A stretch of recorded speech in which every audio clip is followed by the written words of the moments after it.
Now today, we're going to see, what if evil Harry Potter kidnapped cute Bellatrix? Part 3. This will have 3 parts, so make sure to join Patreon for early access of Super Op stories. Also adult and steamy Harry Potter stories too. Please subscribe this channel, because definitely I will try my best to provide a valuable content for you all. Also check the description to support the original author for this beautiful creation. Harry leaned in slowly, and without hesitation Bella followed. It wasn't a frenzied kiss or overly passionate, but it was slow, tender, and full of emotion. The world faded to nothingness as the young couple lost themselves in the moment.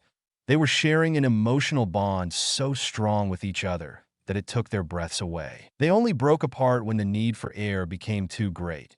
They stood there wrapped in each other's arms, their foreheads pressed against the others as they tried to catch their breaths. Young love is a beautiful thing, dears, but the proprieties should be observed. That kind of demonstrative affection is better left to the boudoir, I think. An elderly woman remarked from her lawn chair. She was sitting at a small table, enjoying the sunshine and watching the other children playing. Harry and Bella smiled affectionately at each other before turning toward the person who had interrupted their moment of bliss. "This is a 1910, Aunt Cassie. It's not inappropriate to show affection in public anymore," Bella told her first cousin 3 times removed, kissing her cheek in greeting. In the Black family, all older generation females were referred to as aunt, as were all older generation males called uncle. Cassiopeia Black sniffed, but looked appraisingly at Harry. "Well, I suppose if I had a beau that looked like Harry, I'd want to kiss him in public too, just to warn off all the other hens out there." The older woman chuckled. Harry blushed at the compliment, which had Cassiopeia chuckling more. "Lady Black," Harry began. "Cassiopeia would be fine, Harry. Aunt Cassie, if you are so inclined, we are family now after all." The older woman smiled warmly. "Aunt Cassie," Harry began again, "Doria has told me that you are a practitioner of the ancient ways, ritualistic and blood magics." Harry spoke with genuine interest. "I would love to know more about your experiences. The Evening Shades also practice the ancient ways, but sadly I myself am unfamiliar with them, but would love to become familiar with the old magics and bring the Evening Shades back to their roots." "Delighted, dear. Please have a seat," Cassiopeia replied excitedly, more than happy to talk about her passion. No one else in the family, except for perhaps Doria, ever spoke with her about the old ways. With a flick of her wand, she created 2 more chairs for the young couple, and thus began the conversation that would lead to an unlikely friendship between Harry and Cassiopeia, and the eventual catalyst for his introduction to all the fringe houses that followed the ancient ways. Heavy eyelids fluttered open only to find a blurry miasma of light and dark shadows and flickering lights. Squinting his eyes hard and blinking, he tried to get his eyes to come into some kind of focus. He moved his head left and right to take in his surroundings, but his eyes were still having trouble adjusting and could not discern where he was. He tried to remember the last thing he was doing before waking up. His thoughts and memories seemed as hazy as his eyesight. The more he tried to focus, the more elusive his memories became. He did sense, however, that he was lying down on his back on something soft and earthy. He then realized that he felt a little cold. There was a breeze of some kind blowing over his skin. He could feel it move across his chest and legs, and he was naked. The sudden realization of his state of undress seemed to clear the cobwebs that had still lingered across his mind like a shroud. He tried to sit up, but found he could not, as something cold and metallic had a hold of his wrists and ankles and a collar of some kind around his neck. The clanking of the metal restraints alerted someone else who was in the room of his moving about. Out of the corner of his eyes, he saw movement, a body turning toward him. A female body cloaked in dark robes. "Ah, you're finally awake. Good. Then we can get started," a refined voice stated. The woman came closer and looked down at the restrained man. "You," the man bellowed. "You air the one at the shop. You'd best turn me loose, whore, if you knows what's good for ye." He spat. Doria Potter cocked her head in amusement at the large man who was chained down to a rather large crate filled with dark soil. The man was spread eagle with his arms chained above his head and his legs spread open with his ankles chained to the corners of the crate. The wooden crate was about 10 feet long by 5 feet wide by 4.5 feet deep. It was filled to the top with a rich, dark soil. Each corner had a steel eyelet that allowed for chains to be slipped through them, and then secure them to the crate itself. TSKSK, such horrid manners and grammar. Doria chastised the man. Why would I turn you loose, my good man, when I have such an interesting evening planned for us? She said with a sadistic smile. You bitch. I'm not playing. You either cut me loose or me friends will hunt you down and cut your pretty little throat. The man sneered. You mean the 4 friends that I have locked up in the cell over there? Doria pointed over her shoulder to 4 men huddled, together naked as the day they were born in an 8x8 cell. I have plans for them as well. But seeing as you seem to be the head fool of this pitiful band of baboons, I decided to start with you. Doria smiled mockingly at the man. We have powerful friends. If you value the lives of your family, I would... Whatever the man was going to say died in his throat as Doria lightly raked her fingernails over the man's bare chest. Doria's facial expression showed nothing but a stony calmness, but her eyes flashed murderously at the restrained man. The man arched his back at the excruciating pain he felt. It was an unnatural pain, amplified somehow. During his life, he had been in many fights and had received many injuries and wounds, even suffered under the Cruciatus curse once. But this was unlike anything he had ever felt. Doria leaned down next to the man's left ear and whispered dangerously. Now you listen to me carefully, for I will only say this once. You're going to tell me everything I want to know, or you will feel such pain as you could have never imagined in your worst nightmares. The man was panting hard as the pain began to subside. What did you do to me? Doria stood up straight and smiled piteously at the man. I've given you a little something that magnifies the sensitivity of the nerve endings within your body, and at the same time prohibits the production of endorphins and adrenaline. In the simplest of terms that you would understand, is that you will be begging me to kill you rather than have me give you the tiniest of scratches to your body. I fancy myself quite the inventive potions mistress. However, I developed this quite by accident. It was meant as an aid for the dragonpox. You are aware, of course, how painful the sores associated with the dragonpox can be. I had intended to create a salve that would deaden the sensitivity of the nerve endings to make the fiery sores less painful. But as fate would have it, the opposite happened, and the salve magnified the nerve ending sensitivity by multiple factors. And now here we are, she told the man. So you going to torture me then? The man spat. Such a nasty business for a highborn. He sneered. Wouldn't think you want to get your fingers dirty. Doria smiled at the man. Oh, I won't be dirtying my hands, no, but I do have something else that will do the work for me. The man looked curiously at her.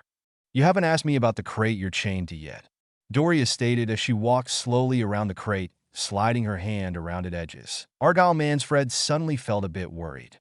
He turned his head to look at the soil his body rested upon, wondering what the insane old lady was getting at. You know what a niffler is, don't you, dear? Doria asked sweetly. A niffler? He laughed. They're furry little puff balls. He laughed again. Doria smiled ominously. Yes, they are quite gentle little creatures, affectionate even. Though an interesting thing about nifflers is their insatiable interest in gold and shiny things. Did you know that their little claws are harder than diamonds, and they can actually burrow through solid rock to get to the object of their desire? With that, Doria pulled out a galleon from her robes and placed it on top of the soil just below the man's armpit. Suddenly, Argyle felt movement in the soil, and a niffler popped out of the dirt next to his body and immediately bit down on the gold coin and began to playfully gnaw on it. Doria carefully picked up the tiny furry rodent and began to pet it lovingly. Such sweet little things, aren't they? Now imagine, if you will, this sweet little creature burrowing through solid stone to get to this little gold coin. Have that image in your head. Doria asked, not expecting a response. Now, just imagine. Doria produced another galleon and hovered it wandlessly over the man's stomach. What this sweet little creature would do to human flesh to get to this shiny little coin. Argyle stiffened as the niffler in Doria's hand attempted to jump from her grasp to get to the other coin.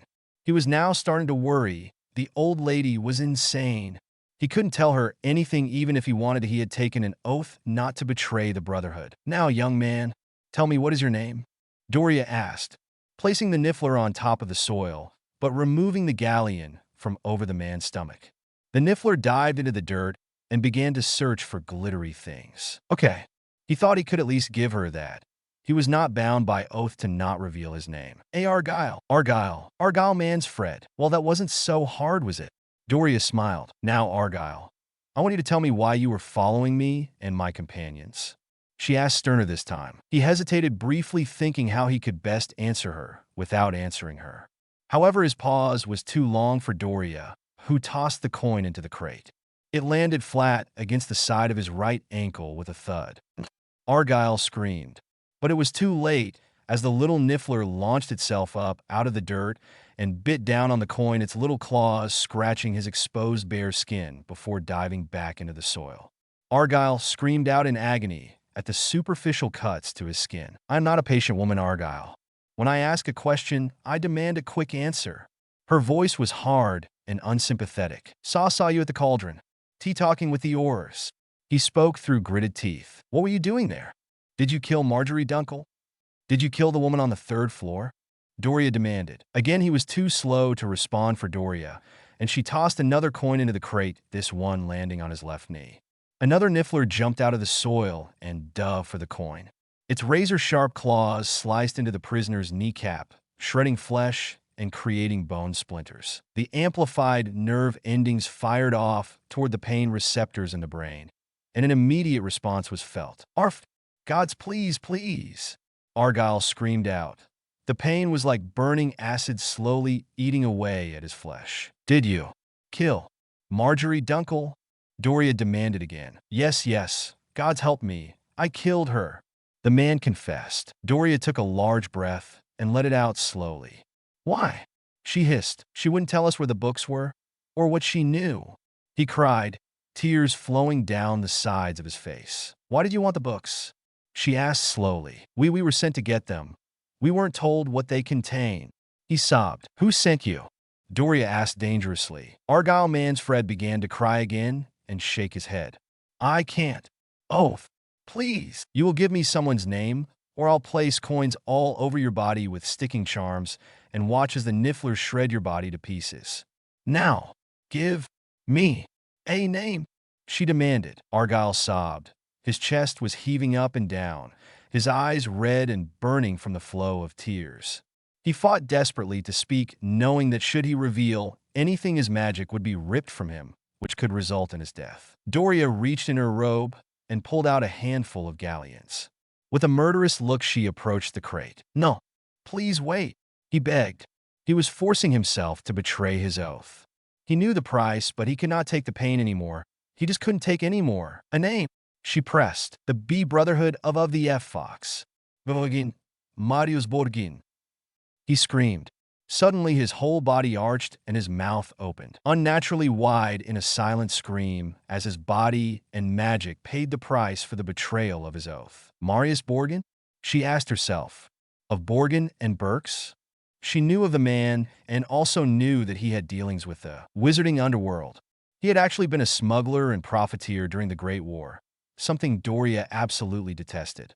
People getting rich off the misery and misfortune of others.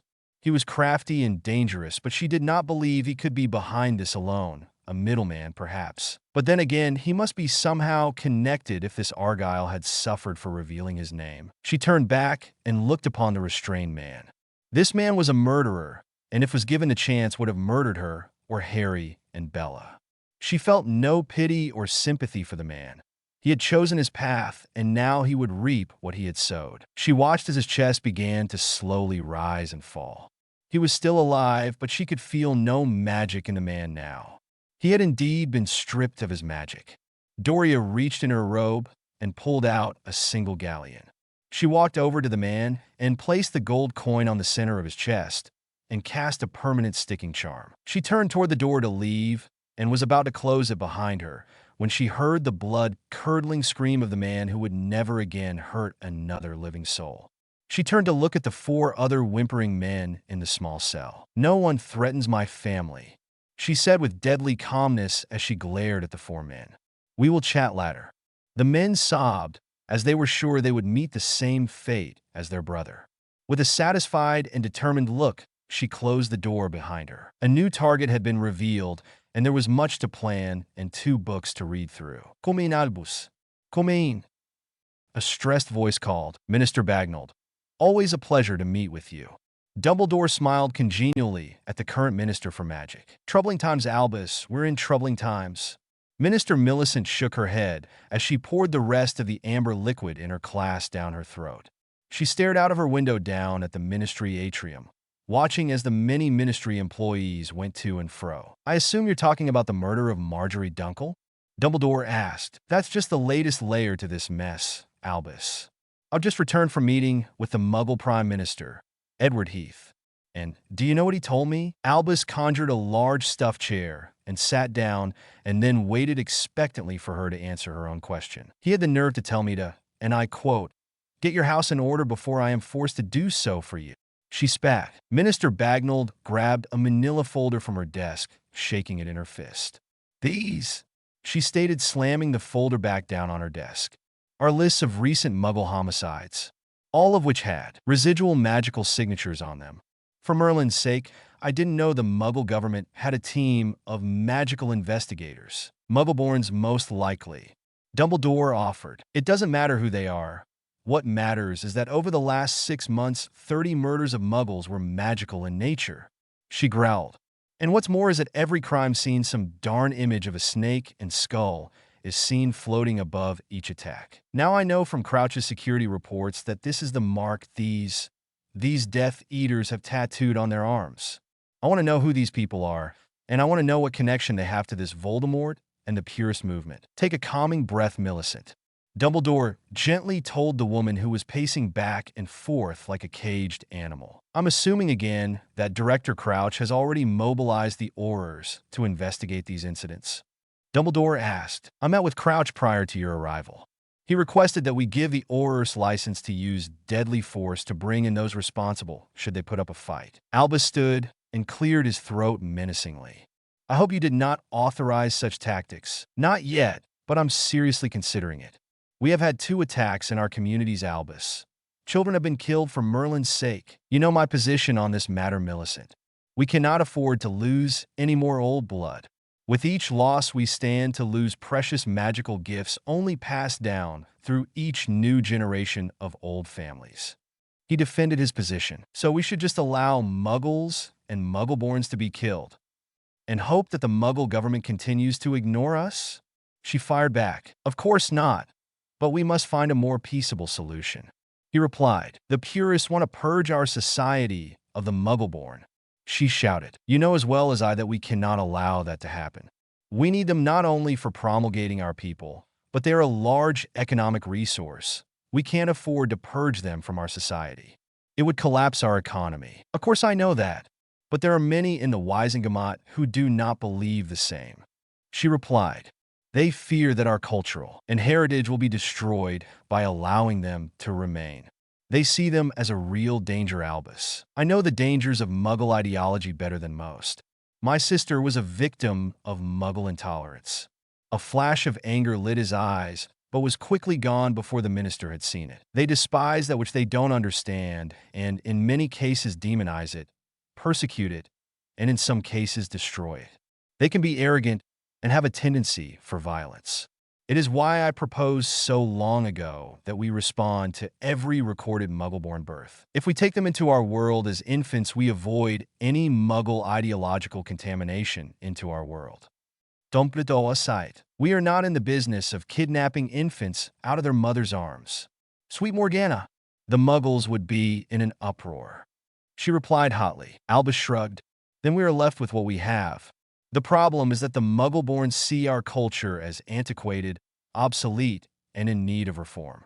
And we don't help our own kind by keeping them ignorant of how much Muggles have accomplished technologically. They see the Muggleborns as little more than barbarians at Muggles, as almost less than human. You're too young to remember the Muggles' First World War. However, I remember it quite vividly. It was the first time that many of our people saw what Muggles could really do. It was a rude awakening, needless to say. It was death and destruction on such a scale that had never been seen before. Their weaponry was extremely powerful. Before the 1860s, most Muggle rifles could only fire once before they would need to reload and re-engage an enemy. These single-shot weapons were no match for a wizard who could fire several spells before a muggle could return fire. But with the invention of the repeating rifles and then the creation of what they call machine guns, these new weapons could fire dozens of deadly projectiles before a wizard could verbalize a second spell. The need for absolute secrecy for our world was never more inculcated into our people than at that time. But what to do about the Muggle-born and half-bloods who were continuing to come into our world? We placed more and more restrictions on what they could do, or jobs they could hold in our world were heavily regulated. Our leaders feared that their Muggle ideas and warmongering would corrupt our people. And in a way it had. We saw it in our schools, a nationalistic pride amongst the Muggle-born and half-bloods. Many chose to leave our world to fight in the World War. When they returned from war, they brought dangerous new skills back with them, and new Muggle ideas and a pride in Muggle progress. On the darker side, some returned so damaged from their experiences in the war, they could no longer function normally in our society and in our streets. Without a way to support themselves, some became criminals and used the skills they learned in the Muggle military to achieve their goals. Some became vagrants, and others just seemed to get by. More Muggle-born and half-blood legislation was introduced, tighter restrictions on dual citizenship. You were either a magical citizen or a Muggle citizen. You could not be both, and if you chose the latter, magic was forcibly bound. Was it harsh? Yes. Was it necessary? I believe most would argue that it was. We saw a clear and present danger to our world. By allowing the Muggle-borns and half-bloods to live Muggle lives, while still living in the wizarding world, the chance of exposure of our world was greatly increased. But some concessions were made to them, so they could continue to live amongst the Muggles. Monitoring spells were introduced to keep an eye on any Muggle-born or half-blood residents to make sure no magic was being performed, and tracking spells on all Muggle-born and half-blood wands. Was it intrusive? Yes. But again, it was necessary to assure our world's anonymity. Many more new ideas began to be introduced into our society by the Muggle-born, such as the women's suffrage movement and Irish independence. That war was the catalyst for the increased level of prejudice many of our people now have for them. So it is understandable that they would want to purge them, but we must make them see that they are needed. But we also must demonstrate to the old houses that we will not allow our culture and heritage to disappear or be replaced. We must allow the tighter restrictions. I believe this will appease these so-called Death Eaters and the purists. Dumbledore finished. I don't know, Albus. I fear that by doing so we will create another Grindelwald. But this time he'll be a Muggle born out to destroy the entirety of our world. She shook her head tiredly. I'm sure that would never happen. Albus said comfortingly. Millicent chuckled mirthlessly. I understand your bill failed today. A temporary setback at most. I plan on rewriting some of it, but it will stay largely intact. No, my failure to get it passed was being surprised at the position of some of the founding houses and their influence on other Wisingamot members. I plan to rectify that problem by speaking to some of these families and try and persuade them to see the benefits of the bill. He smiled enigmatically. Good luck with that, Albus. Now, if you'll excuse me, it has been a rather trying day, and I'm anxious to end it, she stated, rising from her chair. Albus nodded and stood as well, and with a swish of his wand the chair he had created disappeared. Till our next meeting, then.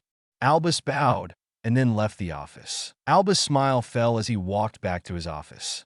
The mention of his longtime friend had evoked an old memory. Late November 1916, he and his closest friend, Gellert Grindelwald, had gone to France to investigate firsthand the tales they were hearing in England about the horrific battle taking place at the Somme River in France. Nothing could have prepared them for the scene they had found. Hundreds upon hundreds of bodies laid out in makeshift morgues, stacks of arms, legs, and headless torsos were stacked in various piles. Thousands more bodies lay scattered or stacked in trenches of earth. The smell of death was heavy in the air. Albus had lost all constitution and fell to his knees and vomited. His body continued to heave even though he had emptied the contents of his stomach completely. Gellert looked upon the scene with anger and disgust. The depravity of humanity seemed utterly boundless.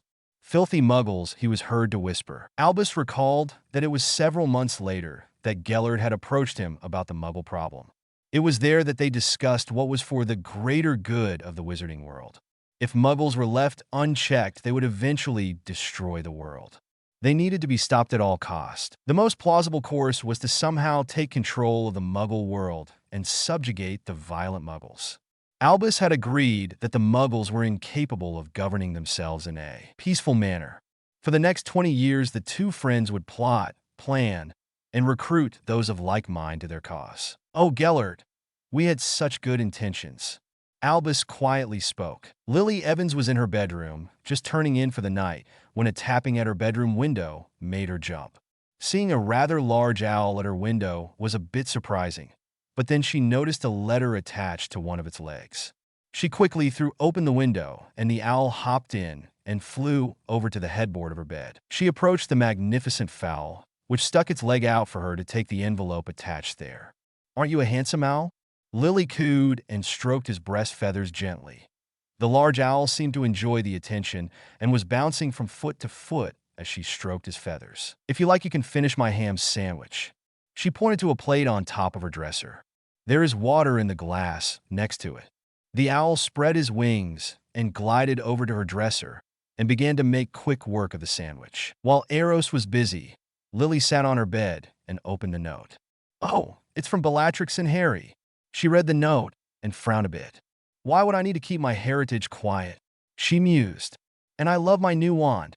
I suppose I'll need to keep that quiet as well." She looked at the ebony and ivory wand on her nightstand. She sighed heavily. "Well, I guess it must be important. Suppose I'll just have to ask them what's going on when we're on the train." Lily opened her trunk and pulled out some parchment and quill and penned a reply to Bella and Harry that she would comply and see them on the train Monday morning. She then took out another piece of parchment and began a letter to her friend Narcissa. "Dear Sissy, first things first, I miss you. I know it's been only a few days, but there is no one here to have fun with or gossip with. I don't have any real friends here where I live. Well, there is Severus, and he's a good friend, but I need female companionship sometimes." "Oh, speaking of Severus, I think something awful happened to him the other day. This morning he came over to see me, and we went over to the park nearby our house to play. I want to tickle him, but he jumped when I touched him and winced in pain. When I asked him what was wrong, he changed the subject. I noticed sometimes when his shirt would slip up while we played that he had some dark bruises on his back. I think his parents might be beating him. Do you think I should ask him about it? I'm worried he might get upset if he thinks I'm prying into his personal business. But I'm truly worried about him. What should I do? If I go to my parents, they would definitely confront Severus' parents. His dad is a muggle, but his mom is a witch, and my parents aren't magical at all. I'm afraid that she would curse my mom and dad for being nosy neighbors. So any advice would be welcome." On to happier topics. "I can't wait to show you what I read in my ancestors' history book that Harry gave me. Oh my God, it was the most amazing thing I have ever seen. Oh, and I have another surprise to show you as well. Something from my great-great-grandfather. Well, enough about me. How are you doing? Do anything fun with your family? Tell Andromeda hi for me. And I can't wait for her to start teaching me that knee-reversing jinx. I still owe James and Sirius for their last prank on me. Honestly, those two are menaces to society. At least their friend Remus is nice, but Peter... Ew, he gives me the shivers. He's totally creepy. Speaking of Remus, I'm going to tell you on the train, I overheard him talking to Sirius about you before we left. I think he might fancy you." Giggling madly. "Seriously, he is rather sweet, but painfully shy. Anyway, can't wait to see you on the train. Your friend, Lily." Dinner at Black Hills that evening was a complete strategy meeting amongst the older family members. Arcturus, Orion, and Charles were going over each and every house that was in their voting blocks, and then going over others who could be sympathetic. I'm telling you, Dumbledore will not let this bill go. I expect he and his surrogates will be visiting all the major houses this week in an attempt to garner their vote. Arcturus told the others. "I agree. We need to show Albus for the manipulator he is. He is trying to usurp the DMLE's authority that can't sit well for most of the common houses, and I suspect a good portion of the hereditary houses as well. This is pure and simple a grab for power." Charles Potter added. "Dumbledore has a lot of sway with the hereditary houses." Orion began. "Many of those houses owe him allegiance." "Yes, but he does not have a controlling majority." Doria piped up. "He has enough." Orion replied hotly. "Nearly a third of the hereditary seats never show up to vote. The Greys have never been persuaded to take sides on anything. And without their involvement, it would only take a handful of other houses to give Dumbledore an edge. I believe that some, if not all, could be persuaded to come together this once. Who knows, maybe even more than once. Cassiopeia Black replied nonchalantly. What do you mean? Arcturus asked. I had a lovely conversation this evening with our young Lord Eveningshade, and I must tell you, I am quite impressed with the young man. I plan on taking Harry to Samhain at New Grange this year and introducing him to my friends. The former High Priestess of the Morgan spoke. You expect Lord Eveningshade to go dancing around naked with your lot? Walburga screeched. Clothing is optional. Cassiopeia replied back with a grin, winking at Harry. He will not be asked to participate in any of the rituals or activities unless he wants to join in and learn them. He has expressed a desire to learn the ancient ways, and I am more than willing to facilitate that education. She replied haughtily. It would be a good way for Harry to gain allies. Pollux offered. If he was accepted by the fringe houses, that would definitely give us the advantage. Those freaks don't concern themselves with political matters with all their dancing about. They are social outcasts, and we don't need that stigma associated with our house. It would be a waste of time to even court their allegiance. Walburga stated, it's bigoted attitudes like that Lady Black, which will tear our world apart. I'm surprised, really, that you would take such a position on these houses that practices the ancient ways. You who put so much weight on tradition and heritage. According to Aunt Cassie, it was only a short 200 years ago that the Blacks were practitioners of the ancient ways, and 500 years ago, most magical households in Great Britain practiced rituals and blood magics. So in a sense, you have turned your back on our honored heritage and traditions. Harry confronted the outspoken witch. Well said, Harry, Cassiopeia exclaimed. Well said. Walburga, for the first time, did not have a snappish comeback. It was true that the Blacks had been practitioners. Her own mother had been a Morgan with Cassiopeia. But peer pressure from her classmates at Hogwarts caused her to turn her back on the practices. They called the practices archaic and freakish. Many of the old houses had abandoned the art years ago due to how labor-intensive it was. Spells were quicker, incantations and rituals took too long to perform, and generally required the blood of the caster, with the more powerful rituals requiring several casters at once. It was true she had turned her back on the ancient ways, but she was too proud to admit that she may have been wrong. Prejudices that she cultivated in her youth were not so easily changed. How could she admit that she was wrong all these years? She couldn't do it. Her pride wouldn't let her, at least not yet. Personally, Arcturus broke the awkward silence. I think it a good idea as well, Harry. That is a large source of untapped political power. It will take time to earn their trust, Harry, but if anyone could do it, I believe you can. Cassiopeia told him warmly. Now, on to other matters.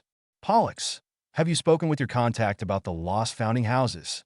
Arcturus began. Monday morning came too soon for the returning students at Black Hills.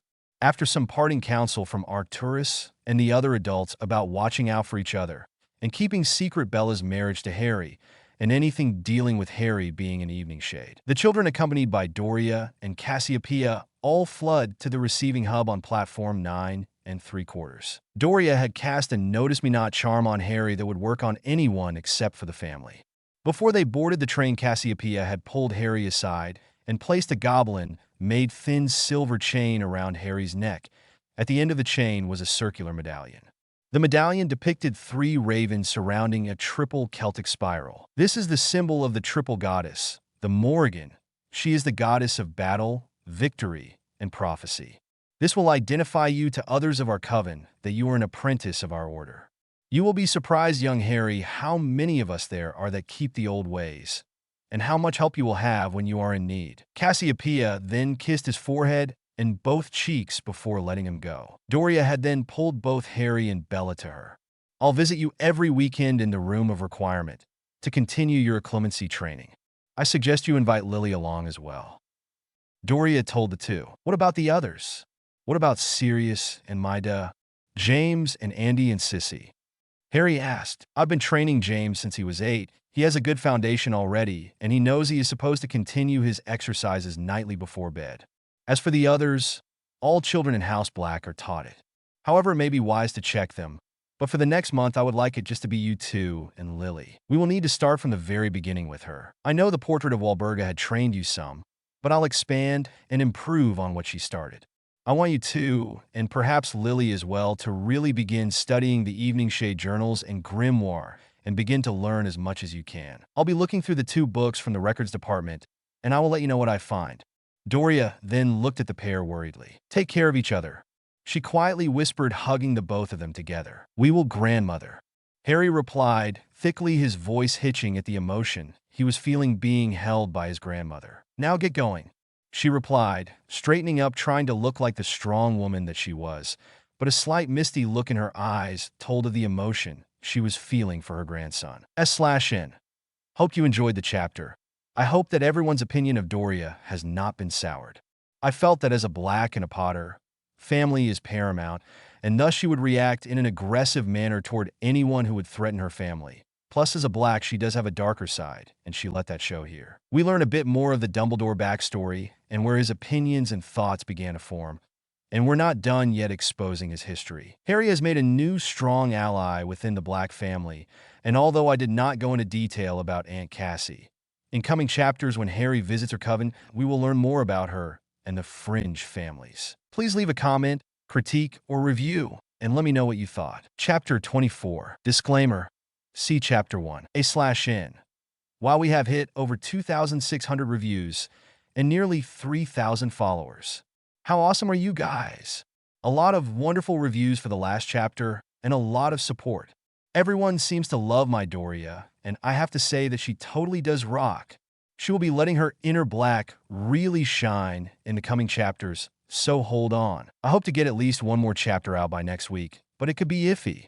My daughter, my oldest child, is getting married on the 22nd, so things are a little crazy right now. But I'll do my best to get another chapter out, like I said, by sometime next week. Anyway, I hope you all enjoy this next chapter of Passageways. Chapter 24. Hogwarts Express. It's a beautiful wand, Lily.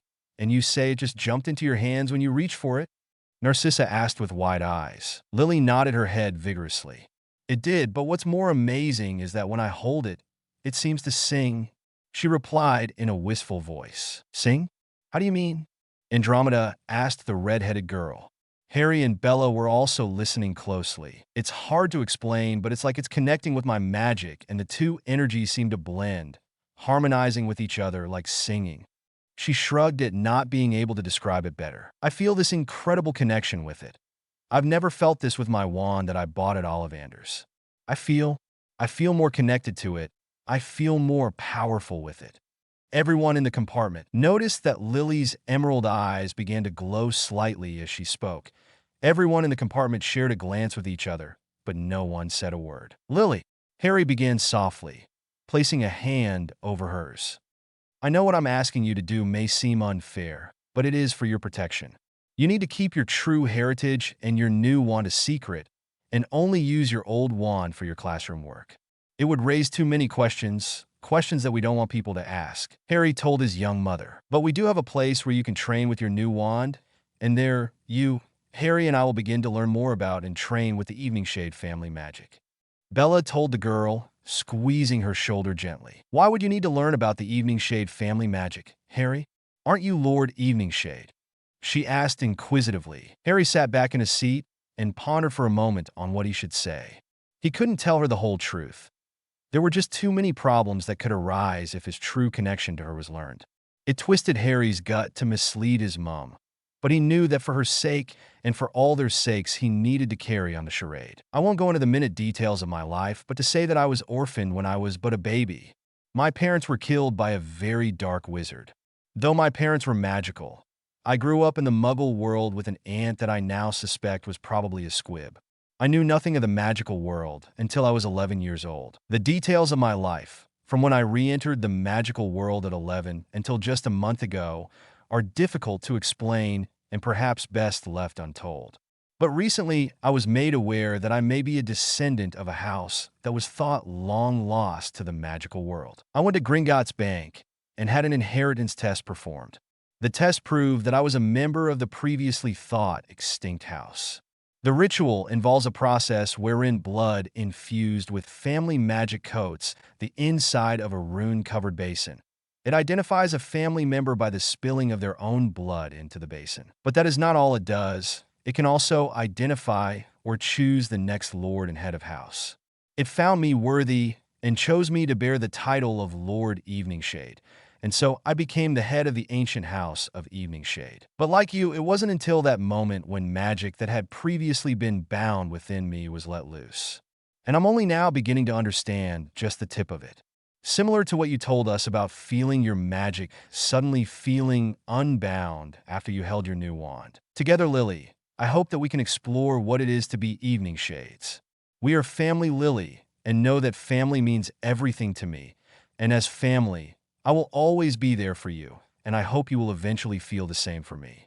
Harry passionately told his mother. Lily didn't know why, but she felt a sudden surge of affection toward Harry and a desire to hug him. Though from the moment she first met him, she had felt that there was something about him that felt so familiar and homelike. So throwing caution to the wind, she threw her arms around his neck and squeezed him tightly. Harry welcomed the embrace and held her to his chest and kissed the top of her head. Still in his embrace, she thoughtfully asked, "So what do I call you?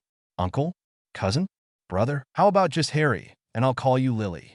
Harry gave the young girl a warm smile. "Okay, Harry." The pretty redhead smiled warmly back. Bella's eyes had begun to well up with warm, salty tears as she watched her husband make that personal connection he so desperately wanted to make with his mother. Though it would never be a mother-son relationship, it was enough for Harry to still be able to call her family. "So, this place you'll be training in? Any chance, sissy, and I can come along and get some training too?" Andromeda asked, breaking up the heavy, emotional moment. Harry let go of Lily and quickly wiped something out of his eyes that suspiciously looked like tears. "Of course you can. In fact, we were going to suggest it. We also need to speak with James and Sirius about joining us as well." Harry replied, "Not Jamie and Siri. Those two hooligans would just horse around the whole time." Sissy bemoaned. Harry chuckled. "Nevertheless, Doria has asked that we train everyone in the family at Hogwarts how to better defend themselves against what is coming." Well, that didn't sound ominous. Andromeda chuckled sarcastically. "Dark times are here, little sister, and we need to make ourselves strong enough and fierce enough that no one, and I mean no one, will darn with our family." Bella stated with passion and fire. Harry looked at Bella proudly. "Will you tell Jamie and Sirius that Lily is an evening shade?" Narcissa asked. "Yeah, Bella and I are going to go find them now and have a chat with them." Harry told them. "What about Remus and Peter?" Lily asked. "They hang out with James and Sirius." Harry's eyes tightened at the mention of the man who had betrayed his parents, and a fleeting thought of tossing the boy underneath the wheels of the train seemed to excite a dark part of him. But he's not that man. Not yet, and perhaps may never be. Harry mused. Remus was a good man, and was the level-headed one of the Marauders from what he had learned of his old defense against the dark arts professor, and knew that the boy was loyal. But the secret was just too important to chance it. "I think it best just to keep it a secret amongst family." Harry replied after a moment. "Black Hills Manor. I can't believe you brought those men here without my permission." Arcturus shook his head angrily at his sister, who sat primly and unconcerned in the study of the Black family ancestral home. "It's not like I had much choice. I had Bellatrix and Harry with me, and I needed the tools and cells that the dungeon has. If they were to escape, they could inform others of the location of this house." "Doria," he protested, "you know as well as I do that there is no chance of them escaping without outside help, and no one in this family would help them escape. Besides, even by some miracle, they did escape. Once they were outside the wards, they would not be able to re-enter without a Black with them." She replied matter-of-factly, and then took a long sip of her tea. Arcturus sighed heavily. There was never any use arguing with her. Even as children, she would never concede an argument if she thought she was right no matter what the pressure. It was an admirable, but sometimes a downright irritating quality. But she was his sister, and she wouldn't be who she was if she were the type to back down easily. Arcturus plopped down into the leather armchair, facing his sister. He rubbed his temples, trying to ease the tension he felt throbbing in his head. "So, what did you learn from our guests?" he finally asked. "What were they after?" "To be honest, I think I came away with more questions than answers. The men belonged to some organization called the Brotherhood of the Fox." She began. "Never heard of them." Arcturus replied before taking a sip of his single malt whiskey. "Neither had I. Apparently, Marius Borgin is connected to them somehow, though. They were after the books, At least some information contained in the books. Borkin? Arcturus asked with an arched eyebrow. How is our slippery friend involved with this group? I don't know yet, but I assure you I can't wait to find out. Caution, sister. He may appear to be a low-life simpleton, but the man has knowledge of dark artifacts and curses matched by only a sparse few. Not to mention his connection to the seedier side of our world. I'm well aware of his so-called affiliations with the less desirables of our world. I've even been told that his mother was a hag, hence his expert knowledge of dark curses, Doria. Arcturus warned, if I were you, I would not approach him directly.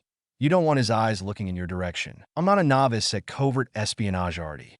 Doria sniffed indignantly. Never insinuated that you were dear sister. You are a black after all. But extra care must be taken around him. And if he is connected to this other group, you must walk carefully. These fools didn't even know who I was, or who Harry or Bellatrix were for that matter. The only reason they followed us was because they thought we had information about the book that Marjorie had taken from the ministry. Doria replied, refreshing her cup with more tea. She sighed sorrowfully for her friend before she took another sip to calm her mind. You seem quite taken with our young lord. Arcturus stated, looking over his glass at his sister measuringly. I beg your pardon? Doria sniffed. I mean, you seem to have taken a motherly interest in him. I just find it interesting. You're not the type to trust easily. You have a very tight circle of people you consider friends, and even with many of them, you never let your guard completely down. Yet with our young Lord Eveningshade, I've seen a side of you I have only ever seen between us when we were children. And of course now with Charles or James, it has even extended to Bellatrix. I'm just curious what you see in the young man that has inspired such affection. Arcturus asked his sister with scarcely hidden interest. Arcturus and Doria had been the best of friends when they were younger and throughout most of their adult life. Though they were separated in age by a few years, they acted more like twins, rarely seen apart from each other. They had been each other's sounding board and confidant. It had even been Arcturus that had encouraged Doria to follow her heart and start dating Charles Potter. Though their political views at times were on opposite ends of the political spectrum, they still loved and respected each other and were always in constant contact with one another. So it was Arcturus, out of anyone else in the family, that was most likely to notice Doria's subtle, emotional attachment to the dark-haired youth. Doria looked calculatingly at her brother. He was too smart for his own good at times.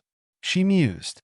Doria tensed when she saw Arcturus withdraw his wand from his wrist holster, but relaxed as she watched him activate the privacy charms for his private study. Do I need to make an oath?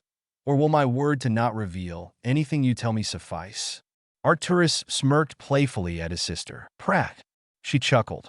Your word has always been good enough for me, dear brother. Doria replied, shaking her head. She inhaled deeply and then relaxingly pushed out the air in her lungs. Lord Eveningshade, Harry, is much more than he seems. Doria began. But there are things that I have sworn not to reveal about him. Well, can you at least tell me how it is that he is a son of yours? Arcturus smirked at the stunned expression on her face. Schooling her features, she glared back at her brother. Harry is not my son. Doria growled lowly. Arcturus watched her intensely and saw no deception in her response, but could tell she was holding something back. He sat back in his seat and pressed his fingertips together. The others may not have noticed, Dory, but we grew up together. I know your face, as well as I know my own. And Harry Eveningshade has your same facial bone structure, the same bone structure our father had. He also has the same mole behind his left earlobe as you do, and that our mother does. And yet he has the athletic build of a Potter and Charles' unruly hair, same cowlick and all. That cannot be a coincidence, dear sister.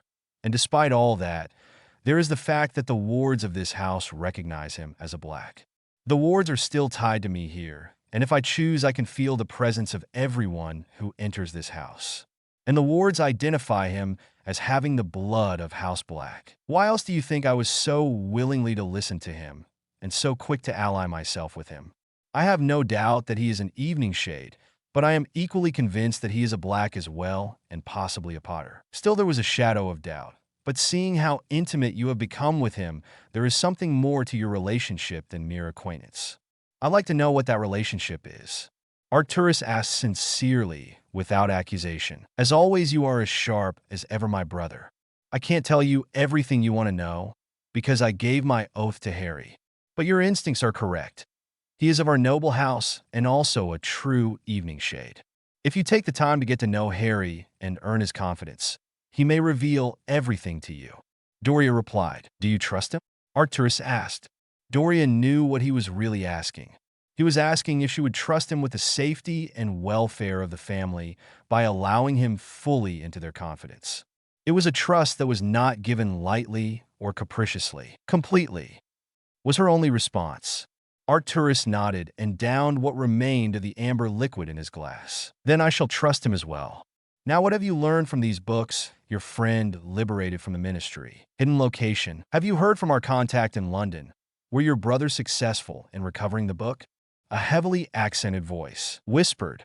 However, it carried throughout the chamber, magnified by the natural acoustics of the room. The shape of the room was octagonal in nature. The floor made of cultured white and jade-colored marble. Roman columns surrounded the room, and a gilded throne dominated one end of the room, elevated by several steps above the main floor. Those who had seen the room would say that it was how they imagined the throne room of Zeus on Mount Olympus would look. The only thing that seemed off was the red hanging banners with an iron cross with a superimposed fox's head as a sigil that flanked the throne. Our contact has informed us that our browsers have not returned from their task. He reports that the ministry official was killed, but he has received no further communication from our browsers in London. The brown-cloaked man reported. "Fools! By killing the ministry employee, they risked exposing us if they were caught. For nearly 200 years have we remained hidden, because we have struck from shadow, never leaving a trace, and only killing when absolutely necessary." Which team was sent? He seethed. "Team London Dre." The man replied, "Team London Dre? Yeah. This vast to be their first official mission for us. It vast deemed an easy assignment, a training exercise." The brown-cloaked man explained with a shrugging gesture. "A training exercise?" The man asked incredulously. "Yeah.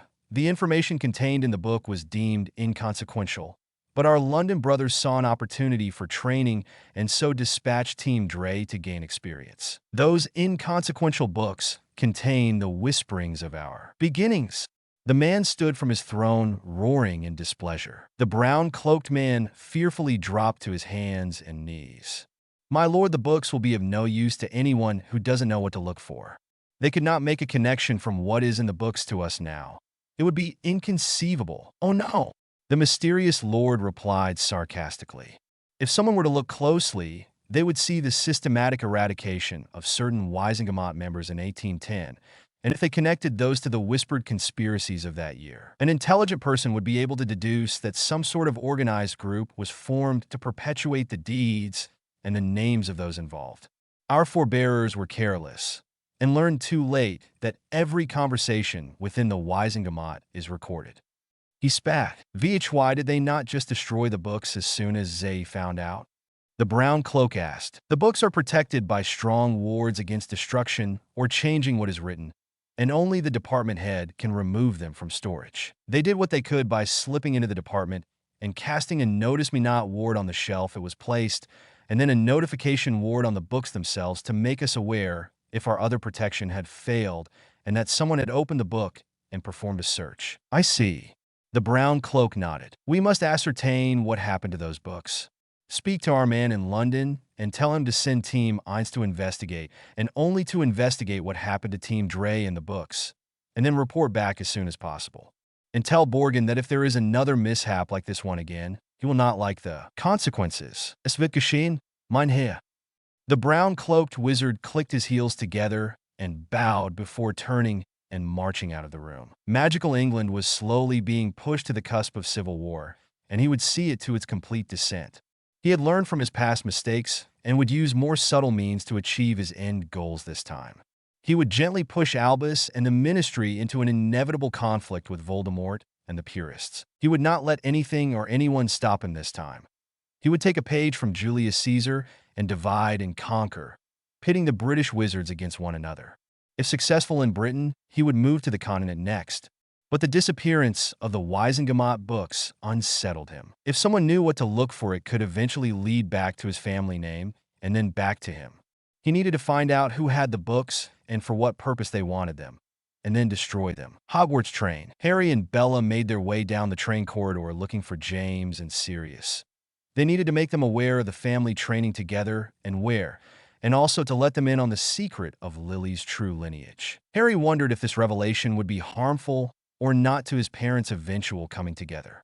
Bella had tried to ease his fears by reassuring him that James most likely fell in love with her personality and character, rather than her family and blood status. Furthermore, she told him that with the intimate setting of training, it could possibly even fast-track their feelings for each other.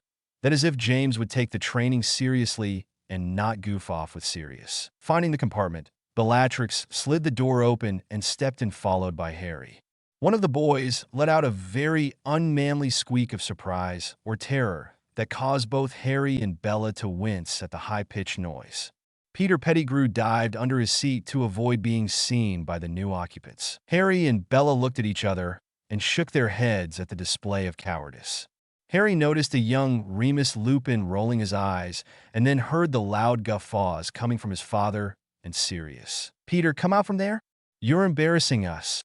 James scolded the chubby 11-year-old with small, watery eyes. "What's up, Trixie? What brings you to the cool cabin?" Sirius smirked playfully. "Unless you want to finish out the term bald, I would not call me Trixie again." Bella growled. "You would dare to vanish these luscious locks?" Sirius gasped in faux fear, tossing back his shoulder-length wavy black hair. Bella drew her wand and pointed it at his head.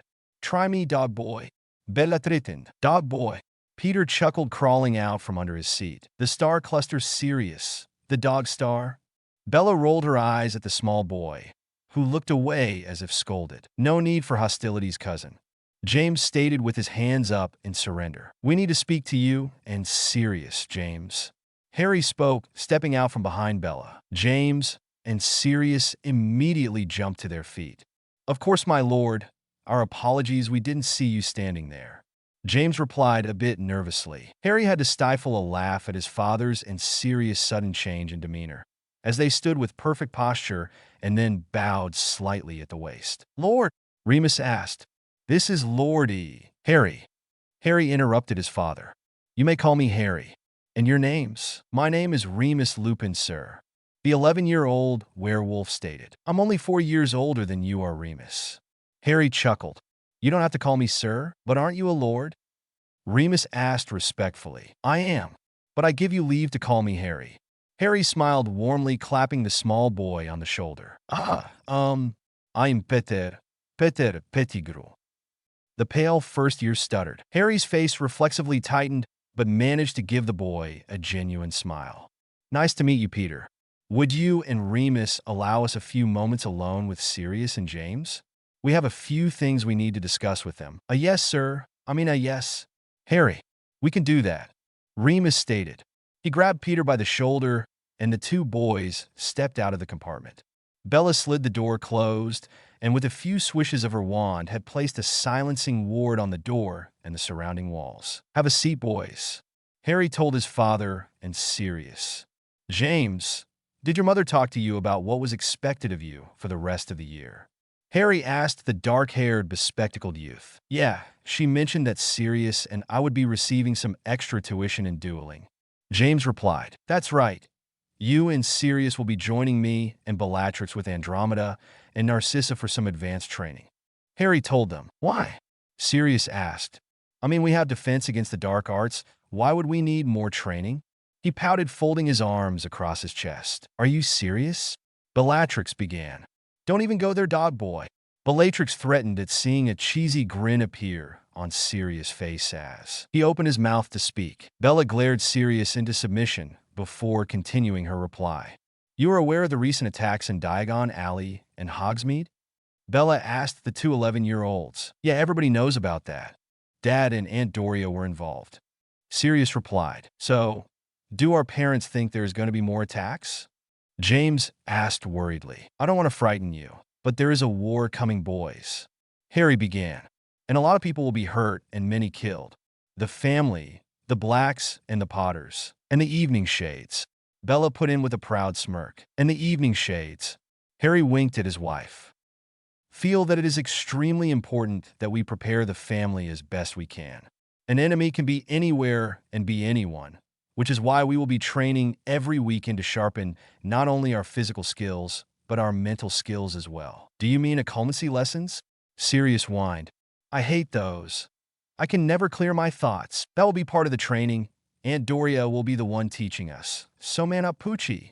Bella told her cousin with a smirk. James and Sirius sighed heavily. This would mean cutting into their pranking time.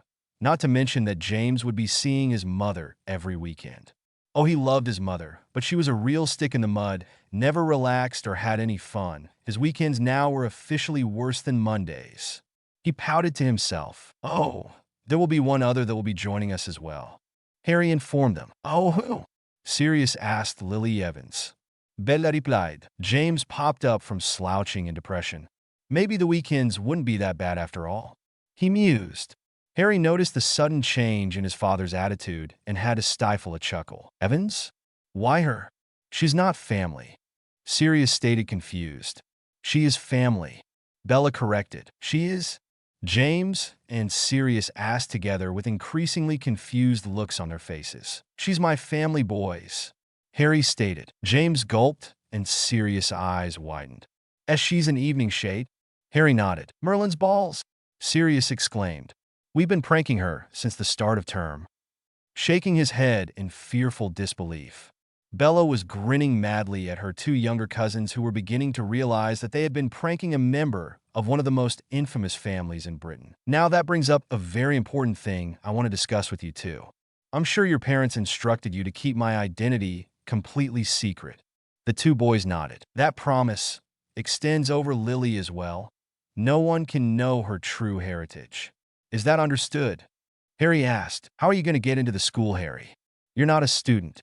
James asked. I have my ways. Harry smiled enigmatically. Now, starting next Friday evening, right after dinner, I want you and Sirius along with Lily to come to the 7th floor, east of the Gryffindor Tower entrance, and wait by the tapestry of Barnabas, the barmy teaching trolls to dance. Wait there for Bella or I to come and get you. Understood? Harry asked. The two first years nodded. Good, any questions? Harry asked. Can we invite Remus and Peter along? James asked. No. Bella answered. This is strictly for family. Our family oaths can protect the secret, but outsiders are not bound by the same magic. Bellatrix told the two boys. They glumly nodded their understanding. Harry and Bella stood. Right, well, we'll be off then. And don't forget about Friday. And as a special favor to me, keep an eye out for Lily. Just don't let her know you're doing it. Of course we will. James quickly shouted, and then turned red as Sirius sniggered and mumbled something under his breath that caused James to blush even more. I appreciate your willingness to help, James. Harry smiled knowingly. He had learned from Remus in his own time that James had fancied Lily from the first time he saw her in their first year. It was heartwarming to actually see the seed already beginning to germinate. His father had fallen in love with his mother at first sight, not much different than how fast he fell for Bella. And according to his grandmother, Charles had fallen for her sometime during their first year, although it took her a few years more to fall for him. So Harry, though, that he was in good company for finding the love of his life so quickly. He squeezed Bella's hand affectionately as they left his father's compartment after Bella had removed the privacy wards. Harry was in good spirits walking back to their compartment, right up until a group of Slytherin-robed boys stepped in front of them. Well, what do we have here, lads? Rudolphus Lestrange sneered to the guffaws of his brother Rabaston, Crabbe, and Goyle. Why, if it's not Bellatrix Black, my fiancée. He stared at her lustfully. Were you dropped on your head over the break, Cyclops? There is no contract between us anymore. Bella stated coolly. I refuse to accept that, Black. You were promised to me, and I will have you. He barked. Poor, pitiful Rudy. Living in your fantasy world, where I give a darn about what you want. Bella snidely replied back. Watch your mouth, girl. I am Lord Lestrange now, and could have you thrown into Azkaban for simply annoying me. Bella laughed mockingly. Oh, you've got me scared now, Rudy. House Black could crush your pitiful little house. Perhaps it is you that should watch your mouth.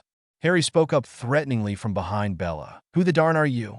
Rudolphus demanded, noticing Harry for the first time. Someone who will kick your ass up and down this train if you don't stop annoying my girlfriend. Harry replied. Rudolphus' mouth hung open stupidly for a moment before his brain re-engaged. He went to draw his wand, but faster than anyone could take another breath, Bella had produced one of her daggers and had jammed it between Rudolphus' legs. The seventh-year Slytherin jumped to his tiptoes as the razor-sharp blade easily passed through his robes and penetrated his trousers. The new Lord Lestrange froze as he felt the cold blade separate his testicles. He felt the burn of the sharp blade as it pressed against the sensitive skin of his scrotum. Bella leaned in and in a deadly tone whispered, "One wrong move, Rudy, and your line ends right here, right now. I'm giving you this one chance to walk away with your manhood still intact. You even look sideways at me or my boyfriend, and I will end you." Bella's lip curled viscously, and her eyes glowed an Avada Kedavra green that caused Rudolphus' friends to step back involuntarily. Rudolphus gulped and raised his hands to show they were empty and nodded that he understood her warning. Bella lowered her hand and brought the dagger out. There was a thin trickle of blood on the blade, which she promptly wiped clean on Rudolphus' robes. The Lestrange lord quickly left with his friends, but mumbled vengeance under his breath as he returned to his compartment. Harry and Bella returned to their compartment and enjoyed the rest of the train ride talking with Bella's sisters and Lily. Harry learned a little more about his maternal grandparents and had promised Lily that he would come over during the holidays and meet them. Harry found it remarkably easy to speak to his mother and found her to be, as he had been told by many from his own time, very intelligent and a warm, caring person. The train began to slow as it made its approach into Hogsmeade Station. The girls stood up, straightened their robes, and checked their hair before exiting their compartment. Harry and Bella waited for the others to leave before Harry took out his invisibility cloak and threw it on. He and Bella would try and get a carriage to themselves and enjoy the ride up to the castle together.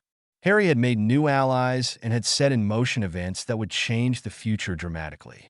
He just hoped that it changed it in a positive way. A/N, what did you think?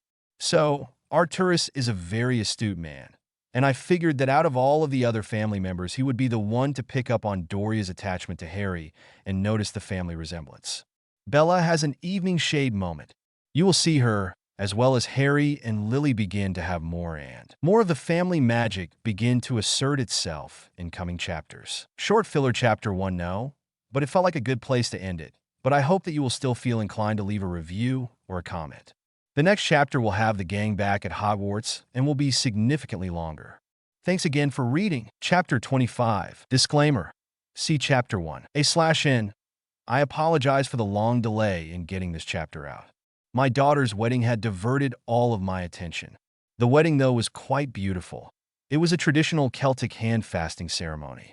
Both of our families are of Irish descent, which I found amusing since the hand-fasting ceremony is of ancient Scottish tradition. Anyway, with the distraction of the wedding, I kind of lost my flow of writing, and so this chapter, at least to me, doesn't feel quite as fluid as it should be, although my wife said it was good. But she's biased. Anyway, I hope you enjoy the chapter. Not much action in this chapter, but it does include some important developmental pieces. I have placed a poll on my homepage to see if there is any interest for me to create a forum for Passageways. Take a look and vote yes or no. If there is enough interest, I will create one. So without further ado, I hope you enjoy this next chapter of Passageways. Chapter 25. The return feast had been anticlimactic. Dumbledore had kept his speech short, only touching upon the loss of the students that had died in the Hogsmeade attack, and that future visits to the small wizarding community would not be terminated, but would be closely monitored by staff. He also reminded students that classes would begin first thing in the morning and that they should renew their commitments to their studies and focus on becoming the best witch or wizard that they could become. One by one, the students filtered out of the Great Hall, heading back to their respective common rooms. Bella had lingered behind, allowing the Great Hall to empty. Harry stood nearby, under his invisibility cloak. Once there were only a few stragglers left, Bella and Harry, right next to her underneath his cloak, left the large hall. Several minutes later, they walked into the room of requirement to find someone waiting for them. "Welcome back, my champions." Lady Hogwarts greeted the two teens with a warm smile. "Thank you, my lady," they both replied. "I trust that your meeting with Bella's family went well?" she asked. "It started out bumpy, but I think we have allies in the Black family, at least most of them," Harry replied. "By most, I assumed that my counterpart gave you a hard time? Annie Wahlberga, I've missed you. Harry replied, excitedly approaching the portrait of Wahlberga Black. She was a bit standoffish, Annie. Bella replied matter-of-factly. But I think we changed her mind, at least somewhat in regards to Voldemort. But she still believes in the purest philosophy. You should let me talk to her, dears. I could get her to see reason. Once I explained to her how we lose our children because of the machinations of that madman, and what he does to our whole family, she will be after his head. The portrait stated passionately. I would love to see that. Harry chuckled. But we can't do that without exposing who I really am and when I come from. Wahlberga nodded her silent agreement.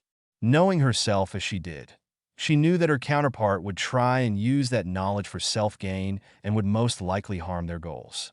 Well, just give her time, Harry. If she comes to realize that her family is in danger, she could become like me and be one of your staunchest allies. Thank you, Annie.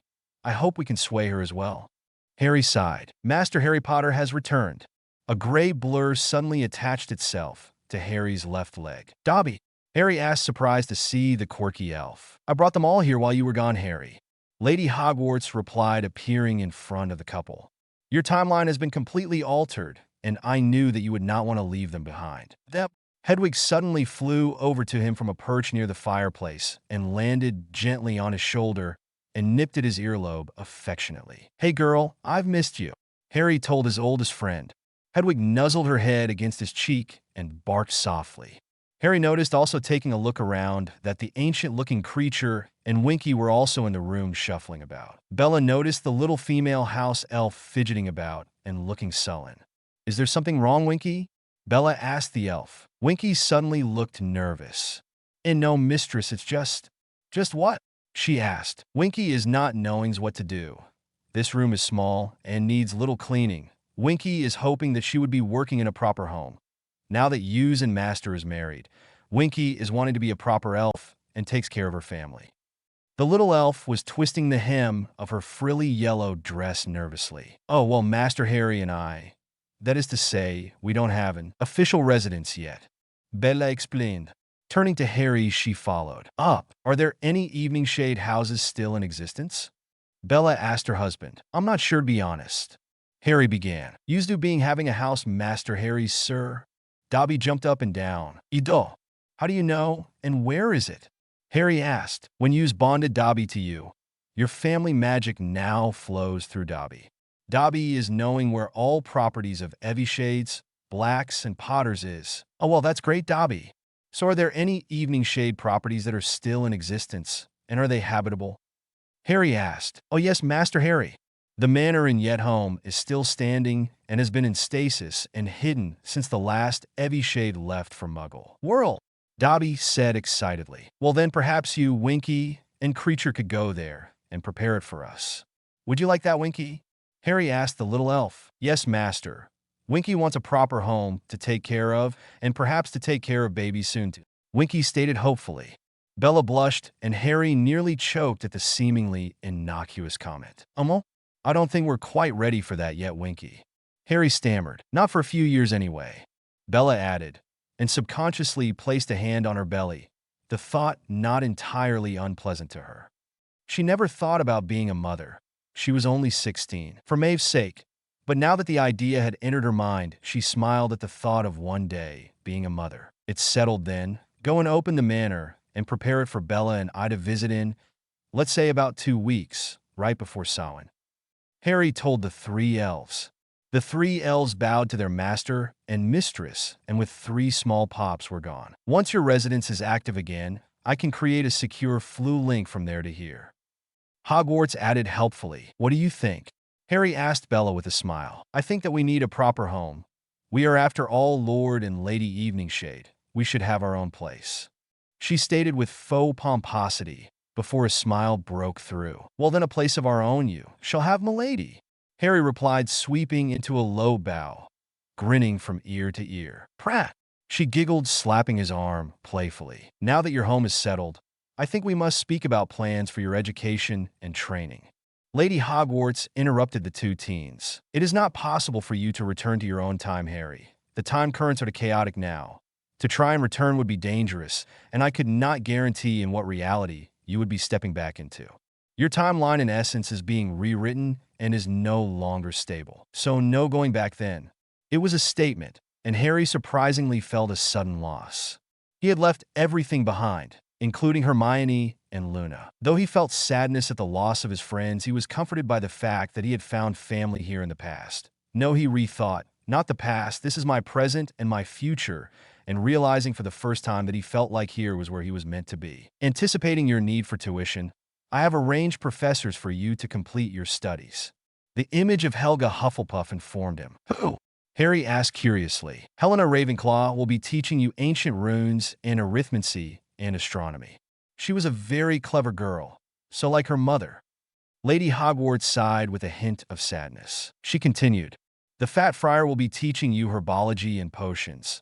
The two fields of study are complementary and should be taught in tandem with one another. Of course, the Bloody Baron will be teaching you transfiguration and defense against the dark arts. Really, there is no one better. He was a master at both. Your Aunt Walburga will be teaching you about the magical government and politics. And I will be teaching you charms, history of magic, and will be helping you with your family magic as well. She smiled. Great, Harry replied a bit sarcastically. Add that to what Doria will be teaching us. I'll have barely enough time to breathe. Hogwarts rolled her eyes at the young man in front of her. In centuries past, Harry, students worked on their studies from sunup to sundown. There were no free periods or house coup-de-tic teams to divert your attention. You were expected to devote every moment in study and sharpening your skills. In those days, students were given a master or mistress after your third year, and you were then their apprentice until they felt you were ready to practice your craft in the world. An apprenticeship generally lasted 4 years, which is where the 7 years of magical education was thought of, but in those days some apprenticeships could take up to 10 years or more. In fact, Dumbledore's apprenticeship in alchemy lasted 20 years. They controlled every detail of your life. When you slept, when you ate, the hours of study, and the hours of practical applications. You had no say in how you spent your day. Now, what I have planned for you will require your absolute dedication, but you will have some personal time. I don't think Bellatrix would allow me to take all your time. She chuckled, getting a heartily nodding Bella glaring at her. Midnight, Forbidden Forest. Our Lord has commanded us to double our recruitment efforts here at the school. We must approach every pureblood of our political leanings to join the cause of purity.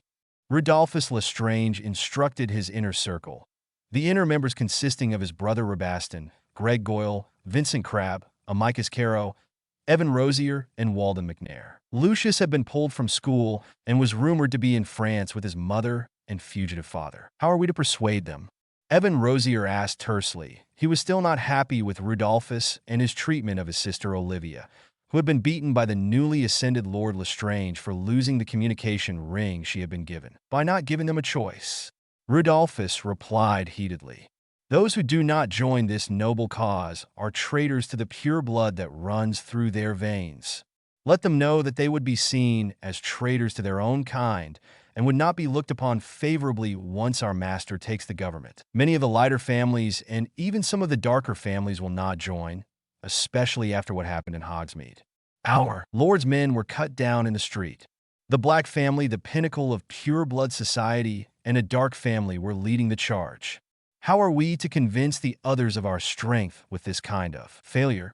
Greg Goyle asked. The failure in Hogsmeade was unfortunate, and the Black family will pay for their treachery, but our Lord is planning another demonstration of our strength and resolve, and it will put to rest any doubt of our Lord's power. He stated without further explanation. Now, we have a second mandate, and that is persuading. Rudolphus began with a sadistic smile. The Mudblood students to voluntarily leave our world and not return to Hogwarts. How are we to persuade them? Crabbe asked with a vacant look on his face. Subtly, Rudolphus replied, we must be Slytherin about this. We cannot risk bringing unwanted attention to ourselves. Most of you are competent enough now from our summer training to use the Imperious Curse. Use it. Use others to achieve our goals. But you will leave the Black Sisters to me. I have something special in mind for those whores. Olivia Rosier watched from her darkened corner of the Slytherin Commons room as her older brother snuck out with the Lestrange brothers and several others of Rudolphus' lackeys. Her external bruises and broken nose and jaw had been healed, but the internal bruises on her psyche and spirit had not. Olivia had lost most, if not all, of her lingering infatuation with the oldest Lestrange brother, after his rather cold and callous punishment. She now kept her distance from the volatile youth, and was unsure if she was willing to follow someone who was undeniably sadistic and with an avarice for power that was only dwarfed by his depravity. The attack in Hogsmeade had been an eye-opener for the Slytherin pureblood. To speak of revolution and punishing the mudbloods was one thing, but the indiscriminate killing of children and other innocents was something that tore at her very soul. She could not support any organization that could perpetrate such heinous acts against innocents. She still felt that the mudbloods were corrupting their culture with Muggle ideology and culture, but she was finding that killing them because of their heritage was no longer something she could support. Perhaps there were other ways to save the old ways and customs that didn't involve murder and mayhem. Olivia had made the decision to approach Bellatrix and warn her about what Rodolphus was planning. She had overheard that there was a bounty on the Black family for lifting their wands against the Purist movement and Lord Voldemort's soldiers. Bellatrix and her sisters would be in danger from the children of the darker families. They had orders to capture one or more of the sisters and get her out of Hogwarts and into the hands of their lord. Olivia feared for her friend and distant cousin. Bella was a pureblood from an ancient family, and it did not sit well with Olivia that Lord Voldemort, who professed a desire to elevate purebloods and bring back the glory days, would want to exterminate one of the oldest families in the country. So, she decided that she needed to speak with Bellatrix as soon as possible. Lily sat in her four-poster bed in the first-year girls' dorm and was reflecting upon the strange but wonderful events in her life since she found out that she was a witch and had entered the wizarding world. The most intriguing event, however, was meeting the enigmatic Lord Eveningshade and learning that she was a member of that family, and then discovering that they were an infamous family with a long history in the magical world. Since meeting Harry, as he wanted her to call him, she had felt a new stirring in her magic and knew that something within her had changed or had become unbound, as Harry called it. Harry and Bella had told her that it was the Eveningshade family magic beginning to assert itself. This thought excited and yet terrified her. She had seen the kind of power the Eveningshades could wield from her studying one of the family history books, and it was breathtaking. She wondered if that was the cause of James Potter's and Sirius Black's sudden change of attitude toward her. Were they afraid of her now because of her heritage? She wondered. They had been uncommonly nice and even offered to escort her back to Gryffindor Tower after dinner. They had their first actual conversation while walking that didn't include screaming at the two boys for one of their stupid pranks. Whatever the reasons were for their behavioral change, she figured she should take advantage of it. Pettigrew, she noticed, wasn't too happy about James and Sirius giving her any attention that wasn't in the form of a prank and had sulked mutinously behind the group as they returned to the tower. Remus didn't seem bothered by her presence at all, but he had always treated her with kindness, so it wasn't too much of a surprise. Lily lay back on her pillow, but sleep wouldn't come. She was still too keyed up. The excitement of the past few days was still engaging her young mind. Giving it up as a lost cause for the moment, she opened her trunk and pulled out another Eveningshade journal that Harry had given her. She jumped back in her bed and propped herself up against the headboard and pulled the blankets up to her neck and settled in for a good read. Air! Bella sprang from the bed, her wand seeming to suddenly materialize in her hand. Harry's terrified scream had woken her from a rather blissful dream. She gazed open-mouthed at what she saw before her. Harry was flat on his back on the bed, looking straight into the ghostly face of none other than the Bloody Baron, who was floating horizontally mere inches above Harry's own body. "It's time to wake, Lord Eveningshade." The ghost spoke, its voice seeming to echo hollowly. "You have an hour to bathe and eat your breakfast before my lessons begin." Harry quickly nodded, feeling very uncomfortable with the ghost's close proximity. Harry could feel the cold coming from the spectral being, and it gave him goose pimples. "And may I suggest, my lady, that you find appropriate attire to put on?" The Baron stated, not turning his head to look at the teenage girl. Bella let out an embarrassed eep as she realized she did not have on a stitch of clothing. Blushing madly, she yanked the comforter off of the bed and hastily wrapped it around her form. The Baron floated up and turned to exit the room. "1 hour, my lord, 1 hour," he proclaimed as he floated through the door. "What the hell was that?" Harry roared after coming to his senses. Apparently your wake-up call. Bella groused at the unwelcome visit of the Slytherin ghost. What time is it? Harry asked, getting himself out of bed. 6 in the morning. Bella stated disbelievingly as the time displayed itself in the air after a twirl of her wand. Classes don't even begin until 8:30. I guess mine start earlier. Harry shook his head. Nothing for it, I guess, but to start the day. Join me for a shower? Harry grinned lustily at his wife. Sorry, sweet cheeks. I'm going back to bed for an hour. Bella replied, and then padded back over to the bed and flopped down on the soft mattress. Be a dear and cast a silencing charm on the bathroom door. The sound of running water will keep me awake. Bella smirkte playfully. Ouch! Bella griped as a pillow smacked her on the head.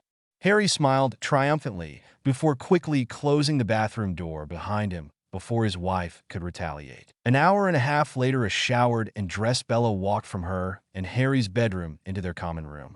At least she thought it was her common room. The familiar couches and chairs were gone. The light, homey feel was replaced with what looked like a training pit of sorts. The wood floor was now sand. The four walls were gone, and the room was now oval in shape. Halberds, swords, spears, and shields lined the walls. In the center of the room, Bella saw Harry kneeling in the sand, panting as if he had run a marathon. His wand was held loosely in his right hand. Directly in front of him were various random objects: a chair, a cauldron, a large mirror, a scarecrow, and a rather big slab of granite. I'm impressed, Harry. Bella heard the bloody baron, who was floating around Harry in wide circles, say to her husband, "You have your father's gift for transfiguration. Remember, magic results are not only produced by power, but by intent as well. Now, I want you to use transfiguration in an offense manner. This will require you to combine transfiguration with charms. You will again use the sand to create a spear, and then use a banish charm to send it toward the scarecrow." The silvery ghost told him. Pant, pant, I don't think I seek and too tired. Harry was gasping, seemingly out of breath. The specter flew angrily at Harry. Too tired, he roared. In battle you either do or die, man. Your enemy will not grant you respite to catch your breath. You only ever stop fighting when you or your enemy is dead. Get up and kill your enemy. He lashed out. Harry grimaced and struggled to his feet. Bella saw the exhaustion in his face and body language. Harry pointed his wand at the sand and appeared to be trying to cast a spell, but it did not appear to be working. He tried again, determination set in his face. The sand in front of him began to coalesce into a crude spear, but it didn't look completely solid. Sweat poured down Harry's face as the spear hovered in front of him. He then diverted some of his attention to the scarecrow that he apparently had created earlier. The loss of concentration caused the spear to lose some of its integrity as grains of sand fell from the transfigured spear. Suddenly, the spear raced forward.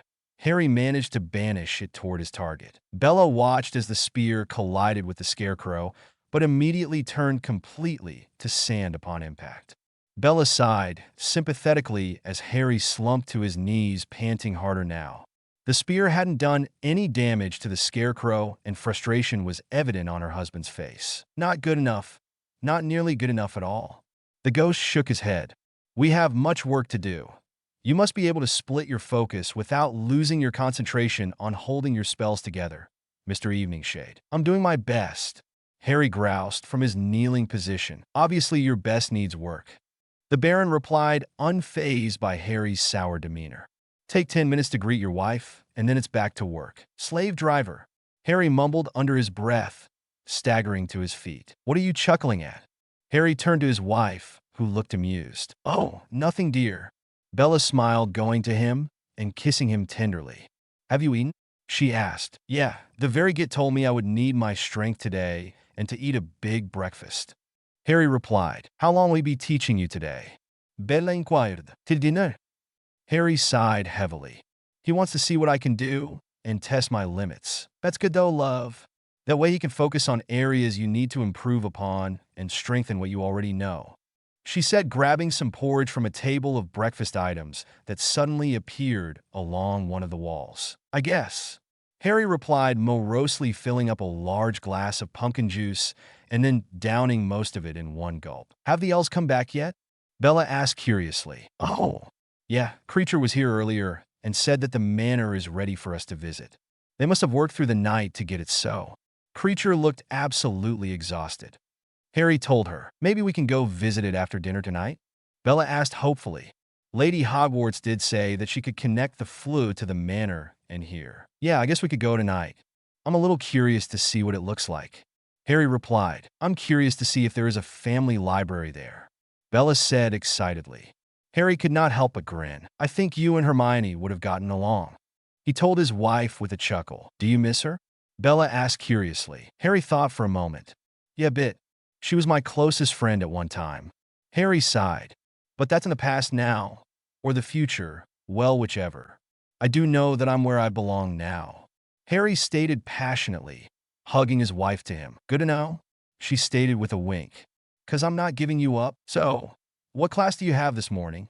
Harry asked. Potions, then herbology, lunch, and then double charms.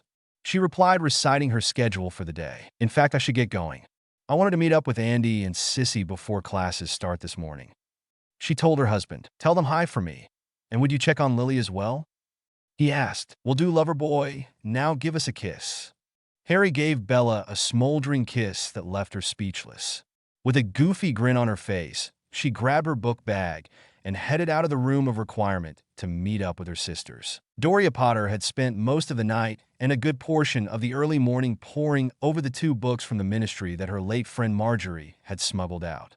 She was trying to find what in the books had concerned the Brotherhood of the Fox so much that it was willing to kill someone to obtain them. And what connection did the Brotherhood have, if any, to the annihilation of House Eveningshade? Obviously, Marjorie had made some sort of startling discovery from the books. Otherwise, she would not have been so frightened that she felt the need to flee the ministry and hide the books. The problem was that she herself was having problems in finding these discoveries. The knowledge of how to call information up from the books was not known to anyone outside of the archives. So Doria was not aware that to pull information from the book, all she needed to do was write on that first page the information she wanted, and the requested information would appear. Instead, Doria was going page by page searching for any mention of the Eveningshade name or anything referencing the Brotherhood of the Fox. So far, her efforts had produced very little. That is to say, she found nothing so far that mentioned the Brotherhood of the Fox, and only a few references to the Eveningshade-controlled Wisingamot seats. There were several heated exchanges between House Eveningshade and several old houses about expanding rights to Muggle-born witches and wizards within the magical community. The most vocally hostile houses toward the Eveningshades were the houses of Umbridge, Diggory, Fletcher, Lestrange, and Rockwood. 2 of the houses surprised Doria as they were known as light families, the Diggorys and the Fletchers. But this was nearly 200 years ago, and it was not unheard of for houses to change their political leanings over time. What was obvious was that the 1810 Wisingamot sessions were some of the most hostile ever recorded.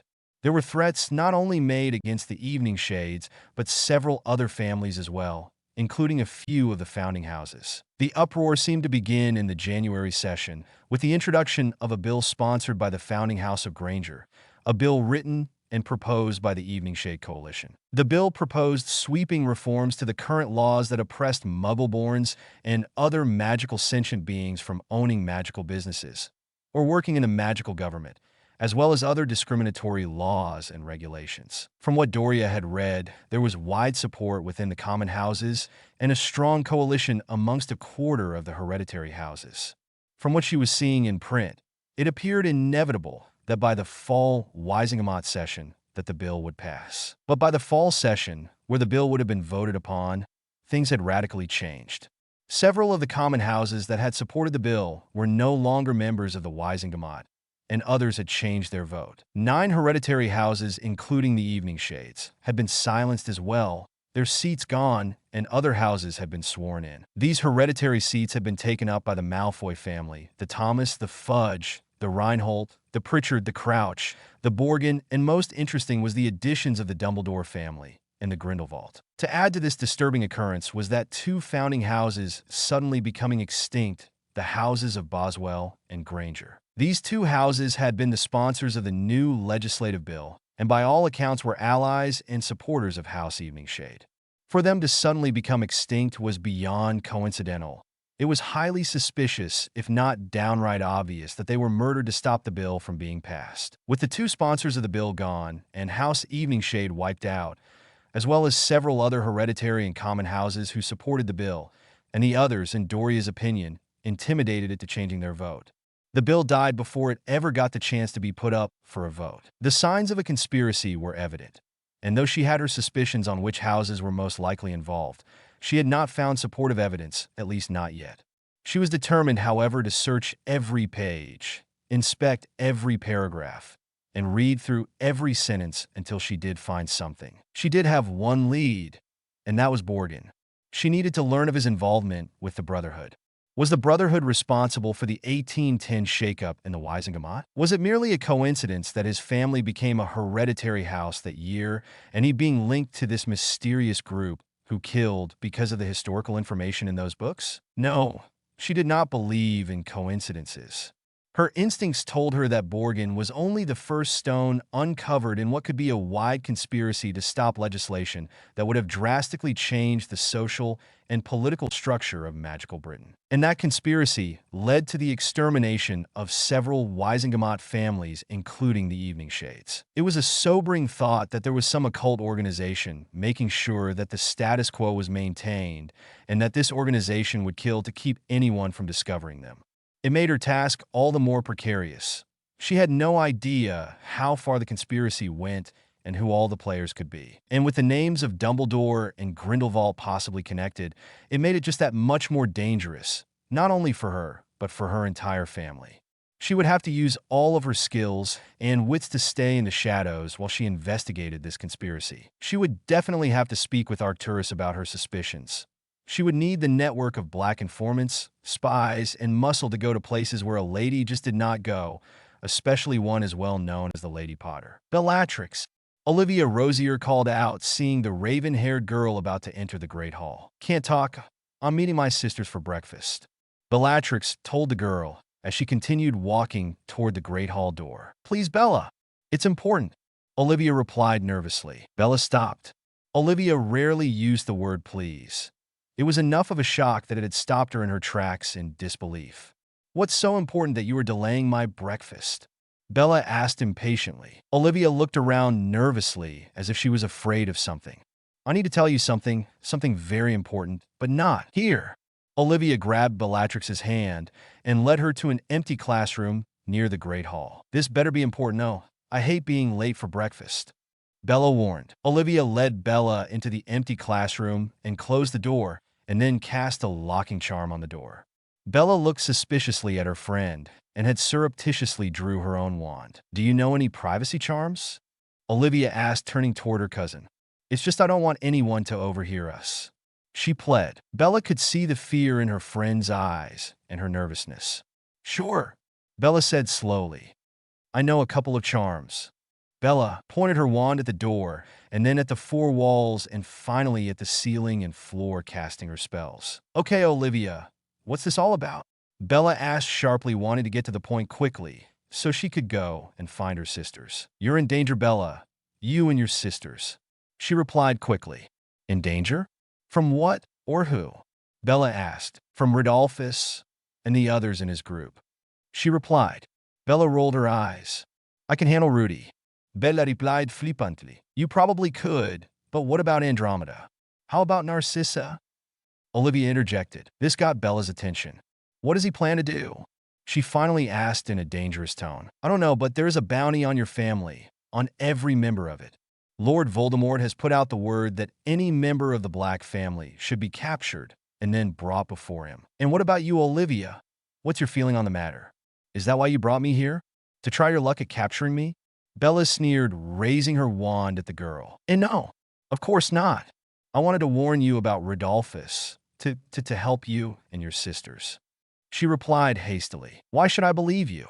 Aren't you shagging old Rudy boy? Olivia's eyes shot open in surprise at Bella's declaration. How did she know? She wondered to herself. Bella's smirk and accusing eyes were all that she needed to see to know that she knew. Olivia lowered her gaze, ashamed at what she had done. I'm sorry. If you're trying to apologize, don't. I have no feelings whatsoever about the unibrowed flubberworm. I'm merely dubious as to your sincerity about wanting to warn me, since you fancy the scion of flatulence. I admit that I fancied him once, but no more. I realize the kind of person he is, and I don't want. Olivia hesitantly touched the left side of her face, as if it would cause her great pain to do so. I don't want to be with someone who can be so cruel, she finally muttered. Bella noticed several tears sliding down her friend's face. Bella remembered what Andromeda had told her about Olivia before the train ride home, that she had been beaten rather viciously for some offense to Rudolphus. Bella knew that it was because she had stolen the ring given to her as a member of the Young Death Eaters. Bella felt a twinge of sympathy, but only a twinge, resisting the urge to tell the girl that she made her own bed and deserved what she got. She decided to let the girl off. Look, I appreciate you coming to me about this. If you hear anything more, you'll let me know, yeah? I will, I promise. Evan is still hanging out with them, and he always tells me what's going on. So if he plans to do something, he'll probably let me know. Olivia replied, Thanks, Oda. Bella told her friend with a half, but sincere smile. Olivia nodded and turned back to the door and cast the unlocking charm. Bella took down the privacy wards, and the two left the classroom to go to the Great Hall. Bella found her sisters and made her way to them, sitting just across from the two. About time you showed up. Breakfast is nearly over, Andromeda stated, giving her a disapproving glare. Couldn't get away from Harry? Narcissa smirked, playfully waggling her eyebrows. First off, you're too young to be making such insinuations, young lady, Bella replied. And second, it wasn't Harry that made me late. I just had an interesting chat with Olivia, Bella whispered, leaning forward. What sort of chat? Andromeda asked, picking up the seriousness in Bella's voice. Bella looked up and down the table, spotting the Lestranges holding court with their lackeys. Bella shifted her eyes down the table toward the group. The troubling kind of conversation, she replied flatly. Both Andromeda and Narcissa stiffed at the implication. What did she say exactly? Andromeda asked. Later, Bella told her. But from now on, I don't want either of you going anywhere alone. Is that understood? Andromeda wanted to argue that she was capable of taking care of herself, but the glare Bella was holding her with brokered no argument. Andromeda nodded, as did Narcissa. Sissy, I will escort you to your classes. Andy, is there someone who you trust to walk with you to class? Yeah, my two roommates are trustworthy, Andromeda replied. Are you sure? Bella asked probingly. Yeah, Jessica is a half-blood and hates the politics in Slytherin, and Marnie is her best friend and from a neutral house. I should be fine with them, Andromeda told her sister. Bella nodded her head. I want you both to meet me on the 7th floor at lunchtime by the tapestry of Barnabas the Barmy. Actually, Sissy, I will come get you after your class. Andy, ask if your friends would walk with you to the library. It's a public place with a lot of people, and I'll meet you there once I pick up Sissy. The two younger sisters nodded their understanding. Suddenly, a loud cry echoed through the hall, and many of the Slytherins started laughing. Bella noticed Rudolphus smirking and trying to put his wand away slowly without drawing attention to himself. Lily! Bella heard Narcissa shriek. Bella looked up and saw the pretty redhead trying to pick herself up off the floor. Bella noticed that her legs seemed to be stuck together as she struggled to stand. A leg-locking curse? Bella growled, glaring at Rudolphus. Narcissa had gotten to Lily and was trying to help her friend up. Bella rose from her seat and cast the counter to the Jinx. Lily was red-faced and looked like she was about to cry, but instead she stood up straight and defiantly glared at those laughing at her expense. Very mature. She directed her comment at the older Slytherin boys, who were the most vocal. Are you talking to us, mudblood? Terrence Travers, a 7th-year Slytherin, growled at the little first year. You do not speak to your betters without permission. In fact, don't open your mouth at all unless it's on your knees, but you won't be using it to talk then either. The blonde-haired boy smirked and received a round of guffaws from his housemates. Lily at first appeared to be frozen in place, everyone mistakenly thinking that she was standing in shock or fear. But Bella felt a sudden drop in temperature and noticed that the flatware on the Slytherin table began to rattle ominously. All eyes were on the shaking flatware and goblets and ignoring the little red-headed Gryffindor. But Bella glanced at Lily and began to see her eyes begin to glow that killing curse green. Shite, Bella said, follow me now. Bella told her sisters as she moved quickly to Lily. Lily, come with me quickly. Bella told the first year stepping in front of her. Taking her gently by the arm, she guided her out of the hall. The rattling stopped suddenly when Bella had touched Lily's arm. A pair of twinkling blue eyes watched with interest as the Black sisters escorted Lily Evans hurriedly out of the Great Hall. Curious, very curious. Dumbledore murmured, stroking his beard. A/N. I'm back to writing every day now, so I'm getting back into the flow again. The next chapter should be out by the end of next week and should be a bit lengthier than this chapter. Please leave a comment, critique, or review, and let me know your thoughts. Thanks. Chapter 26. Disclaimer. See Chapter 1. A/N. So sorry about the delay in getting this out. I had to go out of town for a week on work-related business and forgot to bring my flash drive. Also started my vacation, and the wife has had me busy with honeydews. Happy anniversary, Passageways. 1 year ago today, I started this little story. A big thanks goes out to Papa Dragon for reminding me of the date. And a thank you to all those who reviewed the last chapter. Also, there was enough positive response into creating a forum for Passageways that it is up and running. I've never done one of these before, so be patient with me as I try to make it work. Beginning with this chapter 1, we'll answer review questions in the forum, or if you have other questions about the story, I left it open for new postings. Take a look when you get a chance. S/N. This chapter was a struggle, and there are parts I'm very happy with and others, well, not as much, but overall it accomplishes what I wanted it to in moving things a bit forward. Thanks again for reading and reviewing. Now the continuation of Passageways. Chapter 26. Bella quickly led her sisters and Lily out of the Great Hall before anyone could notice the building magic around Lily. On her way out, she noticed that Sirius, James, and their 2 friends were just now heading into breakfast. Coming to a quick decision, she called out to her cousins and beckoned them over to her. I need to talk to you too, Bella told James and Sirius. It's about family business, she replied, glancing over meaningfully at Remus and Peter, letting her 2 cousins know that they would need to send their friends away. James, catching her meaning, turned to Remus and Peter. Hey guys, we'll see you in potions, all right, James told his friends. Remus nodded his understanding, and Peter just shrugged. The 2 boys then turned and entered the Great Hall for some breakfast. What's this about, cuz? Sirius asked suspiciously. Not here, Bella hissed. This needs to be done in private. Bella turned and made her way to the grand staircase, the others following quickly behind her. The group ascended the stairs silently until Sirius and James realized that they were headed toward Gryffindor Tower. The 2 friends looked at each other and silently decided to ask again what was going on. Hey Andy, what's going on, and why are we heading to Gryffindor Tower? As a matter of fact, how does Bella even know where it is? Sirius asked suspiciously. The what's going on will have to wait, but as far as knowing that Gryffindor Tower was up here, Andromeda shrugged. We didn't until you just mentioned it. Andromeda grinned ominously. Wouldn't want to give us the password, now that you've spilled the beans on its location? She waggled her eyebrows. Not likely, James answered for his cousin. No telling what evil plots you could unleash on our housemates. James smirked. Oh, you're no fun, Jamie, Narcissa said playfully. So why does Bellatrix have her arm around Evans? Sirius asked curiously. Narcissa immediately scowled. Someone cast a leg-locking jinx at her, and she fell to the ground near the Slytherin table. Terence Travers then said something awful to her that got her upset. What did he say to her? James asked angrily. Narcissa and Andromeda shared a knowing smile with each other. Andromeda quickly whispered close to James' ear what the 7th-year Slytherin had said to Lily. James' face flushed red with anger and abruptly turned around to march back to the Great Hall. Andromeda had to grab him by the collar to stop him from seeking out the boy. He'll get what's coming to him, Jamie. Don't you worry about that. Lily is under our protection, and we don't let a slight against our family go unpunished.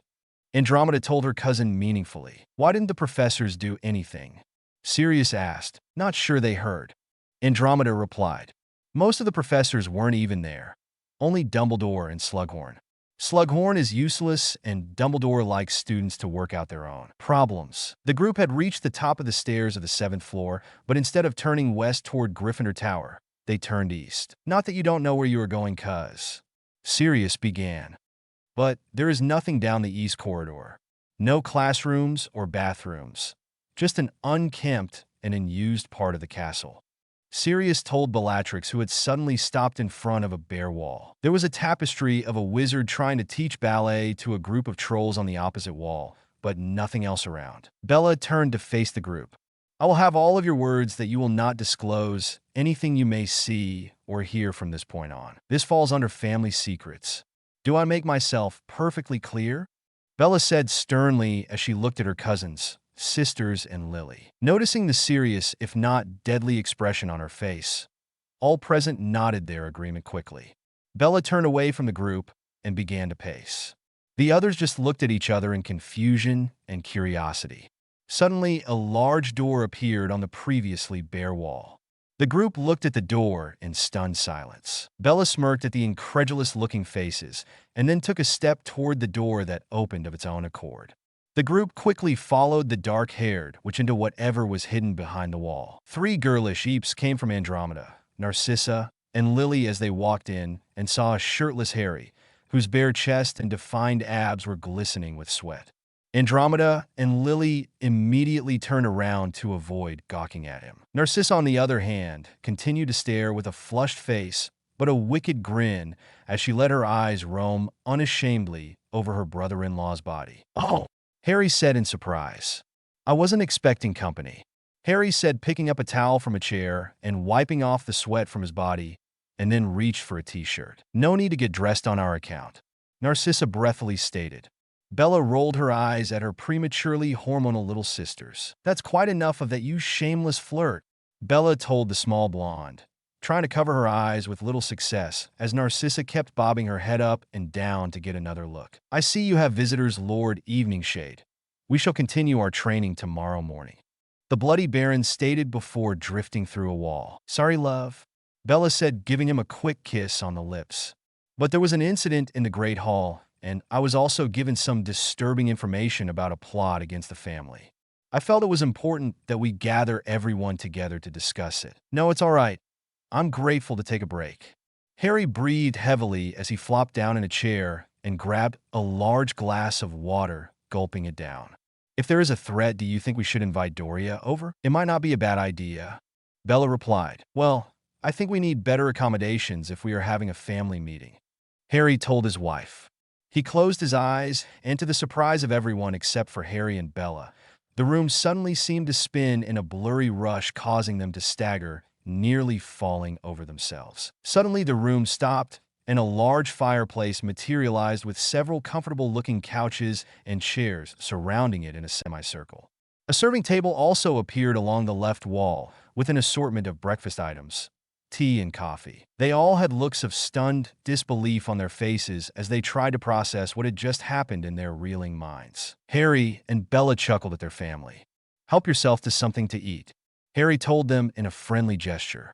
"I'll just kip off and get cleaned up while you eat. I'll give Aunt Doria a call while you're doing that," Bella told him and swatted his arse playfully as he went by. 30 minutes later, Harry walked out of his shared bedroom with Bella.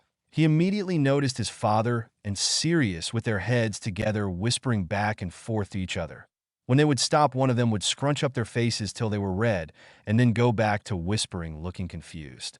Harry chuckled when he figured out that they were trying to get the room to do something for them. He saw that Sissy and Lily were likewise engaged on one of the couches. The flirty blonde seemed to be consoling her red-headed friend.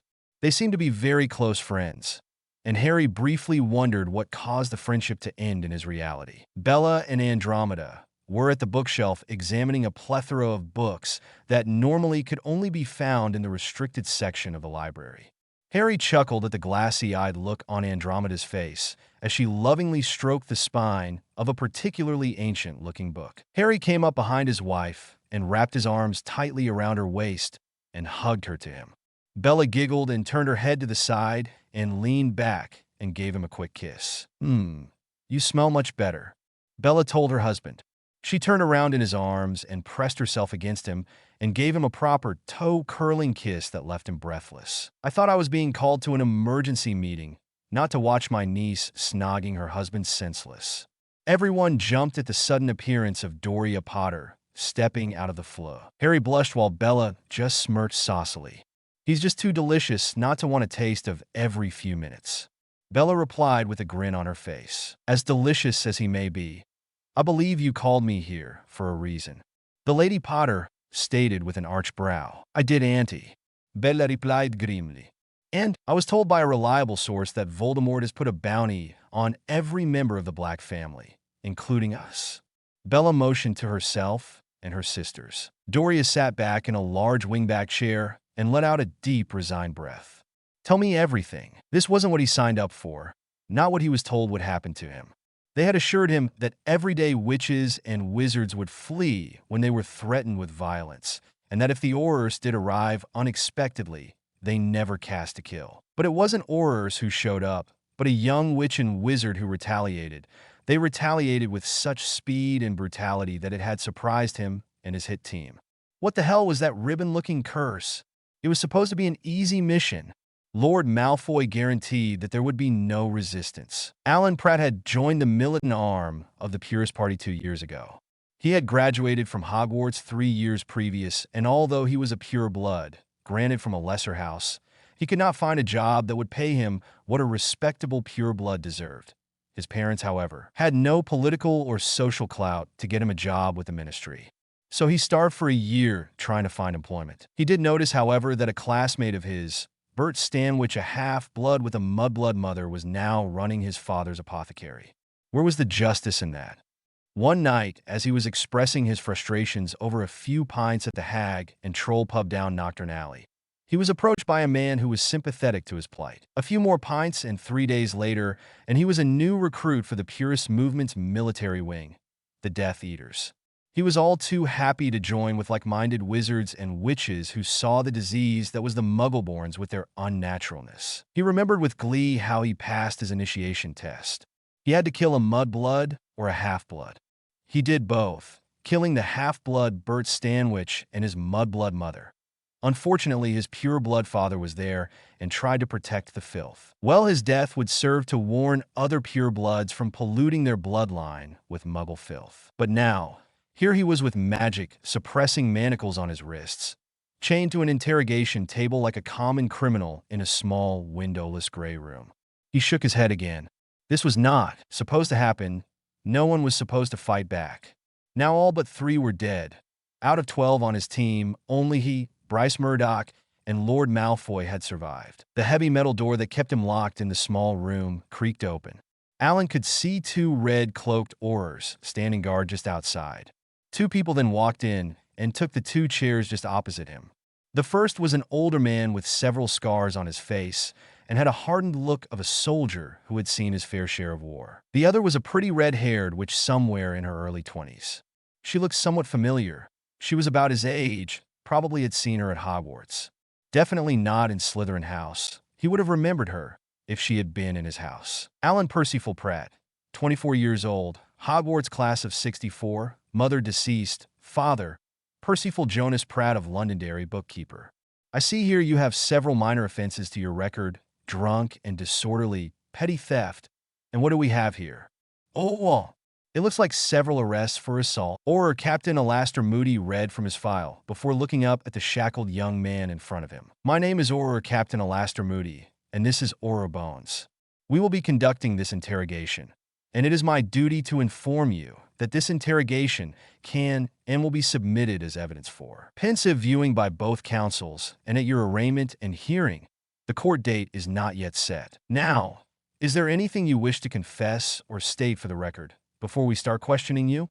The veteran Auror asked. You. I'm not saying a word to you without my solicitor. Pratt spat. Moody's face tightened at the foul-mouthed whelp and had to take a calming breath before he continued.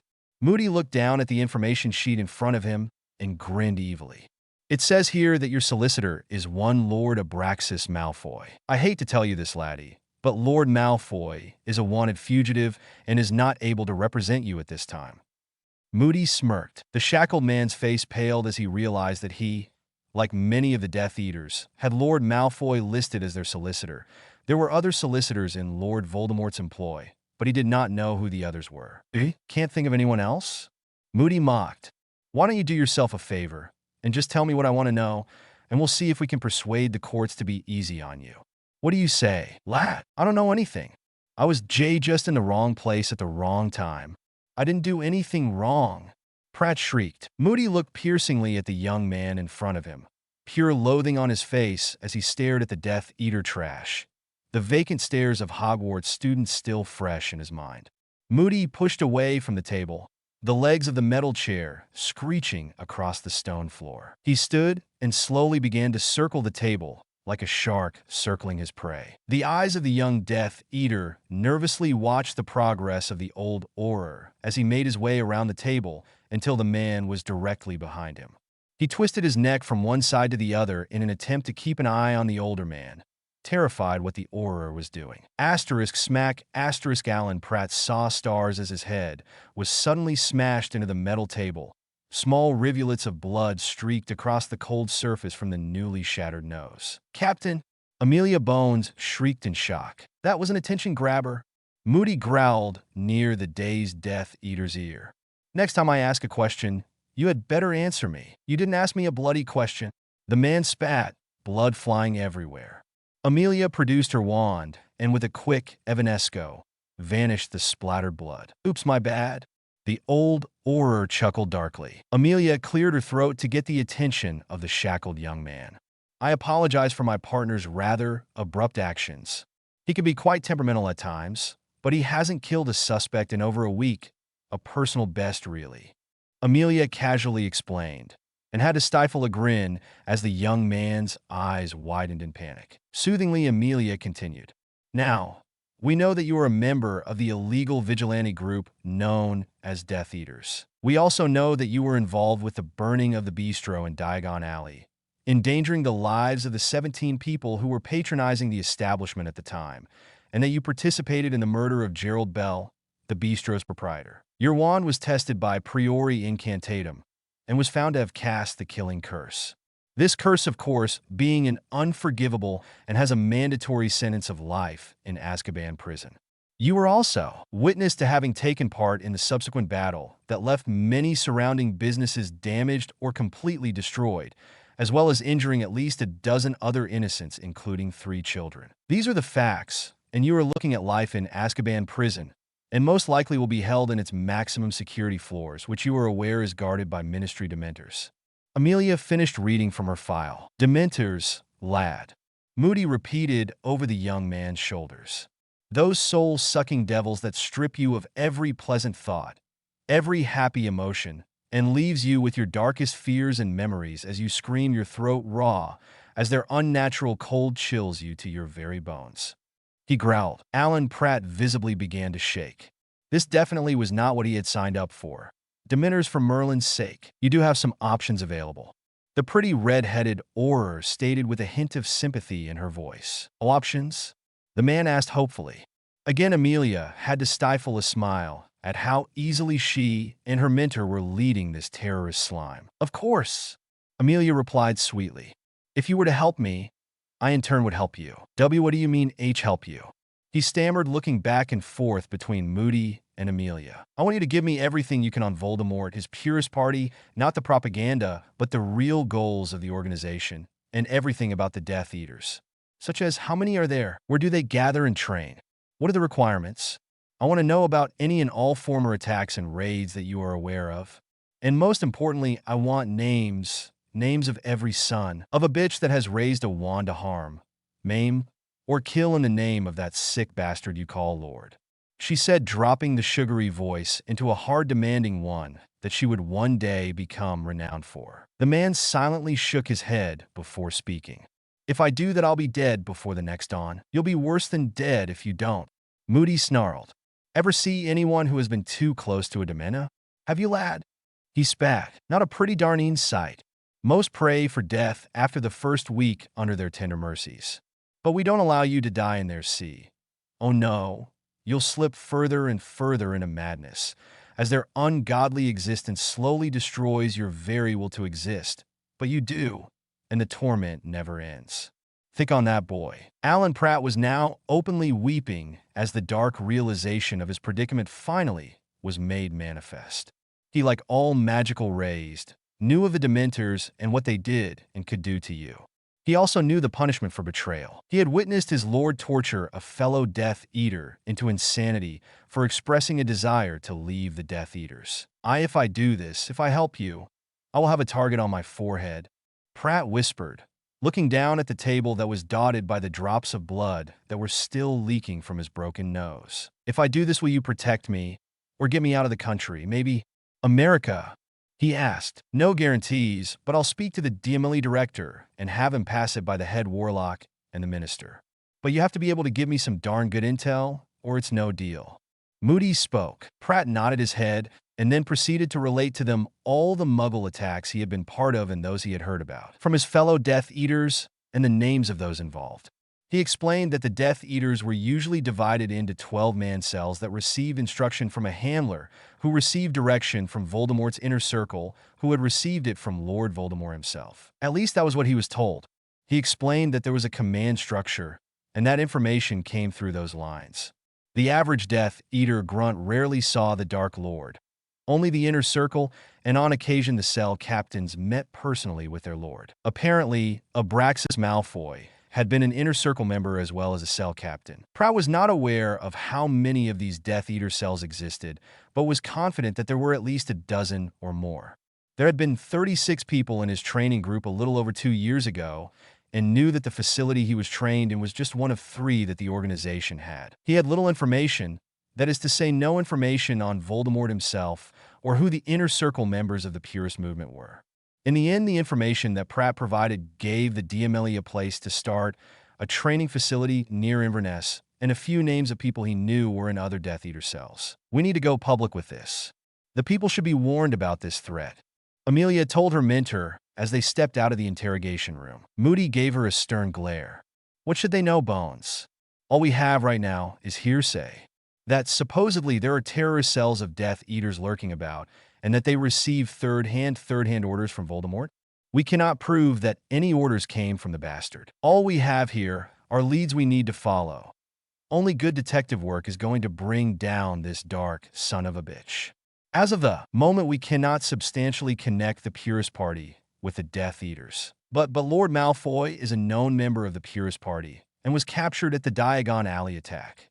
Amelia protested. "Use that brain in your head, Amelia. I know you have one. It's all circumstantial. Just because he is a member of both groups does not automatically tie the two organizations together. Not to mention the Peckerhead up and fled the country. I can guarantee you that the Purist leadership will no longer participate in Death Eater raids. With the capture of Lord Malfoy and the loss of the Malfoy fortune, it will cause the organization to rethink risking their money men from being on the front lines." Amelia nodded her head in understanding. "You're right. Without definitive proof, all we have are allegations and speculations." Amelia sighed in frustration. "Don't look so defeated, Amelia. We do have a solid lead to start with. With one step at a time, we will get the evidence we need to bring these arses down. What we do need to do is inform Crouch about these training camps, and that we could be facing a serious threat of Death Eaters who may outnumber the Aurors and hit wizards combined." The conversation with Doria had ended with the group being instructed to be extra vigilant and to watch out for one another. They were further instructed to never go out alone. It was decided that for their safety, Andromeda and Sissy would move out of Slytherin House and into the room of requirement with Harry and Bella. Narcissa seemed to be very excited with this declaration as she smiled coquettishly at Harry, much to Bella's irritation.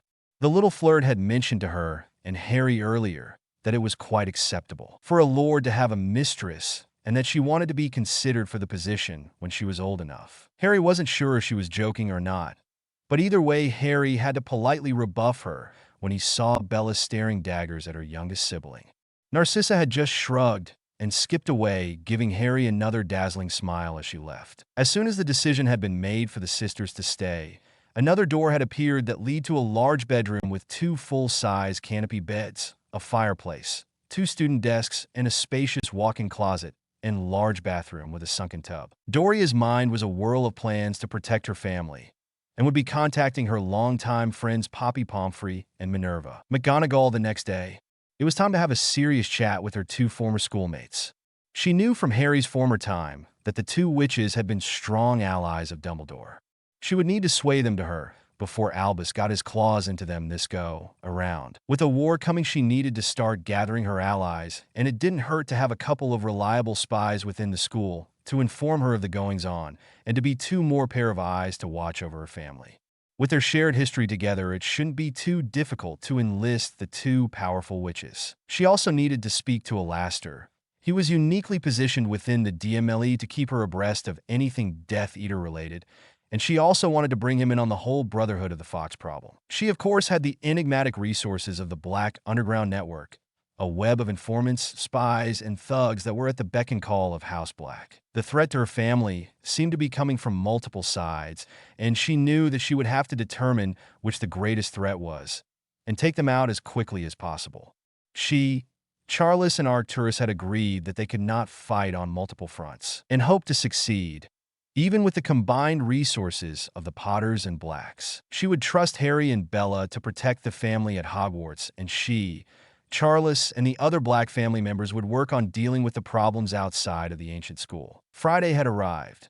The rest of the week went by without incident for the sisters and Lily, though there was an obvious uptick in anti-Muggle-born verbiage and several minor altercations, which required some medical attention. But it did not pass by Poppy Pomfrey's notice that all the recent visitors to her little hospital had all been Muggle-born. She had heard the whisperings like all the professors had regarding an organized hazing of Muggle-born witches and wizards. She had even brought up the issue in this morning's weekly staff meeting. But Dumbledore had dismissed it as young people just being kids and that there was nothing to worry about. This had caused her to bristle and reflect on the meeting she had had with Minerva and their old friend Doria Potter-Black and the ever-vigilant Alastair Moody. They had met Wednesday evening at the Three Broomsticks for dinner, an invitation to dine from the Lady Potter. It had been an illuminating meeting, if not worrisome and downright frightening.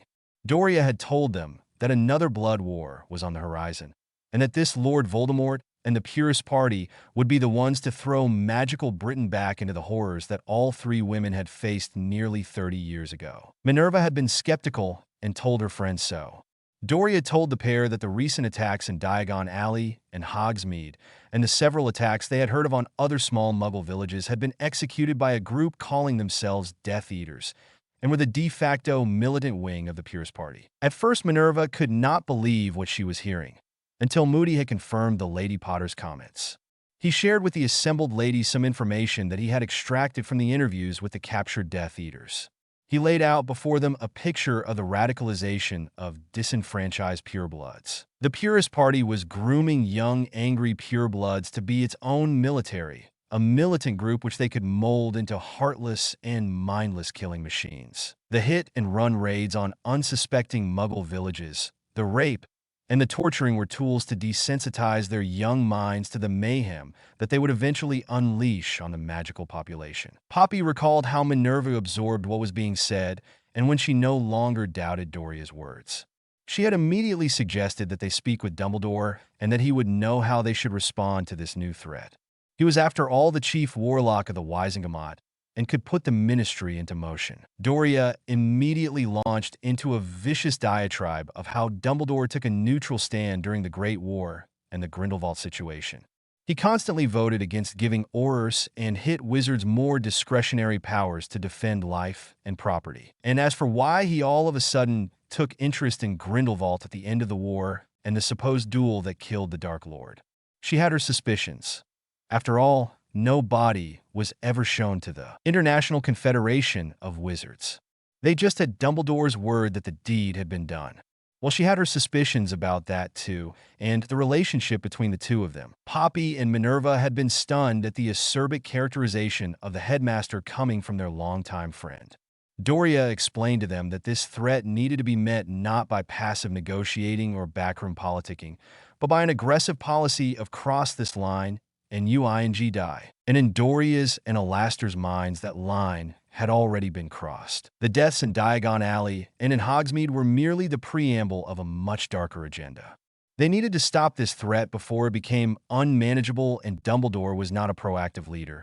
He usually took a wait-and-see position on almost everything. And having the minister's ear, it was a guaranteed certainty that once again he would recommend a policy of passivity. The meeting had stretched into the wee hours of the morning, But Alastor and Doria had convinced Minerva and Poppy to at least be their eyes and ears within the school.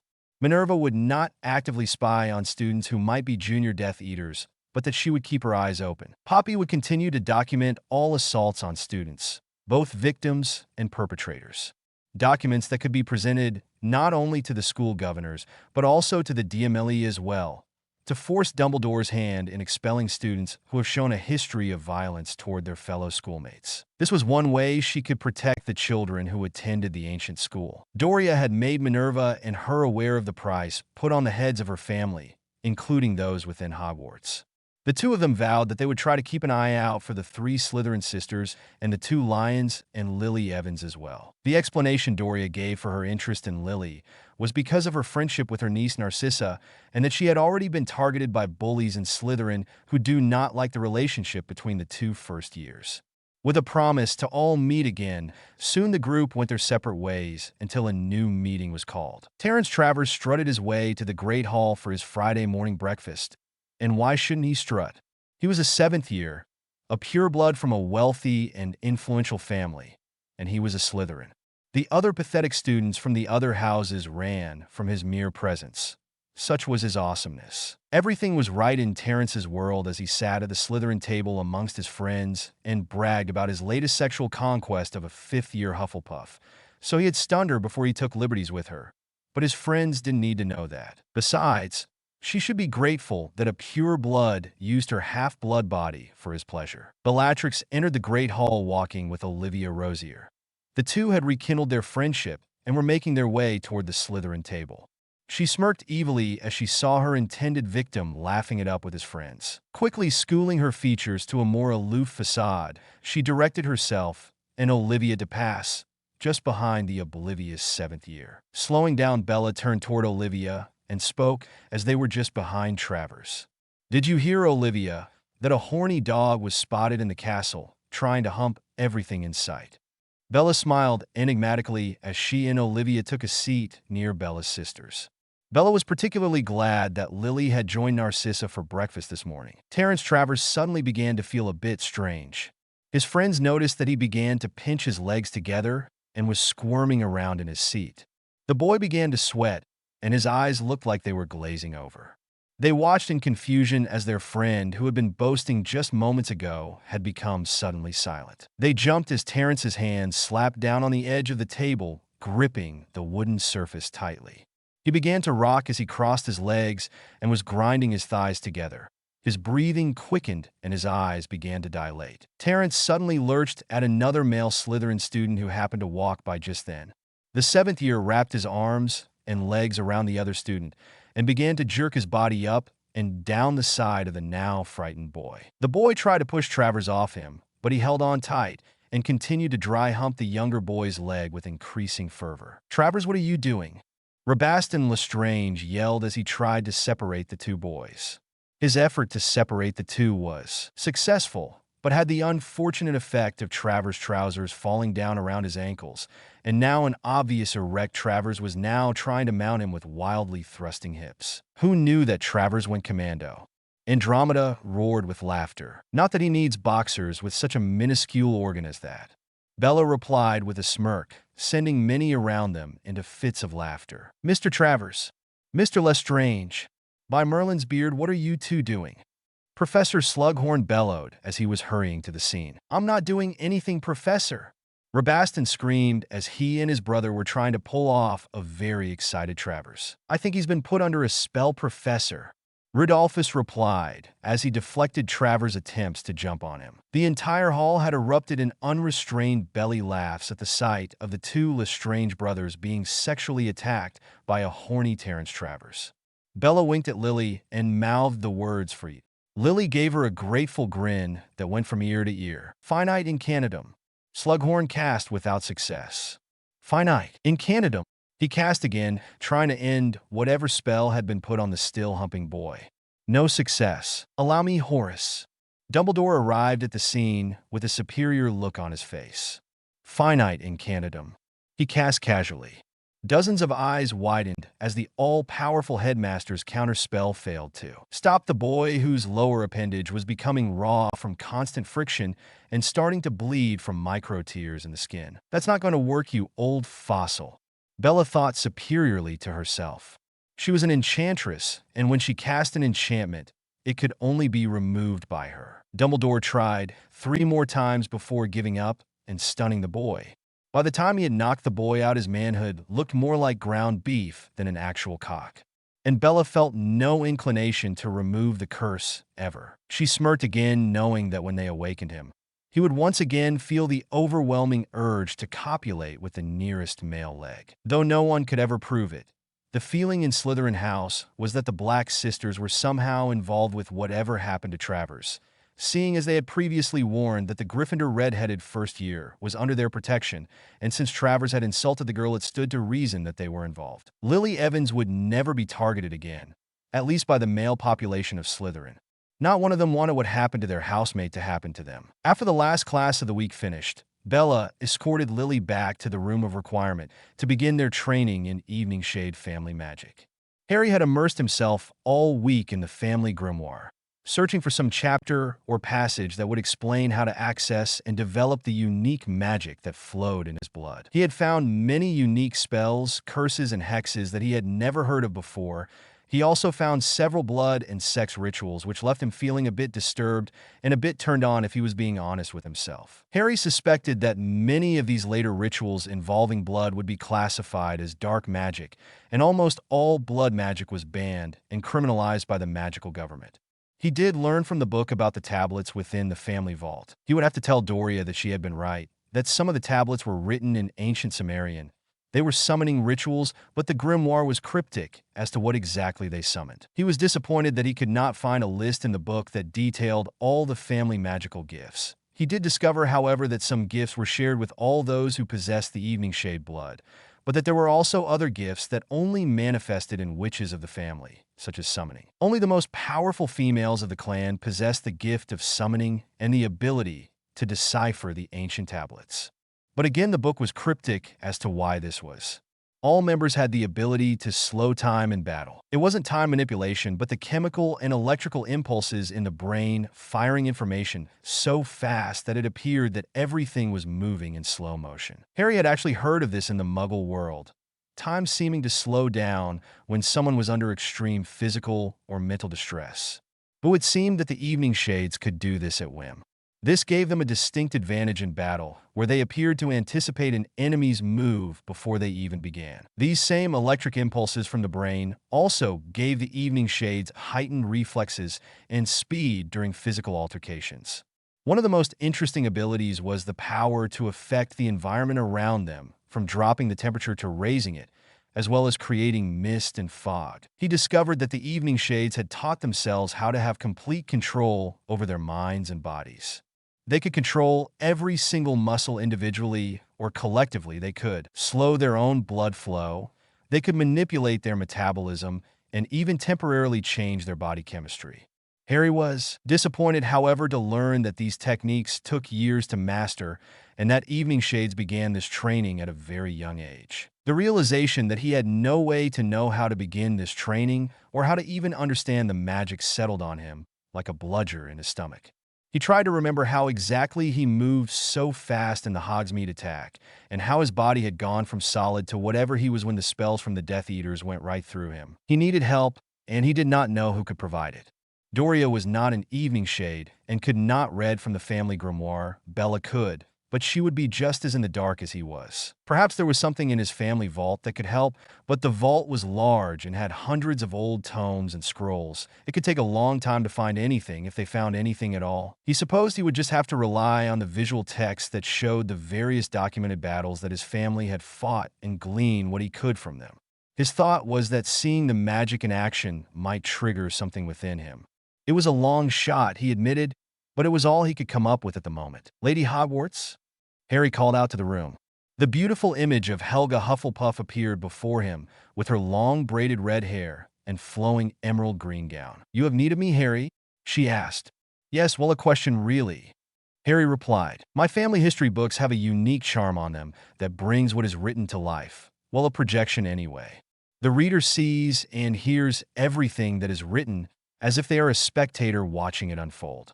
I guess in a way, it is like a pensive. Harry told the spectral image. And your question is? She asked patiently. Is there a way for that projection to be made larger, so that more than one person could view it? He asked hopefully. What you asked my champion is possible. Godric would often use this room to review past battles to critique himself and others. In a way, the magic in this room can become a large pensive of a sort that puts you in the middle of the memory. Brilliant! Harry replied excitedly. What do we need to do to draw the history out of the books? Suddenly, a marble pedestal of Greek column design rose out of the floor at the center of the room. It was white with streaks of blue running through it. It was 4 feet high and a foot in diameter. Forming the top was what appeared to be a large square amethyst of a brilliant purple hue that seemed to pulse with magic. Place the book on the gemstone, Harry. The lady directed. Harry did so, and immediately a purple aura surrounded the book. The cover opened with a snap against the gemstone. Suddenly, the pages began to turn at an incredible rate, like hurricane winds blowing them open until it reached the end, and the back cover snapped the book closed. A small purple dome arose from the amethyst and covered the book completely beneath it, and then the marble column sank back into the floor, book and all. Harry was about to ask what was happening when the room suddenly became dark. Harry could not see a thing. Panic began to well up in his chest as the climate in the room suddenly changed from warm and dry to cold and humid. He could smell it before his eyes focused enough to see it, but the unmistakable scent of pine hit his senses. Soon trees came into focus, and he looked around and found that he was in the midst of a thick forest. Harry looked up and could barely see the evening sky through the heavy forest canopy. Harry was confused. If this was a memory, where was his ancestor? His question was soon answered when he heard whispered voices. Harry turned around at the sound of the voices coming from behind him. There just feet from him were 2 men in what appeared to be Roman armor speaking in hushed tones. At first he could not understand them. The extent of his Latin came from spells he learned at Hogwarts. Within moments, perhaps through the magic of the book or the room of requirement, Harry began to hear English. The family history book he had chosen was his family's involvement with the Cimbrian War. Germanic tribes were flowing into Roman-controlled territories, and the Romans, afraid of the growing number of barbarians, began a costly but ultimately victorious campaign. Harry looked closely at the 2 men. They were short, maybe 5 feet 5 inches at the most, but what they lacked in height, they made up with broad shoulders and powerful-looking chests and arms. They looked like a pair of large pit bulls, he chuckled to himself. What stood out to him the most were the matching pairs of emerald green eyes, exactly like his own. These were his ancestors, Malleus and Marcus Silanum, officers in the Roman First Magical Cohort under the command of Gaius Marius. The year was 102 BC, and this was the eve before the Battle of Aquae Sextiae, where the Roman legion would crush the Germanic tribe of the Teutons and its allies. Harry had picked this particular tome because of the different tactics of battle between the Roman wizards and the Germanic warlocks. There were 3 Roman magical cohorts. The first cohort consisted of 800 men, with the other 2 with 480 each, for a total of 960 men. These magicals were conscripted for the most part from all over the Roman Empire. The Teutons and their allies had a magical force of about 1,400 strong. The Germanic warlocks each wielded a staff of varying shapes and sizes. The Roman wizards carried wands, because they were small and easier to wield. Though the wands were easier to wield, they did not have the magnified focus power of a staff, with its devastating ability to cast wide area spells. The drawback to the staff was, of course, its bulky size. It was not a weapon that could be used easily in close quarters combat, where the wand would excel. Harry thought it would be educational to see how the 2 sides maximized their assets and how they overcame their weaknesses. But more importantly, he wanted to see how his ancestors wielded their unique brand of magic. According to the book, there were 10 evening shades, or Silanum, as they were named during that time, which fought in this particular battle, with only 1 perishing in the fight. The Roman wizards, along with their wands, carried the scutum. This shield had been enhanced to withstand all low-powered curses and most mid-level, and a few high-powered curses. The German warlocks did not carry shields, as their staffs required both hands, but being unencumbered with a bulky shield, they could move quickly. Even without a shield, they still had some protection as they wore cloaks of dragonhide that were spell-resistant. "Harry, are you here?" Harry turned around to see a point of light coming toward him, a Lumos spell. "Keep coming forward, Bella," Harry called out as the raven-haired beauty approached with Lily next to her. Bella had to duck under a large half-fallen tree before she managed to get to her husband. "Mind telling me what all this is?" Bella asked in a growl. Her high-heeled boots not made for this type of terrain. "Well, this is from one of the family history books, specifically the one chronicling the Cimbrian War," he told her with a sheepish shrug, and she folded her arms across her chest, waiting impatiently for a more detailed explanation. You see, the lady was able to absorb the content of the book and then turn the room into a kind of pensive so that we can be up close to the memory. Harry replied, "This is so cool." Lily gasped. "It seems so real." Lily reached down and picked up a pine cone she spotted on the ground. "It is real," Lily whispered in awe. "Well, yes and no." The Lady Hogwarts spoke, approaching the trio with Doria Potter in tow, who had come through the floor. "This is merely a magical representation of the sights and sounds that exist within the magical tome Harry gave me. And although all your senses will be affected by the magic environment, you cannot interact with what is happening on the battlefield, nor will you be able to be hurt by anything that occurs in this memory." "Well, that's good to know," Doria Potter remarked, touching a bit of green moss on a nearby tree and rolling it in her fingers interestedly. "So, what is the purpose for this representation?" Doria asked, inquiringly waving her hand about the area. "Observation and education," Harry replied without hesitation. "I thought by observing evening shade magic in action, we might be able to understand how it is done. The thing is, I haven't found much within the family grimoire that tells me how to develop my family magic or what all the family magic includes," he said with a shrug. Doria sighed. "Harry, I don't think that this will be that helpful." "Why not?" he asked, a bit perturbed. Doria gave him a withering look. "Without knowing what is going on inside your ancestor's head, it will be difficult to know how he is pulling the magic from within him. Seeing them cast is not the same thing as knowing how they cast." Harry rubbed his face in frustration and turned away from his grandmother and the others and walked to the tree line. He looked out over a camp with what appeared to be more than 1,000 small tents with 1,000 small fires pits in front of them. The scene before him, though, was paused. No one moved. The flames of the fires did not flicker. Even an owl that had been in mid-flight was frozen in place. Harry felt a hand squeeze his shoulder gently. He looked back over his shoulder to see his grandmother's warm, dark eyes. She looked out over the Roman camp below and suddenly had a thought. "Harry, dear, in Hogsmeade during the attack, you were able to access some of your family magic. It was an amazing thing to watch." She smiled and shook her head at the memory. "Yeah," Harry said, slowly wondering where his grandmother was going with this. "Your magic responded to you in a time of need, of great stress, like accidental magic in children. The magic reacts to intense emotion and determines what the child needs and reacts accordingly, like an autonomic reflex. Tell me, what were you feeling when you saw the two wands pointed at you at point-blank range?" "What was I feeling?" Harry snorted. "I thought, oh foo. Darn." Harry looked sheepish, but relaxed when Doria chuckled at his near slip of vulgarity. "Anything else?" she asked pointedly. Harry took a moment to remember back to that day and the incident in question. There wasn't any clear thought. Not really. Harry began. It was just an intense feeling of not wanting to be there. Harry stated, confused at his own reply. "Do you remember that feeling? That exact feeling when you changed?" she asked. "And no, maybe. I don't know," he said slowly. "It's hard to remember." Doria nodded her head and squeezed his shoulder comfortingly. "I believe, Harry, that your magic reacted on its own, much like accidental magic. I think if we can recreate those intense situations, such as what happened in Hogsmeade, you'll be able to remember what it felt like. I believe if we can take your memories and project them like this." She waved her hands at the current projection. "You might be able to reproduce what you did and then remember that feeling. But I think that viewing what my family is capable of would also benefit us. Don't you think?" Harry asked diplomatically. "Perhaps you're right, Harry." Doria relented. "But war is an ugly thing to see.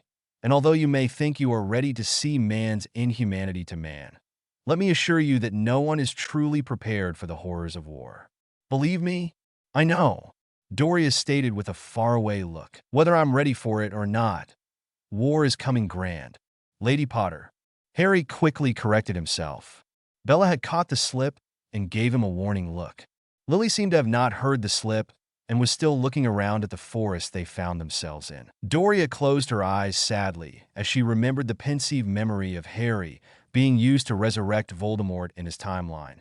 The lengths the man had gone to achieve his pseudo-immortality, and the dark rituals he would have had to perform to reach the level of power and inhuman corruption he had obtained was sickening. It all attested to the demented character of the man who would see the destruction of their world for his own selfish ego. Very well, Harry, but I must insist that Lily not take part in this viewing. She is far too young to be witness to this obscene level of brutality. And that goes for the others as well. You may teach them what you have learned afterwards, but I can, in good conscience, allow them to view this. She stated firmly. Harry nodded his head in understanding. I will be viewing it, Annie. Bella put in defiantly. I stand with my husband, and where he goes I go. I had no illusion of any other decision, my dear. Doria replied with a resigned tone that was laced with pride for her niece. A wife's place should always be at her husband's side. Lily, you will come with me. I think it's time to begin your clemency training. The Potter matriarch informed the petite redhead and then quickly ushered her in the direction she had come from. The lady escorting them out. Are you ready for this? Harry turned to Bella and asked. Bella swallowed hard. I am, she stated with as much conviction as she could muster. She had heard stories of the Great War and how very and brutal it had been. She imagined that what she was about to witness would be no less horrific. The sky was changing from the star-filled inky black to darker shades of blue and purple. Dawn was approaching. The sound of a horn soon grabbed the two teens' attention. Harry grabbed Bella's hand, and they raced to the tree line. The two of them stood in awe as thousands of men in leathers and plated armor began to assemble into their respective cohorts and legions. They stood amazed at how fast the assembly was and how orderly. More horns sounded, breaking through the crisp morning air as captains barked out orders and the many columns of men began to march. Hundreds more on horseback began to move as well. Bella tugged on Harry's sleeve and pointed to a cluster of wooden apparatuses and gave him a quizzical look. I think those are what are called ballistae. They shoot large bolts or arrows into the enemy. Some actually shoot multiple bolts at a time. Bella grimaced at the thought of being impaled by a bolt of wood or steel, and thought if she was going to die, she'd rather be AK'd than impaled. The two teens found their way down to where Malleus and Marcus were marching and shouting encouraging words to the wizards of the first cohort. It wasn't long before the column came to a stop. Harry and Bella gulped nervously as they looked across a large clearing and could see the enemy the Romans soon would be facing. They were dressed in animal skins for the most part. Some wore little to no clothing, and some wore paint on their face, arms, and chest, giving them a more frightening appearance. Harry was able to pick out the warlocks quite easily as they wielded their long staffs. He was unprepared, though, to see the numbers of the Teutons and their allies. By the look of them, he would guess that they were twice the number of the Romans. More horns blared as the sun peaked above the horizon. The echo of drums next reached his ears, and then suddenly they were moving forward with the rhythmic sounds of feet stamping on the ground and sword and shield striking one another in a deadly cadence. The battle was about to begin. /n. Hope you enjoyed the chapter and are not too upset with the Cliffy. I'm not sure I want to go into graphic detail about the battle and what the Evening Shades did in the next chapter. I'm thinking to just kind of bring it up when Harry begins to dissect it and plan on how to develop and teach it to Bella and Lily. Perhaps I'll let you decide it. If you want me to write the battle scene or not, give a yeah or nay in your review. Again, thanks for reading and hope to see lots of comment, questions, and reviews, and don't forget about the forum. The link is on my homepage. Chapter 27. Disclaimer. See Chapter 1. /n. Hey all, thanks for all the reviews. And I agree with many of you that there really is no need to write a battle scene. It does nothing to move the story forward. But I will make several references to what they saw and learned throughout their training. So without further ado, I present the next chapter in the continuing saga of Passageways. Chapter 27. The evening was late as Marius Borgin was cataloging the latest acquisitions of certain relics that the Ministry of Magic would consider dark and dangerous. But Borgin saw them much differently. These were works of art, truly artistic in their complexities. The ability to permanently curse or enchant objects was all but a lost art. The ancient Egyptians were truly masters at creating such masterpieces of dark magic, curses and enchantments that lasted for thousands of years. True enchanters nowadays were extremely rare. He himself only knew of two personally in the whole of Europe, and their services came at an extreme premium. As a result of the few numbers of enchanters or enchantresses, the market for existing enchanted objects was highly lucrative. His latest acquisition, the Hand of Glory, was such an object. Even through the murkiest darkness, it would provide light to the holder, open any door, and was even rumored to immobilize anyone who looked directly at it. Granted, it siphoned the holder's magic to do so, but it was still an impressive work of enchantment. His musings ceased, however, when he felt the ward's key to his shop's door alert him of someone entering. He made his way to the display floor from the back room and saw a cloaked figure locking his door and turning his open sign over to where it displayed the closed side of the sign. Borgin hadn't stayed in his nefarious line of work for so many years by being a careless wizard, and so had immediately raised the offensive wards within the store. If the stranger made any kind of threatening move, the wards would activate, and the intruder would find himself hit by at least a dozen dark curses. Borgin grimaced as he heard the cloaked man chuckle, his deep timbre identifying him as male. That dark chuckle was familiar to him, and he swallowed a large lump in his throat as the man turned to face him. Beneath the hood of the dark brown cloak, he saw one unnaturally looking amber eye staring back at him. The other eye, the left one, was covered by a silver-leafed eye patch. "Is this any way to greet an old friend, Marius? I felt the wards go up as soon as you called them." He chuckled mirthlessly. "Since when have we considered each other friends, Heinrich?" Borgin sneered and received another aggravating chuckle from the visitor. "Are we not friends and brothers in the cause?"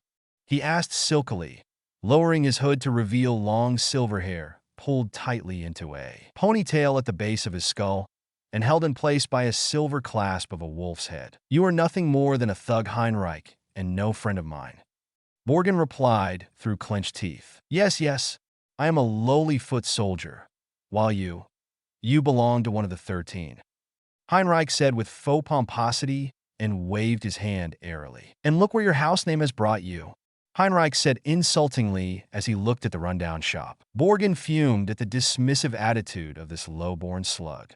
He would curse the man where he stood, but the man was one of his enforcers, and it would be suicidal to be anything but tolerant of the man's presence. "What is it you want?" Borgin growled finally, controlling his overwhelming desire to activate all his wards and kill the condescending bastard. "My lord is most impatient with the lack of information coming from you regarding the missing Weisengamot transcripts. He is curious why this is," he replied in a silky voice. Borgin ground his teeth together as his anger boiled just below the surface of his neutral facade. Team 3 seems to have completely disappeared. I have not been able to learn anything about what they were doing after they killed the ministry slag in charge of the records department. Borgin replied, his voice laced with frustration. "Not saying at all?" Borgin shook his head. "Pity, my lord hoped that there would be news. I suppose I must inform him of your lack of progress." Heinrich sighed heavily, but his feral smile was anything but amiable. "I assure you that I will discover what has happened to Team 3, and I will locate the books, but I must tread carefully. The war veteran Alastair Moody is in charge of the investigation, and he is as cautious as he is thorough. If anyone can figure out our involvement, it would be him," Borgin replied hotly. Heinrich tensed at the mention of the Auror and subconsciously touched the eye patch over his damaged eye. A piercing hex by the war hero had permanently left him without the use of his left eye, a reminder of his failed one-on-one duel with the man. "And what are you doing to make sure that doesn't happen?" Heinrich asked after shaking himself out of his angry thoughts. "I have Team 1 monitoring him from a distance to learn what they can from his continued investigation," Borgin stated. Heinrich gave a curt nod. Very well. You any vat news of my master's former protege? What chaos has Thomas been up to recently? The German asked accusingly. Why would I know anything about him? Morgan asked, maybe a bit too defensively. Come, Marius. You and I both know that you have been aiding him, even after our master forbid it after Thomas's betrayal. Morgan chewed on his cheek for a moment. He needed to be careful here. Though he had sworn allegiance to the Brotherhood, Voldemort and the Purists were making him very wealthy by supplying them with certain commodities and using his business connections to supply the up-and-coming Dark Lord with other necessities as well. Finally, he decided to feed him some innocuous information about Voldemort, just enough to satisfy him, without revealing the level of his involvement with Voldemort and the Death Eaters. He knew it was a dangerous game to be in the middle of two dark wizards, but the allure of the galleons he could make overrode his sense of self-preservation. Voldemort has been quiet since the Hogsmeade fiasco. His Death Eaters were soundly beaten, but they did manage a bit of murder and mayhem, just not on the level they had hoped. Morgan commented, yes, we are aware of the failure of his ill-conceived plan. He is a fool to come out in open hostility against the Ministry. Did he learn nothing from the time he spent with us? Subtlety and manipulation of key people is the way to get what you want. It may take time, but in the slow but steady course will achieve our goals. But Thomas Vass anything but patient. His impulsiveness will be his undoing in the end. His little movement will be but a footnote in magical history. If I veer you, Marius, I would remember to whom your loyalty truly lies. Heinrich replied, I would not dismiss him so casually. His movement grows stronger every day, and he may just succeed where a master failed in the past. Morgan retorted, our master failed because of betrayal. Betrayal by one who Vass, once his confidant and closest friend. And for that betrayal, Dumbledore will receive his just reward. Our master has sworn it. 20 minutes later, and Heinrich Schroeder exited Borgen and Burke's unaware that a set of canine brown eyes had watched the store with great interest the entire time. Once the coast was clear, an English bulldog arose from his spot beneath a pile of refuse and padded his way further into the shadowy alley, before suddenly turning into a squat, heavy-set man with large cheeks and just a tuft of gray hair on top of his head. The listening crystal in his had pulsed a faint blue, indicating that it had successfully captured the conversation in Borgen's establishment. Its companion crystal was surreptitiously left on a shelf in the dilapidated shop over a week ago in hopes of hearing a conversation just like this one. He tapped his crystal twice, which severed the connection between it and the other crystal, and safely secured his crystal in a leather pouch that he placed into an inside pocket of his cloak. With a small pop, he disapparated. He needed to inform a certain lady about what had just transpired and give her the crystal. He grinned as he popped out of sight as he thought about the monetary reward he would receive. After all, a black always paid their debts. It was October 28th, 1971, just 3 days until Samhain Eve, which coincidentally fell on a Sunday this year.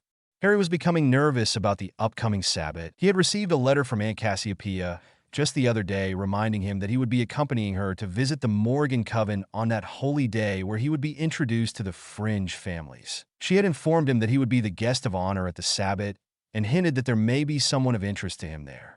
This cryptic tease had him worried and wondered who this person might be. Surely it would not be Voldemort. Did he follow the old ways? No. Aunt Cassie had expressed a dislike for the leader of the Purist movement. But then who? Bella was also at a loss for who her odd aunt could be talking about, and frankly, she was having her own mystery to deal with at the moment to figure out her eccentric aunt.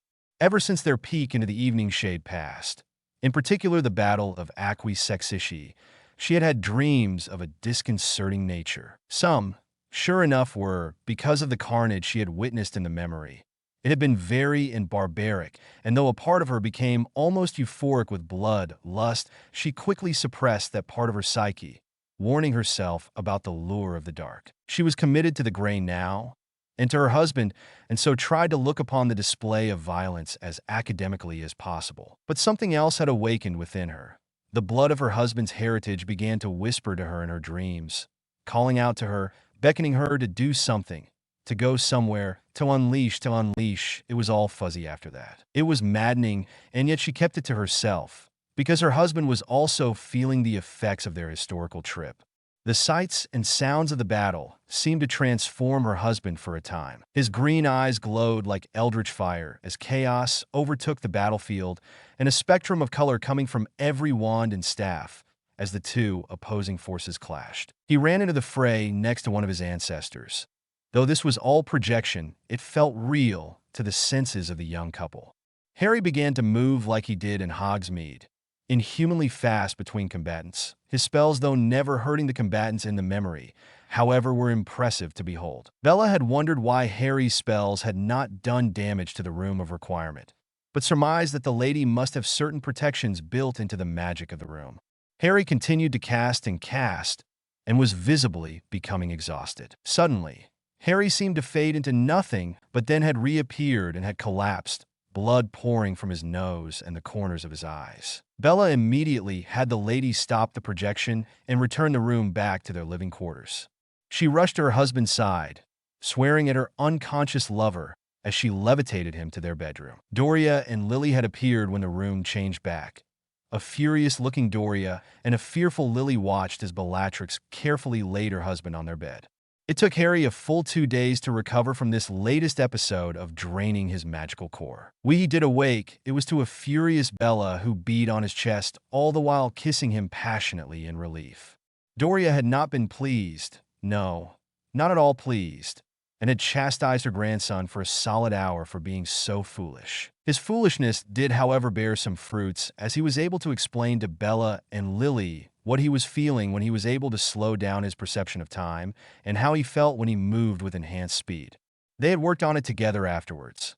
However, neither Bella nor Lily could grasp how to enhance their speed. However, they did on occasion manage to slow their perception of time and were able to react much quicker to objects coming toward them. He was still at a loss, however, about how he had suddenly dematerialized and then reappeared. What he did remember was the pain he felt when it happened, as if his body was suddenly burning from the inside out. Bella and Lily obviously did not like the sound of that, and were reluctant to even explore the possibility of learning that particular ability. Lily, James, and Sirius had also grown a bit closer, as their training with Lady Potter in Occlumency had begun along with Narcissa and Andromeda. An unforeseen side effect to this was that James had invited Lily into his little group of friends. At first, Lily had been skeptical, if not suspicious, of the offer.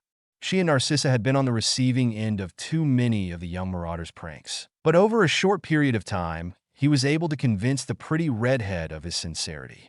Of course, a stern lecture from his mother about respecting women of all ages didn't hurt. Add to that Doria had told her son that she had become very fond of the young witch, and she herself would take personal offense if any of the marauders did anything remotely unkind to her. Remus had immediately welcomed Lily into their group, they having already a mutual respect for one another. However, problems quickly surfaced, as Peter would have tantrums anytime Lily was with them. It came to a head when, in a peak of jealousy, Peter cursed Lily with a boil's hex to her face. James had come unhinged at the attack and had physically punched Peter, breaking his nose. The mouse of first year was never welcomed back into the group after that incident, and had become a social pariah amongst the first-year Gryffindors. James had escorted Lily to the hospital wing and stayed with her the entire time, as Madame Pomfrey treated the swollen-faced first year. Though her face looked horribly disfigured because of the curse, James had stayed with her and tried to make her feel better by telling her amusing stories of his and serious childhood mishaps. It was at that moment when she realized that James Potter was not all bad. "Will you be coming with me and your Aunt Cassie to the Sabbath Gathering?" Harry asked his young wife, who was cuddled into his side, going over her ancient runes assignment. "Oh no, I think it best if you go alone. Besides, there is something I'd like to look into this weekend." "Oh, you're not planning on going to that meeting that the Lestranges set up for potential death nibblers, are you?" Harry asked with a raised eyebrow. "Well, no, though it might be a good way to get some intel about what they're up to. They've been too quiet lately." She stated pensively. "Well, I plan to have Dobby actually go and monitor the meeting." Harry told her. "Oh, well, that could be good. Dobby could remain hidden the whole time and get us loads of information on who shows up and what they discuss." She said, impressed. "I thought so too," he replied with a cocky smirk. Bella gave him an exasperated look. "So has Creature given you a status update on the Evening Shade home and yet home?" she queried. Yeah, he sighed. It was in pretty bad shape, but all the ward stones were still in working order. They just need to be recharged by the Heartstone, which requires me to give it some of my blood and then to take control of the wards. He said, So, when will it be ready to move into?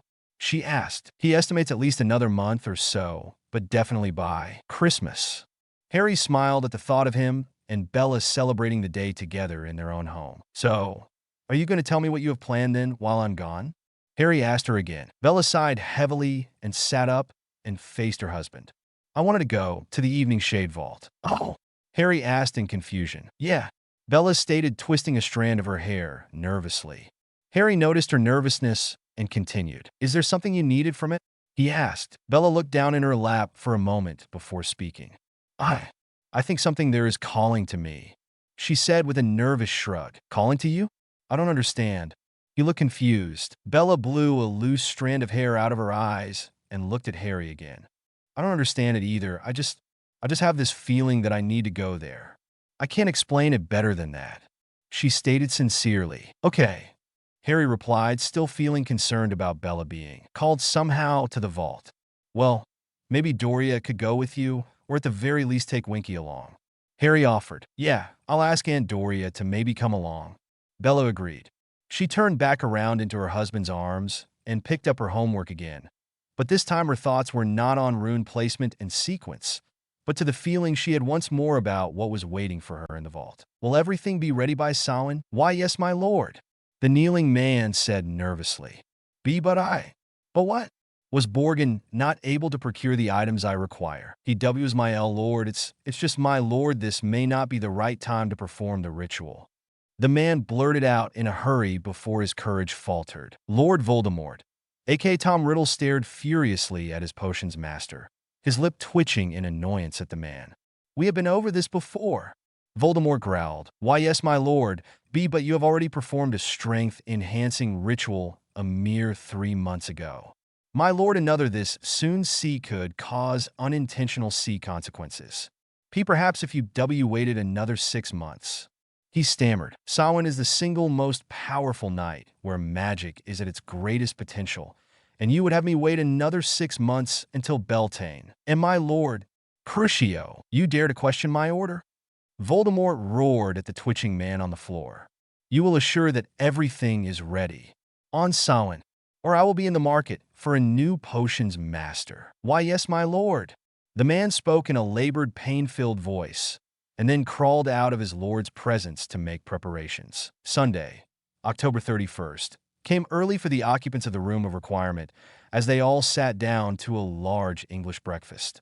Lily had spent the night with Narcissa, and the two girls had stayed up until the wee hours of the morning discussing Narcissa's favorite topic, boys. The 2 first years were the last to wake and drag themselves to the table. Narcissa took the seat next to Harry's left side, scooting her chair very close to his and then giving him a quick flirtatious smile. Lily giggled at her best friend's antics, and Bella rolled her eyes and murmured something about very Vila jeans under her breath. Harry seemed to be oblivious at the byplay between the girls and just continued eating his breakfast in perfect ignorant bliss. He did, however, hear the ow that came from the youngest black sister. Looking up, he saw her rubbing the back of her head and staring daggers at a smirking Andromeda. So what time are you meeting, Aunt Cassie? Bella asked the raven-haired boy next to her. At noon at Black Manor. From there I don't know where we are going. She hasn't told me where this thing is supposed to take place. He said, Well, I know that they rotate where they celebrate the goddess. Andromeda remarked. I think last year it was near Newgrange or the Hill of Terra. It has been at Stonehenge in years past. Usually it's at a location of magical strength and significance. HMPF. Well, I guess I should take my traveling cloak then. Harry remarked to himself. Were you able to get Doria to go with you today? No, apparently she has a previous engagement. So I'll just take Winky along with me. Don't give me that look, Harry. I'll be perfectly fine. Bella scolded her husband, who was giving her a worried look. I just feel better knowing she was with you, love. Technically, I know our marriage has made us legal adults, and you can leave Hogwarts whenever you like, but no one else knows that outside of the family. I just don't want word to get back to Dumbledore that you were spotted in Diagon Alley. Harry reasoned to his wife. Bella patted his cheek in loving exasperation. That's what glamours are for, my love. Harry raised his hands in surrender. Okay, okay. Just being overly paranoid, I guess. If anyone should be careful, Harry, it's you with the Morgan Coven. Andromeda simply stated, wiping the corners of her mouth primly as she finished her breakfast. Why's that? Lily asked the middle black sister before Harry could. Well, let's just say that most of their rituals and revelries are a clothing optional affair. More so for Beltane, with the renewal and fertility rituals. Andromeda stated with a shrug and a mischievous smile. Can I come, Harry? Narcissa asked excitedly with a gleam in her eye. Came the three voices of Andromeda, Bella, and Harry, who looked at the little blonde with a hint of bemusement. Narcissa pouted but let it go. Harry stepped out of the flue into the study of Black Manor. At exactly 12 p.m. waiting for him was Cassiopeia Black, first cousin to Lord Arcturus Black. Though she never married, she was an attractive older woman at 74 years old. Instead of marriage, she chose instead to become a priestess of the Morgan Coven at 19. Her family had initially frowned upon the girl's decision to dedicate herself to the ancient religion, but eventually they decided that there could be worse things she could become involved in. Like Bellatrix, Cassiopeia had the gift of enchantment. The ability was strong within the Black family, though usually only one female per generation possessed the full gift. Doria Patternay Black was also an enchantress, but her abilities were not as strong as her own, and Bella's gift was stronger still. Extraordinarily so. She had hoped to initiate Bella into the coven once she became of age, but with Bella's marriage to Harry, the new Lady Eveningshade had other duties to concern herself with. Cassiopeia had spoken to the leadership of her coven about the return of a Lord Eveningshade and his desire to meet the fringe families and unite the gray and neutral factions to end the stranglehold of the light and dark families in wizarding politics. At first, the leadership had not been very receptive to the idea. Many doubted that the Eveningshades had actually reappeared. The oldest member of the coven leadership, however, seemed intrigued, almost excited. No one knew exactly how old she was. She had always been a part of the coven, and no one currently alive was her contemporary. It was rumored that she was at least 200 years old, but no one knew for sure, and she would never disclose her age. It was her voice of approval that swayed the rest of the 11 leaders, and it was she who wanted to meet the young lord on Samhain, one of their holiest of days. So, where are we going? Harry asked. Scotland Dear, near Callanish, but not for a few more hours. She told him as they walked out of the study. So, why did I need to be here so early? Harry asked, confused. Cassiopeia thread her arm through Harry's as they walked. To give an old spinster time to get to know better the enigmatic lord. Eveningshade. She smiled mysteriously. It's not every day, after all, that I get to spend time with a handsome young man. Harry chuckled to himself. I wonder if being flirtatious is a Black family trait. He mused as he was escorted to a small dining room where a light lunch was waiting for them. In a secluded spot near Gringotts Bank, Bella and Winky appeared with nary a sound, the little elf using her own magic to transport the pair of them. Bella, now a voluptuous-looking blonde, walked up the marble steps leading into the white marble entrance of the goblin-run edifice. Bella approached an unoccupied teller. I need to be taken to my vault, she said authoritatively. The goblin, sensing the magic of a glamour on the person in front of him, looked suspiciously at the woman. And what vault would that be? He asked tersely. Bella allowed the Eveningshade ring to appear on her finger and placed her hand on the desk of the goblin. The teller's eyes widened at seeing the signet ring of the Lady Eveningshade before him. Right this way, my lady, the goblin stated, and quickly scampered off of his chair and led Bella to the carts that would take her to the lowest levels where the Eveningshade vault was found. 13 minutes later found a slightly nauseous Bella stepping out of the modified mining cart and quietly cursing the foul apparatus. She approached the vault door and placed her hand on the Eveningshade seal. A slight poke and a drop of blood opened the enchanted door and allowed her and Winky into the ancient repository. Bella walked around the rather large main room, still not sure what it was that was calling to her here. But the feeling was strong to the point of now being nearly overwhelming. She felt a tug on her magic to her left and allowed herself to follow it. She came to a stop in front of the door that she knew lead to the annex that contained the ancient scrolls and stone tablets. She gasped, startled at the sudden opening of the door. She had not touched it nor asked for it to open. A cold mist rolled out of the passageway, and into the main vault. It gave her goose pimples all up and down her body. She tried to peer down the passageway, but the heavy mist obscured everything from sight. Suddenly, she heard something just on the very edge of her hearing. A whisper? She strained her ears, and again she heard something unintelligible, but definitely a whisper. Her heart began to beat faster in her chest, and found to her surprise that her wand had somehow managed to get in her hand. She pointed her wand down the passageway without entering. "Lumos!" she commanded, but the light only succeeded in making the mist brighter, but illuminating nothing else. "Bella." She definitely heard it this time. Her name. Someone or something had called her name. "Come, my lady." Bella swallowed a lump in her throat as she heard a feminine voice beckon her. She did not know what possessed her to do it, but her feet began to move forward into the dense mist. Her feet mechanically took one step after the other. Unbeknownst to the raven-haired beauty, a frantic Winky was calling out to her, trying to get her to stop. But Bella could not hear her. Bella passed over the threshold of the passageway and had only taken 2 steps when the crash of a slamming door behind her caused her to shriek. She stepped up to the door and tried to push it open, but it would not budge.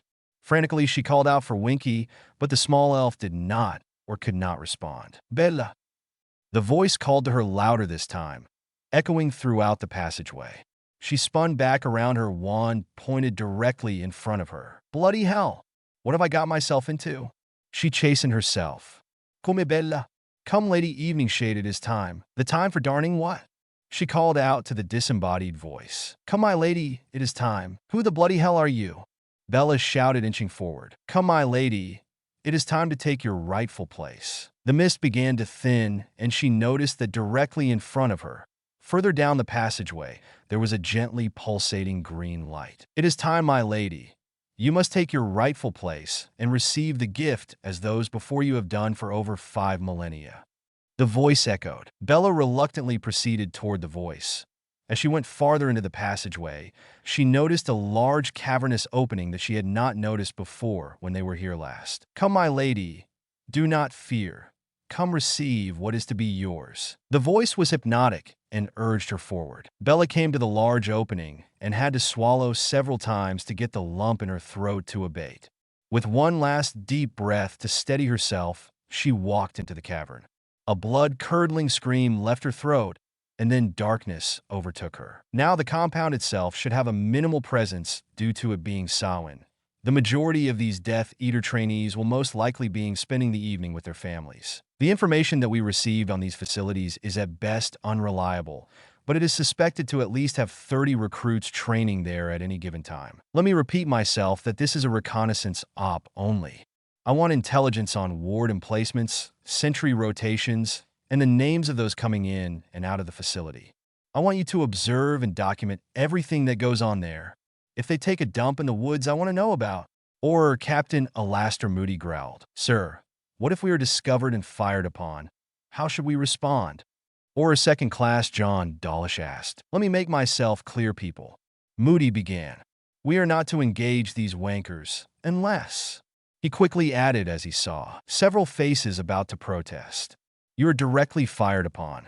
I'd prefer that we did not have casualties on either side. However, if it comes down to a life or death situation, you have authorization to defend yourselves. I'd prefer you then bring back a live body over a dead corpse. Am I understood?" "Sir, yes, sir." The 12 Aurors assigned to this operation replied back in unison. "Now then, these Death Eaters have not been recognized by the Ministry as a clear and present danger yet. That being said, their actions constitute that of an organized militia. And we all know that due to royal treaty that no magical militia or military force may be organized without the express consent of Her Majesty, the Queen, and the Muggle British Prime Minister. And violation of that treaty can be seen as a willful act of rebellion against the Crown, and all participants will be considered traitors and will be charged with high treason and will be brought to justice. Make no mistake, people, that these Death Eaters are considered criminals in the eyes of the Muggle government. And I expect that our Wisengamot and the Minister will move in that direction soon. And because of that, I want every scrap of information we can gather on every bastard who wears a mask or bears that Morgana darn mark on their arm. Our ministry has already received warnings from the office of the Muggle Prime Minister about the recent attacks on Muggle villages. They've told us to get our house in order before they are forced to. I don't have to remind many of you of what the Muggle military is capable of. So with that, here are the assignments. Team Alpha will consist of Bones, McGonagall, McKinnon, and McKinnon. You are our eyes and ears out there, ladies and gentlemen. You protect the other two teams and will be the primary defensive team should we be attacked. Team Bravo will consist of Dawlish, Robards, Wiltcombe, and Gilchrist. You lot will map out the wards and location of the ward stones. I want to know everything about every nasty surprise that we could encounter should we have to breach their defenses. Team Charlie will consist of Shacklebolt, Talmadge, Brocklehurst, and Moon. Your mission is to get memories of everyone who comes in and out of that place. I want faces clear enough to be viewed in pensive identification. Your secondary mission is to capture the highest ranking member you can find there. The recruits are not told the locations of the other two facilities, but I'm guessing that the higher-ups will. He stated. Any question? No good. Portkey deployment in 15 minutes. Good luck and constant vigilance. The 12 Aurors shouted together. Damn straight. Moody returned. It was 5 o'clock in the evening when Harry, who was signed along Operad by Cassiopeia, to a place near Callanish. As they walked, Harry immediately sensed a miasma of wards assaulting his magic. Muggle repelling and redirection wards, Notice Minots, anti-apparition, anti-portkey, and the necklace of the Morrigan that Cassiopeia had given him became warm against his skin. The elderly woman of House Black seemed to recognize Harry's thoughts and answered his unasked questions. The wards are to keep the site free of those who are not welcome, to keep the ceremony from being disturbed. The necklace I gave you allows you to pass through the wards unharmed, and it will be a way for the rest to know that you are a friend of the Coven. Ah, well, okay, I guess you take security pretty serious then? Harry, it a very sacred night for us, Harry, and the goddess would not be pleased to have it interrupted by those who do not share our beliefs. She replied, taking Harry's arm. Harry nodded his understanding and allowed Aunt Cassie to guide him. They had just passed through another ward when Harry was met by the sight of over 100 people, both witches and wizards, busily attending to various tasks. Several wizards were levitating dozens of logs into two large piles about 10 feet apart. To the east of this, Harry noticed a couple of animal pens with sheep and cows. Next to these pens, two wizards were monitoring a large spit with what looked like a side of beef slowly turning in circles, roasting above a fire. There were groups of witches watching over several large cauldrons with who knows what's simmering within their metal bellies. To the west of the large piles of wood sat two other witches with about 20 children sitting in front of them. None of the children appeared to be older than 10. It looked to Harry like a class of some sort. He heard mention of the triple goddess being talked about. Harry was led to a very large tent to the north of the two piles of wood. Upon entering, he saw 11 witches of various ages sitting in straight backwood chairs. He noticed a 12th chair that was vacant. That was until Cassiopeia left him in front of the semi-solcy of chairs and took the empty seat herself. No one spoke for what seemed several long minutes to Harry. They seemed to be studying him or judging him. He didn't know which, but nevertheless it was very uncomfortable as all eyes were upon him. After the uncomfortable silence had gone on for several more passing seconds, Cassiopeia stood once more, but did not approach him. My sisters, as instructed by our matriarch. Cassiopeia bowed to an ancient-looking woman at the center chair directly in front of Harry. I have brought his lordship, Hadrian Eveningshade, lord of the most ancient house of Eveningshade, before this council. He seeks alliance with those of the Coven and the other enlightened families. She stated. Enlightened families? Harry asked himself in confusion. Who are these enlightened families? You claim that you are an Eveningshade? A stern-looking witch of about 80 asked with incredulity in her voice. Forgive me if I have my doubts. House Eveningshade went extinct 154 years ago. Not extinct, my lady. Harry replied in a low but firm voice. It was merely dormant for a time. Harry noticed that the ancient-looking witch in the center seemed to shift in her seat when he spoke. She appeared to be very short from what he could tell, not quite 5 feet tall. Her hair was of the purest white he had ever seen and fell to her waist in a thick braid. Her eyes that stared right at him unblinkingly were a milky white in color, and he suspected that she might be blind or nearly so. According to our sister, you believe that another war is coming amongst our people. Is this correct? Another which asked a few seat to the left of the ancient, as Harry had named her in his head. I don't believe it will come. I know it is. Harry said matter-of-factly. Are you a seer, my lord? The same which asked. Harry allowed a small grin to appear on his face. No, my lady, I am not. But I am. Harry's concentration was momentarily broken by the sight of a hunched elderly woman walking with a staff in her hands and what looked like a crow or raven on her shoulder pass in front of him, looking at him and smiling enigmatically at him. Curiously to Harry, no one else seemed to notice the woman. Either that or they did not care. You were saying, my lord? The witch who had spoken earlier coaxed him. Yes. As I said, I am not a seer, but I have certain knowledge of the events that will shortly come to pass. He stated, a very cryptic response. Another of the 12 stated. Harry nodded understandably. The signs are already out there, my lady. The attacks on Muggle villages, the attacks on Diagon Alley and Hogsmeade. This is just the beginning of much worse things too. Colme, it was you, was it not?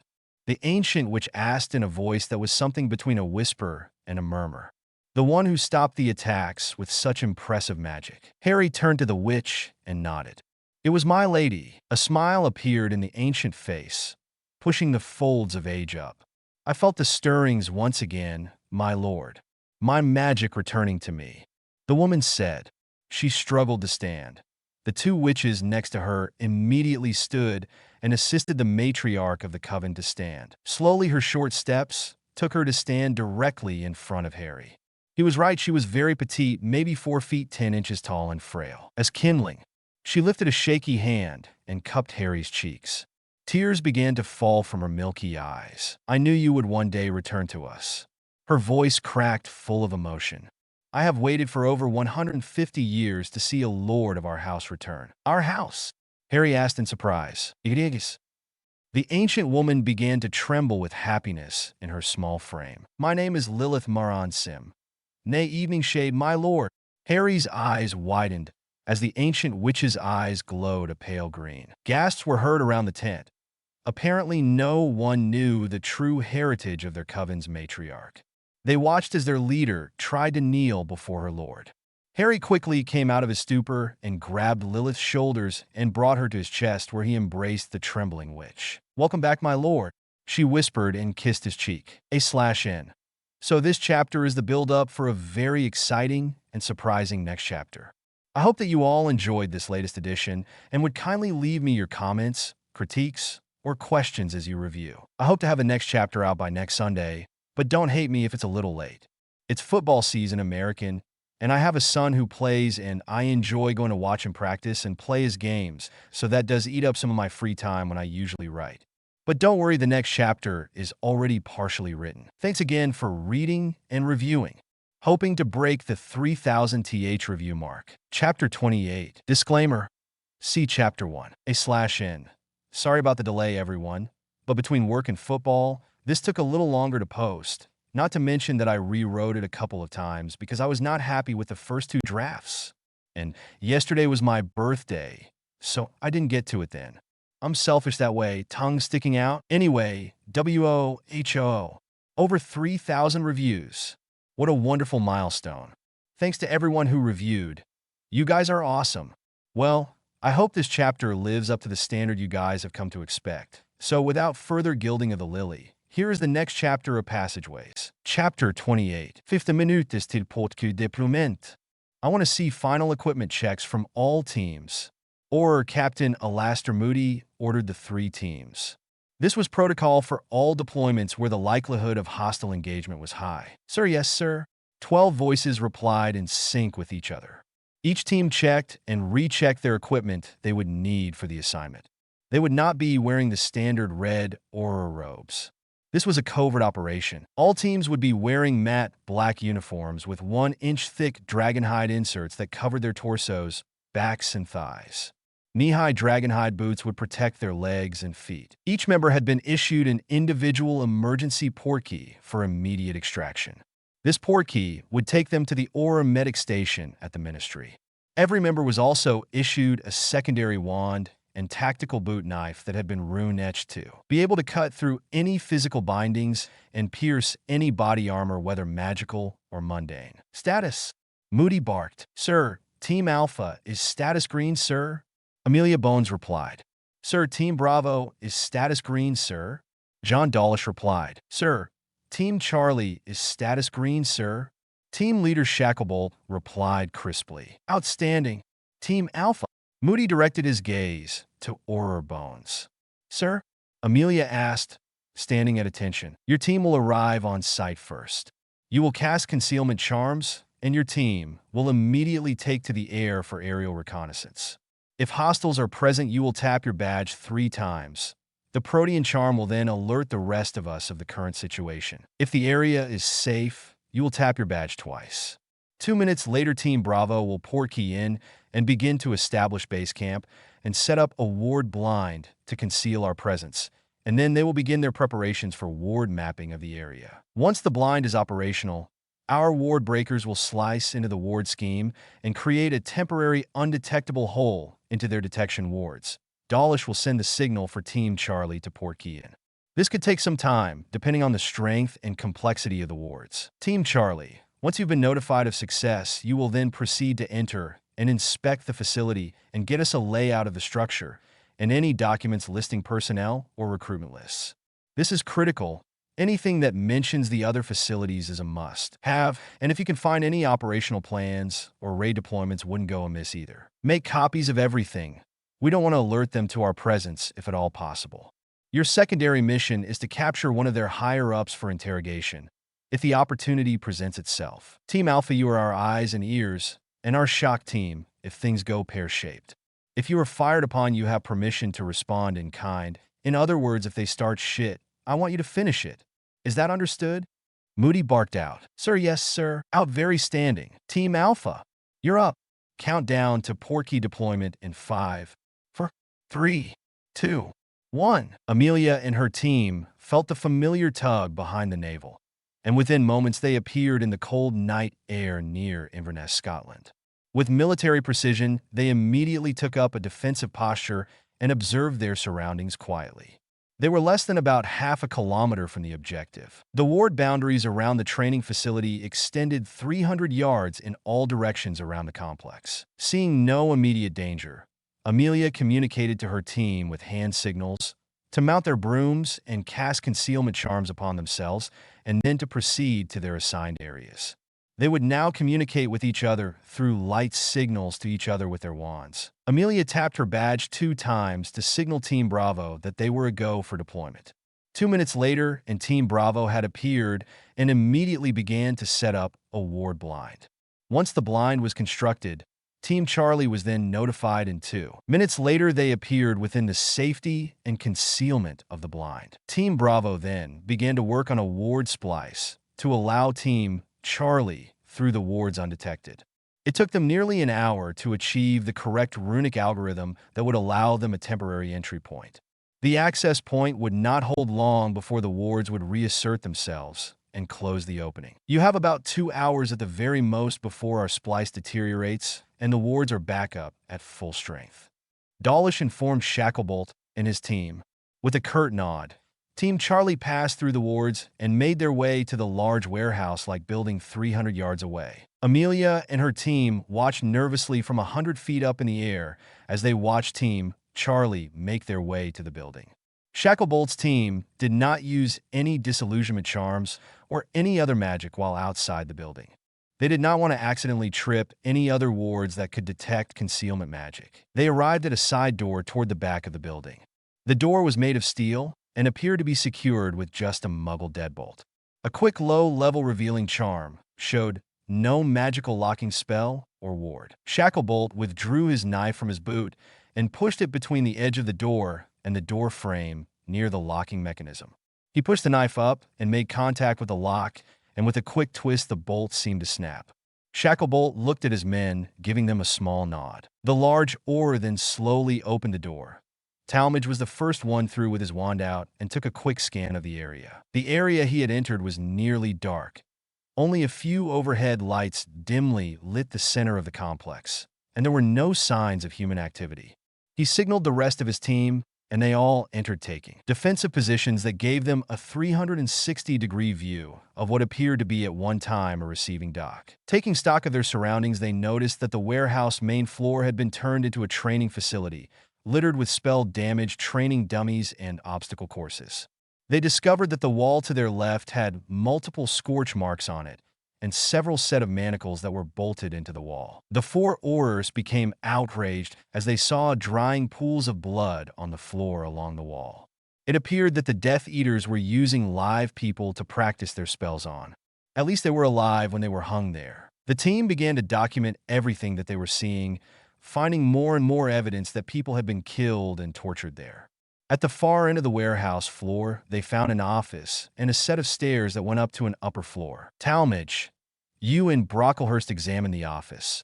Duplicate every scrap of parchment that you can find. You know what we're looking for, and be quick about it. I don't want to be here any longer than necessary.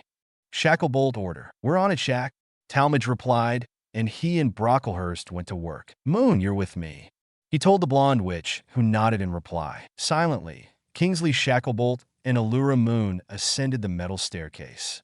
They reached another door, but this one was made of heavy wood. Moon slowly turned the knob and gave Shacklebolt a nod, indicating that it was unlocked. Shacklebolt tapped Moon's head, and she felt the cold, tingling sensation of a disillusionment charm be cast upon her.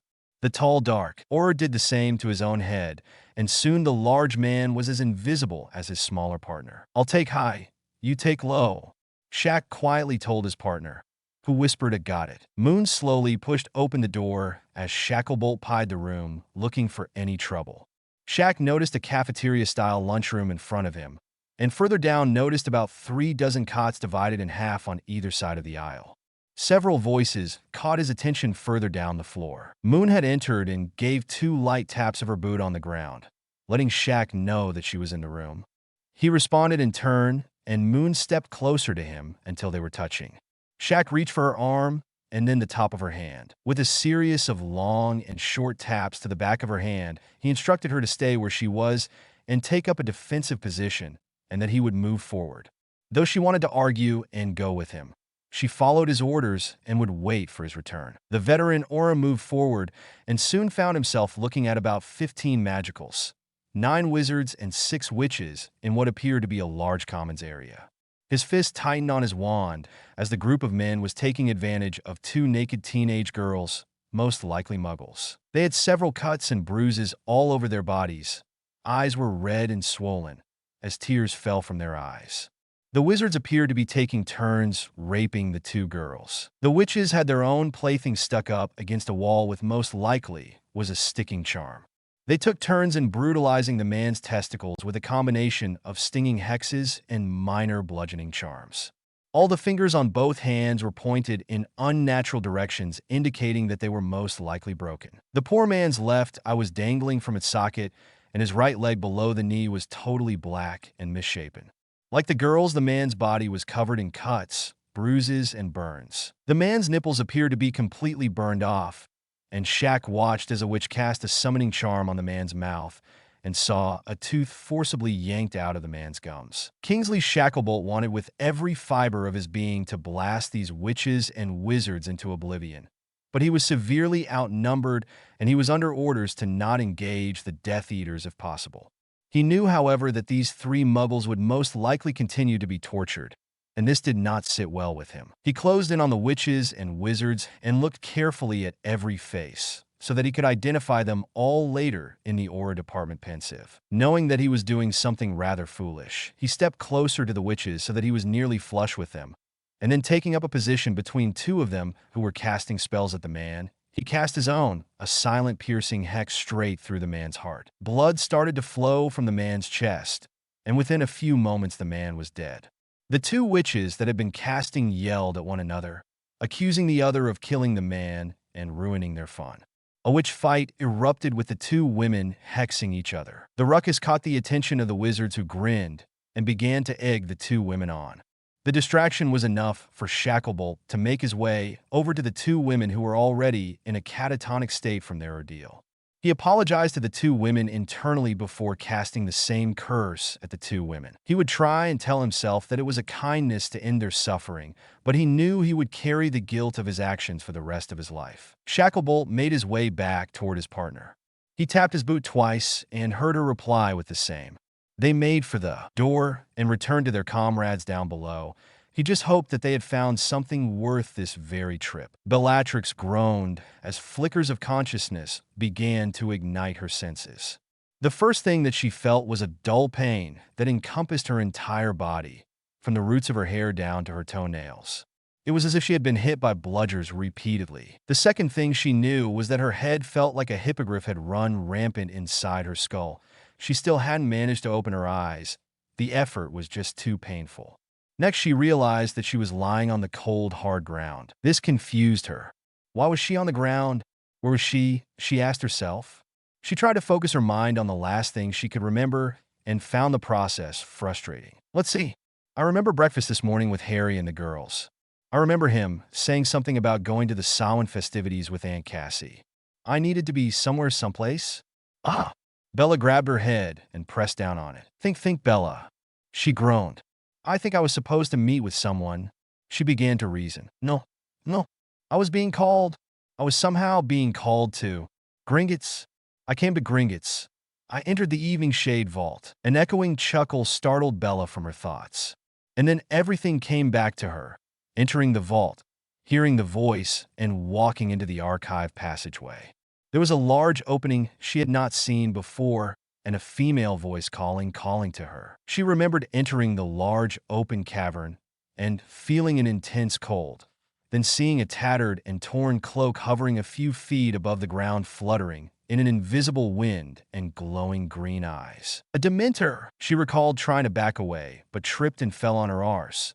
She crab-walked backwards as fast as she could, but was suddenly stopped when her head connected with a stone wall, and then there was only darkness. Sweet Circe, have mercy! Bella whispered to herself, when she realized that she was still in the cavern, and that thing, that Dementor with the glowing green eyes, was most likely still here. Wait a tick. Bella began to think. Dementors don't have eyes. So, whatever it is, it may not be a Dementor.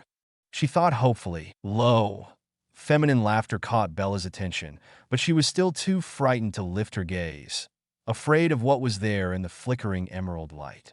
Whatever it was, she was still not sure it was friendly. After all, if it looks like a Dementor and feels like a Dementor, then I will not harm you, Lady Evening Shade. I am bound to our house. I am for all intents and purposes your servant. The low, womanly voice echoed in her head. Slowly, the 16-year-old lady of House Evening Shade lifted her eyes to gaze upon the thing, the being that was returning her gaze. On closer inspection, Bella noticed the differences between the entity and a Dementor. This creature was not skeletal like the soul-sucking freaks of nature that guarded the wizard prison. Through the tattered and torn cloak or shroud this creature wore, she could see flesh, at least something resembling flesh, though it was a blue-green in color. She could also tell that whatever it was definitely female, as its breasts could be seen through the torn strips of cloth. Though it wore a hood, strands of the blackest hair she had ever seen fluttered adrift in the invisible wind. She was beautiful. Well, in a demonic creature kind of way, Bella mused. What continued to unnerve her, though, were the intense, glowing green eyes that looked back at her seemingly with an undefined excitement. And then there was the very cold that she could feel in her bones. She tried to push down her anxiety and stood up on shaky legs. Bella noticed as she looked around that the creature was in the middle of a 10-foot in circumference circle, surrounded by 13 large glowing stones that were etched with various unknown runes. She walked around the edges of the circle and could feel power emanating upwards from the stones. The creature's eyes followed Bella's path as she walked. It is not a cell, merely a conduit for us to speak and interact. She smirked at the young witch, who was thinking that she was some kind of prisoner. Bella startled in surprise when she heard the creature speak, heard but did not see. The creature's mouth did not open, but Bella heard her as clear as day. Some sort of telepathy or legilimency, she surmised. Who are you? Bellatrix asked at length. I have gone by many names, but I have always been partial to you, Riley. She replied mentally, but grinned nonetheless. Bella tilted her head in thought. The name was familiar, but she could not place where she had heard it before. It was not a common name to be sure. It sounded Greek or maybe Persian, she thought. What are you? Bella asked curiously. I have never seen anything like you before. Again, Bellatrix heard a low chuckle. As to what I am, I believe I will allow you to discover that on your own. However, all you need to know now is that I am the bearer and the keeper. The bearer and the keeper? Bella asked with confusion. Euryale smiled. Yes, I am the keeper of the ancient rites and rituals of our house, and the bearer of the ability to use them. It was you I heard in my dreams, the voice that was calling to me, Bella stated, now recognizing her voice. Euryale smiled and nodded. Only the evening shade blood that flows within you could have brought me here and allowed you to hear my voice. How did my blood bring you here? She asked, her curiosity piqued. When the Lord's blood mingled with your own, it altered your body chemistry. Euryale began. As his blood mixed with yours, you became new, more than what you were. Your family magic has now been added to the fusion of evening shade magic. And in turn, the magic and gifts of every matriarch of our house that preceded you is now yours. And when you leave this mortal realm, you will pass it to the next matriarch. Once your new magic had settled, it called to me, as it has done for every new matriarch for 5 millennia. Know this, my lady, that only a woman, who is a powerful sorceress of the blood, can call me forth. Your predecessors were all powerful sorceresses, and they have all complimented their husbands. For only a powerful sorcerer could call forth the blood rings of our house and become lord, and he needs a strong companion. It has always been so. So Harry's blood created the change within me? Bella asked. Euryale smiled and nodded. Not just yours, but every evening shade, she said mysteriously. I don't understand. The evening shade magic is unlike anything you have been taught about magic. Our magic is not of this world, but of other realms. It is parasitic in nature, assimilating the host's magic into its own. But magic in your realm is a peculiar thing, and although our magic is very powerful, it has its limits and restrictions in this realm. It is not known to us why, but for our magic to be accessed or optimized, there must be a lord and a lady to facilitate it. Our magic is blood-based, and when the blood of the lord of the house no longer flows, or he has renounced his title and magic, then the magic of the evening shade sleeps until it is reawakened when the magic chooses another lord. It is similar to vampirism, in that if you destroy the progenitor, those that were bound to him are released and they lose their powers. The evening shade magic only flows true in our kinsmen when there is a lord that wears the blood rings. It is the same with others of our kind. I've noticed that you have used the word our repeatedly when referring to the evening shade family. What is your connection to them? Bella asked the creature floating in front of her. Euryale smirked at the young woman before her and wondered how she would handle what she would divulge to her. Eons ago, there was a tear in the veil that separated your realm with the realm I come from. Many of the magical creatures you have come to know came through at that time. Trolls, doxies, dementors, even fairies, unicorns, and centaurs. Some of these otherworldly beings were intrigued by the humans they encountered, some so much so that they even copulated with them, and produced, quite unexpectedly, hybrid children. The evening shades, as they call themselves now, is one such of a very few existing mixed bloodlines. The first few generations looked barely human at all, but they eventually came to look like any other human, though their abilities were quite different. Though they blended better, all those of the bloodline were left with a telltale sign of their ancestry. A small but identifiable physical sign that was common to all of the same blood. Euryale smiled enigmatically. In what ways are they manifested? Bella asked. Euryale smiled again. What lovely green eyes you have, my lady. She smirked. What? I don't have green eyes. I mean, after Harry and I were married, I noticed a few green specks, but I don't have. A large floor-length mirror appeared before Bellatrix. She gasped, and her hands flew to her mouth. She looked at her complexion and noticed that her once purple orbs were now an unnaturally brilliant green. They looked just like Harry's, and just like Lily's, and just like you. Bella turned to look at the floating woman. It's you, isn't it? You are the first of the blood. Euryale grinned widely. I am. The first bastard child of a blending was my son. who was the progenitor of your line. I was fascinated by a certain human male, and I lay with him. To him it was like a dream, nothing more. By the morn I was gone, and he would go about his life, never knowing that he had impregnated me that night. Bella was stunned by the revelation. This creature was Harry's ancestor, the founder of her husband's family. They were descendants of a race not indigenous to their world. She smiled to herself, thinking how the purists, or even her own family, the Blacks, would respond to learning that bit of family history. You, Bellatrix Eveningshade, are now a guardian of our family secret. Reveal it to no one, she commanded in a deadly tone. Save your husband. No one else should know until the next matriarch is chosen. This is your burden, and your curse to keep what you will be given and taught here hidden from all others. Only you can enter this chamber. Only you will be able to use its secrets, and only you will pay the price. What do you mean, pay the price? Bella asked with trepidation. You are here to learn the magic of summoning. In times of dire need, it is the responsibility of the matriarch to save her husband, her family, and our house if necessary. As you have seen in the passageway, there are many tablets and scrolls that will provide you with resources to aid you. Some are more dangerous than others, but all demand a price. Euryale informed the young witch. What sort of a price? Bella swallowed hard. Some demand a sacrifice such as blood. Some demand life, and still others, the more darker, may demand a soul. The matriarch must be a woman of deepest conviction and a most serious mind.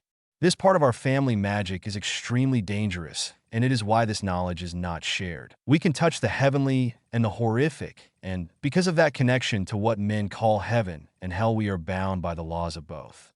We must remain forever neutral, to remain in the shadow, to be gray. To purge one side of our nature or the other is to create an imbalance within our magic and cause its eventual loss. But we defend our own. Bella jumped at the sudden fire in Euryale's voice and the sudden drop in temperature in the cave. We destroy those who seek to destroy us. We were nearly driven to extinction by those who now rule the magical world. By the laws of magic and the old ways, we are justified in taking our vengeance upon those who sought our destruction. This is your mandate, young matriarch of House Eveningshade, to help your husband bring to ruin all those who conspired against our family. Unleash the power of our family on all those who would persecute us or subdue us. Remind them why our name is only whispered in fear. Remind them that hell has no wrath like an Eveningshade wronged. Euryale growled. Do you accept this mandate, Bellatrix Eveningshade? Do you accept willingly the position of matriarch of our house and the responsibility of that position to keep our family secreto support your lord and husband? Bellatrix fell to her knees and nodded. Swear it. Euryale prompted her. On my life and magic, I swear to fulfill my responsibilities as matriarch of House Eveningshade, to fulfill the mandate I have been given, and to support my lord and husband. So mote it be. A flash of golden light surrounded Bella, sealing her oath. Now, my child, your education shall begin. The Morgan Coven was abuzz about an Eveningshade being at their Samhain celebration, and was even more stunned that their coven matriarch, Lilith Sim, was actually an Eveningshade as well. But had the coven been more aware of the reactions to some of their brothers and sisters, they would have noticed the looks of joy on several faces. Harry had escorted Lilith back to her seat, and the two of them were immediately encircled by the coven leadership, including Cassiopeia. Harry knelt in front of the ancient witch, who could not stop smiling adoringly at him with tears of joy running down her wrinkled cheeks. She had refused to release his hand as she sat. There is so much I would like to ask you, my lady, Harry told the smiling witch. I am not a lady, my lord. I am from a secondary branch of the family. Her aging voice replied. I was a second cousin of the last Lord Eveningshade, Bellatrix, and I married a commoner. You are a lady in my eyes, Harry informed her gently. You are family. I only know of one other Eveningshade, and she is 11. I did not know that there were any other Eveningshades living besides the two of us. Lilith smiled enigmatically and leaned down to whisper in his ear. You are not alone, my lord. We are few, but we live. Harry looked at her with hopeful eyes. How many? Let me tell you a story. She leaned back in her chair, her eyes never leaving Harry's. It was exactly 161 years ago tonight that our family was betrayed, and the night of horrors fell upon us. I did not know it then, but after years of looking, I discovered the treachery of 13 houses who had combined to eliminate our house. They murdered all the family heads, their wives and children. They then came after the extended families. They had knowledge of where our homes were. My lord, all of them. It was genocide. They wanted to eradicate us completely. I had never seen such brutality and carnage in all my days before and since. I was a young woman of 23, and our village was gathered in celebration of the night. We were all evening shades by blood or marriage. We felt wards go up around us. And then suddenly the night air was filled with the glow of spell fire and the echo of screams. We were surrounded. Bodies of my kinsmen fell left and right to curses. I was struck by a bludgeoning curse and was knocked unconscious briefly. During the slaughter, the bodies of more of my kinsmen fell over me, covering me, hiding me from our attackers. I watched paralyzed beneath several bodies. As our attackers systematically killed everyone there, the wounded were killed, pleading for mercy that would never come. The corpse of my kinsman on top of me, hiding me, is the only reason I survived. I lay there for several hours after our attackers left, too scared to move and reveal myself to possible scouts that were left behind. At length, I pushed myself out from under the bodies. It was then I saw the level of depravity that my fellow kinsmen suffered at the hands of our attackers. Many of the women and children had suffered indignities before being killed. Men had their genitals cut from their bodies and their heads severed from their shoulders. Miraculously, they did not kill all of us. There had been 4 more survivors from my village. A small boy of 2 years, twin girls of 15, and an elderly woman of 92 had not been at the celebration. The girls had dragon pox and had been quarantined in a small hut just outside the village. The elderly woman was their healer, and they had hid in a root cellar when they heard the attack. Lilith's eyes misted over as she recounted her history. My husband and 3 children did not survive. I found their bodies. I collapsed and screamed in rage and cursed at everything. We fled to seek refuge with others of our clan, only to find that every location had been attacked and everyone slaughtered as well. We did find survivors here and there, but the clan leadership had been wiped out, at least all but one. Our lord had survived, though barely.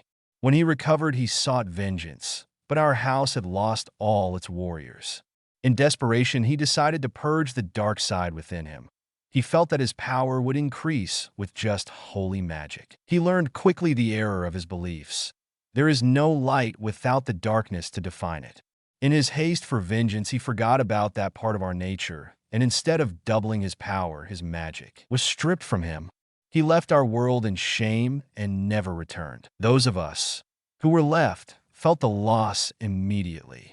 Without a lord to wear the blood rings of the family, our unique abilities fell dormant. In fear of our lives, the 23 of us that were left hid our ancestry and took up new names, and we left our ancestral homes in Yet Home and dispersed into parts all around Britain. For 3 days after our lord departed, I called upon the triple goddess Morrigan for vengeance. She being a goddess of war, I pleaded with her to smite those who had murdered my kinsmen and destroyed our clan. To my shock, she appeared before me. She cradled me in her arms and spoke soothingly to me until my pain and rage had diminished. She promised me that one day those responsible would have justice fall upon them, and that our house would return to greatness. I plead with the goddess to allow me to live long enough to see my house restored and justice delivered. I'm the last of the original 23 that survived the genocide of our family, my lord. I had begun to lose faith and thought that the goddess had forgotten her promise. But 2 months ago, I felt the stirrings of evening shade magic once again. And I knew that the blood rings had been forged again and that a new lord had risen. I prayed to the goddess in gratitude and asked her to direct you to me. And here you are, my lord. These old bones can die happy, now knowing that our house is reborn. Lilith smiled and shed joyful tears. Don't leave just yet, my lady, Harry said warmly, holding both of her hands in his. There is much I need to learn about our family.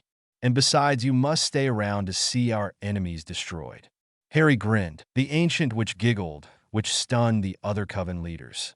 Never had they heard their matriarch chuckle, much less giggle like a young girl. I will remain as long as you need me, my lord. She replied, "Lilith, if 23 of you survived, are there any descendants of those survivors?" Harry asked curiously. Lilith gave a genuine smile. "There are many, my lord, though we are scattered. Some have gone to the continent and others to the Americas, but there are several families here in Britain. We do all come together once a year at every Beltane." "How many in total?" Harry asked excitedly. "We number a little more than 300, my lord. Men, women, and children, all who bear the eyes of our house." She replied without hesitation. Harry sat back hard. He was completely dumbfounded with the information he had just received.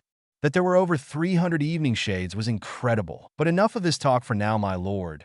They are about to light the fires, and we must give thanks to the goddess this night." Lilith told him. She stood and took his hand and led him and the others outside. She would give the goddess's blessings to begin the ceremony, and Harry would be the guest of honor. Asterisk warning.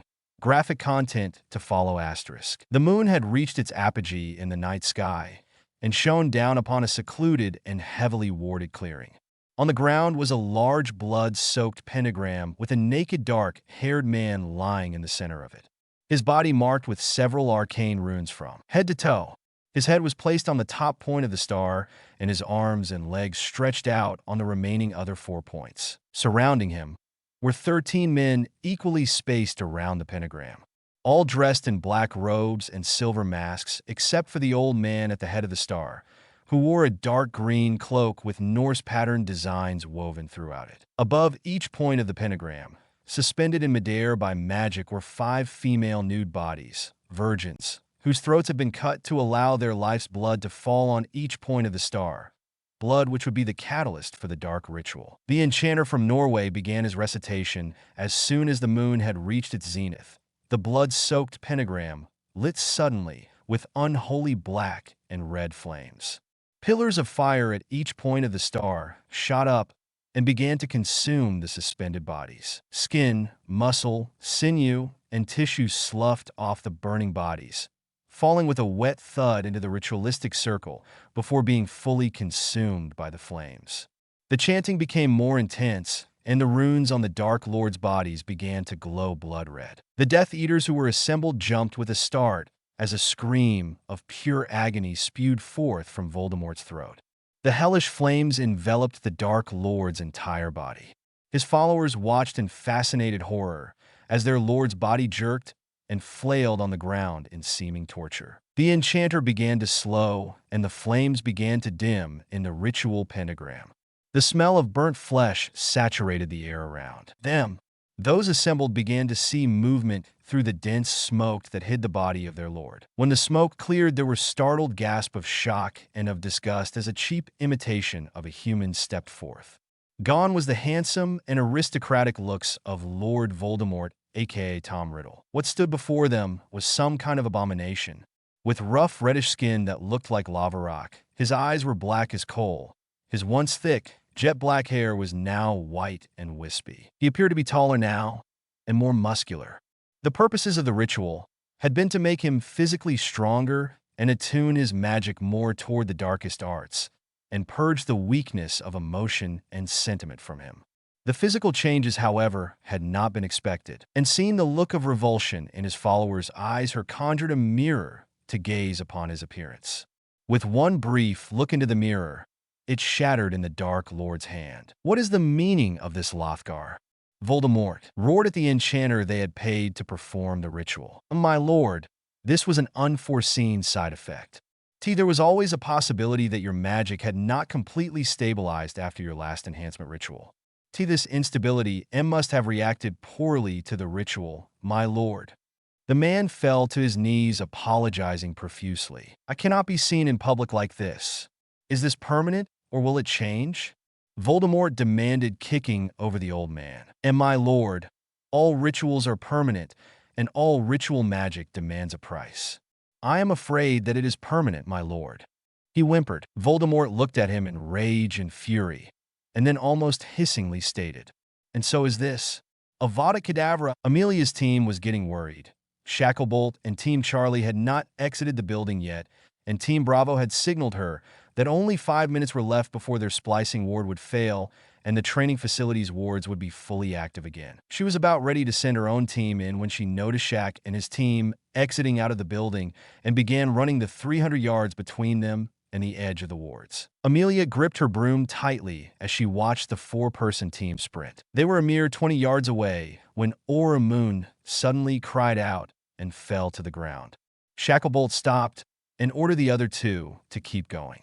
He ran to Moon, who was grasping her left ankle. "Shaq, I darning twisted my ankle steppin' into a very gopher hole," Moon told her team leader as she was helped to her feet by the large Aura. "Come on, we need to hurry. I'm not sure how long we have.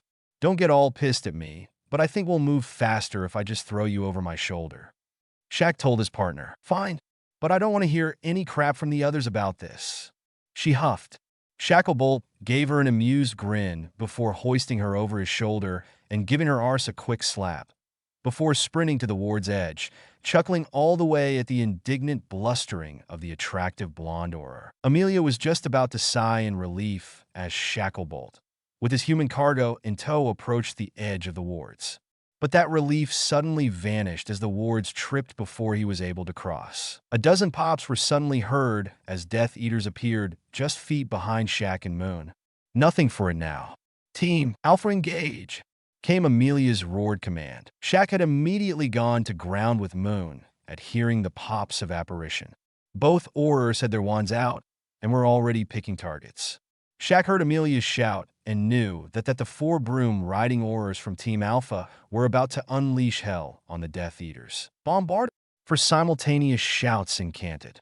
Two of the spells hit both flanks of the Death Eaters, who had formed a weak skirmish line, sending dirt and gravel and a couple of black-robed bodies flying into the air. The other two spells hit just forward of the center of the line, sending shrapnel like debris flying into the center rank. 5 Death Eaters were blinded by the incoming dirt and rock-filled wall of pain. The loud and effective curses were enough to startle and confuse the gathered Death Eaters. "There!" Shaq pointed to a Death Eater with a silver mask, who was barking orders at the others. "That must be one of their trainers. Focus on stunning a Moon. We need to take him back with us if we can." Auror Celeste Moon nodded and took careful aim at the silver-masked Death Eater. She grinned maliciously as her first attempt to stun the man was successful, hitting the man squarely in the middle of his back. Shacklebolt summoned the downed man and quickly bound him with magical ropes. Seeing their instructor felled by a curse and taken hostage, the remaining conscious Death Eaters quickly operated away, leaving 5 of their brethren behind. "Bloody cowards!" Moon spat at seeing the terrorists flee. "No honor amongst thieves, as it were." Shacklebolt chuckled. Amelia and her team landed and were collecting the remaining downed Death Eaters and removed any objects or wands on them. Once they had them together, they placed a port key on each that would deposit them in a ministry holding cell. "You all right, Moon?" Amelia asked, helping the other witch to her feet. "Yeah, just very pissed at myself. A god's darned gopher hole took me down of all things." She swore. "Right, well, with that ankle twisted, you better let me side along apparate you back to headquarters," Shacklebolt told Moon. "Like the feel of my body that much, huh, Shaq?" Moon smirked playfully. "Can't wait to get your hands on me again." Shacklebolt blinked owlishly at Moon's teasing. "What, no? I mean, I was just offering to." Amelia and Celeste began to laugh uproariously at Shacklebolt's stutterings. He growled at the pair of them. "Witches." Shacklebolt shook his head. "Oh, come on, you big lug. Give a girl a hand."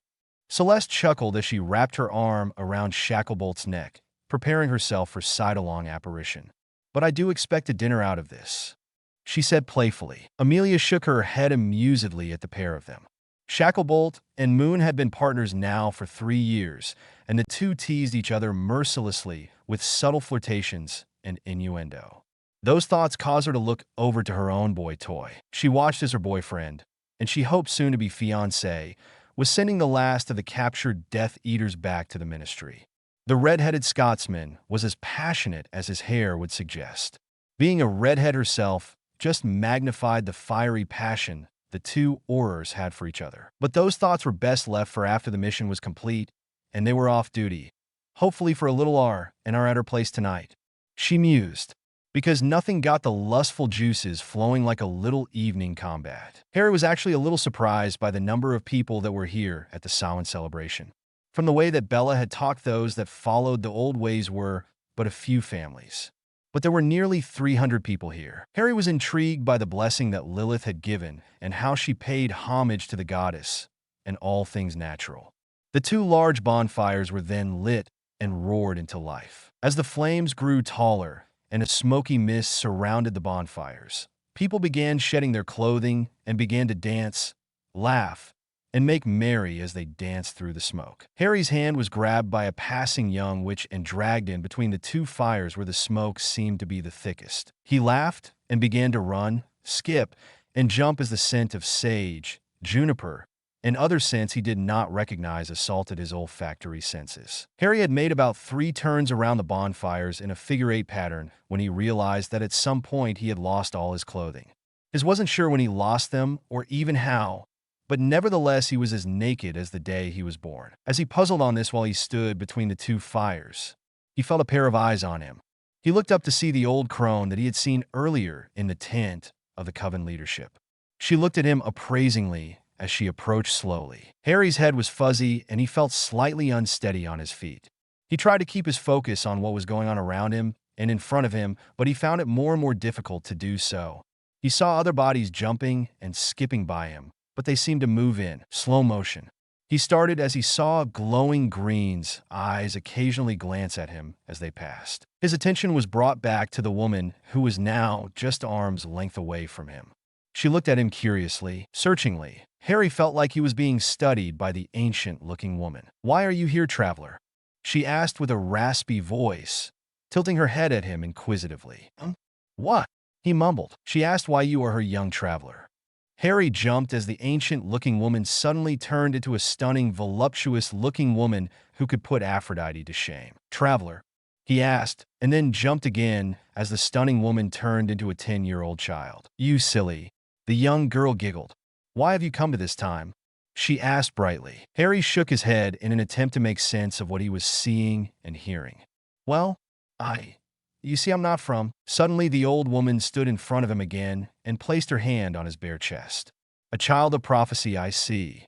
A destiny this one has." The old woman was gone again, and the younger appeared stepping closer to him, pressing her full breast against his chest and staring deep into his eyes. "He is of the fallen," she said breathily, stirring Harry's nether regions. "But he has not reached his potential," she said, stepping back. "But he will." The little girl appeared, taking Harry's hands in hers. "He will one day be very powerful, like his ancestors before him." The little girl smiled at him. "Yes, he will." The crone replaced the young girl. "But what will he do with this power?" "That is yet to be known." "Will he serve the dark or the light?" "Neither." The little girl reappeared. "He will remain true to his heritage." She nodded with a smile. Youthful optimism. The beauty returned, expressing her skepticism. "His choice has not been made firm yet. He has an old soul." The crone once again manifested herself. "I believe he will walk in the shadow." The ancient woman stepped back from Harry. "So do we offer him our blessing?" Suddenly the woman split, as the young woman stepped out of the right side of the crone and the young girl stepped out of the left. Harry staggered backwards at the sight of the 3 females suddenly staring back at him. He had to fight the sheer panic that began to build in his chest. "I like him," the little girl stated with a smile at Harry. "I vote for giving him our blessing." The ancient-looking woman stepped forward again and placed her hands on Harry's chest. "I sense the light in him. However, I also sense the dark. It is weaker than the light side, but it is gaining in strength. Long has his ancestors held favor with us. They have kept the old ways.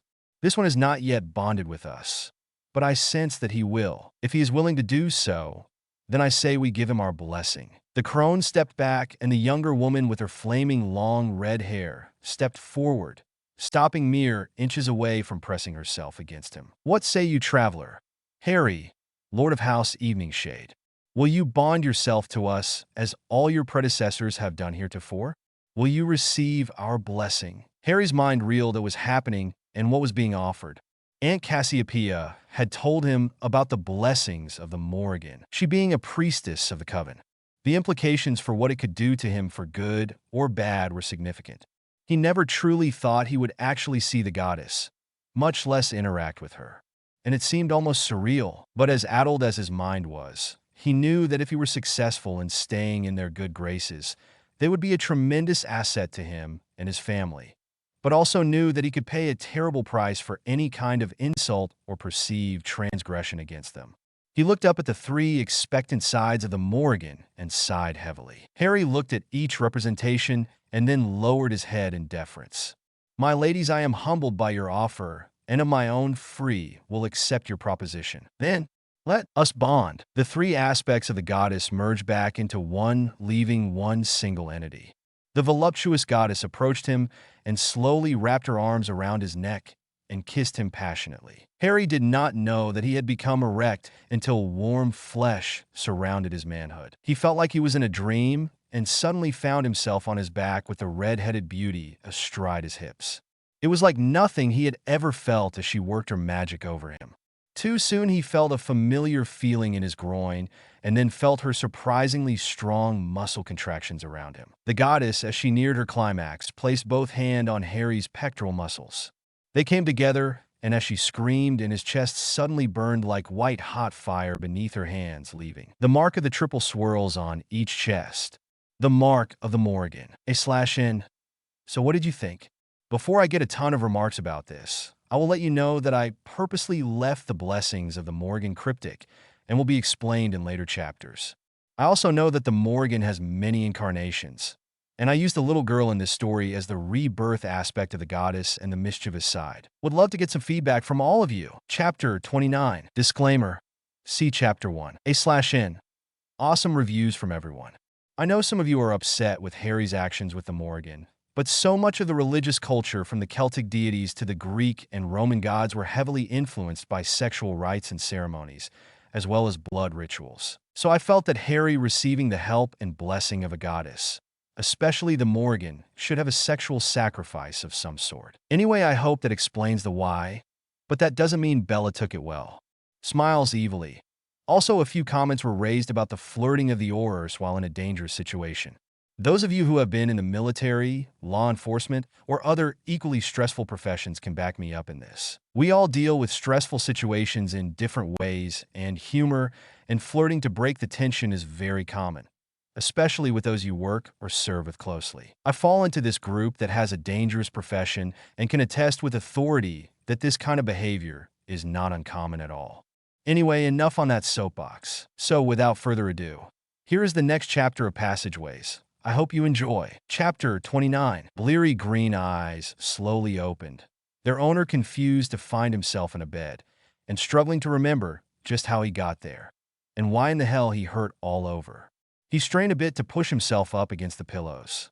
While doing so, he noticed the two new tattoos on his chest. They were two identical marks, both with the triple swirls of the Morrigan. Harry fell heavy against the headboard as cloudy memories of Samhain became more and more vivid.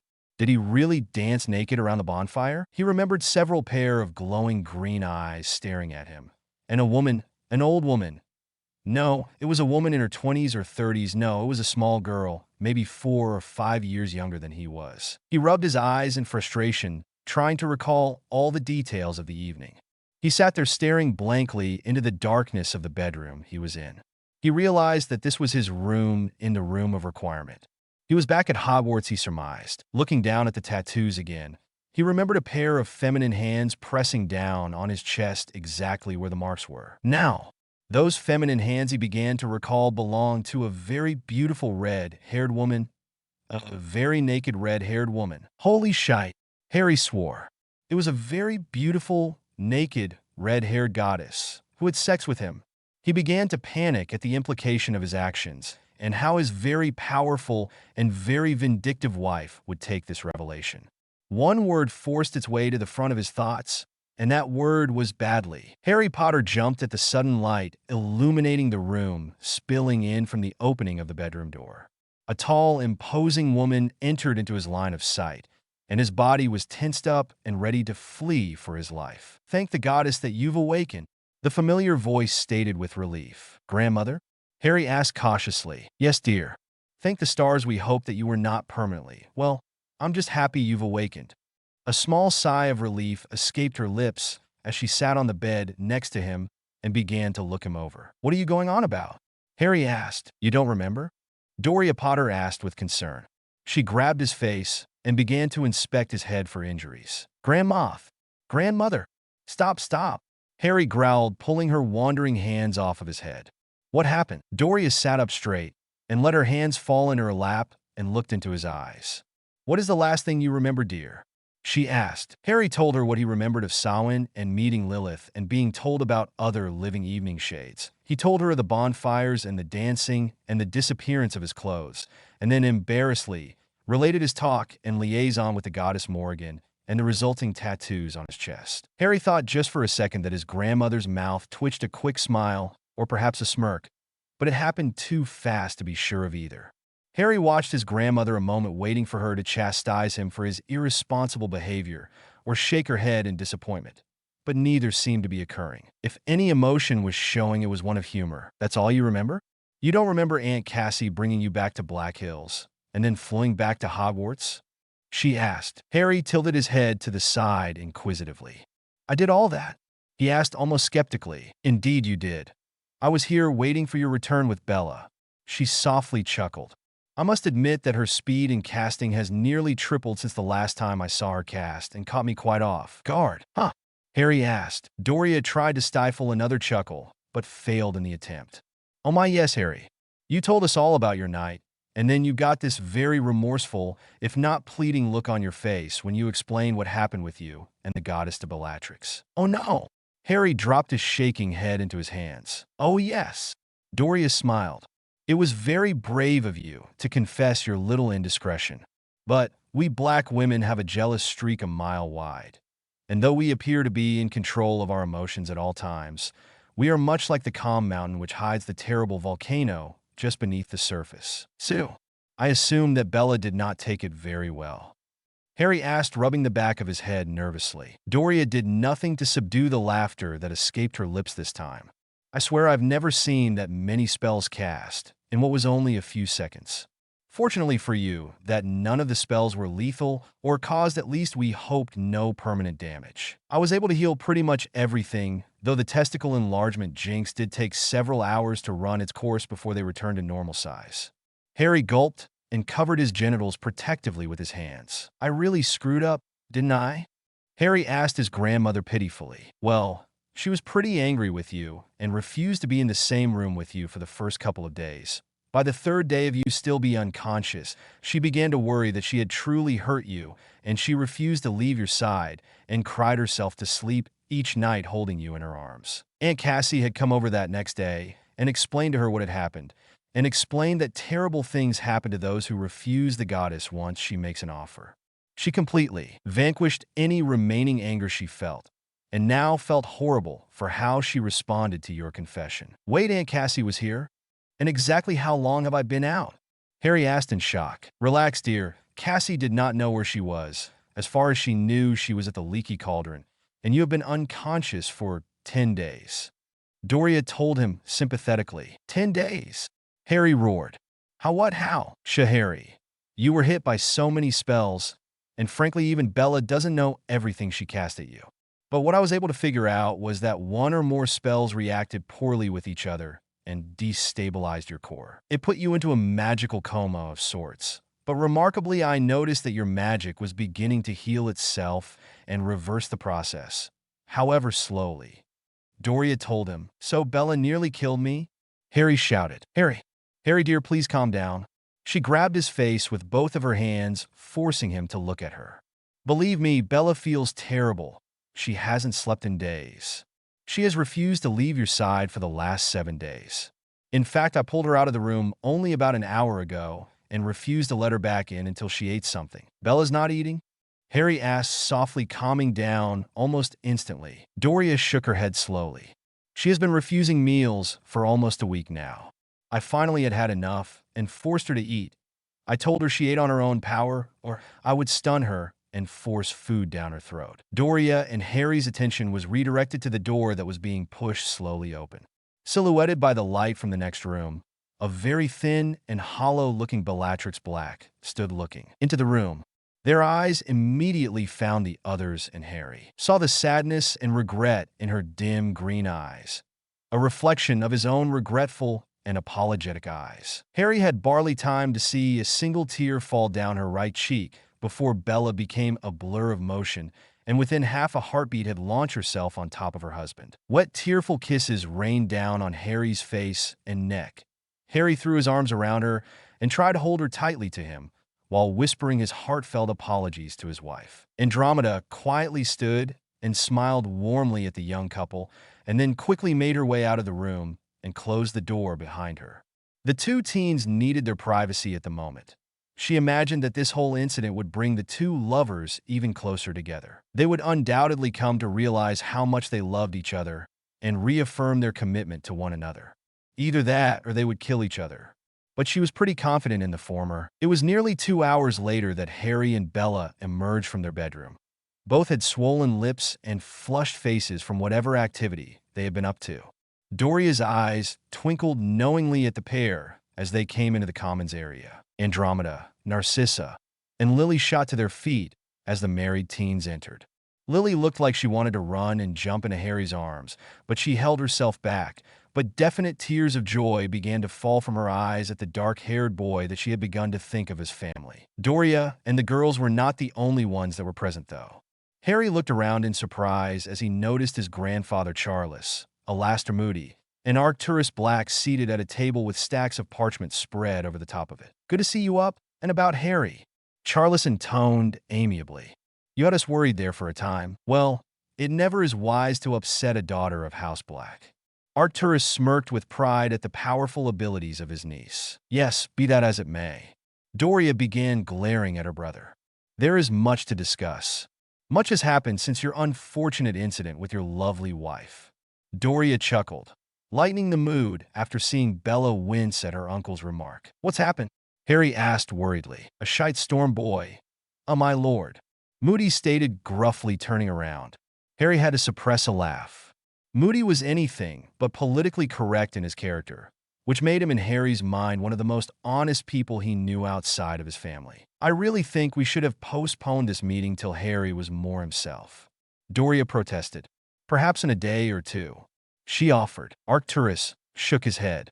"No, we need to move on this quickly, if we're to avoid the coming chaos." "I'm confused," Harry stated, approaching the table with Bella in tow. "What's happened?" "Dumbledore and that shite for brains Lord Pusey is what has happened," Moody growled. Charles saw the confusion in Harry's eyes and continued for Moody, who had taken a long swig of a hip flask. On Samhain, a special group of Aurors were sent on a reconnaissance mission of a suspected training facility. This facility was suspected of training new recruits to be the Purist Party's foot soldiers, Death Eaters as they call themselves. They discovered that not only was it a training facility, but they were using live hostages to practice their spells and curses on. Mostly muggles, they believe. They also recovered documents listing 2 other training facilities. Charles explained, rubbing his forehead wearily. "But that wasn't all we discovered. We recovered intel that suggests that a big operation is in the works." It didn't give specifics on where or when, but it would be during a time that would cause the most fatalities. Moody cut in, wiping a bit of amber liquid off his lips. "We are thinking that an attack could happen at Hogsmeade Station, the platform in London, or even Diagon Alley again during the shopping period for back-to-school supplies for next year. Really, we have no idea. We are only making educated guesses here." "So what does the Ministry plan to do?" Harry asked, looking in turn at all the adults in the room. "The Ministry? Nothing. That is what they're going to do. Dim-witted bastards." Moody spat. "Why? Didn't you show them the documents, the evidence?" Harry asked, stunned. "Better than that. We captured some of the Death Eaters at the facility." Moody explained. "So, what happened next? What did the Ministry say to that?" Harry asked. "Lord Pusey happened. His Sprague was one of the Death Eaters we picked up at the facility. To make a long story short, he claimed that the facility his son was at was an elite dueling academy, claimed that we had no warrant to enter the facility, and then went on to say, and I quote, 'Our Aura department is running amok, chasing shadows and harassing the law-abiding citizens with rantings of dark wizards and conspiracy theories of overthrowing the government. This body of law can no longer afford to allow this kind of unchecked paranoia to exist. I demand an investigation into the recent actions of the DMLE and move for an immediate reorganization of the Auror and hit wizard departments starting with its leadership. Well, the shite really hit the badger with those comments.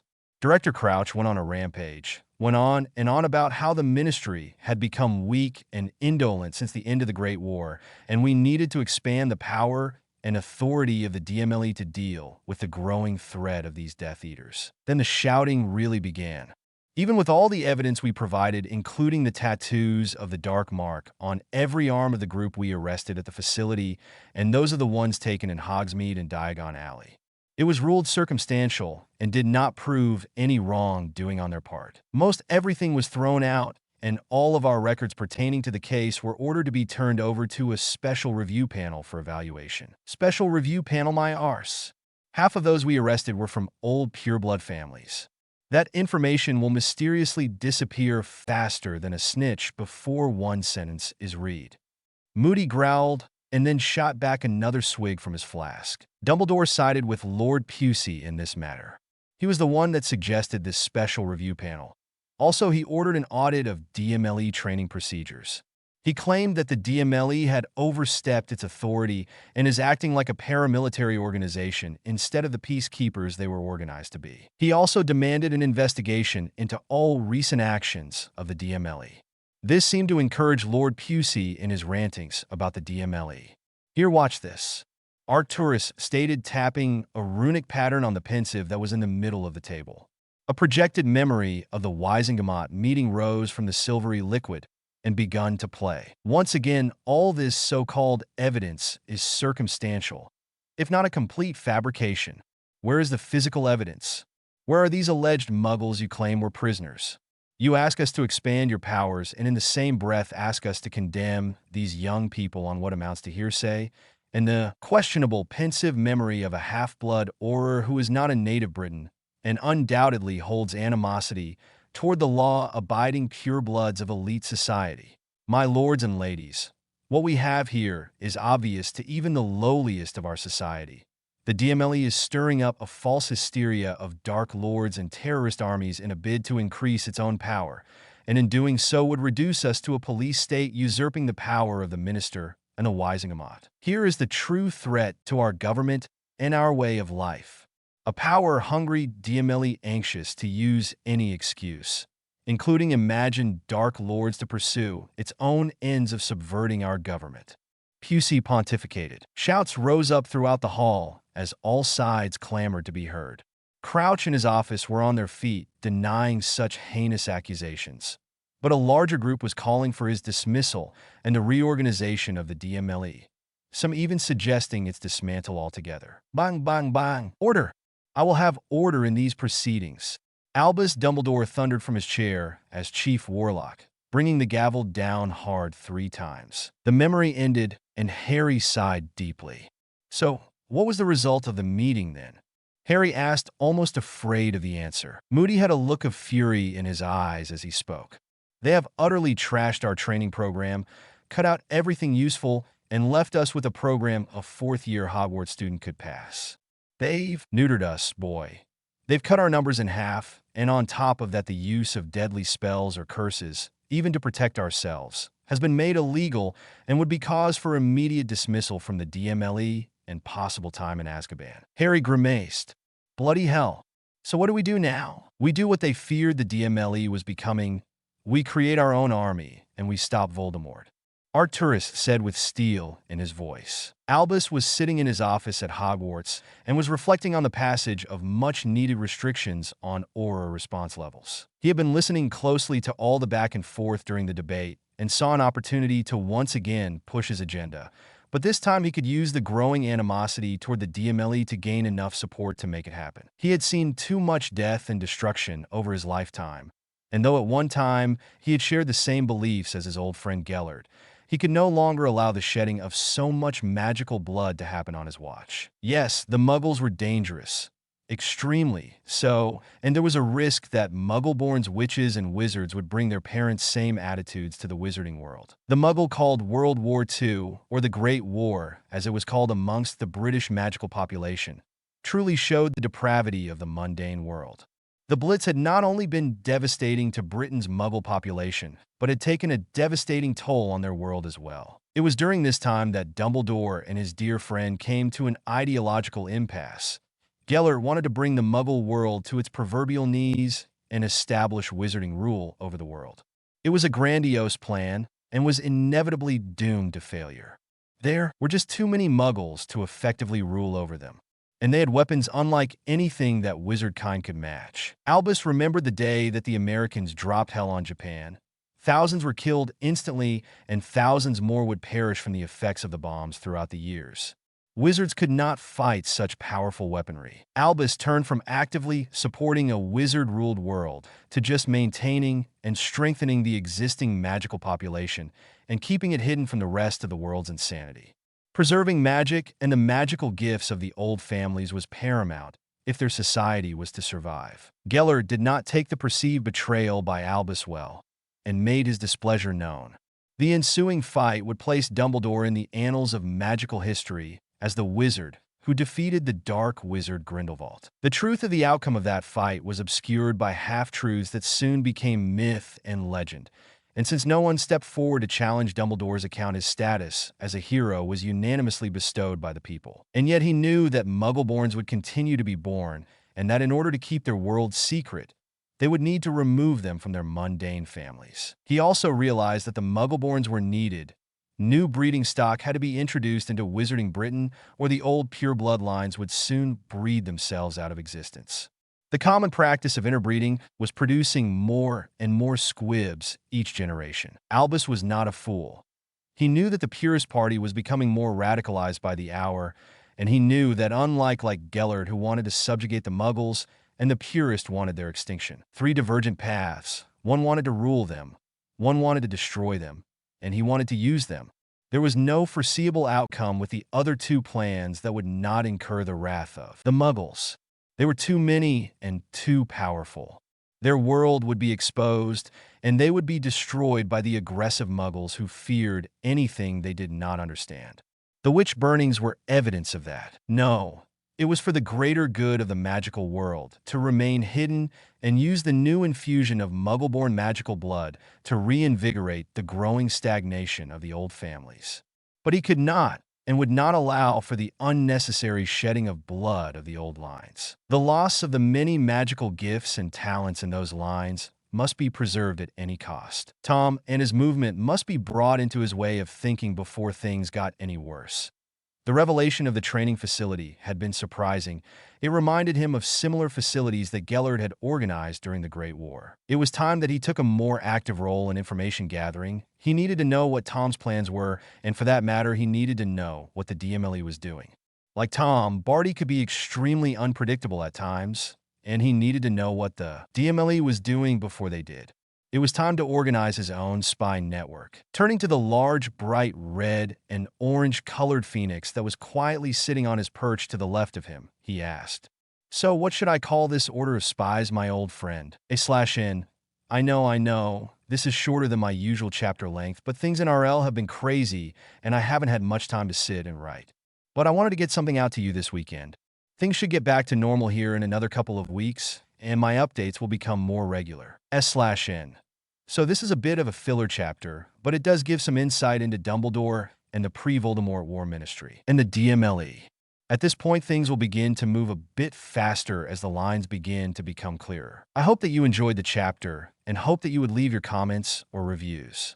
Until next time, thanks. Chapter 30. Disclaimer. See Chapter 1. /N. Well, as I expected, the last chapter was not well received by some. It happens, but I am grateful to those who, despite the failings of the chapter, made positive and encouraging comments. My muse went on holiday over the last couple of weeks and did not warn me, and I found this chapter a bit rough to write, but it does set up nicely the next chapter. Again, a big thank you to all those who continue to read and review. It is a learning process for me as I work on my writing skills and imagination to bring out in print what I have swirling around in my head, as scary as that can be. Now, without further ado, here is the latest chapter of Passageways. Chapter 30. A dark gray, cloaked individual made his way unmolested through the atrium of the British Ministry of Magic. Passing by the security desk, the desk officer gave a quick nod. Not that he recognized the person because his hood was up, but because he recognized the cloak and the insignia on the collar. The cloaked individual passed by the central fountain and without a backwards look tossed a galleon over his shoulder into the flowing water. A little wish for luck never went amiss. He entered a lift and pressed the button that would take him to the 9th floor, the lowest level, or so many believed, of the government building. Arriving at the floor, the metal doors parted, and he stepped out. He walked with purpose as he made his way to his destination. The hall was empty, which was not that unusual during this time of year. It was nearly Yule, and many employees were enjoying a holiday break, leaving but a skeleton crew to keep essential services going, such as the flu network and the DMLE offices.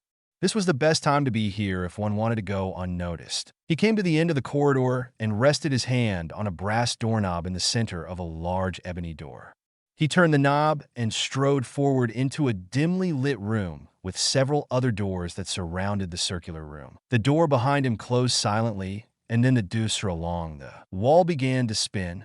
He ignored the spinning doors and made his way to the center of the room, drawing a small silver dagger from a pocket in his robe and then piercing the tip of his right index finger. Blood quickly came to the surface and pooled into a bubble on the very tip. He sank to one knee and then with the very finger began to trace an intricate rune on the floor at the very center of the room. Once he finished, he stood and took 3 steps back. The rune began to glow a blood red and then disappeared. A second later, a golden rectangular glow appeared on the floor, and then the rectangle began to rise, pulling a door seemingly from out of the floor. Once the door had reached 7 feet in height, it stopped. The cloaked individual then took the bleeding finger and traced a small circle on the door, which resulted in a gold doorknob appearing. He placed his hand on the doorknob and then pushed open the door and then stepped through. The doorway led to what would be considered an ordinary-looking room. Nothing in the room screamed secret or mystery or forbidden knowledge, but that was exactly what the room contained. Forgotten tomes and scrolls of spells, curses, and old pagan rituals that had been lost to time. At least that's what the ministry hoped. There were also other things here that were best kept secret and out of the hands of the common witch or wizard. It was one of these other things that had brought the unspeakable here today, a knowledge that would be explosive in nature if it were brought to light, and information that could destroy the beliefs of many in the wizarding world. Knowledge so frightening to the traditionalist that it was immediately sealed and hidden away here in the room of forbidden things. The design of the room, however, wasn't anything that one would consider exciting or earth-shattering. If anything, it looked like a modest library, the kind that you might find in any stately manor. There were bookshelves that covered 3 of the 4 walls. One single but large desk was found in the center of the room, and a few bell jars scattered about that contained only Merlin knew what. The man moved to the bookshelves immediately to his left. His finger browsed over the spines of several books, looking for a particular title. It took him but a minute or two before he found what he was looking for. Smiling to himself, he read the title, Pedigree, that he drew his finger down the length of the spine, from top to bottom, and then stated clearly, Open. He stood back and watched the bookshelf recess back about a foot before sliding sideways into the wall. Beyond the bookshelf was a small room with a large granite pedestal, and seated upright on the pedestal was a large leather bound was 2 feet in height and 4 feet long and nearly 12 inches thick. It was a large ledger. To be precise, it was the ledger. The ledger that contained all the extinct bloodlines that weren't so extinct after all. A tome which would disprove the pure blood dogma about mudbloods, and which could send the magical world into political chaos. It was proof that Muggleborns did not steal their magic or that they were an anomaly of nature, but in fact came from existing magical lines. Pollux Black lowered his cowl and walked slowly toward the book, while at the same time chanting and waving his wand in complicated patterns, dispelling the many wards that surrounded the forbidden tome. It took nearly 10 minutes of constant casting before he was able to physically touch the ledger. Though he could touch it, he could not remove the book without tripping wards that would alert the head of the unspeakable department. Nearly 70 families thought extinct were represented in the ledger that was compiled in the 1930s. An epidemic of dragonpox was used to conceal an unspeakable project to solve the Muggleborn question of where their magic came from. Free vaccinations were offered to the Muggle-born population, and surreptitiously their blood was collected for study. Never would they have believed what would come of this research. Every single Muggle-born that was tested was shown to have been descended from a lost magical line or descendant from a current existing line. It was determined that all Muggle-borns were descendant of a squib, whose magic lay dormant, and then suddenly re-emerged in one of their descendants. The social as well as political ramifications of this research would be frightening to the pure-blood ruling class. There were actually Muggle-born witches and wizards who could claim head of house status of some notable houses because they were direct descendants of former lords, displacing some current lords in the Wisengamot. Inheritance of titles within the magical community always went through the eldest son, and in a few families could be the eldest child, no matter the gender. He would start with those that were amongst the original 50 founding families.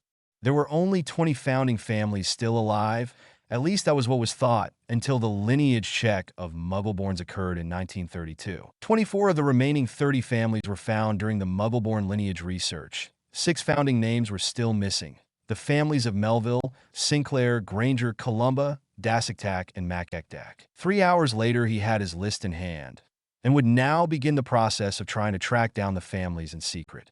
He would not approach them just yet. He merely wished to learn if they were all still in the country. Once he learned the disposition of each family, he, his brother Arcturus, and Charles would begin to approach the families and begin to lay the groundwork for the greatest potential coup that any magical government had ever faced. 7 weeks had passed since Samhain, and the Yule holiday was soon to begin for the residents of Hogwarts School of Witchcraft and Wizardry. The weeks prior had been busy for Harry and his new family. He had officially organized the Marauders, but unlike the original quartet from Harry's timeline, this incarnation of the infamous band of mischief makers did not include the boy that had betrayed his parents. Pettigrew had shown his true colors earlier in this timeline, as he was seen more and more often in the company of the Lestranges and Caros, and had become the mouthpiece in Gryffindor Tower for the junior Death Eaters, trying to sway other purebloods to the purest view of the Muggle-born infestation. This incarnation of the Marauders included not only the original other 3 members, but also now included Lily, Narcissa, and Andromeda. Harry and Bella directed the group from the outside, giving them ideas and targets. Where the Marauders of old would prank just for the sake of pranking, now they had a specific agenda, a moral imperative to combat the influence of the Purists and junior Death Eaters. Sirius and James were masters of execution and subtlety, but surprisingly, it was Lily and Narcissa who were the most inventive of the group, creating cruel yet masterful schemes of mayhem and chaos. So much so that Lestrange and the junior Ds took to traveling in groups of 3 or more when not in their commons room. Lestrange and his group had not been quiet either, hexing and cursing any mudblood they could isolate in promoting their own bigoted views amongst the right kind of families. But reprisals from the Marauders were usually swift and caused no small amount of trepidation for Lestrange's lackeys. The attacks seemed to happen without warning and in public places where the whole student body could see the humiliating effects. The identity of these Marauders was unknown to the rest of the faculty and student body and was becoming a sore point with Dumbledore. His usual network of spies, i.e. the portraits, ghosts, and house elves, were claiming they had no clue as to who was responsible. He was flummoxed at this seeming lack of cooperation from the castle. As the headmaster of the school, he held control of all the wards and magics within the ancient edifice, but of late his requests and orders seemed to go unheeded. Dobby, who had received instructions from Harry to spy on the young Death Eaters during their meeting in the Forbidden Forest on Samhain, had given Harry a list of all those who attended and a list of those the young DEs would be trying to recruit. It was a bit surprising how many non-Slytherins had been on the list, including Gryffindor Peter Pettigrew. Andromeda and the younger Marauders were given the assignment of recruiting students amiable to their cause, and to also attempt to recruit those who were on the fence about which faction to join. By the middle of December, there were distinct battle lines drawn between those of the bigoted purist movement and those of the equality movement. The family, as Harry now called the Potterblack Coalition, had not been resting on their laurels either. Arcturus and Charles used their considerable combined political power to disrupt the purist agenda within the Wisengamot, foiling as much as possible any legislation that was perceived as exclusionary or downright bigoted. Unfortunately, they were not successful in stopping every piece of legislation, such as the Werewolf Registration Act or the Muggle-born business tax, a 25% flat tax on all Muggle-born-owned businesses, and also the prejudiced Muggle-born exclusionary law, which prohibited all Muggle-born from holding office or directorships within the Wisengamot and Ministry, respectively. Doria had continued to find out more about the Brotherhood of the Fox. She had discovered that the origins of the group coincided with the disappearance of the Evening Shade clan. Harry had given her a list of the 13, provided by Lilith, who had spent a lifetime uncovering the names. These were the 13 families who took over the Evening Shade Wisengamot seats when they had been wiped out. She had been stunned at the list, which included not only dark-leaning families, but some prominent light-leaning families as well. The Black Spy Network was working overtime to discover the links between the 13 and the Brotherhood, hoping to trace back to a single source. Someone still had to be directing the Brotherhood, and she wanted to know who. Not only for Harry, but for her friend who was tortured and killed by this mercenary group. Lilith and Aunt Cassie, since Harry's awakening, had been meeting with the young Lord daily, and along with his education from the Hogwarts ghosts, had been instructing him in the ancient ways and in Evening Shade magic.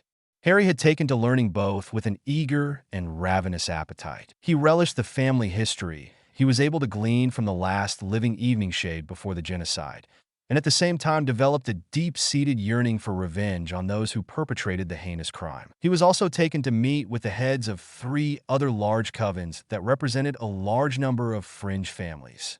His natural leadership shone through as he spoke with the various leaders and explained how the winds of war were soon upon them, and that the neutral and gray families would not be left alone. They would be forced to support one side or another. But Harry assured them that a third option was on the table: an alliance with the House of Evening Shade, an alliance to unite the neutral, gray, and fringe factions under one banner. Before his speech, Lilith had whispered it amongst the matriarchs that Harry had received the blessings of the Morrigan and bore her marks upon him. This seemed to cause quite a stir with the priestesses of the faith, and was cemented further when a large crow flew down and reposed upon Harry's shoulder while he addressed them. Lilith used the devotion of the matriarchs to their faith in rallying their support for her lord. Once the matriarchs were convinced of the goddess's chosen one, it was easy to convince those of their respective covens to consider an alliance with House Evening Shade. The ever-astute Doria Potter knew that once word spread about Harry throughout the many families of the covens, that the Ministry would soon have multiple witnesses verifying that House Evening Shade had returned. It was her hope that with this revelation, those families of the Wisengamot who were in collusion with the Brotherhood would reach out to the group once again. Her knowledge of the 13 families involved with the attacks gave her spies targets to watch and to inform her who the families were meeting with. However, a firmer statement to the 13 was about to happen. The family had agreed upon its first target, a physical manifestation that the Evening Shades had returned and were out for blood. It was planned that 2 days before Yule, the wizarding world would once again tremble in fear at hearing the name Evening Shade, cementing the rumors as hard fact. An unsuspecting pure-blood family was about to receive unwelcome guests, but they would be only the first of a war of retribution, and according to the old laws, blood feuds were still recognized. In their own arrogance, the elite of the old houses of the Wisengamot had left open an avenue in which House Evening Shade could legally exact its revenge without fear of judicial reprisal. And Doria inwardly smirked at the hubris of those same members who took advantage of the same law in 1810 against her grandson's family. How symmetrical and poetic will be their destruction. Creature, Dobby, and Winky had been hard at work repairing the old Evening Shade mansion in Yet Home, and had finally finished their endeavors. The finished home had 20 bedrooms, 2 formal and 3 informal dining rooms, 1 grand ballroom, and a smaller, more intimate ballroom, a large reception gallery with several portraits of Evening Shade lords and ladies that spanned back several generations. A large hearth dominated the room, which had a secure flow. The grounds consisted of several gardens, including a hedged labyrinth and various fountains, and a large pond stocked with trout and salmon.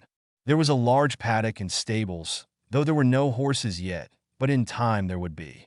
A large orchard dominated the eastern part of the property. Apple and pear trees abounded. What the elves had not expected was the sudden influx of people rebuilding the nearby village. Since word had reached the ears of the Evening Shade descendants that a Lord Evening Shade had returned, they began to come in large numbers back to the Evening Shade's seat of power. Families of all ages returned, and within a month's time the village was thriving and growing. 30 families had returned thus far. Lilith had also returned and quickly became the matriarch of the village. Harry had offered her a place within the Evening Shade mansion, but she had gently refused, stating that the younger generations needed her to pass on the traditions of their once great clan and teach them about the Evening Shade heritage and legacy, as well as their innate magic. The elves had also repaired, and Harry had recharged the ward stones, bringing the ancient defenses back online. Doria and Charles also helped to modernize the ward scheme, making them twice as strong as they once were. Harry was also adamant on giving the village protection as well. He did not want another attempt to wipe out his family again. Harry had wanted to surround the village with tent-based wards, but Doria had informed him that such a large ward scheme was not possible. And even if it were, it would need an incredible amount of ambient magic to power it, and the area just did not have that kind of ambient magic. So in lieu of wards, a town patrol was organized and would make rounds through the small community. A set number of alert stones were placed along the outer perimeter of the village, and it was the responsibility of the 6-man patrol team to tap these stones with their wands every hour. If a stone was missed, a loud wail would echo through the village. The villagers would then quickly seek shelter within the mansion's exterior wards. 15 minutes later, the defensive wards would initiate, and any left outside the ward would need to seek shelter elsewhere until help arrived. It wasn't completely what Harry wanted for his people, but it was the best they could do at the moment. And though he doubted very much that a large force would come against his house, he did not want to leave it to chance either. It was Monday, December 20th, and the students of Hogwarts were making their way down to Hogsmeade Station to take the train ride back to London. Harry and Bella had met up with Lily and would escort her back to London. The Evans would meet them on the Muggle side of platform 9 3/4. Harry, through Lily, had invited them to Evening Shade Mansion for the holidays, but they had declined, wanting to spend the holidays with their 2 daughters. Petunia was attending another boarding school in Wessex, and with Lily attending Hogwarts in Scotland, they had missed their daughters tremendously and wanted to spend quality time with the 2 girls before they returned to school. "So, Sissy told me you were hosting a Yule celebration," Lily commented to Harry and Bella as they boarded the train looking for an empty compartment. "We are," Bella replied. Aunt Lilith, as Harry now called the oldest living Evening Shade, recommended we hold one to allow the village some face time with their new lord and lady. Harry replied, shaking his head and chuckling at the absurdity of the old custom. "It's also an opportunity for those of House Evening Shade to proclaim their loyalty to their lord," Bella explained, giving her husband an exasperated glare. "Harry, like it or not, you are Lord Evening Shade and now have a responsibility to your house.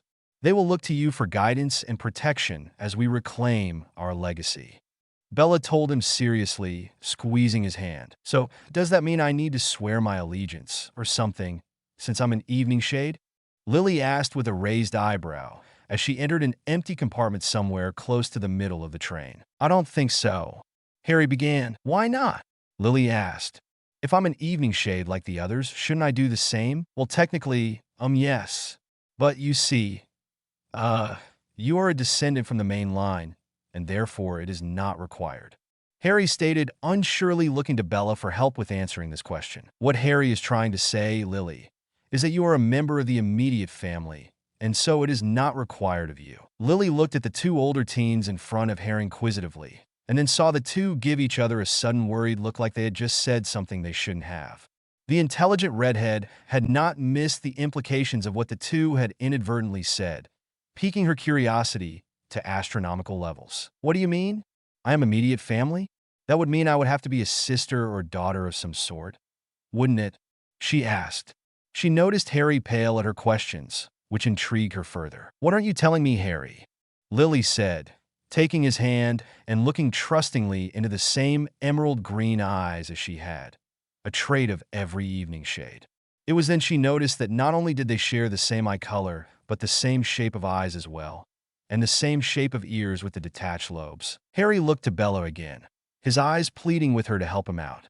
Bella just shrugged and stepped behind Lily, placing both her hands on the younger girl's shoulders and squeezed them affectionately. "I don't think it is a good idea," Harry replied lamely. "What isn't a good idea?" Lily replied, staring back at him, and then over her shoulder at Bella, who looked at Harry sympathetically. "It's your call, my love," Bella quietly spoke, as she pulled Lily down onto the bench next to her and wrapped her arm around the redhead's shoulder. Harry paced back and forth, pushing his nervous hands through his hair, and began to mumble incoherently. "Is it bad?" Lily asked worriedly. "What?" "And no, Lily, it's just complicated," Harry hurriedly replied. "I don't understand, Harry. Please tell me. How are we related? What is the family connection between us?" She pleaded with tears welling up in her eyes. Lily stared at the young lord in front of her with hopeful eyes. Since she had met the enigmatic young man, she had felt an immediate connection to him, an unquestioning sense of belonging and love. She saw such devotion to her in his eyes. It was only recently, though, that she began to wonder why he would look at her that way. What was it about her that made him so protective? Why did his eyes sparkle with restrained emotion when he looked at her? Why he seemed to go out of his way to speak with her and train her above and beyond the other marauders except for perhaps Jamie? It was a mystery that drove her to near distraction as of late, and this latest incident with him telling her that she was immediate family provided the opportunity to ask her questions and hopefully to finally get some answers. Harry looked at his mother for a moment before exhaling deeply. He slumped into the seat across from her, and mind whirling with pros and cons. Knowing if he revealed the truth, there would be quite a few holy SHS, and most likely a few what the F in KS. Decision made for better or worse, he began to chuckle. "I was always told you were an incredibly intelligent witch." Bella gave him a slight nod and an approving smile at what her husband was about to reveal. "What do you mean you were always told? We only just met a few months ago," Lily questioned. "Not entirely true. We've met before, though for me it was a long, long time ago, and I really don't remember much but for a few memories." Harry smiled sadly at her. "I'm very confused, Harry." Lily huffed, crossing her arms under her chest. "Can't you just say what you mean? You're dancing around. Whatever it is." She huffed again in a pout. "I see where you get it now, Harry." Bella chuckled, uproariously clutching her stomach. "That pout is classically yours." "Get what?" "Not you too, Bella." "Will one of you just tell me already?" Her eyes narrowed at the two teens. Bella slowly gained control of herself and looked at Harry adoringly. "Tell her, love. I think she can handle it. And if not, we can always obliviate her," Bella said casually, but with a wink and a wicked grin. Lily gawked at Bella and was more than a little concerned that Bella was only half joking. Why was what Harry hiding so difficult to explain and potentially so unbelievable that she would need her memory modified? Harry cleared his throat, which got her attention. "Lily, darn, this is difficult." Harry shook his head. "Lily, I'm not from here." Harry waved his hand in the air. "What do you mean? You're not English?" she asked, still confused. Harry laughed nervously a bit before responding. "No, I'm English. I'm not from 1971. Lily still looked confused and turned her gaze to Bella for some clarification. The brunette looked to Harry and he gave her a slight shrug. Blowing the bangs out of her eyes, she glared at her husband menacingly. "What my scaredy cat of a husband is trying to say is that he is not from our time. In fact, he comes from about 24 years in the future," she told the skeptical-looking first year. Suddenly, Lily burst with a loud and most unladylike belch of laughter. "Oh, I asked a serious question, and I would like a serious answer," she asked after composing herself. "It's true, Lily. I was born July 31st, 1980 in Godric's Hollow, and you are my—" Harry gulped thickly as he looked at her with a few unshed tears in his eyes. He was about to continue, but was suddenly pulled roughly from his seat. Lily had jumped to her feet and grabbed the front of his robes in a fierce grip. "If you are about to tell me that I'm your mother, Harry Eveningshade, I think I shall have to kill you." Surprised at the sudden turn of events, all Harry could do was stare at his mother and open and close his mouth like a fish out of water. A gentle hand squeezed Lily's shoulder. "Lily," Bella began softly. "I know this is hard to believe, but Harry is your son. Please sit down, Lily, and we'll explain everything." Lily let go of Harry, but never let her gaze leave his. She began to shake her head in denial. No, no, no. That is not possible. That time travel is not real. It can't be true." Why would you say something like this, Harry? Bella? Harry removed his wand from the wrist holder on his left arm and pointed straight up, his arm bent at a 90-degree angle.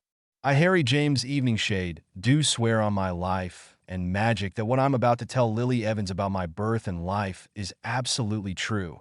So mote it be. A white light flashed around Harry as magic accepted his oath. Now, Harry began.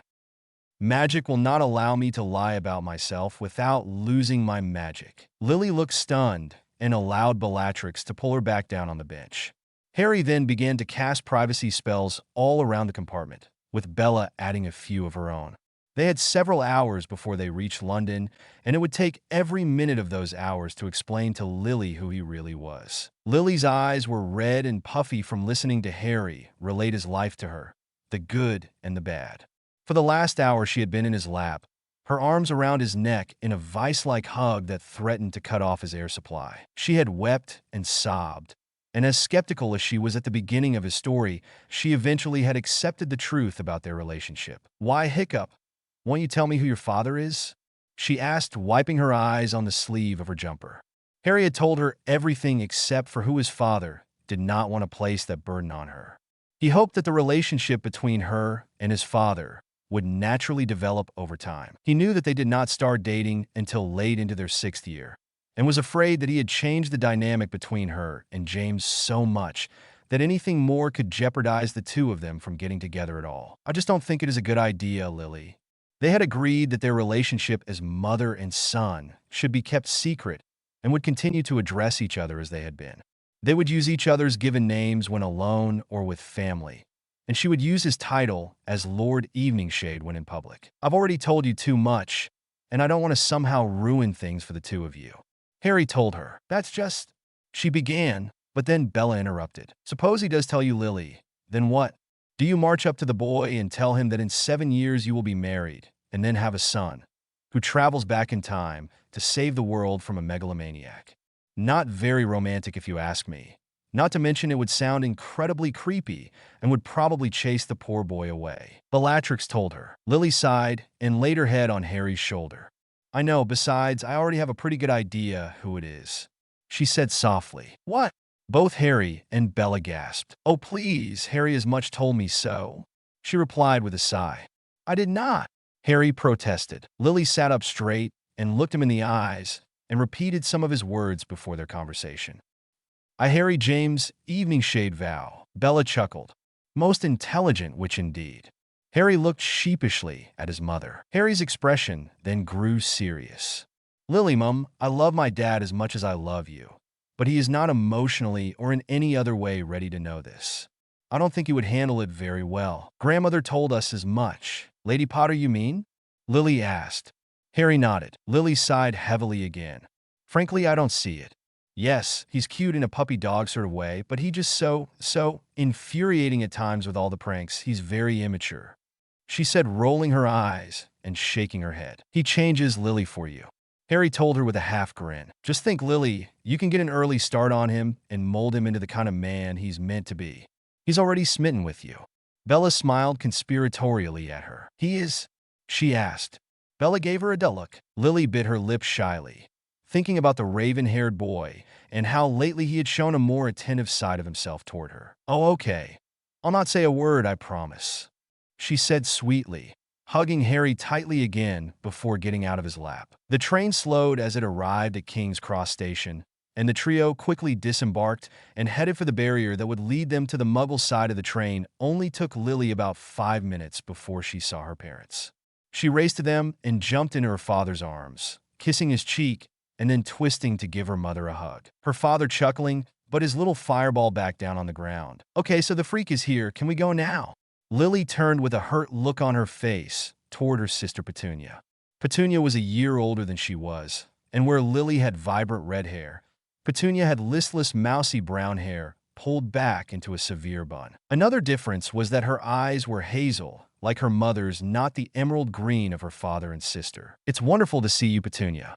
Lily smiled hesitantly but warmly at her only sibling. Petunia just rolled her eyes and looked away in a show of disinterest.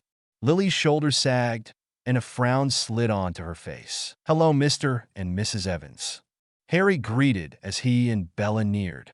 "Hello, Jeff," Evans began. Harry is fine," Harry replied warmly, giving the man a firm handshake and bowing slightly to his grandmother. "Daddy, this is Lord Eveningshade," Lily whispered so only he and her mother could hear. "A pleasure to meet you, my lord," his grandfather replied. "Please, like I said, it's Harry." Harry smiled. "Well, our daughter is quite taken with you. I understand that we may be distantly related through my father's line," he remarked amiably. "Indeed we are. I'd love you to visit me at my home for the new year and show you the family genealogy. It's quite remarkable." Harry grinned. "That would be lovely," his grandmother said graciously. A gagging sound ruined the moment, as everyone turned to see Petunia sticking a finger down her throat and then making a gagging noise. "Petunia," she said, scandalized at her oldest daughter's behavior. "I'm terribly sorry, Harry." Harry chuckled, waving off her apology. Harry, before he could say more, felt something bump into him, but as he turned to see who it was, he could see no one immediately around him. For an unknown reason, he felt uneasy, which was accentuated when he noticed another man seemed to be pushed by an invisible force. Harry focused his eyes on seeing if there was any magic being used in the area. What he saw worried him, as he saw what appeared to be two figures that were disillusioned, working their way away from the barrier. Harry then looked around to see if there were any more disillusioned people milling about. He didn't see any people, but he did see several disillusioned objects the size of a medium to large cauldron. His head spun around quickly, and he had counted 6 such objects.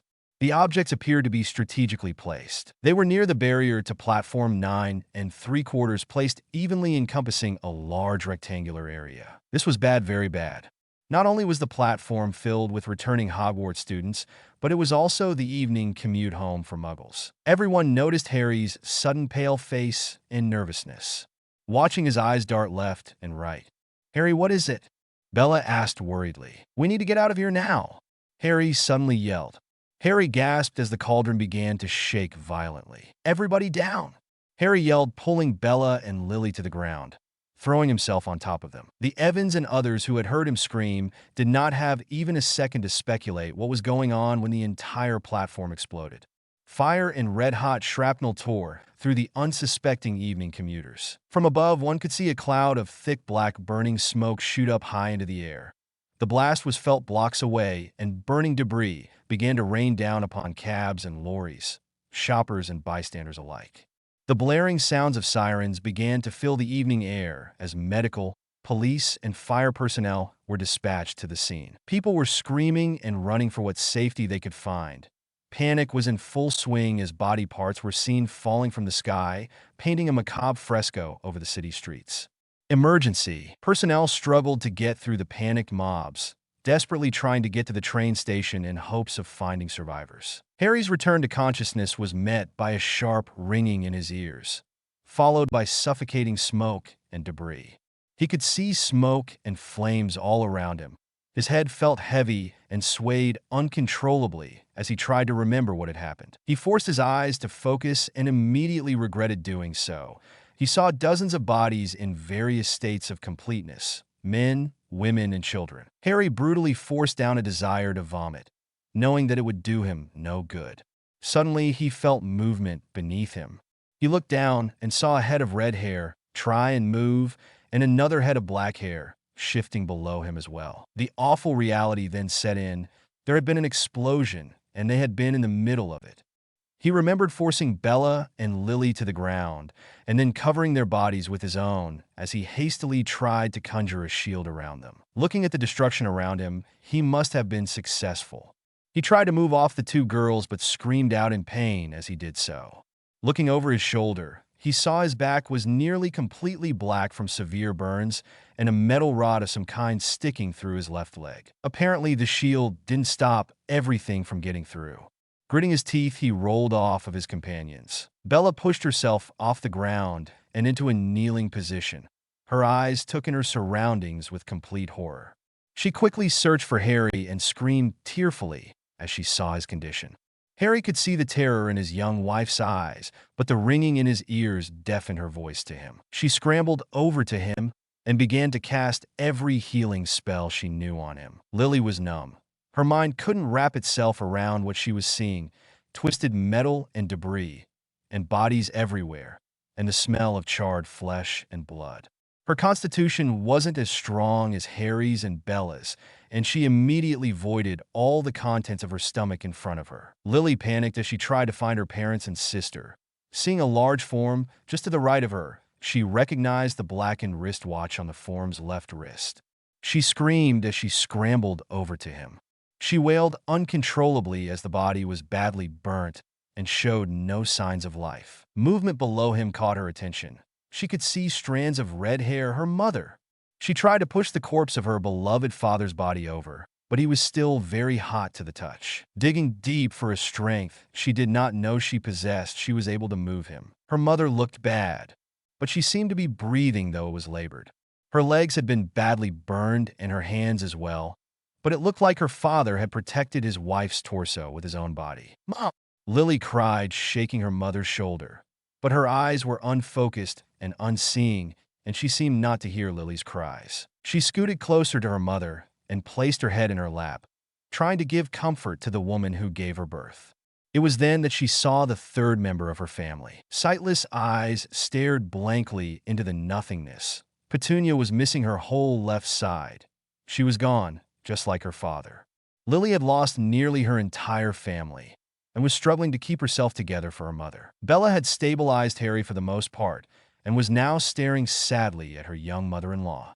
This was not supposed to have happened. Not today. In all the history books that she and Harry had read, there had not been a recorded attack on this day. This was unexpected.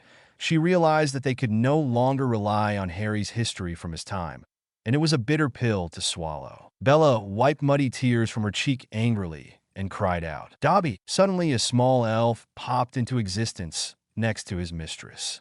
His tennis ball-sized eyes, if possible, got even bigger as he took in his surroundings and then his injured master. Before he could start on what would be harrowing wails of grief, Bella grabbed him by the front of his toga. "Dobby, take Harry home to the mansion. Get him to the master bedroom.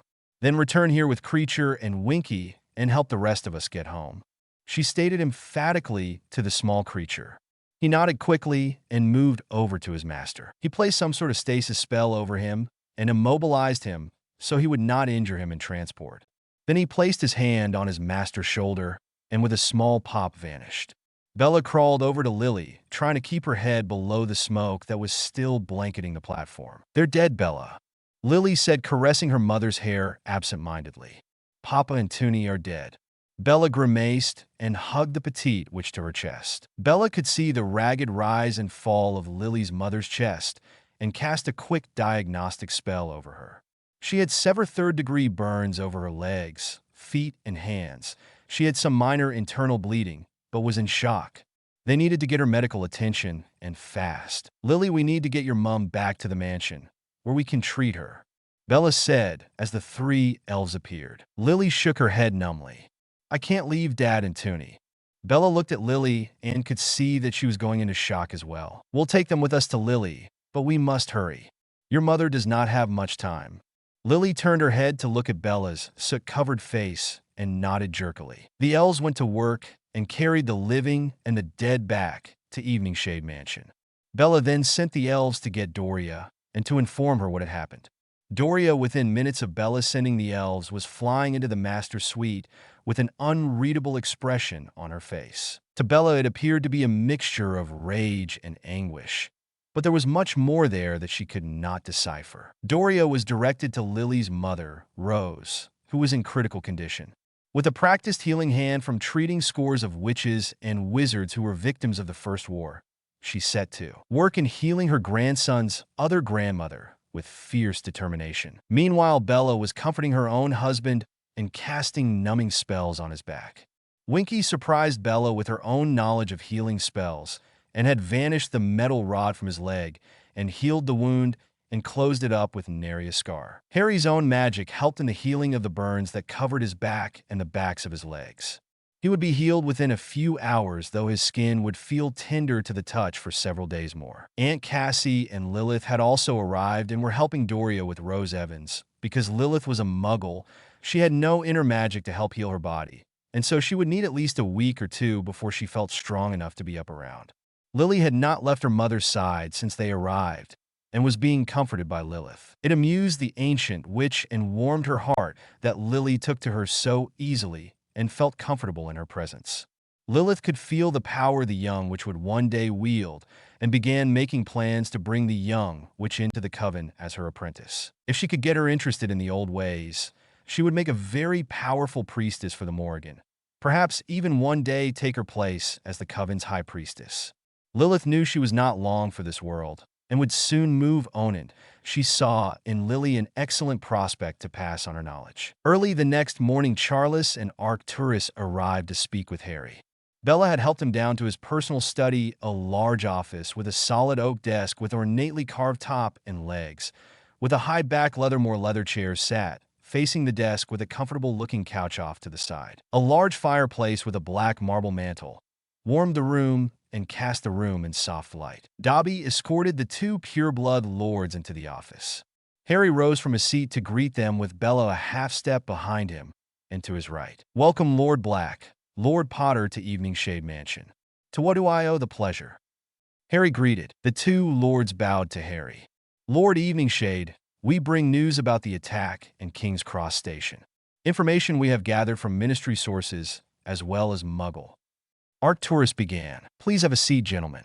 And now that the formalities are over with, it's just Harry while we are here." Charles grinned at his grandson, and Arcturus gave a slight bow of his head. Harry took his seat as his guests made themselves comfortable in the two chairs across from him. Bella moved over to the small couch and sat, making herself comfortable. Dobby popped in and offered refreshments to everyone, as Doria Potter walked in with Alastair Moody in tow. All three men stood as she entered the office. "I'm not late, am I?" Doria asked with a smirk. "Not at all, dear." Charles kissed his wife's cheek and nodded to Moody, who was looking very uncomfortable at the moment. Doria then moved over and took a seat next to Bella. "Captain Moody had contacted me earlier this morning to pass on some information, and knowing that you gentlemen would be discussing yesterday's events, I thought his information might be valuable." "Welcome, Captain Moody. Please have a seat," Harry said as he waved his wand and conjured an exact replica of the two other chairs in the office. "Thank you, my lord." Moody grumbled and took his seat next to Charles. Arcturus cleared his throat. "Right?" he sighed. "On to business, then. According to my sources in the ministry, the bombing was perpetrated by the militant wing of the Purist Party. They were very Death Eaters. They cast their very mark into the sky. It's the same design as the tattoo they wear on their left arms." Moody spat. Arcturus stiffened and gave Moody a quick glare. "Indeed, as I was saying, from what I've been able to learn, the Death Eaters used large steel cauldrons and sealed them after mixing several unstable ingredients together. The ingredients began to react violently with each other, creating a dangerous buildup of energy. Once they reached the critical stage, the built-up energy burst the cauldrons with incredible force. The resulting explosion was incredibly powerful, sending waves of shrapnel and fire in all directions. It also weakened the entire structure enough that sections of the ceiling and surrounding support pillars collapsed, crushing anyone who was caught underneath it. Arcturus stated grimly. "Anything to add, Captain?" Harry asked. "Lord Black's information is correct, and I would love to know how you came by that information. That incident has been given classified status." Moody growled. Arcturus did not seem fazed at all with the accusation, and merely smirked, returning his attention to Harry. "What Lord Black didn't tell you is the number of casualties. There were 78 people killed." "80. Harry interrupted, receiving a quizzical look from Moody. "Jeff and Petunia Evans, Muggles, were also killed. They are distant relatives of mine.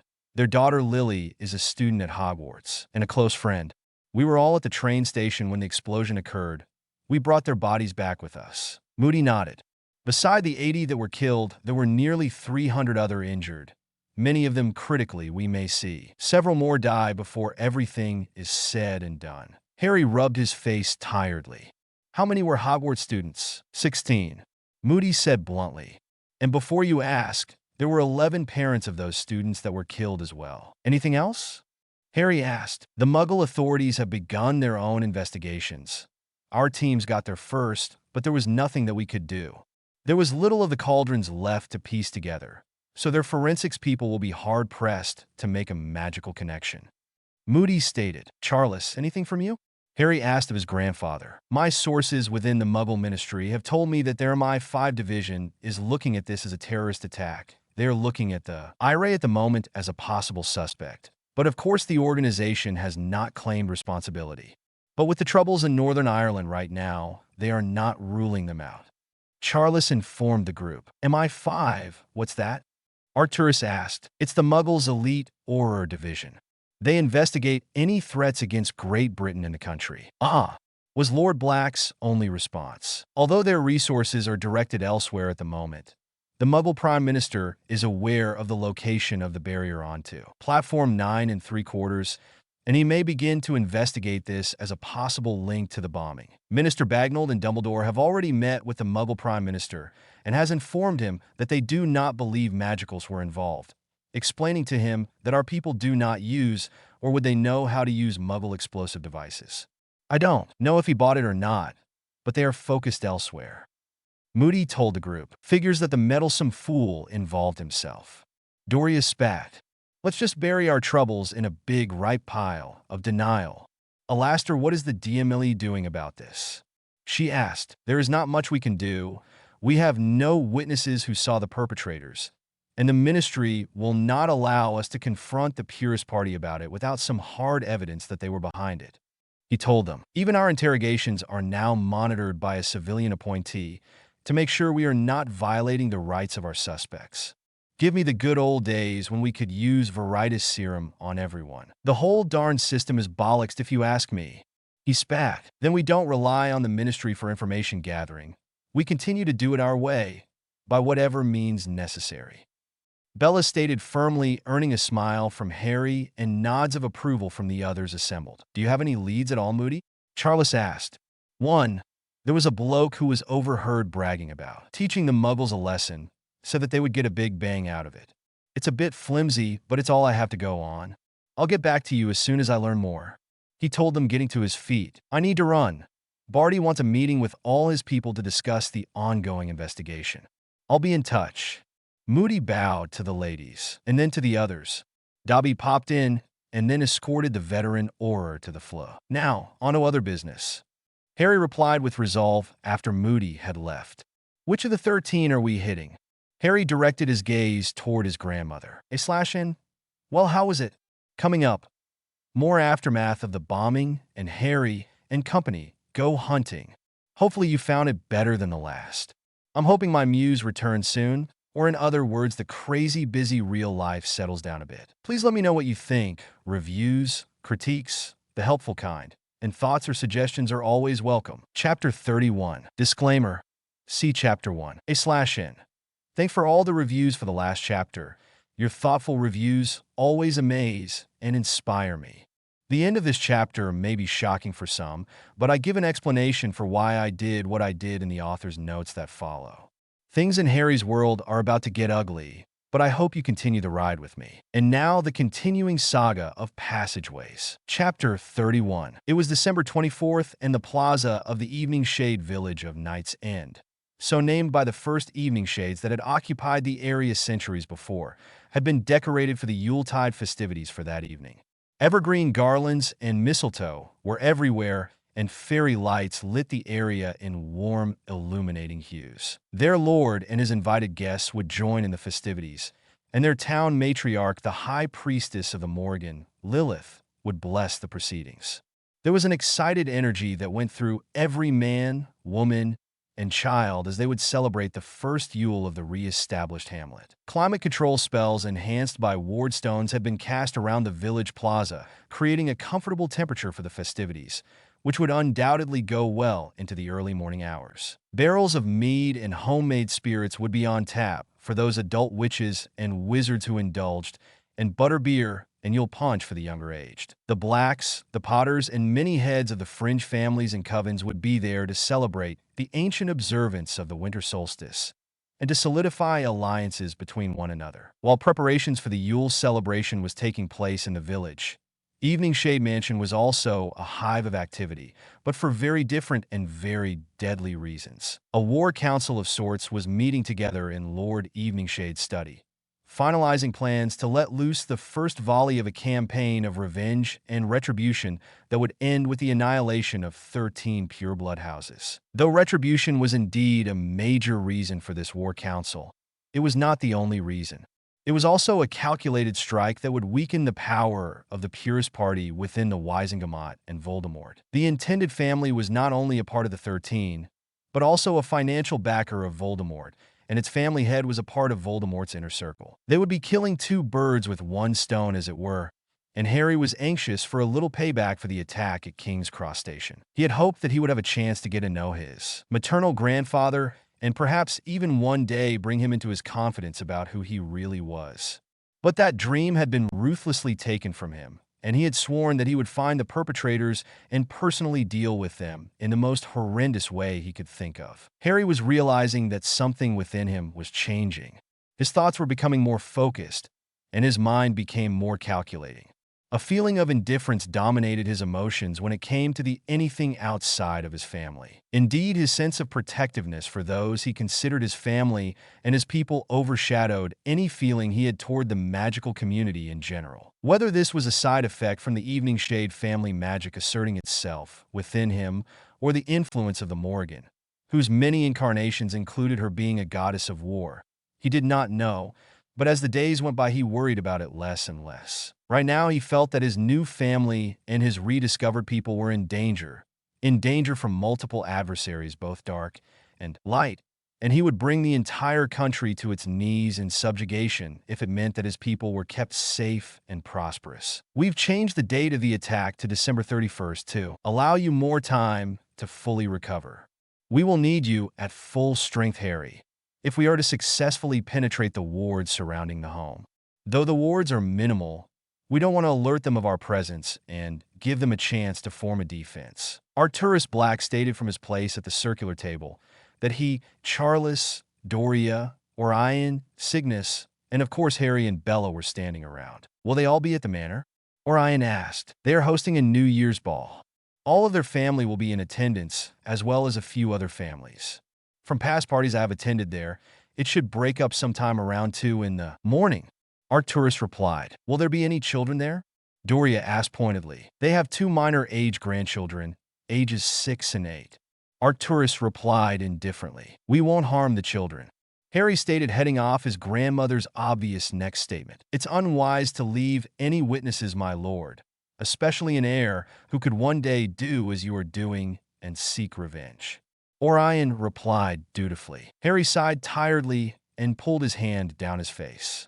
He was still feeling the effects from the blast on his body, but he answered thoughtfully. In ages past, the children of our enemies were kept as spoils of war, raised by our people. However, their memories were modified and oaths of loyalty administered once they reached 11 years of age. I suggest we do the same here. We have families within the village that could raise them as their own. That is a possibility. Charles began. There are still laws on the books in reference to chattel obtained through conquest. Though they are very old, they have not been repealed. However, you would face a very unfriendly Wisingamot Harry for trying to invoke it. Although blood feuds are still recognized and the chattel law could be used, you would not find a very sympathetic judicial body, and you would have to come forward and claim them as spoils of a blood feud, which means you will have to legally proclaim who you are and that a blood feud exists between you and the victim's house. This also means that you would be exposing yourself to the 12 other families and risk them all coming after you at the same time. You must be prepared for a significant backlash from this attack. Charles instructed them. Arturus began to chuckle loudly, drawing every eye in the room toward him.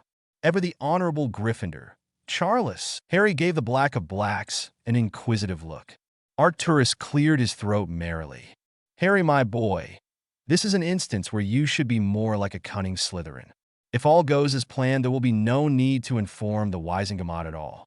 Why would you want to? The Wisingamot will have no idea who attacked or where the missing children are. They have no method of tracking them. Why expose yourself to them unnecessarily?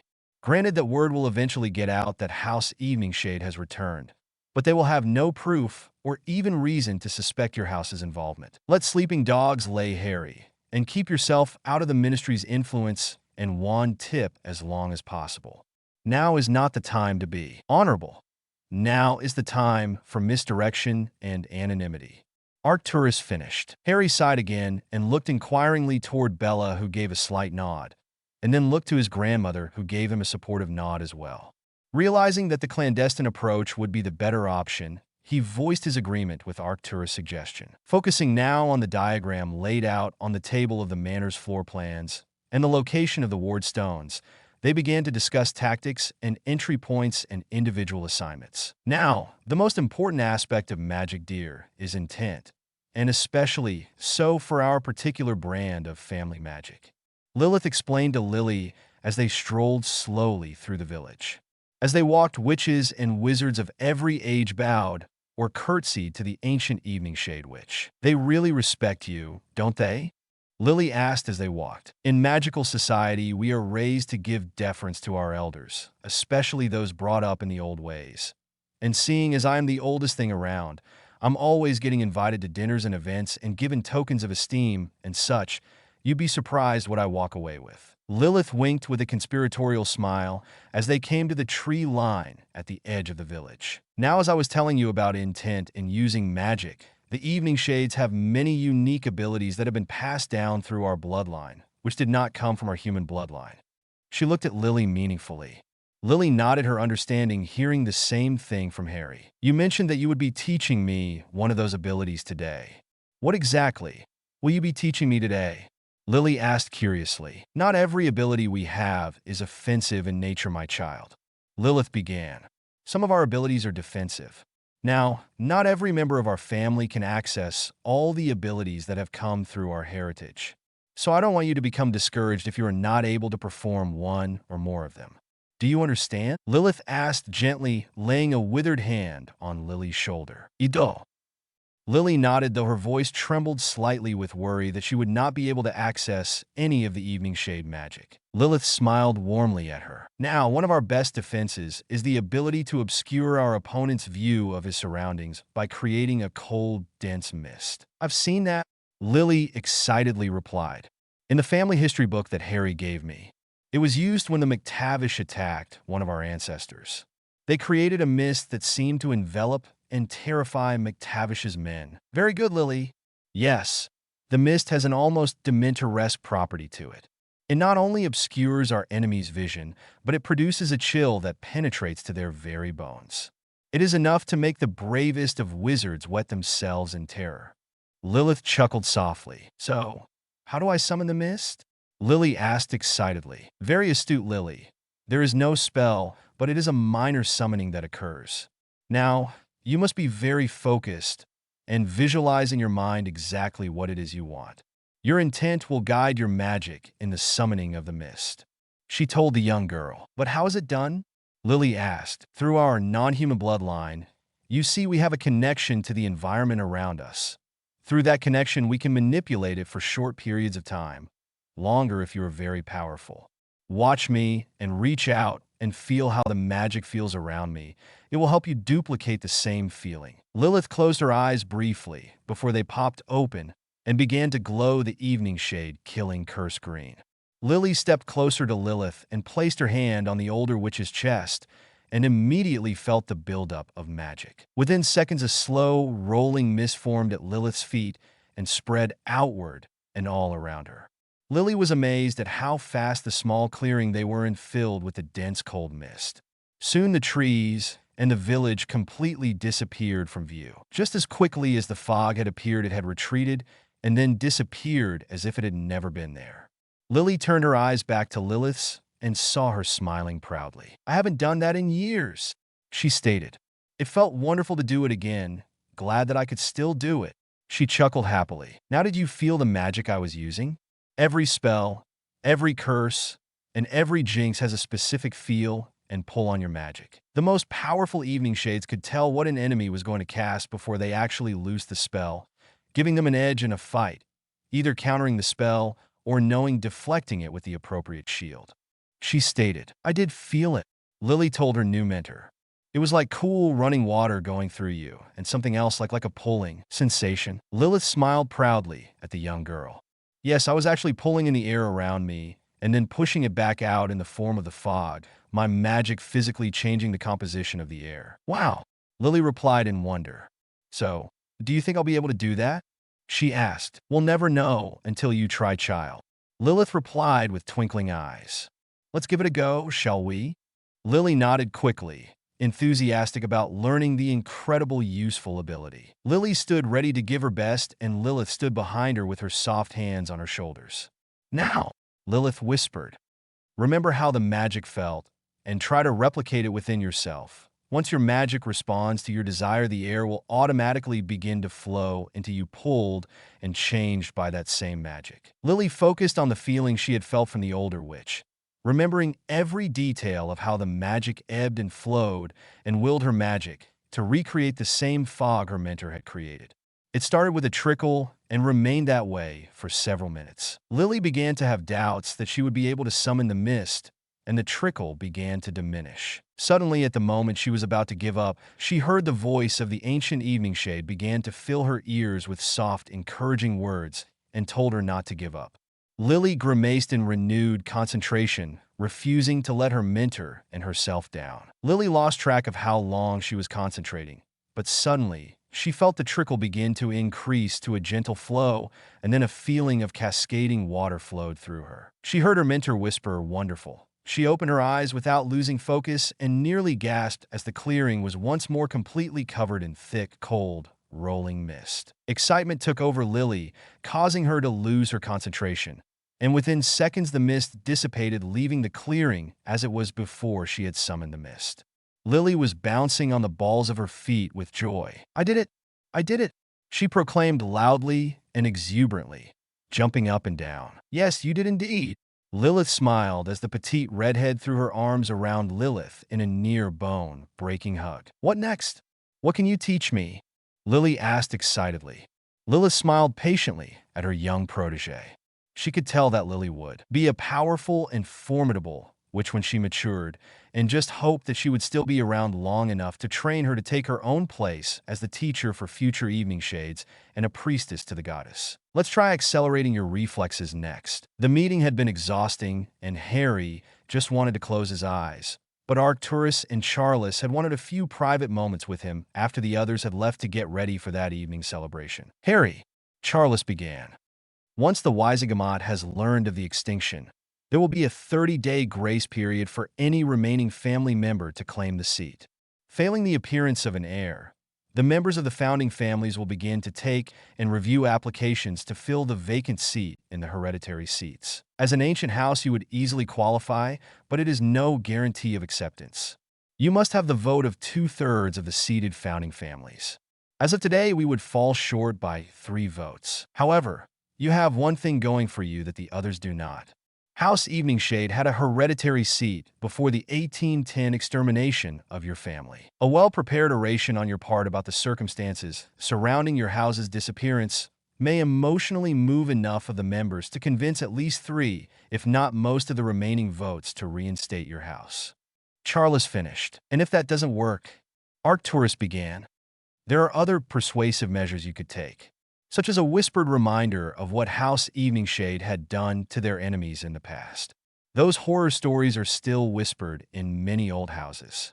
Arcturus grinned evilly. Harry chuckled. "Well, let's hope it doesn't come to that." A soft rapping at the study door caught the attention of the 3 seated men. Rose Evans stood at the door supported by a walking cane. The 3 men rose from their seats, and as one bowed to Rose, as was the custom of all pure-blood men, when a lady entered the room. "Am I disturbing you?" Harry's maternal grandmother asked with some trepidation. Harry looked to the other men, and a silent agreement was made between to continue this discussion later. "Not at all, Mrs. Evans. We were just finishing," Charles replied warmly. Rose ghosted an embarrassed smile. "I was hoping to have a moment with Lord Eveningshade." "Of course, my lady," Arcturus replied. "Charles and I were just leaving." The 2 older men bowed once more and exited the study. "May I have a moment of your time, Lord Eveningshade?" she asked Harry. Of course.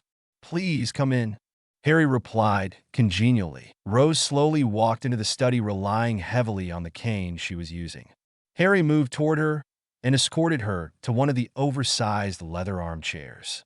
He helped her sit and, with a casual wave of his hand, silently closed the door to his study and took the seat in front of her. They stared at each other for a long moment, and Harry suddenly felt a little nervous sitting in front of his grandmother, though she was still unaware of the relation. "Oh my, where are my manners?"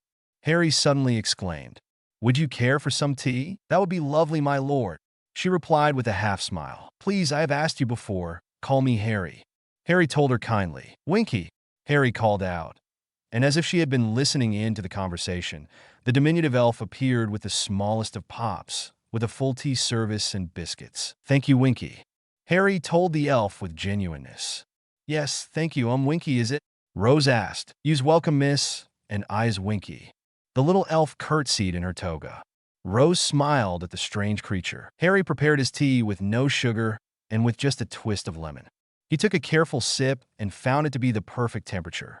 He sighed contentedly and sank back into his chair, closing his eyes. Rose Evans watched the young man in front of her with great interest and with no small amount of curiosity.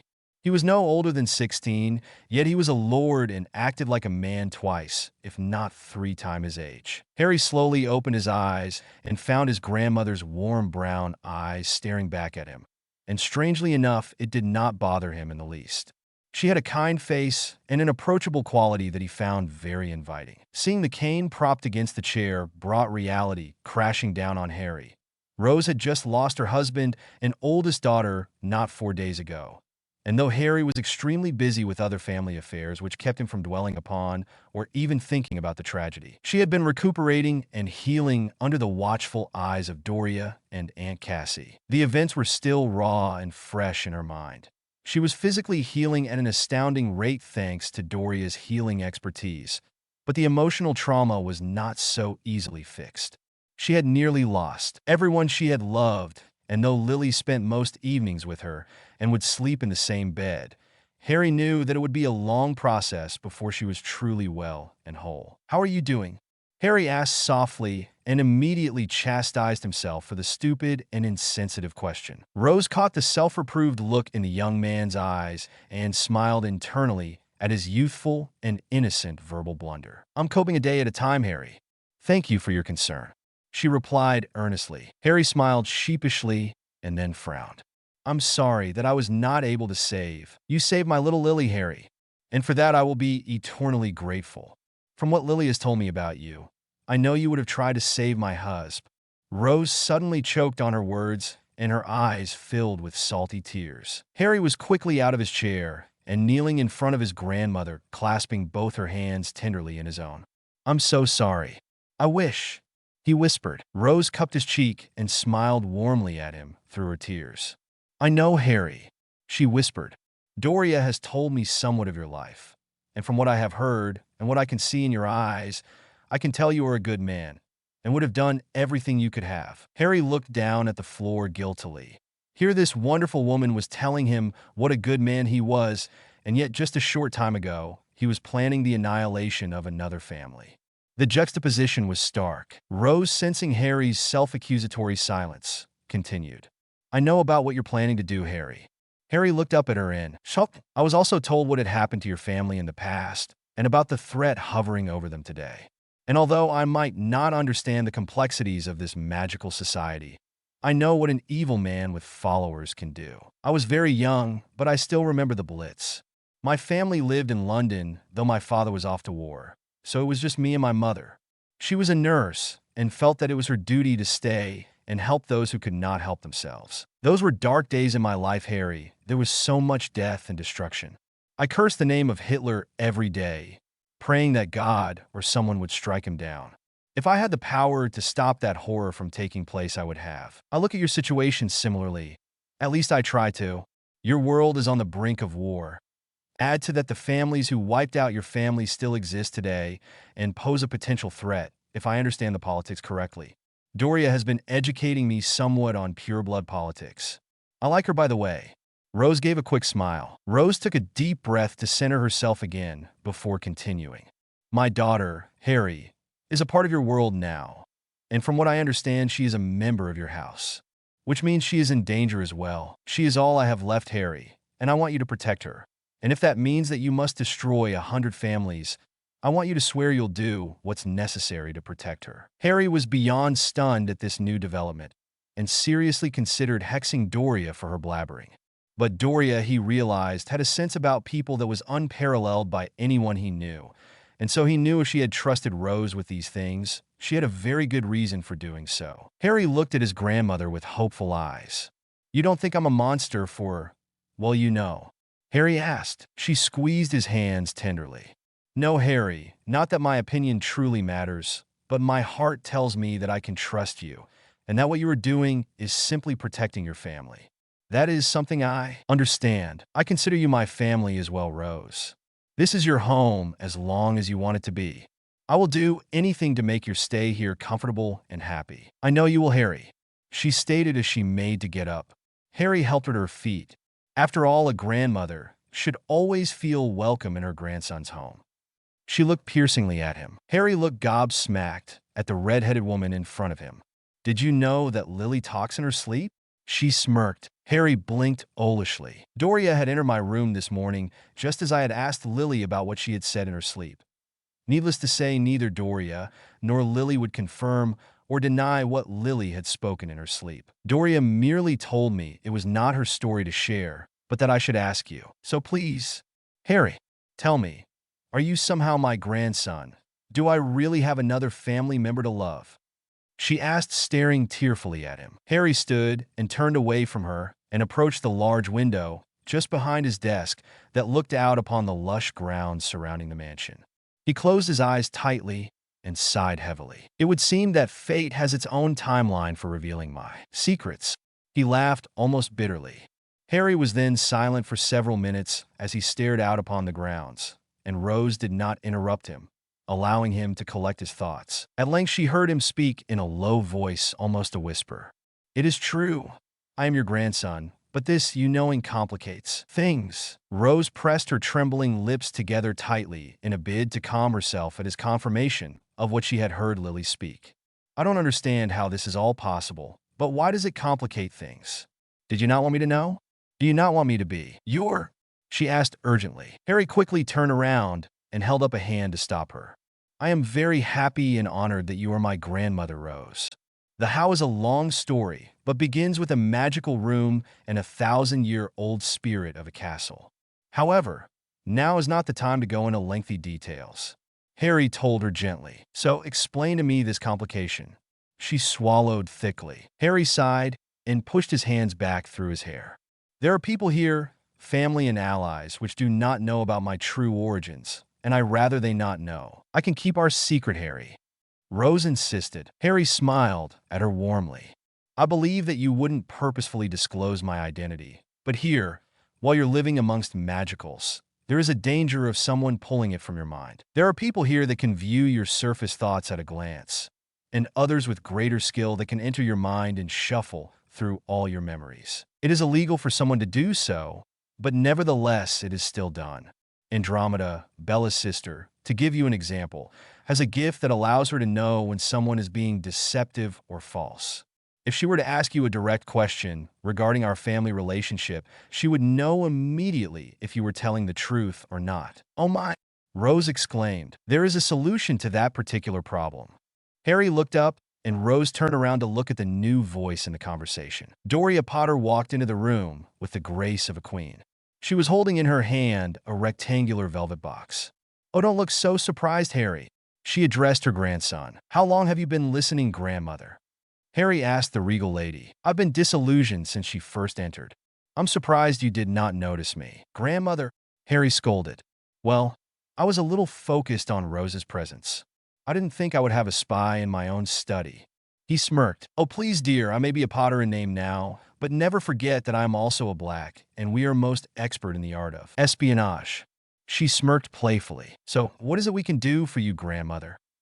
Harry finally asked, shaking his head. "Well, I knew from my earlier conversation with Lady Rose here that she would seek you out and discover for herself the truth of things. And without trying to sound too immodest, I knew in which direction this conversation would go and anticipated what your concerns would be. So, I have brought you a solution to your concern, my dear Harry. A gift for the Lady Rose. Doria handed Rose the velvet box and bid her to open it. Rose gasped as she pulled from the box a sapphire pendant, laid in the brightest of silver settings. The stone was of the deepest blue at about 4 carats. The chain and setting is made of goblin silver, which is charmed against summoning. If you look carefully at the stone, you will find, within its center, etchings that we call runes. The construct of the sapphire amplifies the magic of the runes. Doria explained, "It's absolutely lovely, Lady Potter. But how does this help me?" Rose asked. Most pureblood children, at least those from old families, teach their children a technique called occlumency. It is a technique that allows us to block unwanted invasions into our thoughts by others. It is a difficult skill to master, taking years to do so.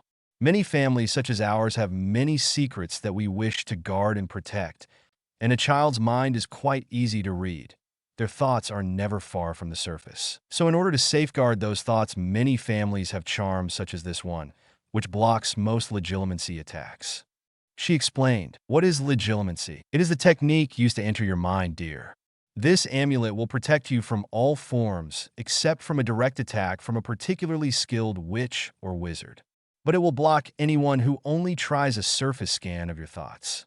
She reassured the petite woman. "Thank you, Lady Potter," Rose stated gratefully. "And now that you know that we are related, call me Doria when we are with family," the regal lady clarified.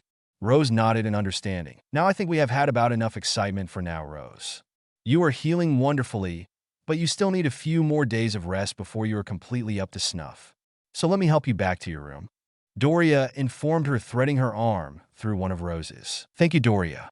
We'll talk again soon, Harry, if that's all right," Rose stated as she and Doria walked to the door. "I'm always available to you, grandmother," Harry replied with a warm smile.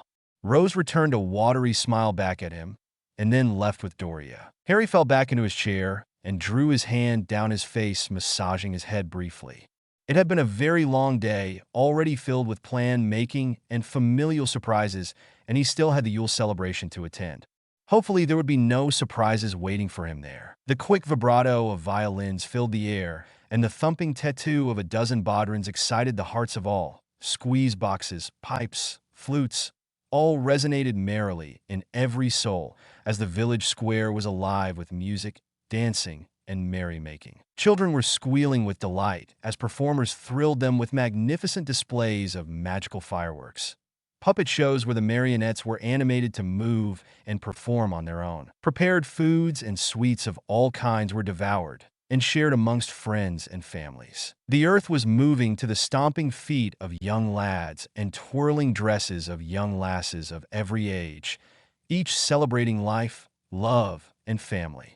Everyone seemed to be reveling in the magic of the night. Harry wore a genuine smile as he looked out over his people, his family. This to him was worth all the gold in every vault of Gringotts. This was how life was meant to be, free from worry of attacks, bigots, and pureblood politics. Simply living life to its fullest with those you love. Bella was dragging him eagerly to where the dancing was taking place. Placing one of his hands on her hips and holding the other up and out, she began to drag him, twirling around the dance floor, kicking up her heels. Her dark ringlets bounced around her face and shoulders. Her green eyes, much like his now, sparkled with joy and happiness as they moved through the other couples. She looked absolutely stunning. He had rarely seen this giddy side of her, and he found that it made her simply irresistible. Harry began to chuckle out loud when Bella had pointed out James trying to work up the courage to ask Lily to dance. He was standing about 10 feet down from her, just staring at her. Every few seconds, he would work up enough courage to take a few steps toward her, but then stop and turn around and curse himself for his failure. Harry was initially surprised to see so many youth in the village, and asked Bella if she recognized any of them from Hogwarts. She had told him that Hogwarts was out of the price range for most magicals. Only those from wealthy families could truly afford it. The rest went to some of the other smaller schools of magic. There were 4 other schools throughout the country and 2 more in Ireland that most wizarding families sent their children to. As Harry looked around, he did see a girl of about 12 or 13 years of age that looked familiar. "Do you who that girl is over there near the punch table?" Harry asked his wife. "The one with light brown hair with the blue ribbon tied in it." Bella turned and looked, and she indeed recognized the girl. "Oh, yes, she does go to Hogwarts, actually. Her name is Alice Sombra. She's a third year in Gryffindor. Andy has her as a lab partner in herbology, I believe. She is actually dating the Longbottom heir, Francis, or Frank as he likes to be called, if the rumor mill is true." She said, "Look at her eyes, Bella. They're evening shade green. For her to have that color, she must have access to the family magic." Harry commented, "We'll have to talk to her. The Longbottoms are allies with the Potters, but if she marries into that family, we could form an alliance as well and strengthen the evening shade political support. But that will have to wait for another day because I am enjoying this night with my sexy husband and politics is not an allowed topic of conversation." She grinned as she twirled under Harry's arm and pressed herself against his chest, kissing him passionately. "Now, dip me, lover boy."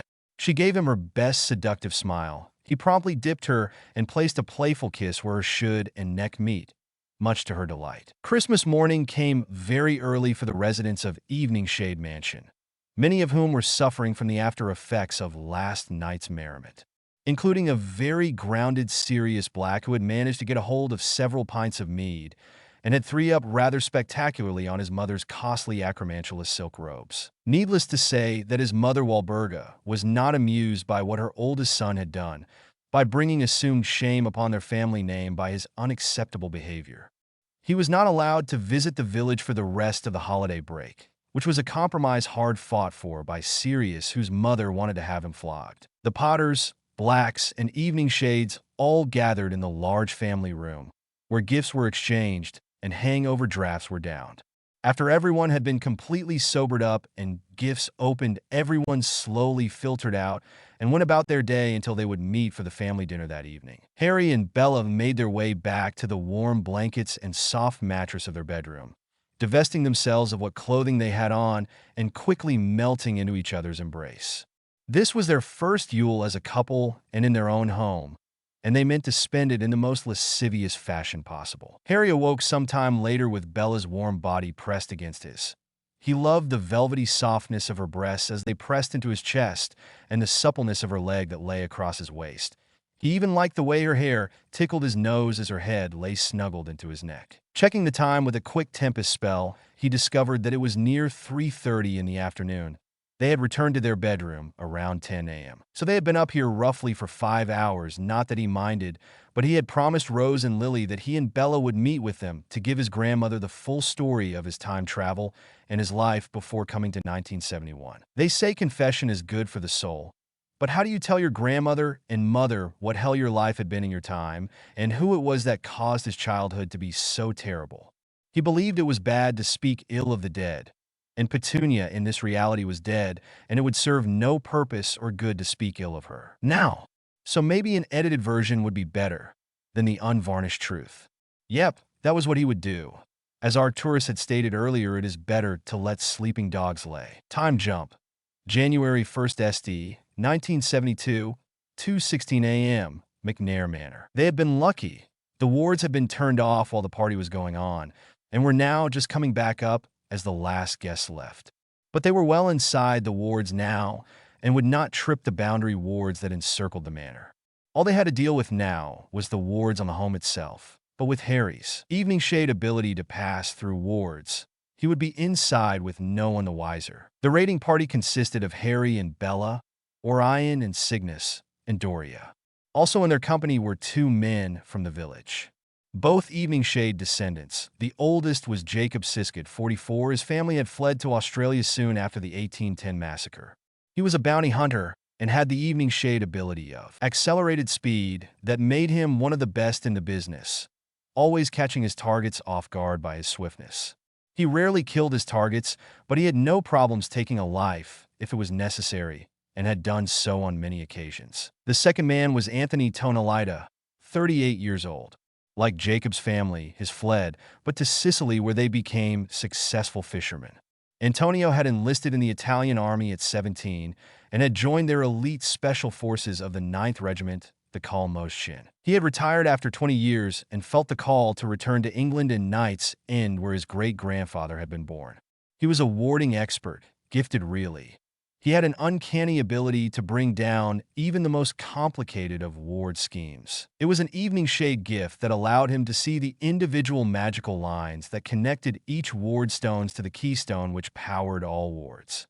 With practiced alacrity and skill, he could manipulate the magical energy within seconds, effectively disabling them. The two men had been recommended to Harry by Lilith and immediately had been welcomed into the strike team. The night was overcast, blocking the moon's light from revealing the various silhouettes that surrounded the manor. Each individual briefed on their particular responsibility. Arcturus had briefed them on the layout of the home, having been there many times himself. The family bedrooms were all on the third floor, while guest accommodations were on the second. The ground floor consisted of a large formal hall for gatherings, a ballroom, a library, and the lord of the manor's study, a formal dining hall, and a smaller dining room for more intimate settings. Below the ground floor were the kitchens and house elf quarters.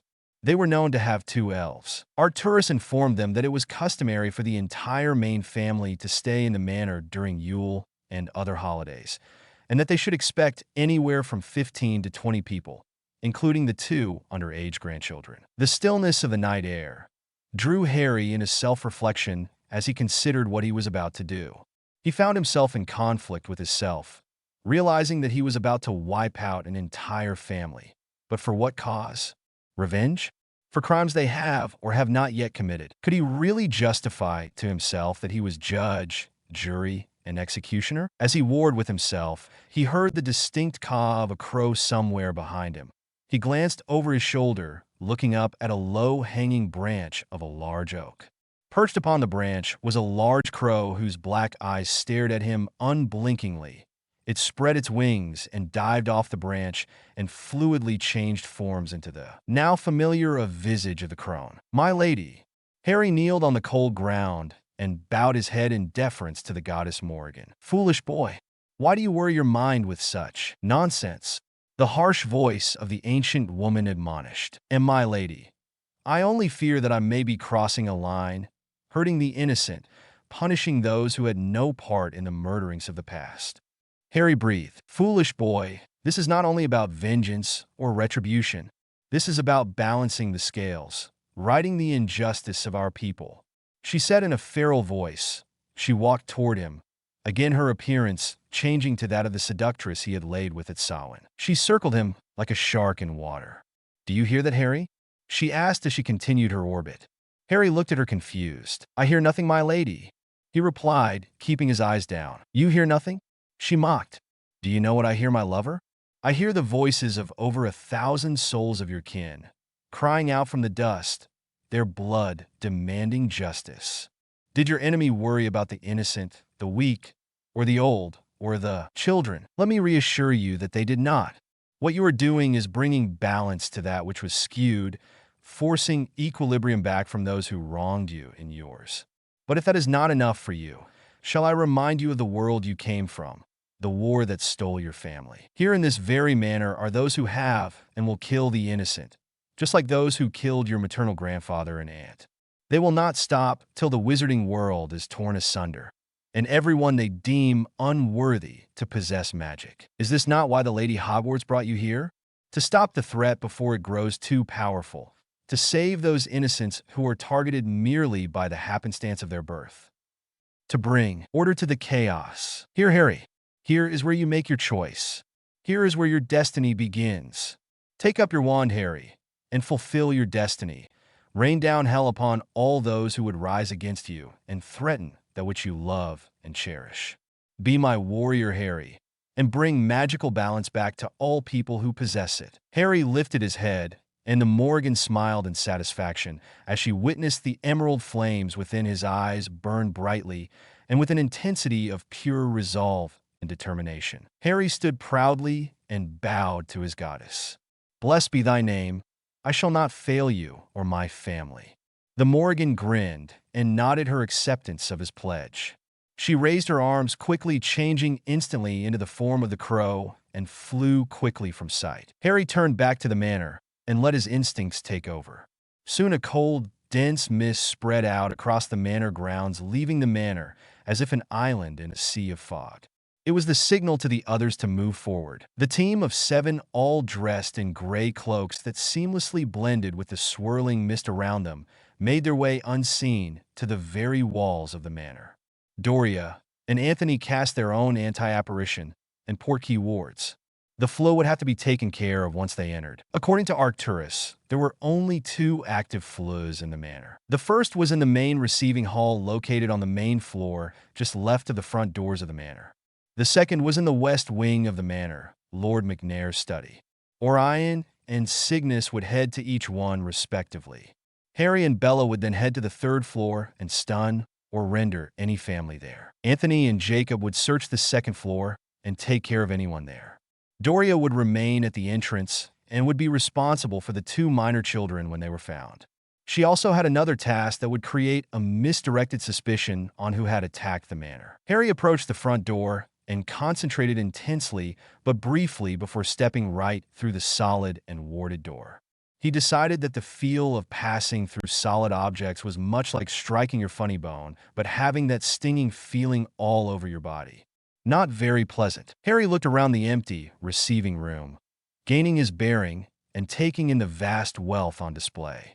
He smirked, thinking that a major financial backer of Voldemort would no longer be contributing to the Dark Wizard. He felt a sudden small spike in magic as 2 house elves popped in front of him with their hands raised toward him. That split second of warning was all Harry needed and had stunned both elves before they could effectively react to his presence. Harry then felt the remaining wards fall around him and the front doors open, allowing the rest of his team in.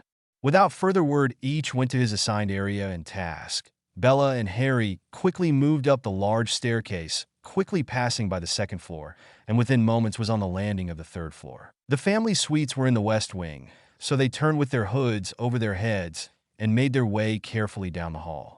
They were about to turn the corner when Harry stuck out his arm to stop Bella's movement. She looked at him inquiringly. He placed his hand on the wall and cocked his head before turning back to Bella. "Wards," he whispered with a smile. "A localized barrier ward, just around the corner." "Ah, and we have guests." He smirked, with their eyes glowing that well-known killing curse green. Bella and Harry stepped confidently around the corner. 20 feet down the hall, the 2 teens saw their targets, all conveniently watching them behind a magical barrier. There were 4 men at the fore with wands drawn and pointed at Harry and Bella. At the very back of the hall were about 7 women of various ages and 5 more men, all with their wands out. Harry grinned in satisfaction as everyone had taken a step back as they saw the 2 gray-cloaked individuals with the glowing green eyes below their cowl come into view. "How fortunate that you have all made yourselves available to us," Harry said in disguised voice that echoed through the hall. "I don't know who you are, but you have made a grave error entering my home," shouted a man who looked to be in his early 70s, if not older. "Lord McNair, I presume." Harry mock bowed. "Who are you, and what are you doing here?" He demanded. "Consider me a ghost from the past, my lord. I've come to collect on a very old debt." He grinned, but with his hood up, no one noticed. "You are trespassing, and if you do not leave this instant, I will be forced to remove you by force." Harry chuckled as 2 explosions were heard coming from the main floor, the flues being destroyed, and then several screams from the floor below. "Did you hear that, my lord? That was the sound of the beginning of the end of your house and line." Harry said coldly, "I am quite safe from you behind these wards, you filth. Even now my elves will be returning with help. And believe me, you will not live much longer once my lord arrives." Harry snapped his fingers, and the 2 immobilized house elves he had stunned earlier now lay in front of his feet. "Do you mean these elves?" Harry mocked. TSK. I guess your master won't be coming." "Voldemort, isn't it?" Harry mockingly asked. "Not to worry. I'll be dealing with him soon enough." Harry hissed, almost sounding like parcel tongue. "What is this supposed wrong that I have committed against you?" McNair asked, trying to seem defiant. Harry stepped closer to the barrier, his eyes glowing brighter. "Your house and 12 others tried to commit genocide against my house and was nearly successful. Ring any bells?" Harry asked in a growl. "Let me give you a hint. It happened 160 years ago." "Eddie?" He whispered disbelievingly. "I'm glad you remember. It will make this so much more satisfying. Harry stated coldly. Just then the barrier flickered and then failed. Thank you, Anthony. Harry stated softly as Anthony and Jacob turned the corner. Anthony had taken down the ward as his lord spoke with the filth who were cowering behind it. Now where were we? Harry asked malevolently as he faced the McNairs. The first Aurors on the scene the next morning were still shaking with horror at the sight of a semicircle of 22 heads placed on the ground looking up at the body of Lord William McNair. It had been determined by curse experts that he had been hit with a slow-working withering curse. Investigators would state in their reports that it was most likely that Lord McNair had been alive when he was staked into the ground and had to look upon the lifeless faces of his kinsmen until the curse took him completely. Another oddity was the message left, carved into his chest. And then there were 12. The Aurors reported that the decapitated bodies had all been lined up as well, several feet away, with 12 of the bodies having a tattoo on their exposed left forearms. The same tattoo, which had been on the arms of several terrorists that had been either captured or killed over the last few months. What does this mean?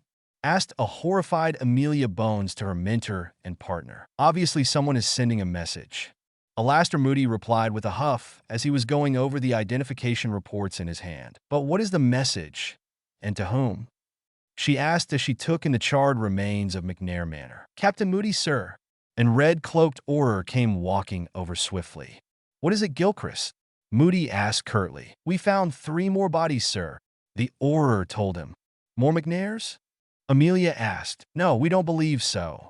The bodies are mostly intact. We believe they may have been part of the group that attacked the McNairs. Show me. Moody growled, and he and Amelia followed the other Auror. They were found nearby the back entrance to the manor. It looks like the McNairs did put up some kind of defense fight. He replied, pointing out the 3 bodies. Moody and Amelia knelt over the bodies to get a better look at them. Do you recognize them?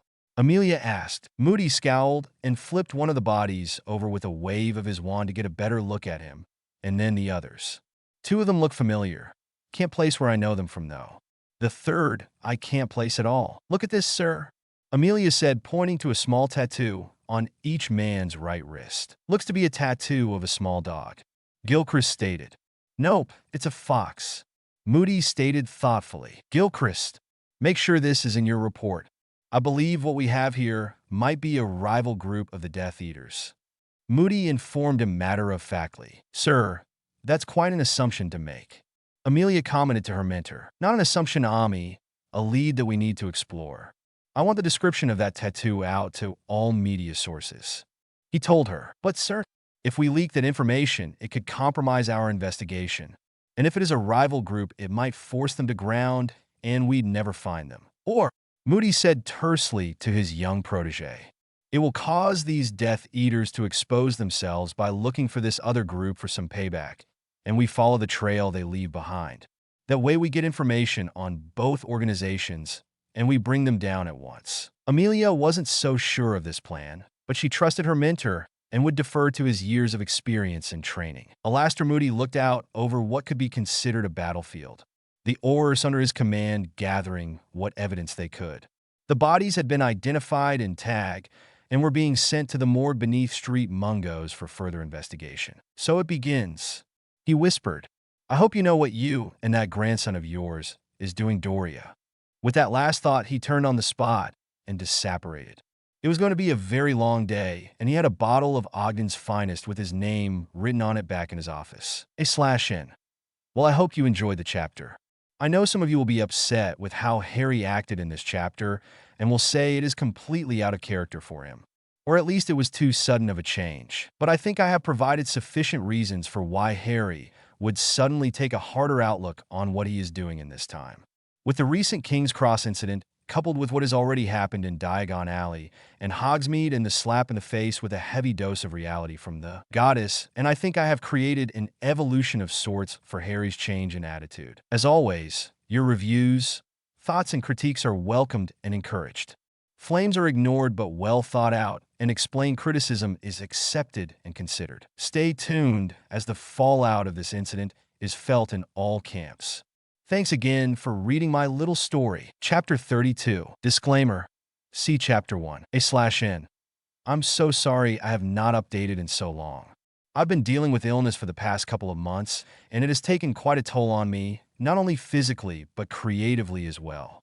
I'm doing better, but it has been a challenge to get back into a groove with my writing. I'm sorry that this chapter is so short and admittedly not my best, but I wanted to get something out before everyone thinks I've abandoned the story.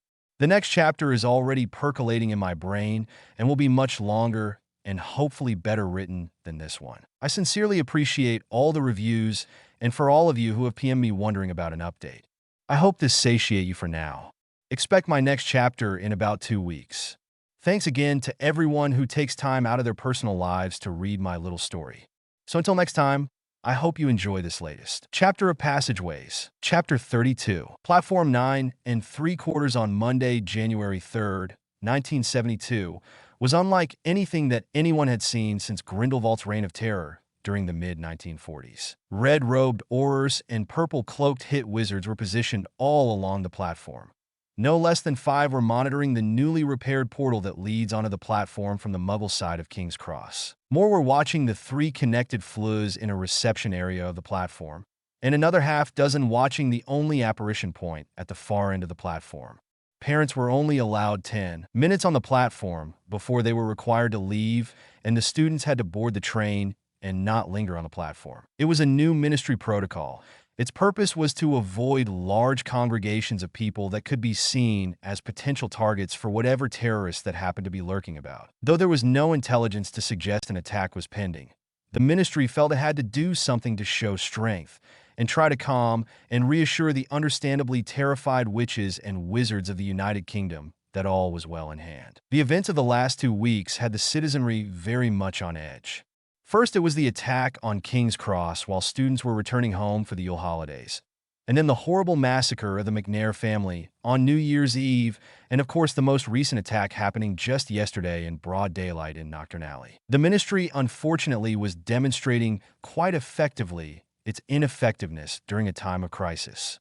Witches and wizards across the country were clamoring for something to be done, sending angry posts and howlers to the minister's office and to the DMLE and nearly every Wisingamot member. Hysteria began to surface.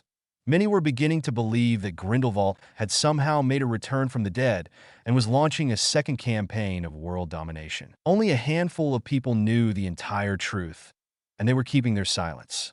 Captain Alastair Moody was one of these people. He was Confederate in a plan to bring down not only the terrorist organization known as Death Eaters and the Purist Party led by Tom Riddle, aka Lord Voldemort, but also to expose the Brotherhood of the Fox. It was the Brotherhood that was deeply concerning to his longtime friend and, yes, savior, Doria Potter, who had patched him up more times than he could count during the Grindelwald War. He owed her a life debt a few times over. Of course, he knew who had been responsible for the McNair attack, and who had planted the 3 bodies belonging to the Brotherhood. He was playing his part in the dangerous game of misdirection that Doria had come up with. He even let certain information about the suspected handler of the Brotherhood agents. Aster's flashback. Auror Squad Room. Desk of Auror Captain Alastair Moody. 7 hours after initial investigation of the McNair massacre, Auror 1 SD-class Blake Jackson strolled innocuously into the squad room. He greeted his fellow Aurors with a nod and an easy grin, making small talk here and there. He paid extra attention, however, to those Aurors who had participated in the McNair investigation, making subtle inquiries into their findings. Alastair had immediately locked eyes on the Auror as soon as he had walked in. He had to force himself to keep a neutral look on his face as he watched the man in boiling contempt. Thanks to Harry's pensive memories of the future and a few books about the coming war from the Room of Requirement, Moody had learned of the 5 Aurors within the DMLE who were Voldemort's spies and who conspired with other Death Eater spies within the ministry to nearly bring down said ministry in 1980. But Captain Jackson greeted Moody as he approached his desk. "Nasty business, this McNair case, eh?" Moody glared at the short, pudgy Auror, a typical response from the older veteran. "Nasty business, is it?" Moody growled incredulously. "A whole very family was wiped out." Moody barked, playing up his part. "I meant not in by a captain." Jackson replied hurriedly. It would do no good to piss Moody off if he wanted to learn anything for his lord. "It's a terrible TNG, it is. Any leads on who'd done it?" Jackson asked hopefully. And here was Moody thought. The very traitor was trying to glean what information he could to pass on to the Dark Wanker. Moody grinned to himself. Voldemort took a significant financial hit with the McNair fortune effectively being taken from him, not to mention the Malfoy fortune since Abraxas Malfoy fled the country. He imagined that Voldemort wanted some answers and some payback from whoever had perpetrated the hit on the family. And this toady in front of his desk was to get that information. Doria had been right. Of course she was. Moody inwardly chuckled. That clever lady usually was. She predicted that Voldemort would not let this attack on one of his inner circle go unchecked for very long. Less than 8 hours to be exact. Nothing I care to share with you, Jackson. You know protocol on open cases. Only those assigned to the case are authorized to know details. Moody stated, but in an exaggerated move, he closed the open file in front of him and slipped it under a stack of other folders. Jackson saw the move, and Moody noticed the sudden glint in Jackson's eye. Like taking candy from a baby, Moody mused, now if you'll excuse me, I have a meeting with the director to get to. Moody stood and then walked toward the outer squad room. Door. As he approached the door, he looked back surreptitiously over his shoulder to see Jackson trying to be inconspicuous as he slid the file out from under the stack of other folders and slip it into his robes. The very next morning, as the businesses of Nocturne Alley were just opening, a dozen masked and black-robed individuals popped into existence in front of the shop of Borgin and Burke's. The front of the store was blown away as a dozen reductor curses hit the entrance of the shop all at once. Borgin, his wife, and 2 adult sons were dragged from their home and executed while on their knees in front of many onlookers in Nocturne Alley, with the specter of the Dark Mark floating high above the alley afterwards. In flashback, Jackson had reported to his lord that Marius Borgin had sent agents of the Brotherhood of the Fox to kill the McNair clan in what appeared to be a case of political assassination. The McNairs and the Borgins had both become members of the Wisingamot in 1810, but due to some cheating at cards on the part of the McNairs, the Borgins lost their seat because of Bredthart Borgin in 1915. Bredthart, who had a gambling problem, had incurred an enormous debt, more galleons than he could afford. Since Borgin could not pay the debt, McNair demanded he turn over his seat on the Wisingamot as payment. Since then, there had been a great enmity between the two families. Voldemort, ever since the latest ritual, had become more and more volatile and unstable, a side effect from performing it too soon after the last one. His irrational bouts of anger and paranoia were becoming commonplace, and it had his followers always on edge. So it was not surprising that he had become enraged when he had heard the report that Jackson had removed from the DMLE. McNair and his family were killed, it seemed, by a political move by the Brotherhood, facilitated by a vendetta-seeking Borgin. Voldemort remembered well his time as the protege of Gellert Grindelwald, he himself being a former member of the secret society until he tried to take control of the society himself and was banished. Voldemort thought the Brotherhood's aims were good. However, he thought they moved too slowly for his tastes. They moved in slow, calculating steps, remaining in shadow, hiding themselves from public view. They used political espionage, blackmail, and occasional assassinations to achieve their goals. Grindelwald, Voldemort knew, believed he had erred in his belief that he could take over the magical world by using brute force and terror to conquer. His alliance with Hitler had ended in disaster as the Nazis and their Axis allies were beaten into submission. He had planned to allow Hitler to rule the Muggle world for a time, if he had won, more or less as his puppet, but he would eventually kill the man and take his place. But until then, he would allow the charismatic German his time and make use of his war machine to further his own goals. But it all fell apart, and to make matters worse, he was defeated by Albus Dumbledore, his one-time friend, and possibly more. Many believed that Dumbledore had killed the man, but in fact had gotten lucky with a disarming spell.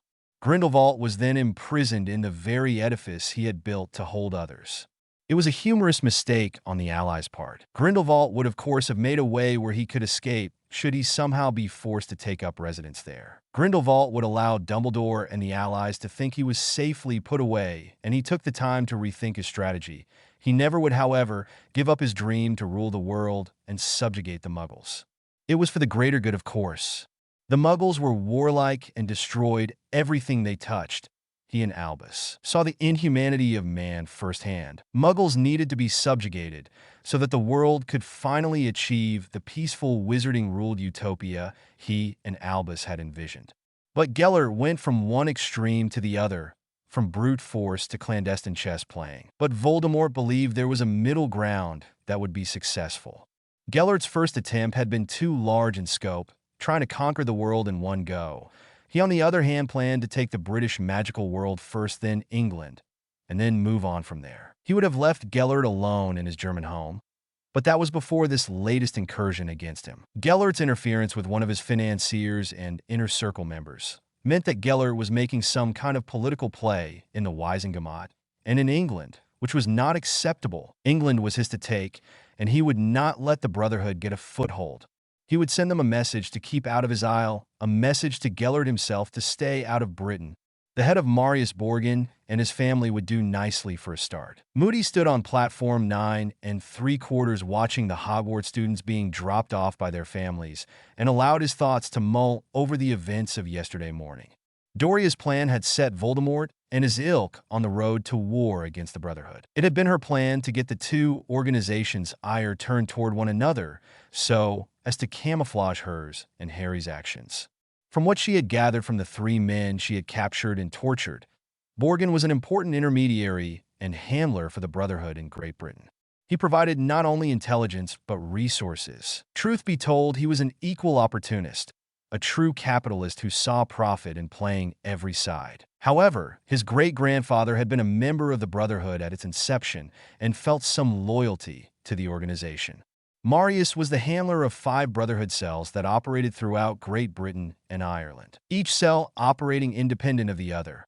Only Borgin knew who all the members were, except for the Brotherhood leadership. As such, the Brotherhood would not take his assassination lying down.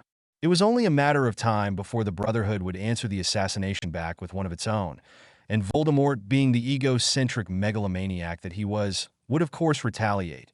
His ego would demand nothing less, thus creating a back-and-forth feud between the two organizations. It was a clever move on Doria's part. He just hoped it went the way she was hoping it would. These were 2 extremely dangerous groups that she was trying to manipulate, but if successful, they would thin each other out enough to be better managed by others. Of course, she would continue to subtly push them into conflict with one another while masking her own involvement.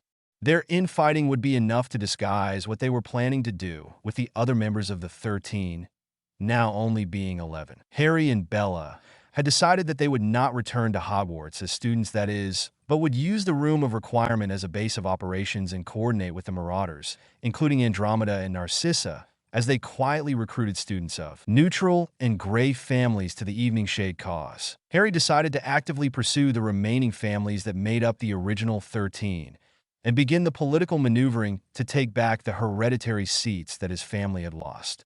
Not forgetting his promise to the Lady Hogwarts to protect Hogwarts from the horrors that Voldemort had unleashed in Harry's past and Bella's future. He and the Marauders would crush the young Death Eaters within Hogwarts as clandestinely as possible, hopefully without raising Dumbledore's attention. But Harry knew that he would eventually have to deal with Dumbledore, not only for his ideology regarding the subjugation of Muggleborns for the purpose of infusing the pure bloods with new magical blood to avoid extinction, but more personally for his family's role in the extermination of his own. Harry, however, reluctant to let his family go on the train without him. It was true in his own time as it was in this one, that when hundreds of teens are left alone for hours with little to no adult supervision, that there would be innocent pranks and not so innocent incidents between those who saw themselves as better than others, and felt that their mistreatment of those lesser beings as perfectly fine and justified. They needed to be put in their place after all. So Harry had given Lily and each black sister a pendant with the Evening Shade crest, which was charmed to warm a similar pendant that Bella wore to indicate they were in danger.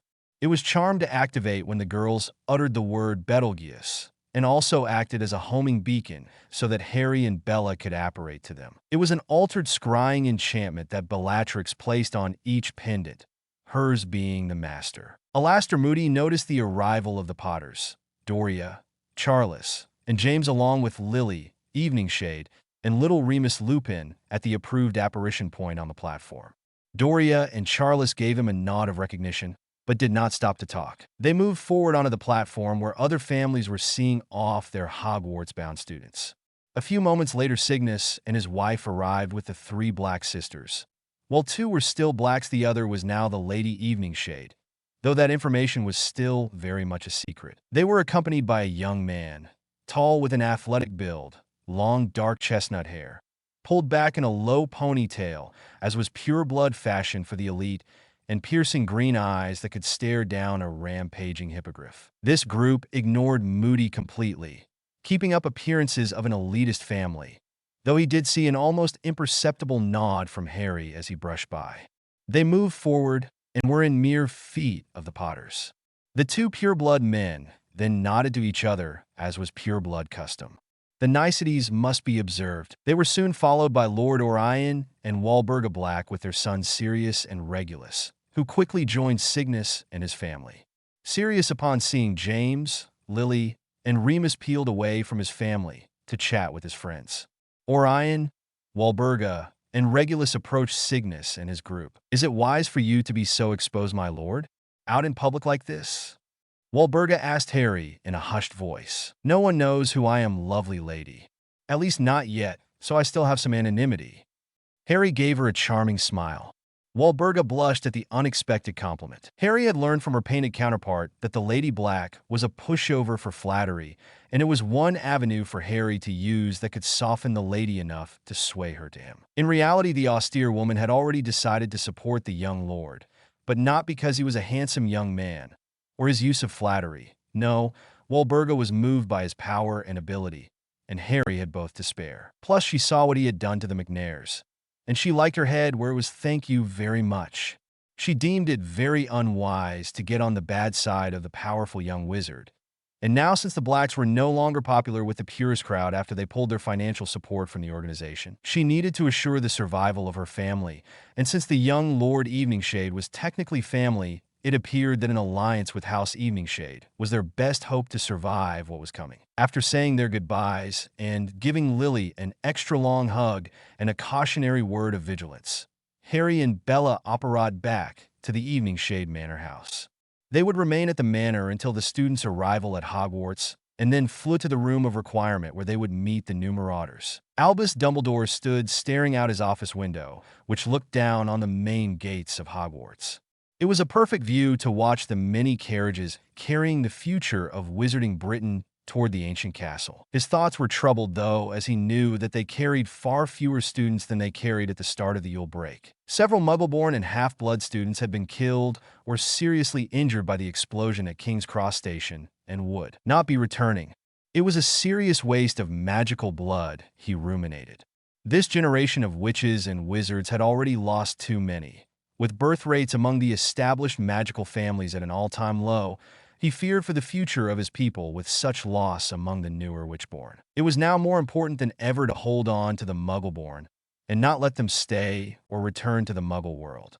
He had already ordered committees to look at drafting legal bills, to, in a manner of speaking, subjugate the Muggleborns to wizarding authority and jurisdiction as soon as they were identified as magical. The children would then be distributed to wizarding families to be cared for and raised in wizarding traditions, all of course under ministry oversight. With the older Muggleborns, they would be required to become wards of these various old families, and when they reached the age of maturity, the head of house would then arrange marriage or concubine contracts to suitable families. Still, no matter how much he tried to argue with the die-hard traditionalist, he could not convince them that they needed to breed with the lesser bloods if they were to remain viable as a people. He had many of his surrogates out trying to sway some of the less rigid older families, and had seen some movement, but they wanted certain restrictions and regulations. But if Tom and the purists kept targeting the Muggleborn, all would be lost.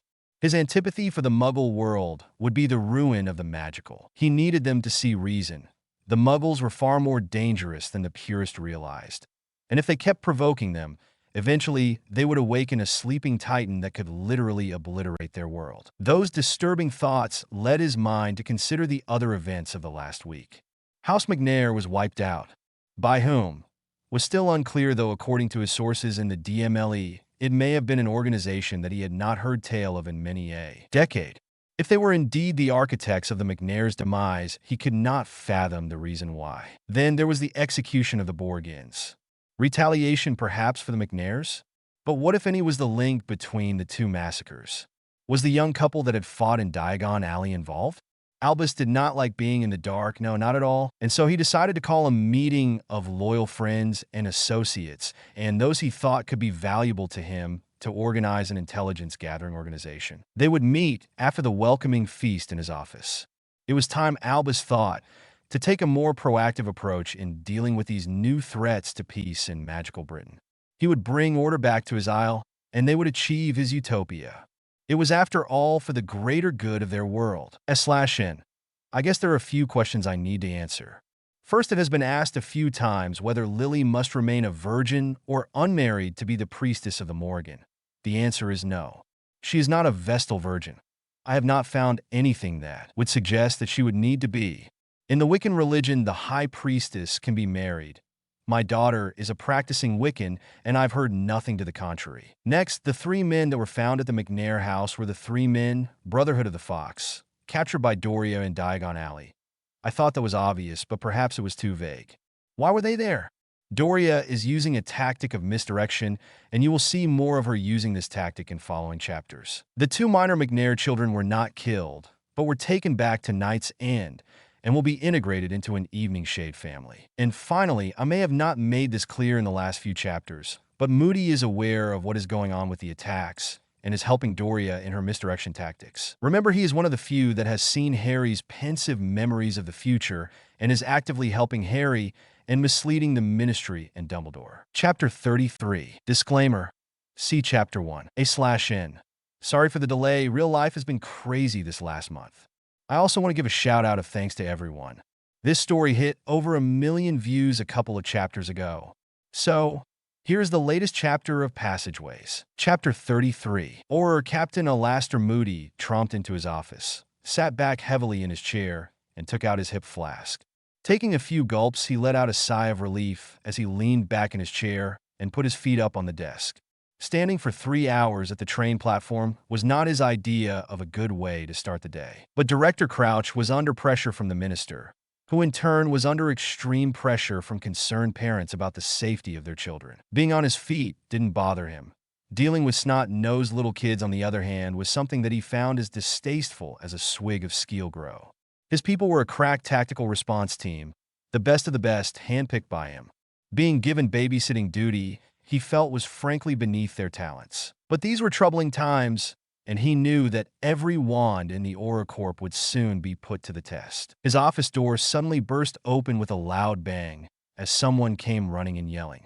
Moody tumbled backwards in his chair, rolled over, and in one sweeping motion pulled his wand from his wrist holster and pointed it at the head of the intruder and shot a curse, but at the last minute redirected it at the wall, blowing a fist-sized hole into it. Merlin's hairy backside, Gilchrist.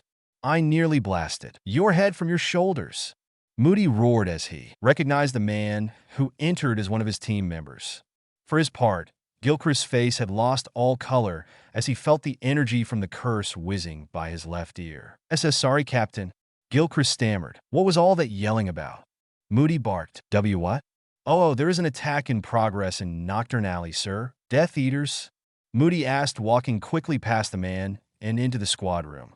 He tapped his aura badge 3 times, which alerted the rest of his team members, wherever they may have been, that they were to quickly assemble in the briefing room. Unknown, sir. Gilchrist responded as he hurried to catch up to his boss. 30 seconds later, Moody had entered the briefing room as the sound of running feet approached.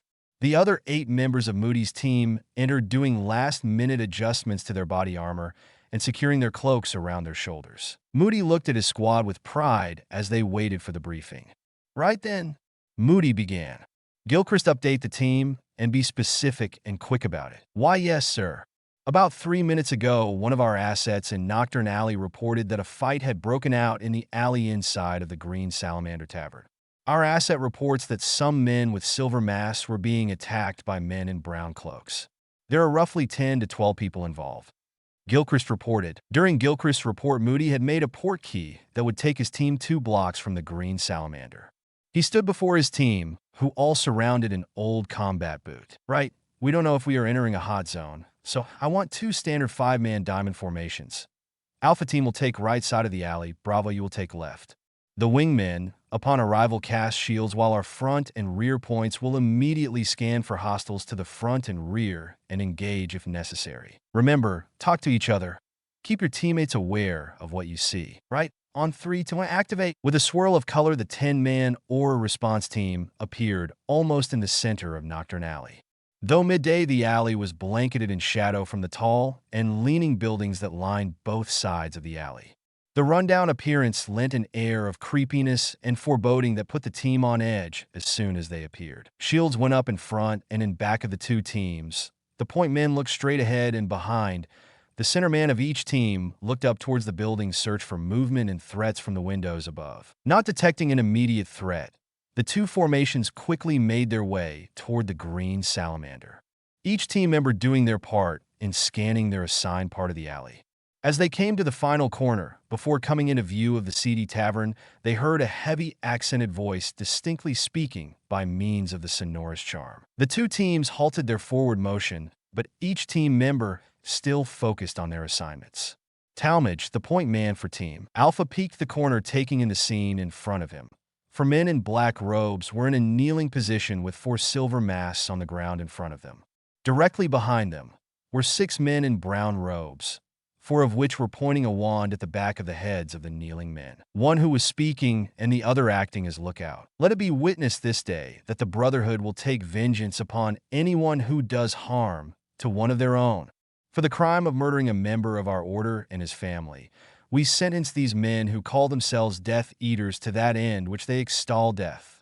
The hooded brown-cloaked man proclaimed. Talmadge backed away from the corner and turned to look at Moody and reported what he saw. Moody quickly instructed the two teams to take positions as quickly as possible around the corner and to take cover and flank both sides of the street, putting these cloaked individuals and the kneeling Death Eaters in a crossfire. The two teams waited for Moody's signal to fire stunners at the 6 brown-cloaked individuals. Before Moody could do so, the lookout spotted them out of the corner of his eye and fired a bombarded curse at Team Bravo, sending chunks of cobblestone flying into the air and alerting his comrades. The Aurors returned fire quickly. However, they were not fast enough to stop what happened next. The man who had been speaking approached the kneeling men. He was being shielded by the lookout as he approached. The man then withdrew a long curved knife from his cloak and immediately slit the throats of the 4 kneeling men. The 4 men collapsed forward as their life's blood spurted from their necks in pulsing streams. The 6 brown cloaks then concentrated their spells at the buildings the Aurors were taking cover in front of, causing wood, brick, and mortar to rain down upon them. The Aurors had to focus on shielding themselves from the falling debris, giving the Brotherhood assassins time to disapparate. Exclamation point. Moody roared as the Brotherhood members disappeared. Bones, Talmadge, Gilchrist, Brooksby. I want to secure crime scene immediately. Wadsworth, Pennington, I need witnesses. And I want them now. Shacklebolt, Dawlish, secure the tavern. It looks like there are more bodies in there. Prescott, I want identities on all the deceased. Moody barked out. Moody looked over the scene. The tavern had some minor exterior damage, including the shattered windows. It appeared that the major incident occurred inside the building. He walked toward the entrance of the establishment and stopped suddenly at the large crow that was staring down at him on a perch just above the door. It seemed to stare straight into his eyes unblinkingly. Moody, a follower of the old ways, bowed slightly and whispered, "My lady." The crow spread its wings and flapped them vigorously and then took flight. Moody watched the crow slowly fly out of sight and only then turning around and entered the green salamander. Well, this day just got a lot more interesting, he mused. After seeing the others off on the express, the Potter and Black adults headed off to the various activities they had planned for the day. Harry and Bella, who were not taking the train either, returned to Knights and to spend some much-needed time alone before meeting with the Hogwarts group in the room of requirement later that night. Things had been so chaotic over the last few weeks that they had not spent any time just being a couple, and Bella was past ready to spend some quality time with her husband. She wasn't a clingy or needy witch, but darn it, you can't give a girl a taste of physical intimacy and then cut her off for a week or more. It would be like introducing her to chocolate for the first time and then telling her she couldn't have any more. It was an extremely foolish, if not dangerous, thing to do. The young couple appeared with a near-silent pop of displaced air just on the outskirts of the small village of Knight's End. They began to make their way through the cobblestone streets of the growing evening shade community hand in hand. The air was brisk, but with very little wind, the January day was comfortable enough to not hurry their way up to the manor. The midday sun shone brightly over a cloudless sky and had inspired the younger children from the village to build snow forts, snowmen, and a few were even ice skating on the frozen over pond. All seemed to be in high spirits, and their peals of laughter rang through the small community. Bella glanced at the sparkling eyes of her husband and had to stop herself from chuckling at the boyish grin of excitement as he spotted a group of children splitting into factions for a snowball fight. 3 teams had been chosen and had taken position behind their respective snow forts. Within moments, volleys of snowballs were bombarding each position as the children shouted in delight and yelling encouraging words to their comrades. Harry was literally bouncing on the balls of his feet, watching the mini battle. His grin was large, and his eyes were glowing with a yearning to join in. This time, Bella did giggle light-heartedly at her husband. "Oh, gone on you, big goof. I know you're dying to join, go on." She laughed at his roguish look of glee. With a quick peck on the cheek, he ran off and then dived behind one of the snow forts. Harry had chosen the team with the youngest of the participants who were now whooping with joy to have their lord join their team. Bella looked on fondly at Harry, noticing how much he came alive playing with the children. There hadn't been much time to be carefree lately. Not that Harry ever had time to be a child, and it seemed that this was an inspired interlude to bring life back into her husband's eyes. He'll make a wonderful father someday. Bella nearly jumped out of her skin. She had been so focused on watching over Harry that she had not sensed the arrival of the town matriarch, Lilith. You can tell by the way he interacts and speaks with them. The ancient lady had continued speaking, as if she hadn't noticed Bella's sudden gasp and jump of surprise. Notice how he speaks to them as an equal and gets down to their level when he does. He inspires them, and in return they remind him of the joys of youth. He will become a much beloved leader of his people, and that kind of love inspires great loyalty. The wizened woman softly spoke, threading her arm through the much taller Bella's. "Come inside, my lady, and have some tea. I'm sure his lordship will be a while." She smiled knowingly. Bella could only nod as she was pulled into Lilith's small cottage. The 2 witches sat in 2 comfy chairs by a large window that looked out onto the square and the ensuing mayhem of the snowball fight. The cottage was warm and homey, decorated with a mix of various styles of furniture from early Victorian to Edwardian, with a bit of French Napoleonic thrown in as well. Handmade doilies were found on tables and the sofa and chairs. There was a large mantelpiece, where several old-looking moving photos had been lovingly placed, with warm candles illuminating the subjects in their silver frames. Above the hearth was an ornate and ancient-looking Iron Age triskelion with 3 crows weaved in Celtic knots, symbolizing the triple goddess. Above the cottage door, made from a combination of reed and sage, hung Bridget's cross, placed there to bless the home and provide protection from evil to all within its walls. Bella could feel the ambient magic that flowed through Lilith's little cottage. The home literally hummed with power, but it was not an uncomfortable feeling, nor was it oppressive, but felt welcoming and gave one a sense of security. Her home was at the very heart of the village and was the spiritual center for the residents and place of learning for the young and old alike. Bella, though knowing she was the Lady Evening Shade and considered the matriarch of the family now, knew without doubt that this tiny ancient woman seated next to her was the heart and spiritual soul of the growing Evening Shade clan. She was a teacher, a mentor, and the spiritual leader of the family.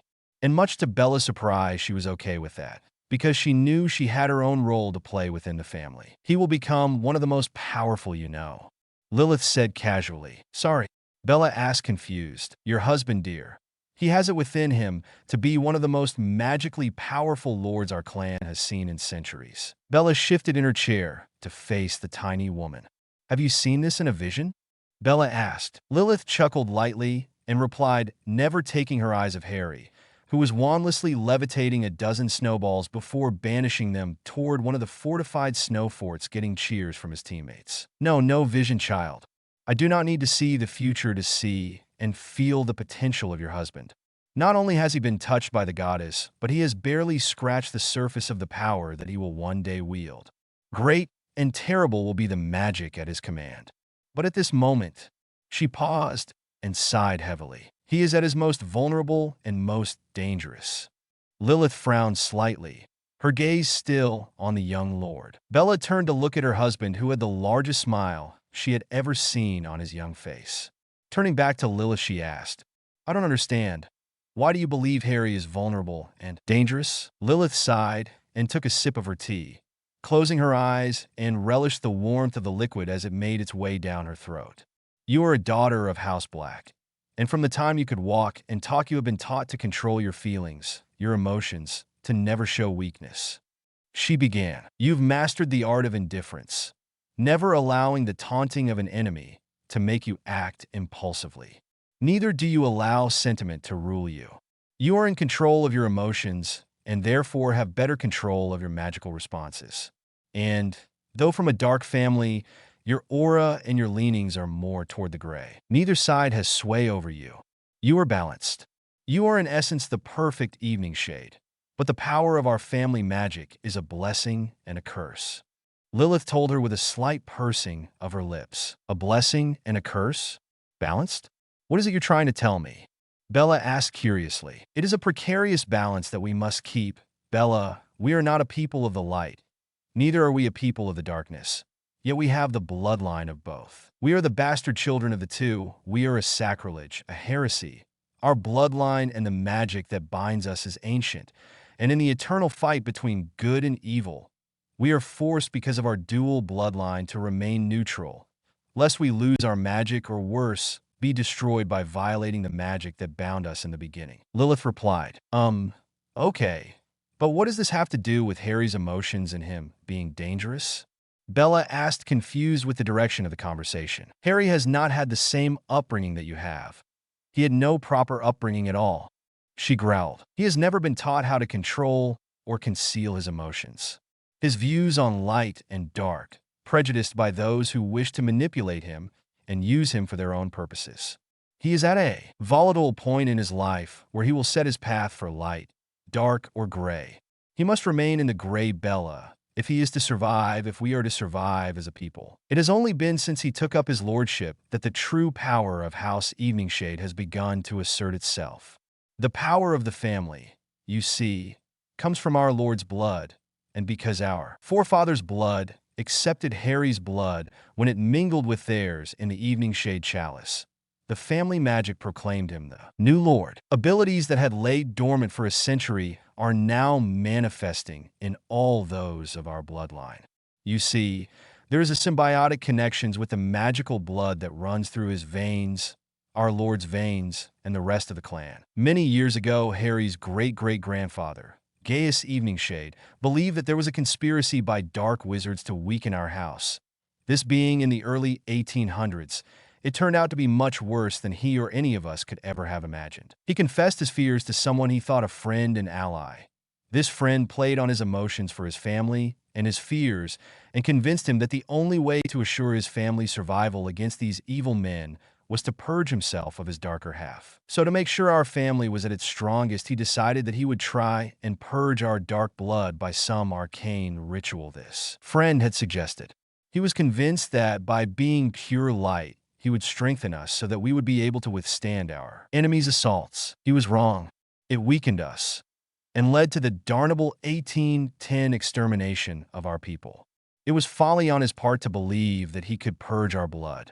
Unbeknownst to him, the ritual was meant for human magicals only, and we are not completely human. Like Vila, Dryads, and Satyrs, we are a blended people. The attempted purge violated our neutrality and resulted in the loss of our Lord's magic, and in turn our family magic went dormant. We were in a weakened state when our merciless enemies attacked, and the strike was surgical in its precision, ruthless, and perfectly timed. It was a massacre. Those who survived scattered and hid their true heritage for fear of being discovered and killed. Harry's great-great-grandfather loved his people immensely, but he made the mistake of forgetting our nature and allowed irrational feelings to cloud his reason, and so he attempted to remove a part of our soul. Harry cannot let his emotions sway him in the way Gaius did. The danger is that Harry allows his emotions to rule him, and he needs to be able to rule them. And you, my lady, are the perfect which to guide him. you and Doria, who he has developed quite an affection for and an absolute trust. Bella returned her attention to her husband, who was laughing loudly as the snowball fight had turned into a game of pile on his lordship. Young boys and girls were wrestling around with Harry, who was underneath a pile of the giggling and smiling children. Bella sighed heavily as she watched her husband. It is those demonstrative feelings that has endeared him to me so much, Lilith. There was little to no physical affection in my family and very little outward emotion. It is why I love him so much. He shows his feelings and emotions, his gentle caresses, his warm hugs and tender kisses, and by the goddess's eyes, so full of deep emotions that I sometimes become weak in the knees. I don't want him to lose that, Lilith. Bella replied, shaking her head. Lilith gazed at her lord warmly before speaking. Don't misunderstand me, my lady. Emotions are not a bad thing, and being so demonstrative toward others like these children is as heartwarming as it appears. What I speak of is not a suppression of his emotions, but firm control. It feels odd not to have Bella here with us. Narcissa commented to the others in their compartment on the Hogwarts Express. Yeah, a bit. Andromeda replied, staring at the passing scenery outside the window. But we'll see her tonight after the feast in the Room of Requirement. So will you and Narcissa stay in the ROR the rest of the year? Sirius asked. Yeah, it's too dangerous for us in the Slytherin dungeon right now, what with Voldemort upset that your dad is no longer making financial contributions to his purist movement, and with Rudy Lestrange being his eyes and ears at Hogwarts. Not to mention that Bella has escaped his grasp, it will be best for us not to be anywhere near him. Then we should blind him then. Lily stated matter-of-factly. All eyes turned toward the redhead, who appeared to be reading another one of the evening shade journals of a distant relative. Blind him? James asked, a bit confused. It's obvious, isn't it? Lily closed her book and looked up at the others and rolled her eyes. We take away Voldemort's eyes in the school. I see where you are going with this, Lily, but he would just be replaced by another. Andromeda replied, shaking her head at what Lily was suggesting. Then we make such an example out of Rudy that no one would want to take his place. She replied with a wicked glint in her eyes. I've been reading some of my family history during their time as mercenaries for the Roman army. She stated, patting the book on her lap. So, what about it? Sirius asked. Have you ever wondered how Rome was able to conquer and control the territories they invaded? She asked. You mean like divide and conquer? Remus asked. Partially, but they also instilled terror in the hearts and minds of the people. So much so that many tribes and villages never resisted. When the Romans went into a new territory, they would utterly destroy the first village they would come to, slaughter every man, woman, and child, and then display their bodies on pikes or crosses. Word would spread to the other neighboring villages, and rather than meet the same fate as the first, they would submit to the Romans. But the Romans, like Remus suggested, also used the tactic of divide and conquer as well. The Romans would make deals with some tribes, promising then expanded territory if they helped defeat other tribes in the area. The two tactics were quite successful. Lily stated confidently. So are you suggesting that we take out everyone in Slytherin house? Sirius snickered until Andromeda and Narcissa growled at him. No, I am not suggesting we take out Slytherin house. Lily replied quickly. Just its leadership, she shrugged. Kill the Lestranges? Narcissa asked with interest. We don't need to kill them to take them out. Andromeda replied curtly. Pity, Narcissa whispered, but they all heard her. Sirius and James chuckled, and Remus looked uncomfortable with the whole conversation. Andromeda just shook her head in exasperation. They are one of the 13. Lily replied evenly. What's to say that they don't meet with some unfortunate accidents? Lily, I think you've been reading too many of those violent journals. Andromeda commented concernedly. The proprietor of the Green Salamander was a former prison guard at Azkaban prison. He had been fired from his job when it was discovered he had been taking certain liberties with the female inmates against their will. He was not only fired but stripped of his pension as well.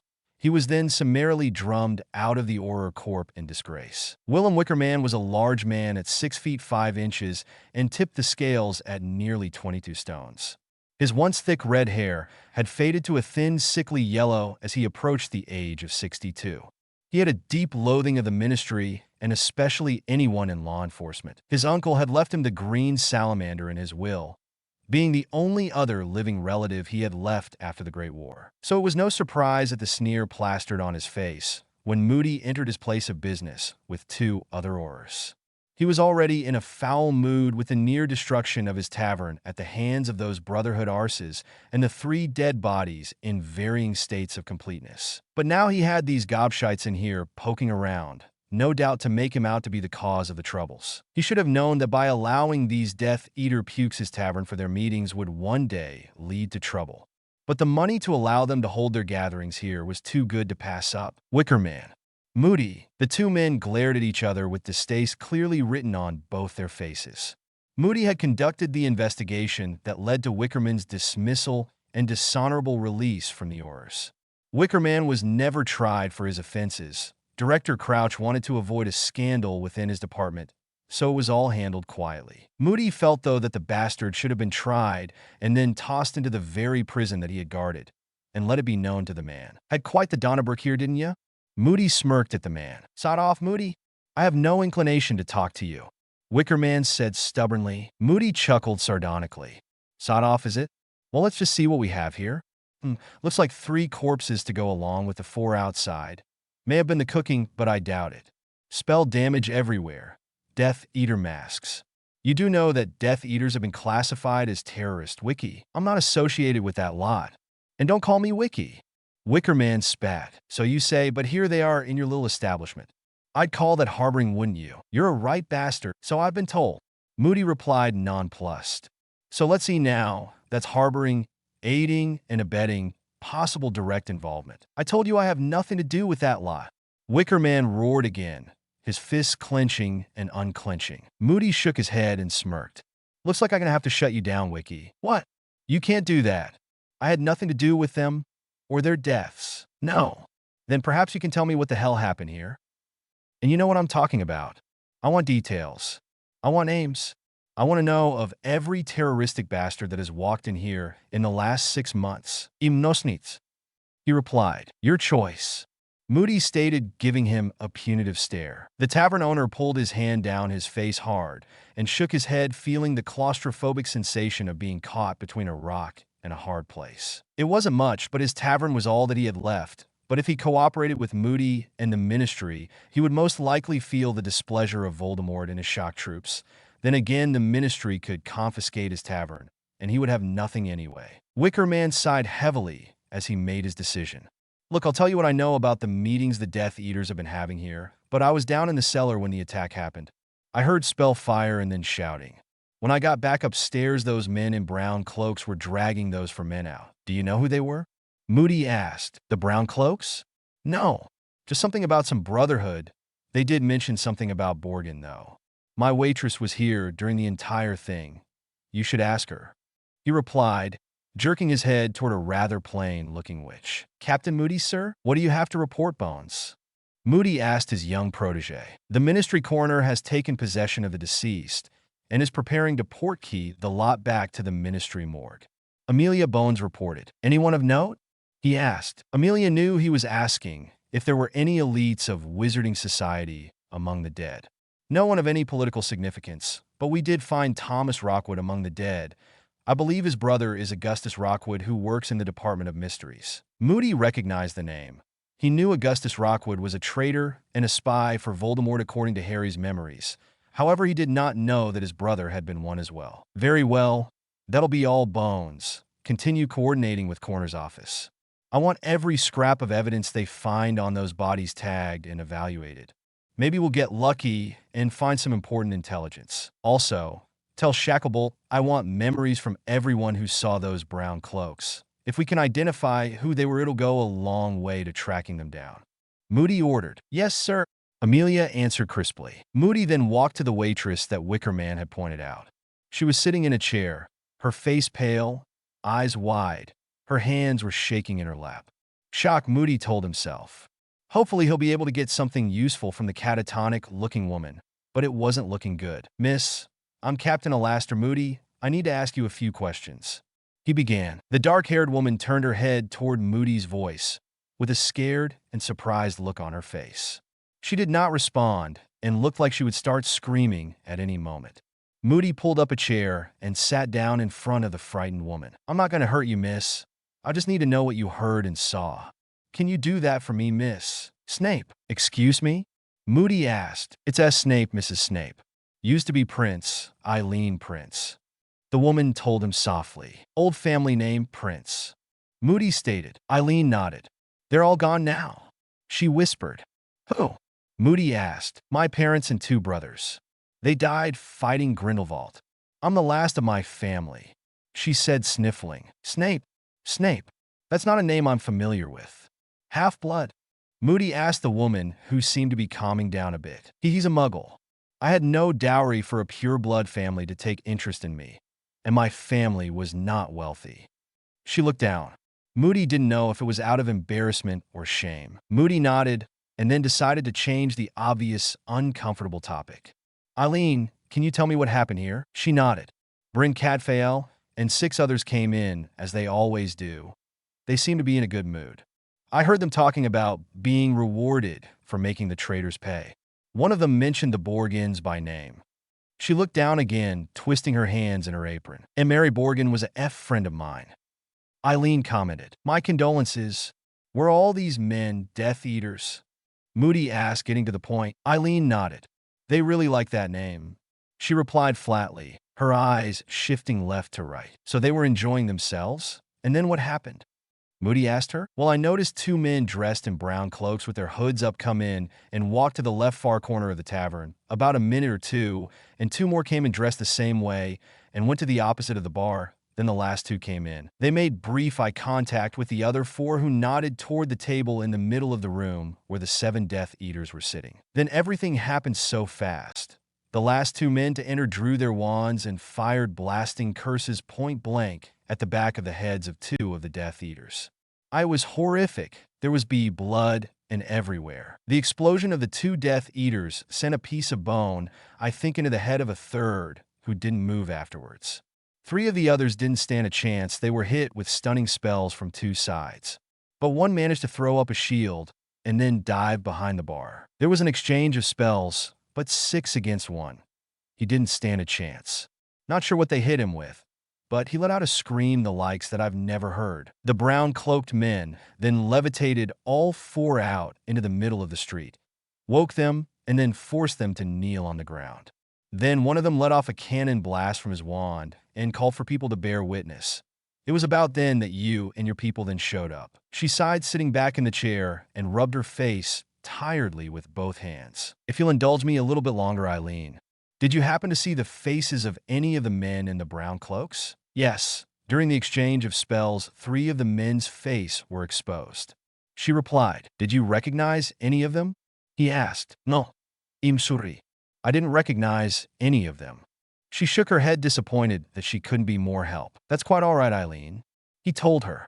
Do you mind if I get your memories of the incident? It'll help our investigation, I guess, but you'll have to extract it. I'm afraid I was never that magically talented, though I was pretty good at potions.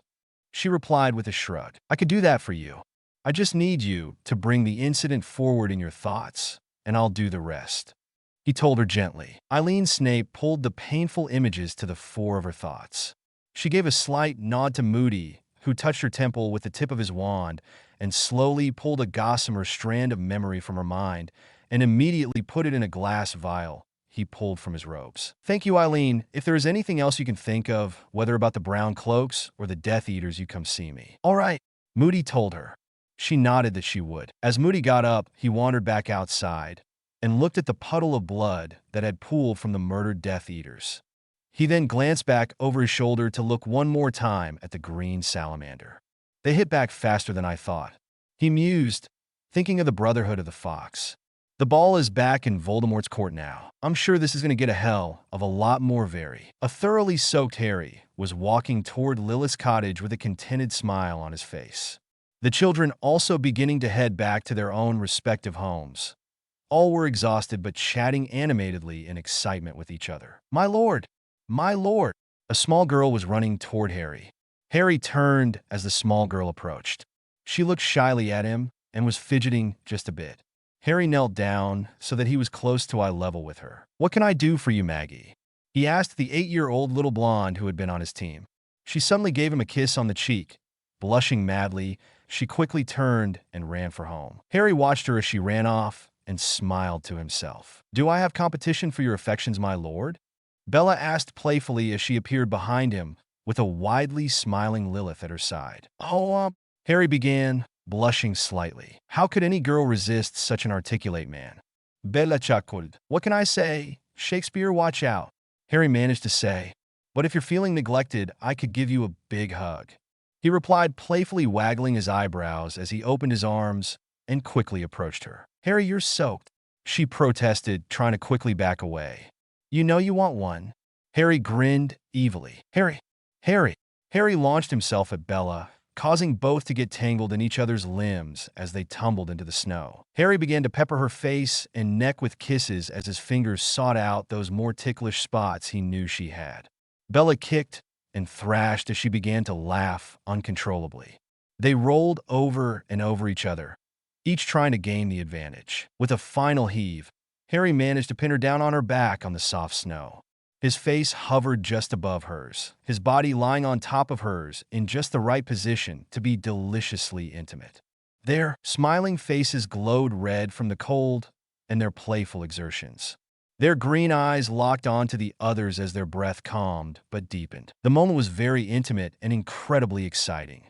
Harry slowly leaned forward, tilting his head slightly and closing his eyes.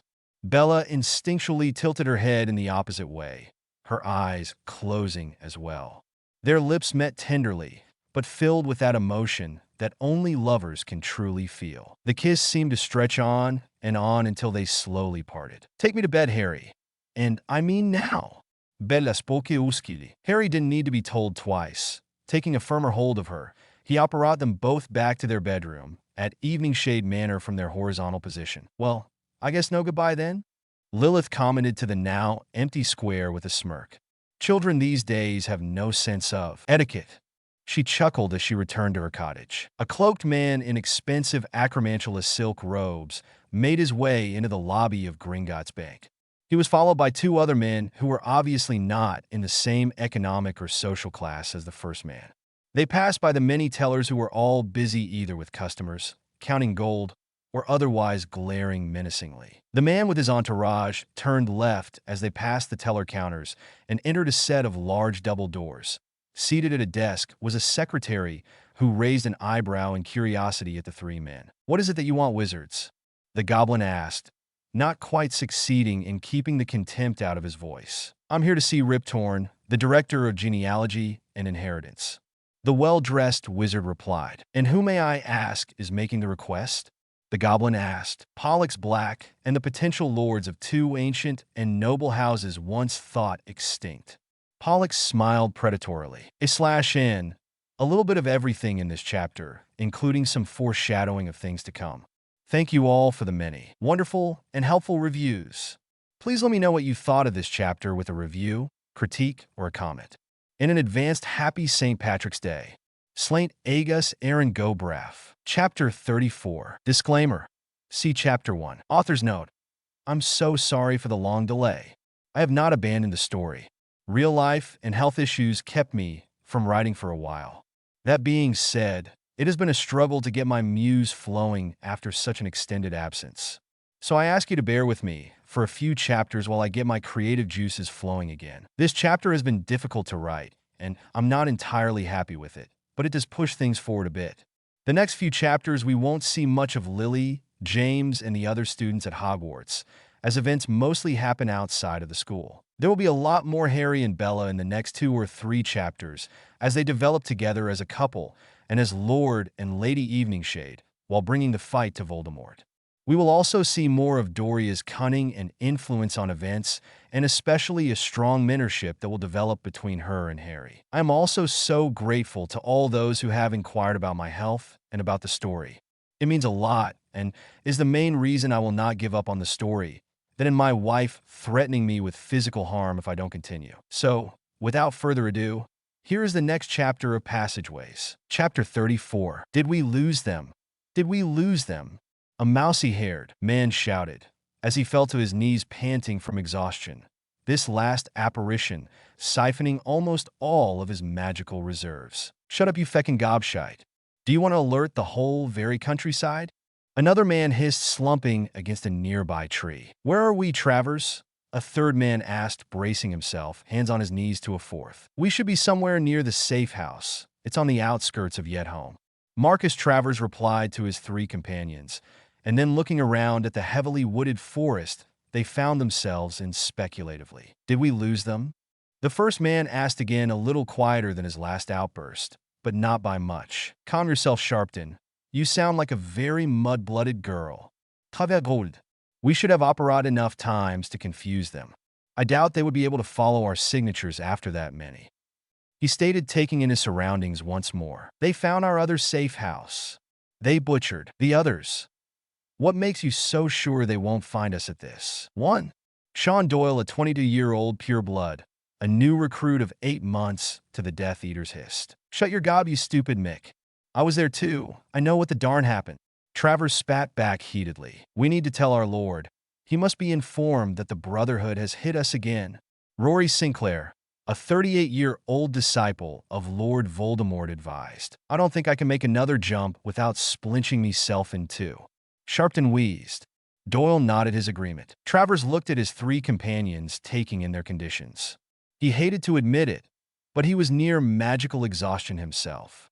"Right.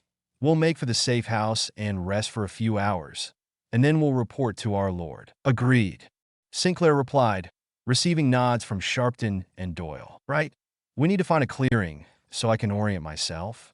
It's strange, but I don't recall the forest around Yeltham being this thick before." Travers spoke, though more to himself than to the others. The four men stood, and with Travers taking the lead, they began to move in a southerly direction. At least that was what Travers thought. The tree canopy was successfully blocking his view of the night sky, and he couldn't be completely sure. The men had been walking for what seemed like hours. They were beginning to have an uneasy feeling in their guts as the forest began to darken and curiously become increasingly silent. Their eyes began to dart from left to right, up and down as their sense of direction diminished. Their Lumos spells were illuminating less and less, coming to a point where all it illuminated was the wand tip itself.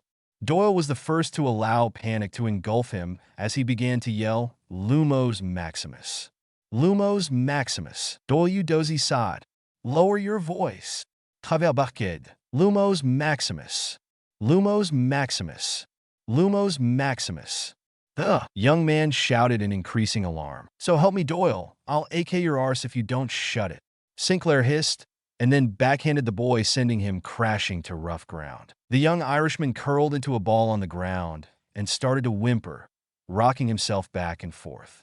In his short time with the Death Eaters, he had not seen any of the glory his recruiters had promised him, nor had he seen riches, not even a pretty mudblood to rape. What he had seen was his lord torturing his fellow Death Eaters for their cowardice in fleeing from the Brown Cloaks. He had heard the whispers from his comrades that the Brown Cloaks were utterly ruthless and preferred dispatching their victims the Muggle way, with daggers and knives. It was said they enjoyed watching the life slowly fade from their victims instead of the more humane quick death of the Avada Kedavra curse. Or they would use their wands to subdue their victims, to be sure, but then turn to their blades to finish them off. Not more than a few hours ago, he had witnessed the Brown Cloaks in action and up close. He and the three in his present company had been on patrol and were just returning to the safe house when they heard the shouting of spells and the sounds of mini explosion coming from within inside. They had rushed to the house, but instead of running into the dilapidated old farmhouse, decided to peek inside the building from the exterior windows. The fight had just ended, and all 6 of those who had been inside were all down on their knees, with 4 Brown Cloaks looking emotionlessly down at them. Doyle had involuntarily revealed them when he screamed out in disbelief. One by one, the Brown Cloaks slit the throats of each man, including his cousin Liam, who had encouraged him to join the cause against the mudblood corruption of magical society. Thus began a chase that had them operating all over the country.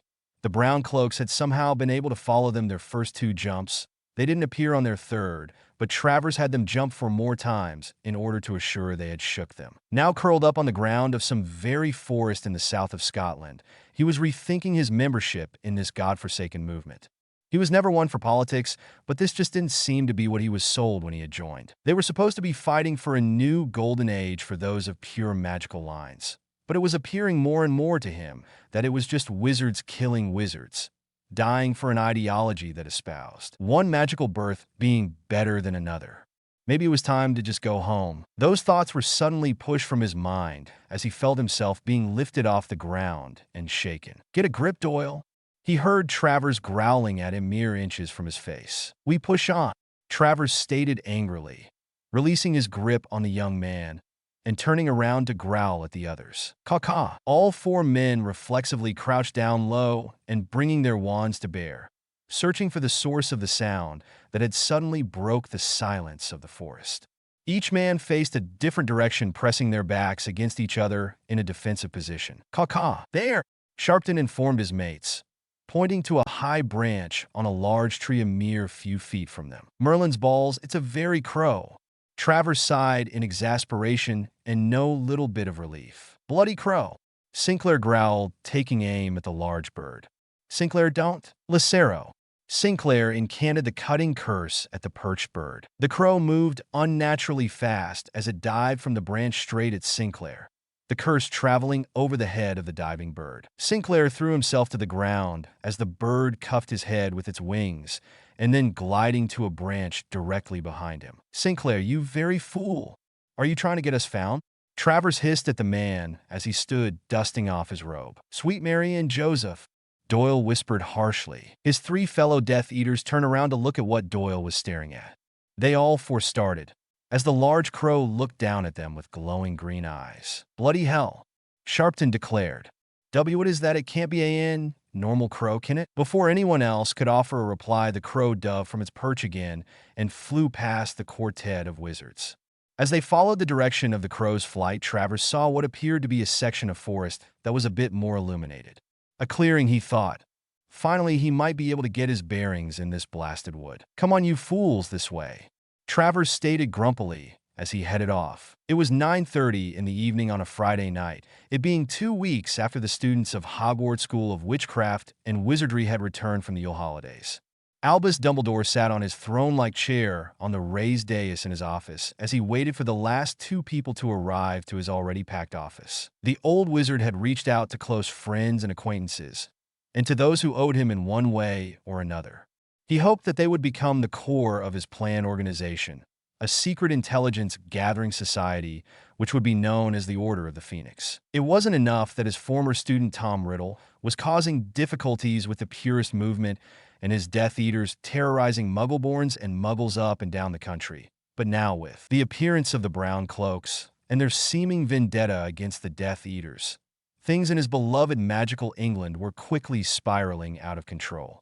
And control and order was what was occupying the thoughts of the Hogwarts headmaster. He could not guide the magical society to its utopian destiny if chaos reigned.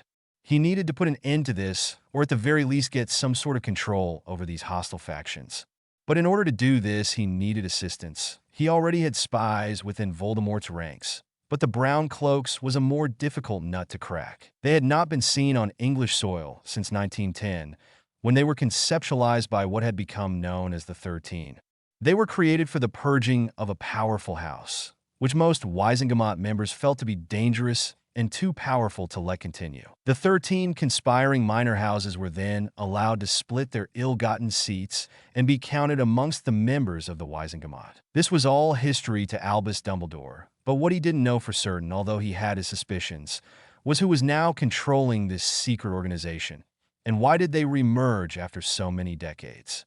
Did they see weakness in Britain due to the rise of the Purist Party? It was all speculation for now, and that's why he needed this new spy network, his order. Amongst the hand-picked Confederates were Robert and Marlene McKinnon, a young pureblood couple. Robert was the scion of the politically connected House McKinnon, and his wife was the assistant director over the all-important Flynn network. She was someone who could monitor and track movement of anyone, a very valuable asset. Indeed, Those whom Albus was courting all had jobs or skills that would facilitate him being able to gather intelligence, information, or otherwise keep tabs on almost anyone at any time. Of course, the McKinnons were just two arrows in his quiver. Elphias Doge, a well-placed ministry power broker, who used his old family name and old family money to buy favors and peddle influence. Whether it was funneling galleons to certain action committees or using them to crush legislation that his interest groups wanted dead. It was all a part of the political game that he reveled in. Benji Fenwick, an investigative journalist with the Daily Prophet, he came with a multitude of personal sources and contacts from the political world to the more seedier elements of magical Britain. Daedalus Diggle, retired unspeakable who had worked in the Department of Mysteries. He was Dumbledore's go-to-man when he wanted access to items or knowledge that the Ministry deemed dangerous or forbidden. Dorcas Meadows, longtime friend and advisor to Minister Millicent Bagnold. She was Dumbledore's eyes and ears in the highest office of the magical world. Dumbledore had a lot of influence over Bagnold, but Meadows could sway her with little to no effort. A whisper from Meadows into her former Hogwarts dorm mate's ear, and it was a done deal. Sturgis Podmore, a 25-year-old recruit in the Obliviator's office, a position that Dumbledore had helped him acquire. He had an innate talent with memory charms, which could be very useful. Dumbledore himself was quite adept in memory charms as well. But why risk your own exposure if you can get someone else to do it for you? Mundungus Fletcher, longtime petty thief and trafficker in stolen and illegal goods. He made his home in the rundown shanties of Nocturne Alley. He would be Dumbledore's eyes and ears amongst the denizens that inhabited the shadows of wizarding society, such as the hags, werewolves, vampires, and others who tended to lean dark. Emmeline Vance, a former professional dueler and protege of Phileas Flitwick. She was a powerful witch who now worked for the Ministry as a warder. She was one of a few people who oversaw and maintained the wards around many government facilities and a few private homes. Rubeus Hagrid, a half-giant and the assistant groundskeeper at Hogwarts School, he was a loyal disciple of Albus Dumbledore after he offered him a place at Hogwarts after his expulsion. Dumbledore became his father figure and Hagrid his devoted son. There were a few others whose roles were more financial, but nevertheless would be important in pushing Dumbledore's vision through. The last member to arrive was the key to having eyes in the DMLE. Alastair Moody. Moody was one of the chief trainers for all incoming Auror cadets. He was a top investigator and knew more about combat than any other member of his new order. It had taken some convincing to recruit the old Auror, but in the end, Dumbledore always got what he wanted. Moody didn't like the current head of the DMLE, Bartemius Crouch. Barty had a caustic personality that many could not tolerate. Moody had butted heads with the DMLE director more times than anyone could remember, and that was something that Dumbledore could use to his advantage. Having Moody on his team also presented another benefit: the Potters. Moody was a close friend of Doria Potter, and he was hoping to use that friendship to sway the Potters to join his order. The Potters would be a crown jewel for recruitment purposes. With their wealth and political power, there was very little that Dumbledore could not accomplish with them backing him. Of course, he knew of the antipathy the Lady Potter had for him, but the Potters had been a light family for centuries. Charles would at least listen to his proposal where Doria would dismiss him out of hand. But a combined approach from Charles and Moody, and she just might bend. With a sudden whooshing of green flames within the flue, the war veteran stepped into Dumbledore's office. His own situational awareness provided him with the number of occupants and their positions within a heartbeat of entering the office. This particular skill had saved his arse on more than one occasion. Albus, the old Auror, greeted gruffly. "Ah, Alastair, it seems we are all here then. Run on to business, then," Albus stated with his all-too-familiar twinkle. "My friends, welcome to this first meeting of the Order of the Phoenix." Travers, Sharpton, Doyle, and Sinclair made their way slowly through the trees to the illuminated area that Travers had spotted. It turned out not to be a clearing, but the edge of the forest. They could all see the lights of a small village about half a kilometer away. "Is that yet home?" Sharpton asked. No, it's not," Travers replied slowly, looking a bit confused. "Then what is this place?" Sinclair asked tersely. "Not sure," was his reply. "Is it a Muggle village?" Doyle asked their leader. "Could be. We'll have to get a bit closer to know for sure," Travers stated. "Look," Doyle whispered as loud as he could. Over there, by that pond. The other three men looked to find a young woman kneeling near the edge of the pond. She appeared to be picking some plants or herbs and placing them in a basket that was on the ground next to her. Her long blonde hair seeming to glow in the moonlight that was bathing the area. She looked young, maybe early 20s. Her winter cloak did nothing to hide her shapely figure as she stood and then leaned over to pick up her basket. All four men looked at her hungrily. It had been some time since they had been in the company of a woman, and she was an appetizing visage they wanted to sample. Their baser natures took over their rational thought, and they began to hug the tree line as they made their way toward the maiden. Keeping to the shadow of the trees as much as possible, they closed the distance until they were within spell-casting range. Unaware of anything else but the maiden, the four wizards failed to notice that the unusually large crow they had seen earlier was now gliding over their heads, monitoring their progress. Neither were they paying enough attention to feel a certain tingle wash over them as they crossed an invisible ward line. Suddenly, the object of their interest stiffened and then turned quickly and ran toward the village. But before the four wizards could give chase or even ponder what had spooked their prey, they saw multiple red streaks illuminate the dark sky before total blackness overcame them. Marcus Travers was no stranger to the uncomfortable sensation of waking up after being stunned. The after effects of the stunning spell left a distinct crawling sensation under the skin and a feeling of slight disorientation. As his head began to clear, he could sense that he was standing upright, but could not move his arms or legs. He squinted his eyes to try and focus them and could blearily make out flicker light of several torches. He could feel the biting night air blowing across his face, so he knew he was still outside. As his faculties came into sharper relief, he noticed that he was tied to a tree or a large pole of some kind, and he could hear the murmurings of what sounded like many people. He blinked his eyes rapidly and then refocused his eyes. He swore silently as he was finally able to take in his surroundings. He, as well as his three companions, was all lashed to large poles in what looked like a village plaza. There were dozens of cloaked and hooded people of both sexes and all ages surrounding them. Torches were floating in the air, illuminating the area with orange and yellow light. Yep, he told himself, a magical village.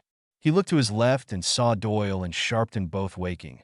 He then glanced to his right and saw that Sinclair was wide awake and had a defiant sneer on his face. Even an idiot could tell they were not facing a friendly crowd. He chuckled to himself as he thought, "We are so darned. It will take some serious smooth talking to get out of this one." Looking to his left, he chuckled again as the two youngest of their group had fully awakened to their surroundings. They were looking at Travers and their mouths were moving rapidly, but no sound came forth. Silencing spells, he thought. He turned back to the crowd and noticed they were beginning to part as the bodies stepped to one side, or the other two figures walking straight toward them between the parted people. He noticed that they walked slowly and with authority. He watched as the heads of those they walked by bowed in deference to them. Whoever they were someone of importance and standing in this community. Even at a distance, he could feel the magical power coming from the pair. They wore full-length robes that looked like they were made of rolling mist. He'd never seen anything like it. Their hoods were up, obscuring their faces, but as they neared him, their eyes became visible. He nearly gasped as he beheld two pair of eerily glowing green eyes. His anxiety rose further as he had noticed that almost every person in the village had glowing green eyes as well. Not near the intensity of these two, but it was unnerving and a bit ominous. Who were these people? The two cloaked individuals stopped a few feet in front of he and his comrades and quietly observed them. Travers' eyes suddenly caught a blur of black feathers flew past him and then perched itself on the shoulder of the taller of the two cloaked individuals. There sat a large crow. To increase his unease, he noticed that the crow had the same glowing green eyes as his captors. The same crow. It would seem they had seen in the forest earlier. "Who are you? And why are you here?" A baritone but youthful voice asked in a tone that brokered a deadly intent should they not be forthcoming. It would have been comical if not for the precarious position they were in, as Sinclair immediately began to speak in his usual pleasant manner. "Release us, or feel the fury of the Dark Lord as he crushes this pitiful town from existence." Sinclair spat in fury. Travers was not sure what spell the young man just used. for he did not vocalize it. But Sinclair suddenly gave a guttural scream of agony. He and the others watched in horror. As Sinclair's left eye seemed to catch fire in the idiot man's skull before sliding out in a blackened sludge from its orbital cavity. With a wave of the young man's hand, Sinclair was silenced, though his body continued to shake in torment. The young man dropped his hood, as did the person next to him, which was clearly a woman, one who he thought he recognized as a member of the Black family. "I will ask you only once more," Harry growled. "Who are you? And why are you here?" "Please, my lord," Travers began before the other two idiots could open their mouths. "My name is Marcus Travers, and these two to my right are Doyle and Sharpton. The man to my left is Sinclair." Travers gulped as he nodded towards the flailing man. "We are here quite by accident, my lord. We mean you, nor your people, any harm," he quickly replied. "You say you mean us no harm, yet your friend here has already threatened us," Harry replied, glaring at Sinclair with contempt. "He overreacted, my lord. We are in an unfamiliar area, and then find ourselves bound. Surely you can understand our anxiety. Truly, we mean you no harm. If you release us, we will just be on our way." "I don't think so," said the beautiful young woman. She looked like she could be one of the daughters of Cygnus Black. "Surely, my lady, there is no reason to hold us.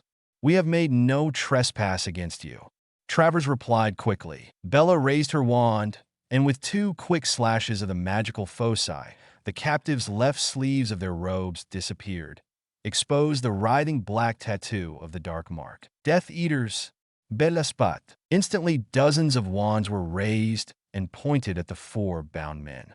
Travers looked into several of the faces as looks of anger and disgust stared back at them. Doyle began to wail in his hysteria. "I am no Death Eater.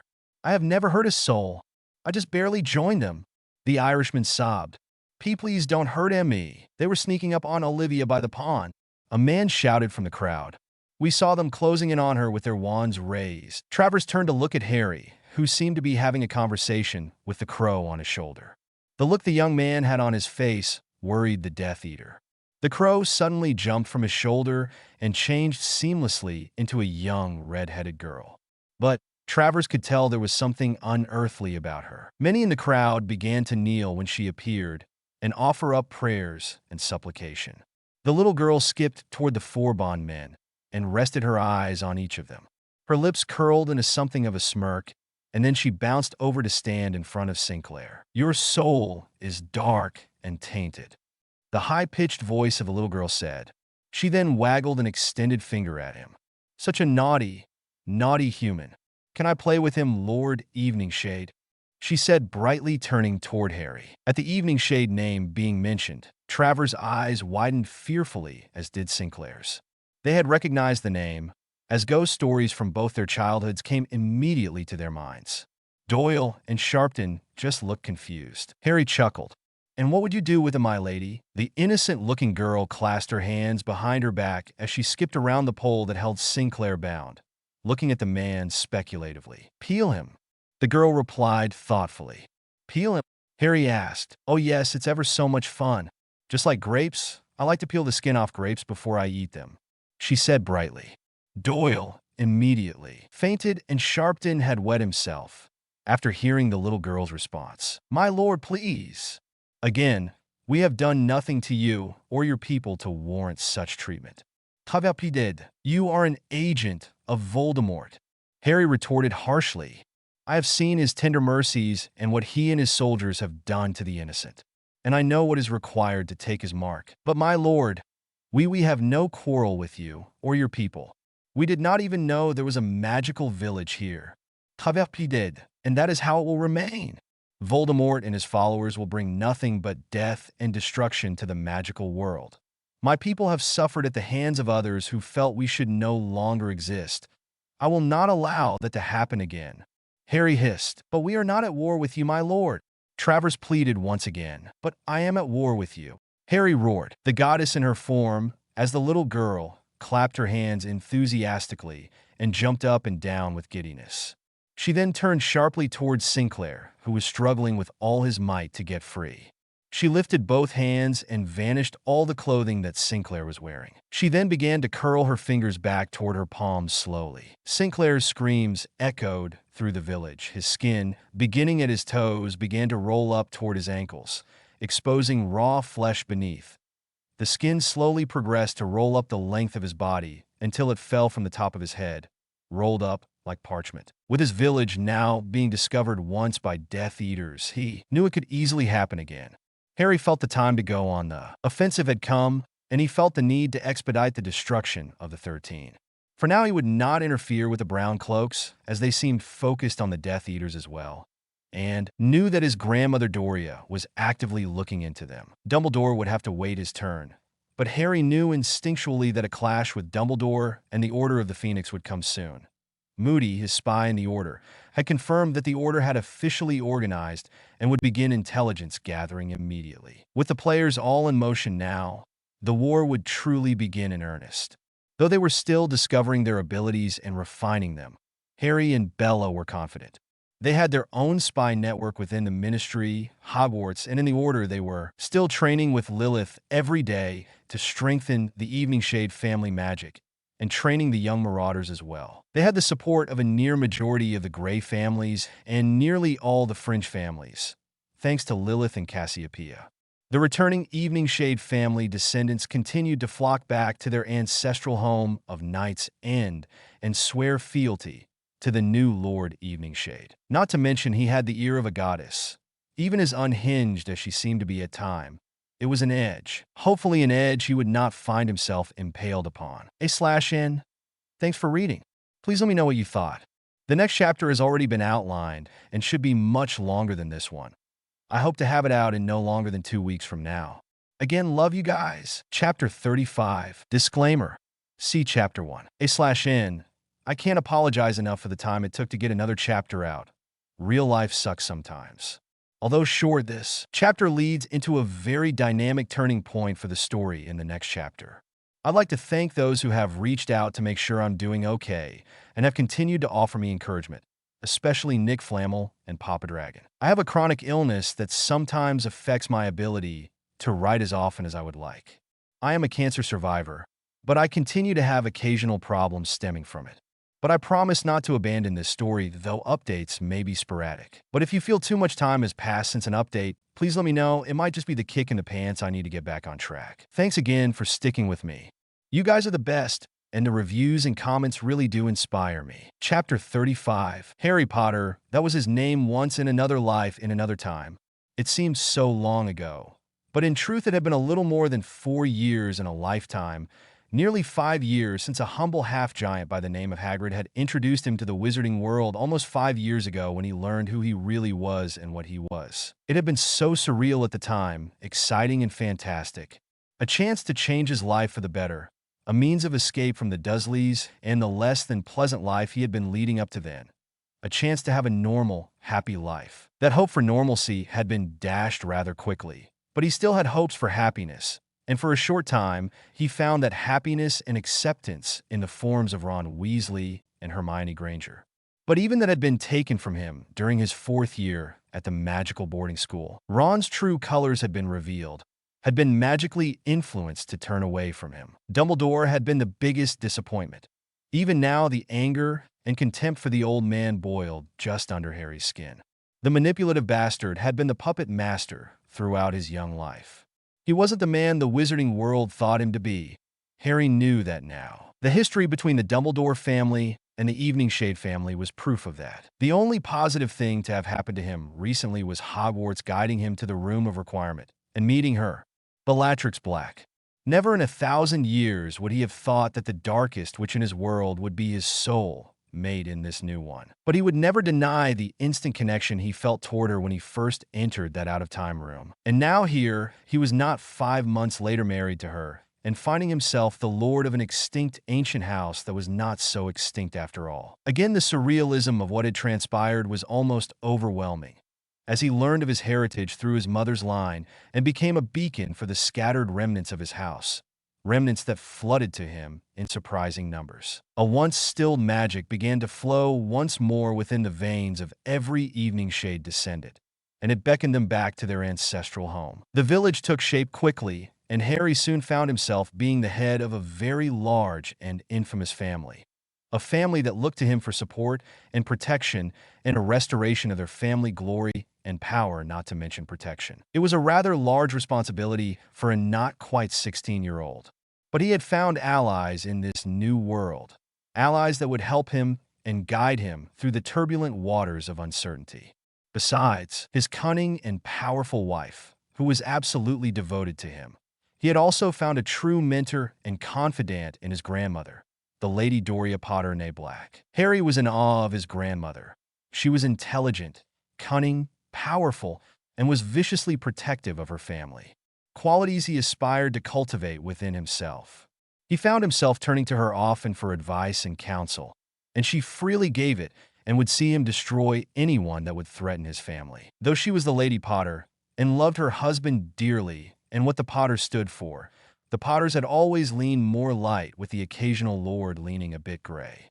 But she was raised a black, and within her chest beat the heart and soul of a Slytherin. Cunning, resourceful, and not above using questionable methods in protecting her family, she considered her magical and political self more aligned gray with dark highlights than light. Bella seemed to fit in this category as well. And it was exactly what Harry needed as an example of where he needed to be. And as it happens, Harry was looking to that darker place within himself now. A place that he had just within the last few months discovered actually existed. He stared out into the darkness from the balcony of his and Bella's bedroom suite, his mind trying to focus on the recent events of the night. "Canute for your thoughts?"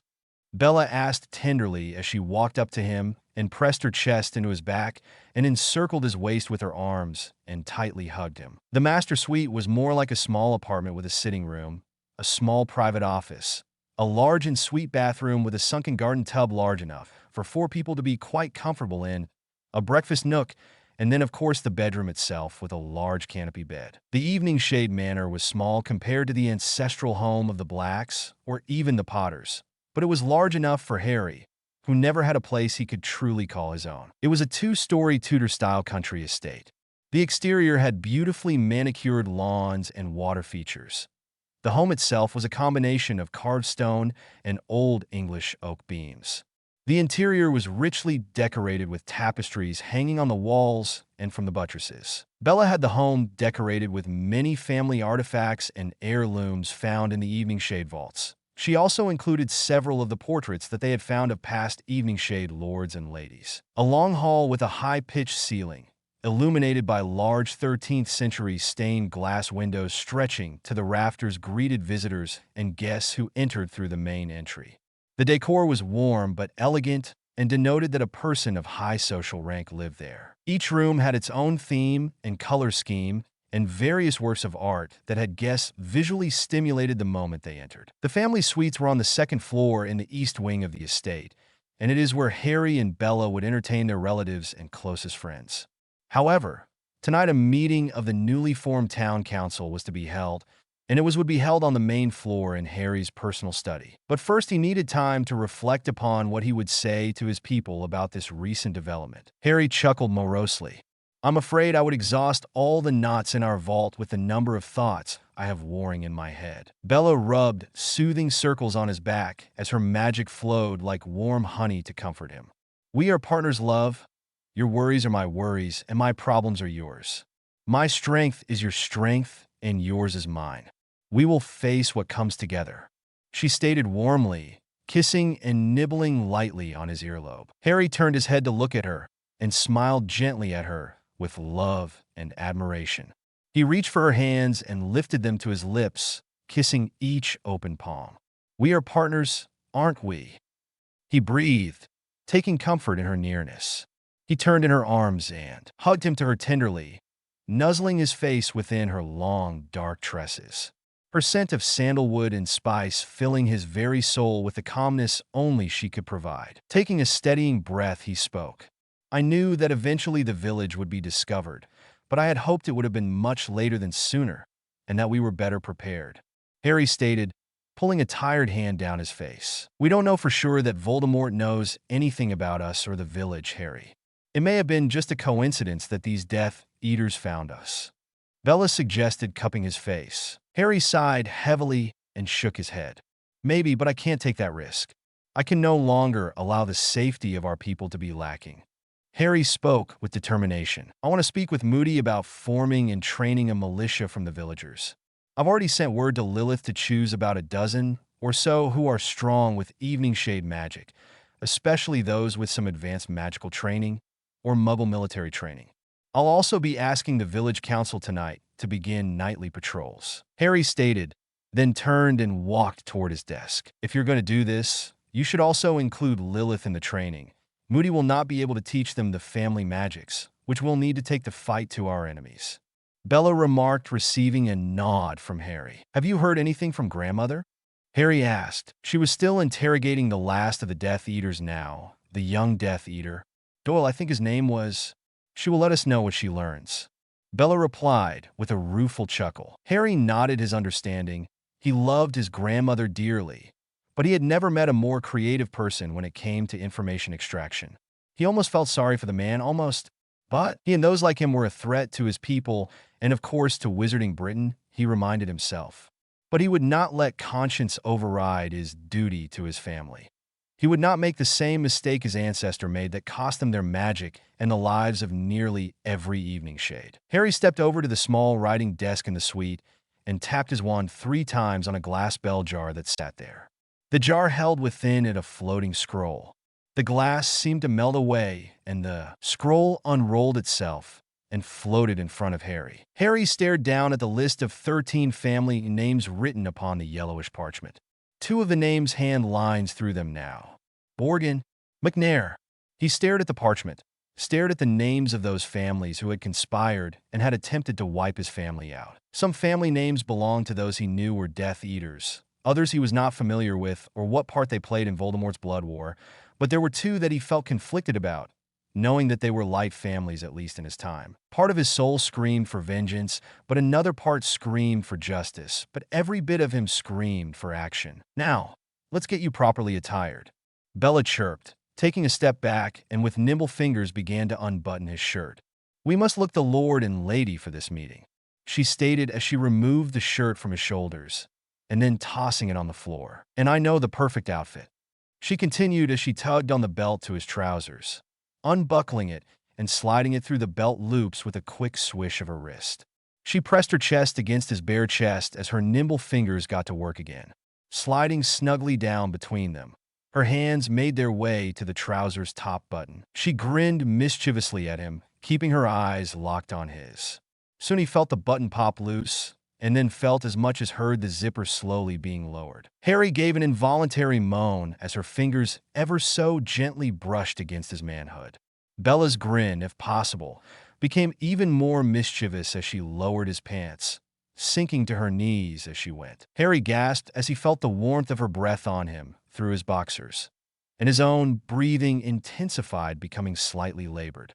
His body began to flush as she slowly rose from the floor, her sliding palms following just after her warm breath as she gently rose up. Squeezing his calves and then his thighs, her hands wandered closer to his center, and he shuddered in anticipation of her taking hold of him. But suddenly her hands went from his hips to his abdomen and then his shoulders.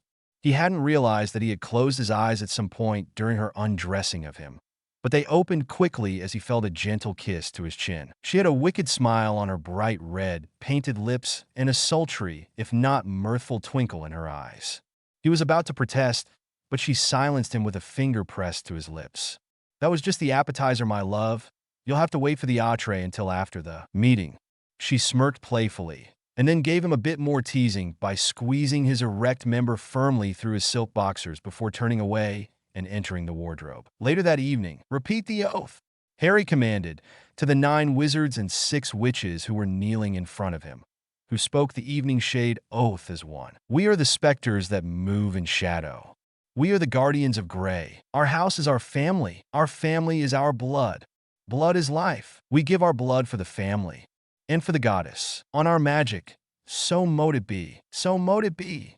Harry spoke firm and clear. Bella and Lilith then approached the kneeling group with 2 other evening shade witches that were each carrying a bundle of dark gray cloaks. The fabric felt alive with magic and seemed to swirl as if the cloaks themselves were made of mist. Lilith stood in front of the first kneeling acolyte, She then brought forth a chalice that appeared to be half full of blood.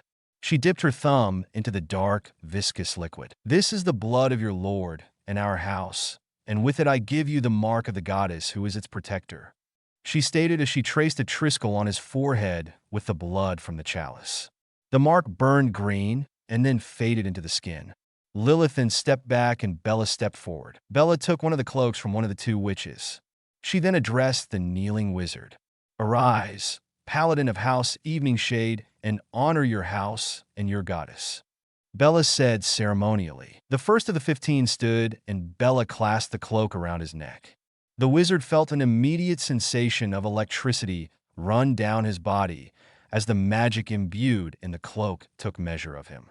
It would now only respond to him. Bella then stepped back, and the wizard bowed his head in deference, before taking his place next to the others and kneeled again. One by one, each new paladin received their mark and the Evening Shade cloak.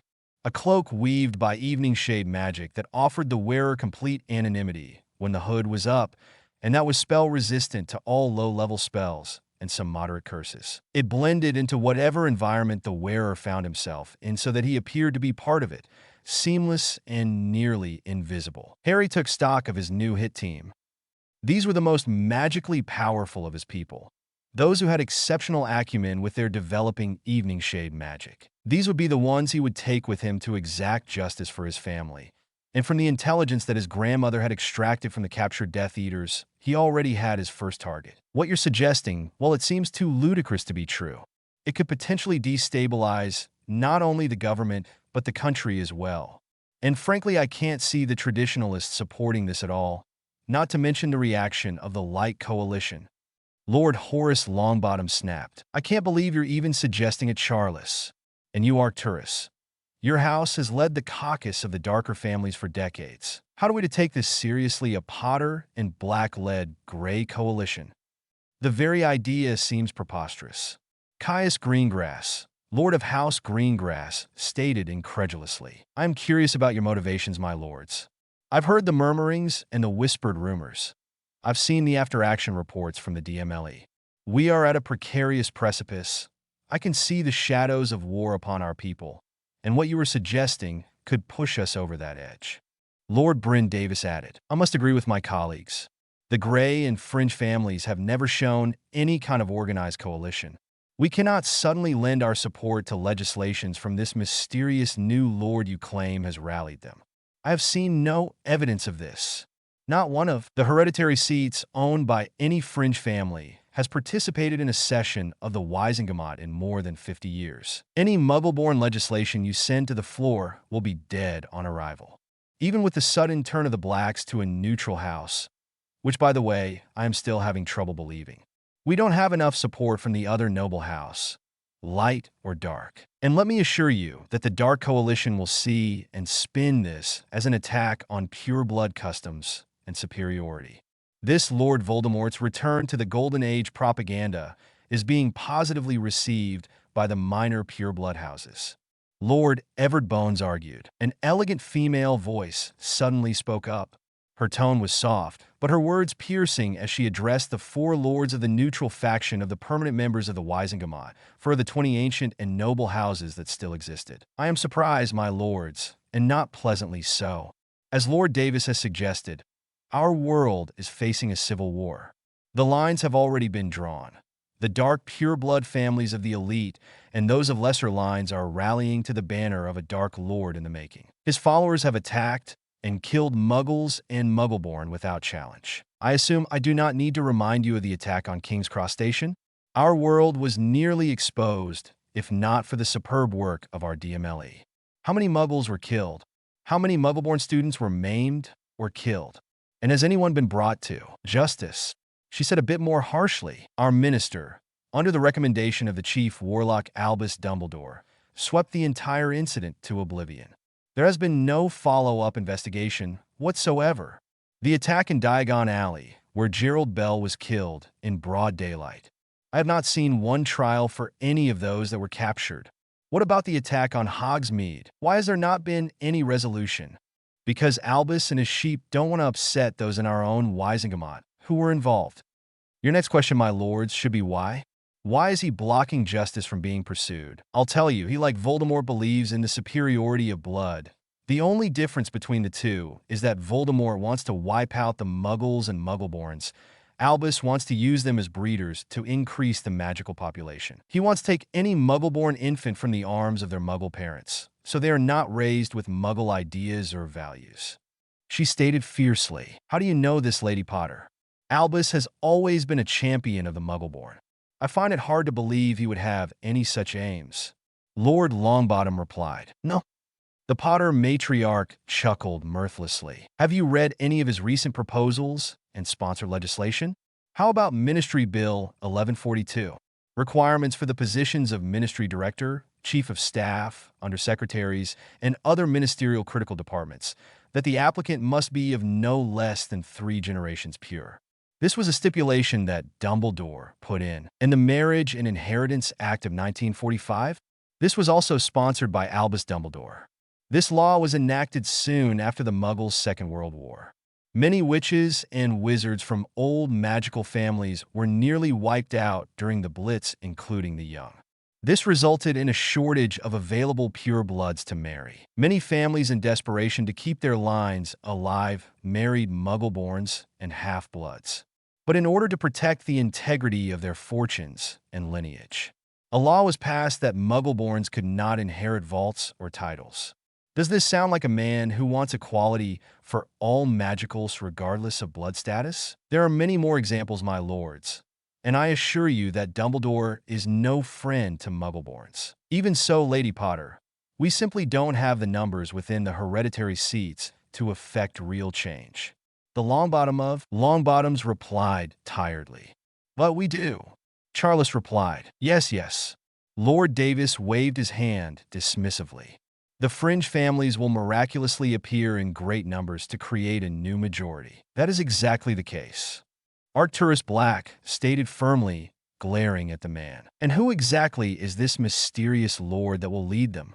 You have been less than forthcoming with the identity of this enigmatic wizard who supposedly has won the loyalty of the fringe." A trembling wizard lay prostrate on the floor.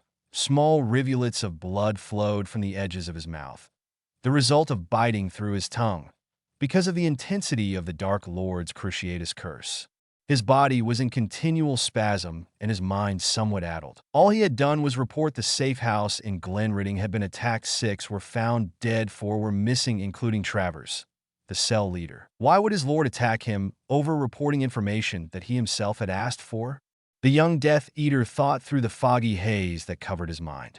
However, any and all thoughts suddenly ceased as a bright green light enveloped him. The room stilled as the 20 or so Death Eaters at the abandoned Malfoy Manor watched as one from their ranks was drugged from the room, never to return.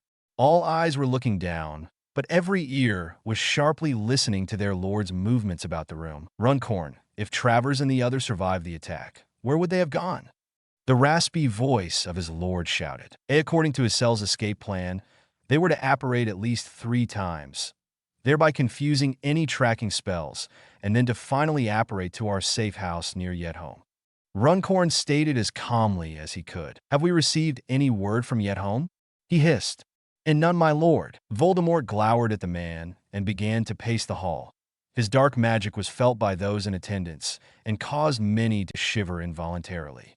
"I grow weary from the incompetence of the so-called elite of the wizarding world. I will go to Yetholm myself to find our lost soldiers. But my lord, it is too dangerous. We still do not know how the brown cloaks are finding us, and worthless coward." Voldemort growled, pointing his bone white wand at him. "I am the most powerful wizard since Merlin. No one can stand against me. Now organize these fools. We leave in 20 minutes. "Why, yes, my lord. Of course, my lord." Runcorn groveled, bowing lowly. Runcorn turned toward the 22 Death Eaters that were there. "Make yourselves ready. We leave in 20 minutes for Yetholm." As the group separated to prepare themselves, 2 Death Eaters went to send messages to 2 very different masters. This was information that could not be kept quiet. The reclusive Voldemort would be out in the open for the first time in months. An opportunity such as this could not be passed up. Little did any realize that the first serious engagement of what would become to be known as the Blood War was about to begin. A slash in. I know, it is a short chapter, and it was either post something now or wait another week or two before hammering out the rest of the chapter. This chapter sets up a rather large and unintentional showdown between all the major players that will truly start the war. I hope to have the next chapter out within the next week or two. I've been extremely busy in the real world, not to mention that my 3 boys are monopolizing our computer with schoolwork. It amazes me how much school has changed since I was a student. Almost all of their assignments are online, from math to language arts. I think pretty soon the need for actual teachers in a classroom will become obsolete. Anyway, I hope you enjoyed this small chapter. The next should be definitely larger, as a confrontation on the battleground and in the Weisengamot is about to happen. Please review and let me know your thoughts and opinions. Chapter 36. Disclaimer. See Chapter 1. A/N. First, I want to give a big thanks to all those who have reviewed this story. We hit over 4,000 reviews after the last chapter, and I have all you to thank. It's quite humbling to know so many people have taken an interest in my little story. Okay, so this chapter has been written and rewritten 3 times, hence the lateness of this chapter being posted. I struggled with how I wanted to present this part. Would it be all out, mayhem and destruction, heavy on the action with little character development or interaction?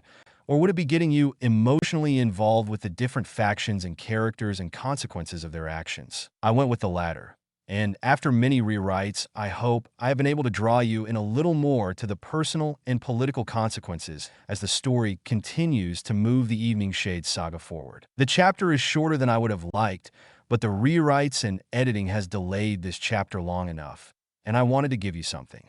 This chapter is part 1 of 2 chapters in this particular arc. Thanks again, and I hope you enjoy this latest chapter of Passageways. Chapter 36. There was no sound, though he could see many contorted faces in the act of screaming, yelling, cursing, and praying, yet there was no sound coming from their open mouths. He realized that at some point he had lost the ability to hear. It was as if he were in the midst of a silent nightmare, a nightmare that he could not awaken from. He forced a large lump down his throat and angrily tried to suppress the growing fear within his chest. He felt numb, or was it cold? He was not sure. He began to wonder if he was not dead already and just existed now as some spectral witness to the carnage that lay before his eyes. And if he was dead, was this hell? Was this the penance he would have to pay throughout eternity for his crimes? To watch his brethren cut down? To smell the stench of eviscerated bowels spilt upon the white snow? Was he to be an immortal, immobile observer to the destruction of everything? Would fate be so cruel? It had been a noble cause, hadn't it? Uniting the world under wizarding kind, to end humanity's madness, to end their wars? He had first-hand knowledge of Muggle cruelties and inhumanities. He had lived in the wizarding section of Berlin when the Russians and Americans attacked. Their bombs and their machines of war had decimated the city, including a large part of the magical community that had lain invisible to Muggles for centuries. He had lost his wife and his 4-year-old daughter in the air raids. The filthy barbarians destroyed without care or compassion. It was in 1951 when he first heard the speech that would drive him for the next 20 years. A voice calling for the unification of wizards and witches everywhere, a call to arms against the Muggles. A man who spoke with a vision of a world safe from Muggle ideas, from Muggle weapons and Muggle wars. A world where the law of magic would rule absolute. It would be a world where Muggles were controlled and pacified. He had followed Gellert Grindelwald ever since. Grindelwald would lead them from the hidden shadows and into the light of day, and they would put down the Muggle oppressors who forced Wizardborn into hiding and fearing discovery. He felt rather than heard the concussive blast that threw up snow, parts of splintered trees and rock into the air, bits of stone, earth, and would fell upon him like a perverse version of rain. No, he thought. He was not dead. He was still alive, at least in some fashion for the moment. Another thud to his left had him turn his head in his prone position, half buried in snow, to look at the vacant stare of a young woman who had just fallen. He did not recognize her. He was not sure which group she was with. Not that it mattered now, he mused. Death was the great equalizer. It did not care if you were good or bad, rich or poor. it eventually took everyone. He looked into the stilled blue eyes of the young woman lying next to him on the frozen ground. He supposed she had been quite beautiful, even with the few new lacerations to her face. She was striking. A few loose strands of brilliant red hair fluttered in the air. A petite upturned nose and an elegant face. Such a waist, he mourned. His attention was then drawn upward. He felt the familiar sizzle of spell fire close overhead. It was getting more difficult to get his eyes to focus now, not to mention the exhausting effort to turn his head. His eyes widened, however, at the spectacle that was happening within a quaffle's throw from where he lay. Two gods were locked in mortal battle. The collage of colors was incredible as spell crashed against shield, and then returned. They circled each other like sharks, like predators searching for that one weakness that would allow them to deliver a killing blow. He recognized them. One was of international acclaim, the wizarding world over. However, his claim to fame was based on a fabrication. He was celebrated as the man who had killed his master. But that was far from the truth, a simplistic lie for a complicated reality. The other was the upstart traitor who betrayed his master and sought to take his place, if not his legacy and glory, from him. Though he appeared more a monster than man now, there was no mistaking the irritating, pompous voice of Tom Riddle. He would have paid anything to see how this duel ended, but his eyes were growing dim. He knew his hold on mortality was quickly slipping away, and he would join all those lost souls who found their end here, in this god-forsaken place. He searched the battlefield one more time to see if any of his comrades were still on their feet, but as his eyes traveled around, he could not find any. He scrunched his face in confusion as he noticed the nearby tree line. Blurry silhouettes began to emerge. Who were they? They did not seem to be fully corporeal. They were ghost-like. Were these the heralds of death? Were they Valkyrie, here to guide the valiant dead to Valhalla? As his last rattling breath was escaping his body, one of them turned toward him, eyes blazing emerald green. Everything seemed to suddenly stop, and then darkness. She couldn't catch her breath. Spells were coming too fast and too close. The very air was electrified with the number of spells flying in everything direction. Damn Dumbledore to hell, she thought as she threw herself head first into a large shrub, as several spells impacted the spot she had just vacated. Her respite was short-lived, however, when the shrubs she had sought cover behind were set ablaze by an incendio spell. Scrambling quickly on hands and knees, she sought new shelter only to have the ground beneath her stomach explode in a shower of frozen dirt and rock, tossing her some 20 feet backwards, landing close to the tree line. Shrapnel cut into her face, and head and blood began to flow free from the many cuts. Her heart was beating so violently, she thought that it would soon explode from her chest. She struggled to take a breath. Her lungs burned as she gasped in the frigid air around her. The sound of pounding feet startled her. She forced herself to belly crawl through the pain toward the cavity of an old fallen tree and shoved herself into the rotting bark. She had no idea if it was friend or foe, and her survival instincts were screaming at her to hide and be quiet, so she lay motionless. In her moment of mortal uncertainty, she was mentally cursing Albus Dumbledore, whose portkey had dropped them in the middle of a pitched battle between the Death Eaters and the Brown Cloaks. What the darn is going on? This was supposed to be a reconnaissance mission to learn about the Death Eaters and the connection to the Purist Movement's leader, Lord Voldemort. What the hell were the Brown Cloaks doing here? Instead of a clandestine observation operation, they found themselves caught in the middle of a fight between two factions intent on killing each other. The footfalls faded, and she debated whether to just stay where she was or peek out and see if any other Order members were close by. When they had suddenly appeared by Portkey, not 20 feet from an intense firefight, they were immediately beset upon by both sides. There had been 8 of them when they arrived, but 2 went down immediately from the killing curse. Dumbledore had immediately thrown up a shield, but the sheer amount of spells began to collapse it quickly. They had all made a run for whatever cover they could find. She had tried to apparate, but there were apparently wards up keeping her from escaping. Decision made to find her friends, or at least Dumbledore, and then get the hell out of here got her moving. Shimming out from the hollow log she was in, and keeping her body close to the ground. She hoped that a smaller profile would hopefully keep her from being spotted by others. She had only moved a few feet when the first spell clipped her shoulder and sent her spinning to the ground. The air was suddenly electrified with a rainbow of colored curses flew around her. She noticed a large, unmoving body just 20 feet from her. It might give her a little protection, some cover against the oncoming spells. She made a quick dash towards the fallen brown cloaked man, dodging this way and that.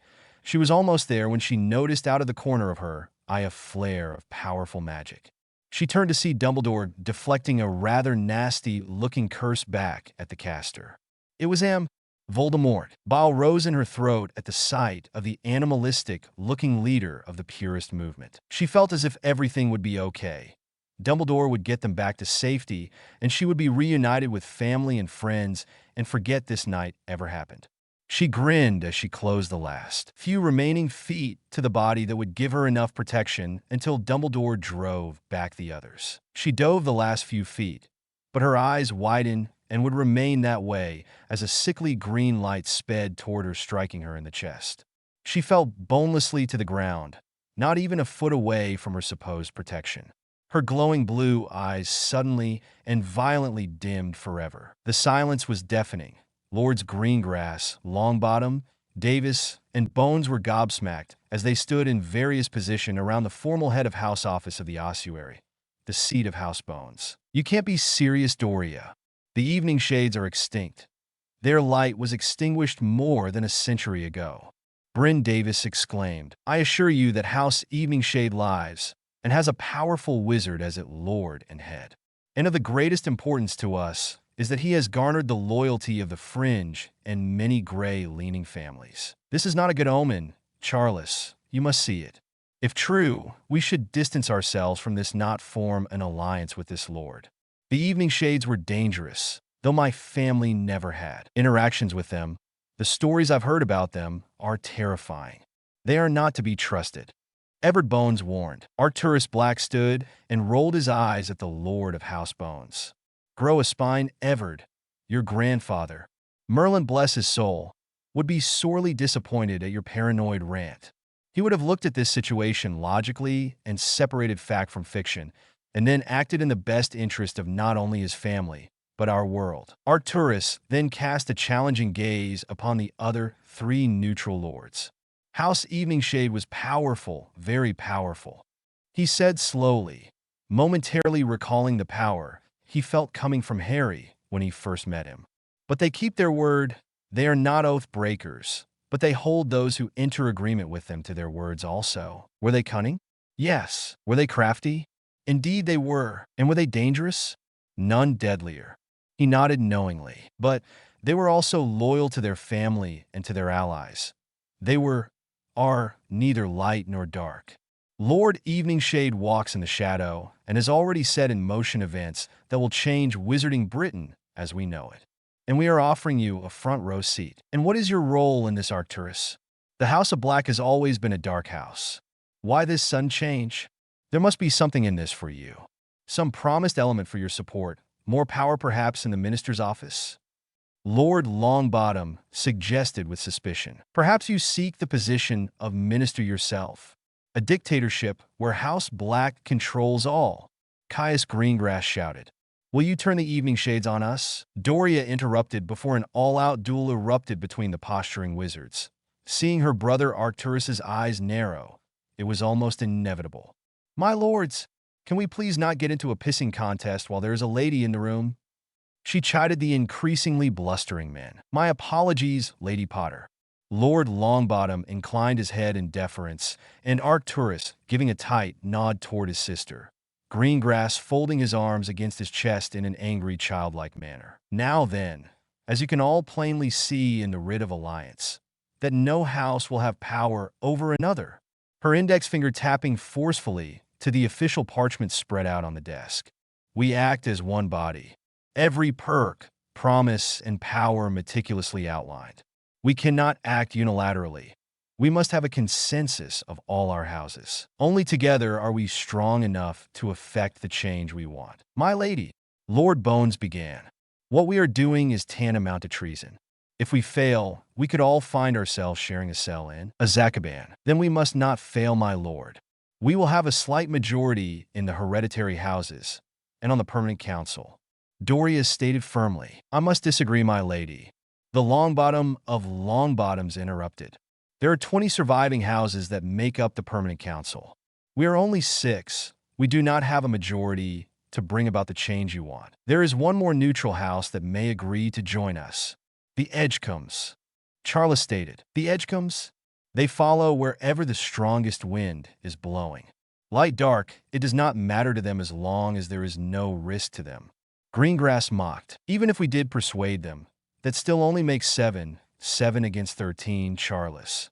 The light faction has 8, and though the dark houses only have 5, now that the blacks have shifted, we still can't seat a majority. Lord Bones indicated. That's where you would be wrong, Everett.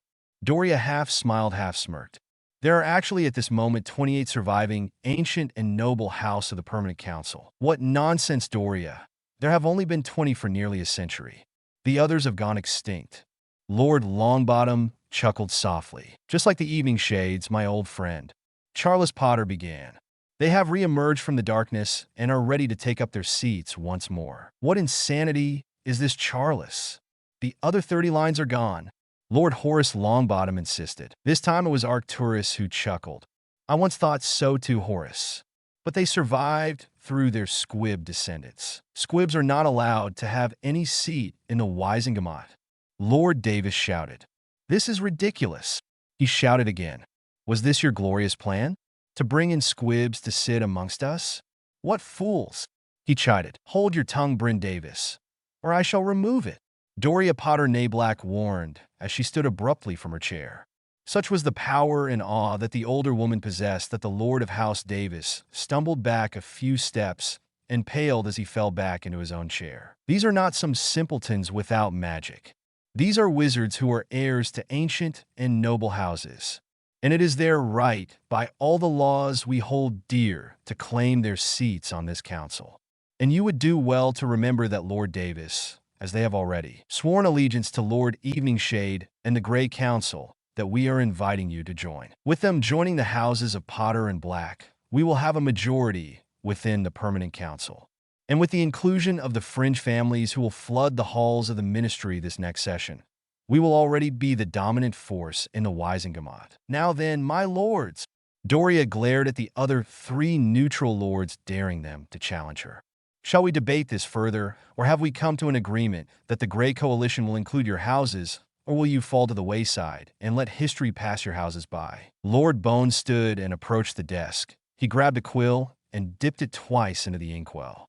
He placed quill to parchment and signed the writ of alliance, officially becoming a member of the Grey Alliance. Lord Longbottom was next to sign, quickly followed by the Lord of House Greengrass. A humbled Lord Davis stood from his chair and approached the desk. He bowed respectfully to Doria and signed his name to the parchment. Now that has been settled, let us discuss the overthrow of the ministry. Arcturus Black smiled, gleefully reclining back in his chair, his dark gray eyes sparkling with excitement for the things to come. Karima Leylon was standing in the courtyard of Eveningshade Manor, along with her fellow paladins, waiting for the activation of a port key that would take them and others to the Death Eater safe house, the location having been learned by Lady Potter during her interrogation of the captured Death Eaters. Their assignment was to wipe them out, all of them. They were a threat to the clan, and leaving them alone would mean a possibility of other Death Eaters or Voldemort himself discovering their location. They would also make it appear that brown cloaks had attacked the safe house to throw off any who would investigate the attack. So they would use blades to slit the throats of the Death Eaters, simulating a typical brown cloak strike. Karima was born in Morocco. At nearly 6 feet tall and an Olympic athlete's body, she made for an imposing woman. But her sharp facial features and flawless caramel-colored skin, along with her piercing green eyes, also gave her an exotic beauty that left most men speechless. However, it was her skill as a hit witch and soldier that she prized most, second only to her love for her great-grandfather. Her great-grandfather was born in Eveningshade and had only just turned 11 years old in 1810 when his world exploded around him. With very little formal training in magic, his wand, that he had only had for a short few weeks, was useless to him during the Great Extermination. Amidst the chaos of screams and sizzling spell fire, his mother had grabbed him and was running as fast as she could toward the tree line to hide. Tragically, his mother was cut down by a blasting hex that severed her left femoral artery. She frantically tried to cast a blood-clotting spell on her leg to stop the flow of blood, but her spell work was not fast enough to stem the flow of the life-giving fluid. Karima remembered the story her great-grandfather had told her when she was just a child. How he screamed in horror as the light from his mother's eyes dimmed. He had taken up his wand, and though he did not know any spells or incantations, tried to force his magic to heal his mother. After several failed attempts, he collapsed onto his mother's unmoving chest and sobbed. His mourning was interrupted by a callous voice speaking directly behind him. No challenge here, just an evening shade brat that won't live to see another day. The voice had said with dark amusement, Avada, Avada Kedavra. A new voice had yelled. He turned to see a woman with green eyes much like his mother's stepping over the body of the man who had just threatened him. She then lifted the young boy over her shoulder and quickly made to the trees. 6 months later, Killian Eveningshade would arrive in Morocco, a refuge from the shores of Great Britain, with a few other survivors. He would later marry a beautiful Moorish witch and raise a family. He would often speak of his early life and about the once great clan of House Eveningshade, and of course about the betrayal and annihilation of his clan. Karima had always felt a strong connection to both sides of her family heritage. Her great-grandmother had been a powerful witch and whose magical lineage was as old as any. Karima carried a curved, bejeweled Saracen knife at her waist, a gift and heirloom from her great-grandmother and her Moorish ancestor several generations back. She also wore around her neck her great-grandfather's wand, miniaturized by a powerful, shrinking charm. She kept it close to her heart so that she would always remember him, remembering the man who would tell her of Britain and the Eveningshade history. Karima had been 12 years old when her great-grandfather had passed away at an impressive 158 years old. Her earliest memories centered on him. They had formed an instant connection. He would entertain her with stories and demonstrations of what wandless magic he could do, and she would giggle and laugh, her green eyes sparkling, and it would bring sunshine back into his heart. He had told her shortly before he died that she possessed within her the strongest measure of Eveningshade magic that he had felt in any of his other children or grandchildren. He also told her that he had foreseen a day that House Eveningshade would raise again from the ashes, and that she would feel a pull on her magic directing her to return to Britain, and that she should follow it. And now here she was, chosen to be the personal bodyguard to the Lady Eveningshade. She knew her great-grandfather would be so proud of her, and she would finally be able to keep the promise she had made him on the day that he died. That House Eveningshade would be avenged and restored to its rightful place. As her mistress joined the circle along with the lord of the clan and a few others, she smiled internally and touched the wand around her neck lovingly, and then caressed the handle of her Saracen blade at her waist. It was time to go and face her destiny as an Eveningshade and paladin of her house. Chapter 37. /n. My friends, I realize that it has been about 2.5 years since I have updated this story. As many of you know, I have been struggling with health issues, and I needed to take a break from writing. I am back to writing again and have promised myself that I will finish this story. I have continued to receive wonderful reviews and encouraging messages from many of you, and it is a big reason why I have come back to this story. The updates will be sporadic and the chapter length will fluctuate, but I am determined to finish this story. Due to the length of my absence from the story, I may make a few mistakes in continuity and characterization in the world I've created in this story, but I hope that I don't stray too far from my original premise. This chapter is short, but I wanted to give you a little something to hopefully rekindle your interest in my little story. Again, much love to all those who have continued to ask for the story to go on.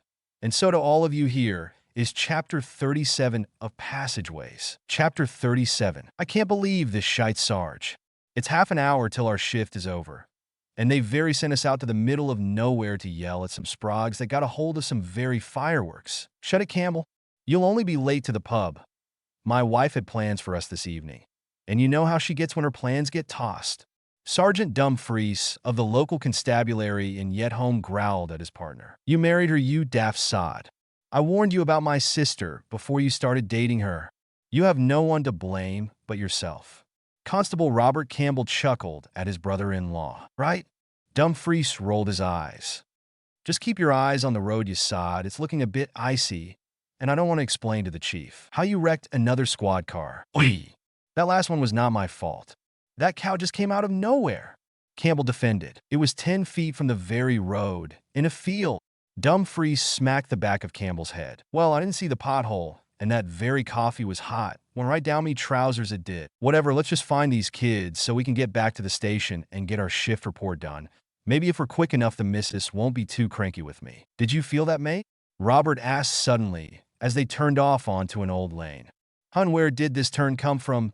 Never seen this road before, and I've lived here me entire life. I felt something too, Hamish Dumfries replied, shivering just a bit and squinting his eyes into the darkness with a sense of sudden foreboding.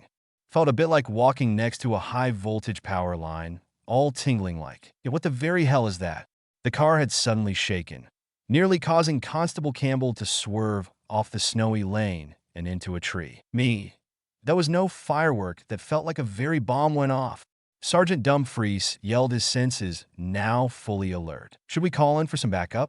Robert asked, a bit more on edge. We're the only two on duty except for the dispatcher this late at night. By the time they called someone in, whatever this is could be long over. No, radio it in, but let's not wait around.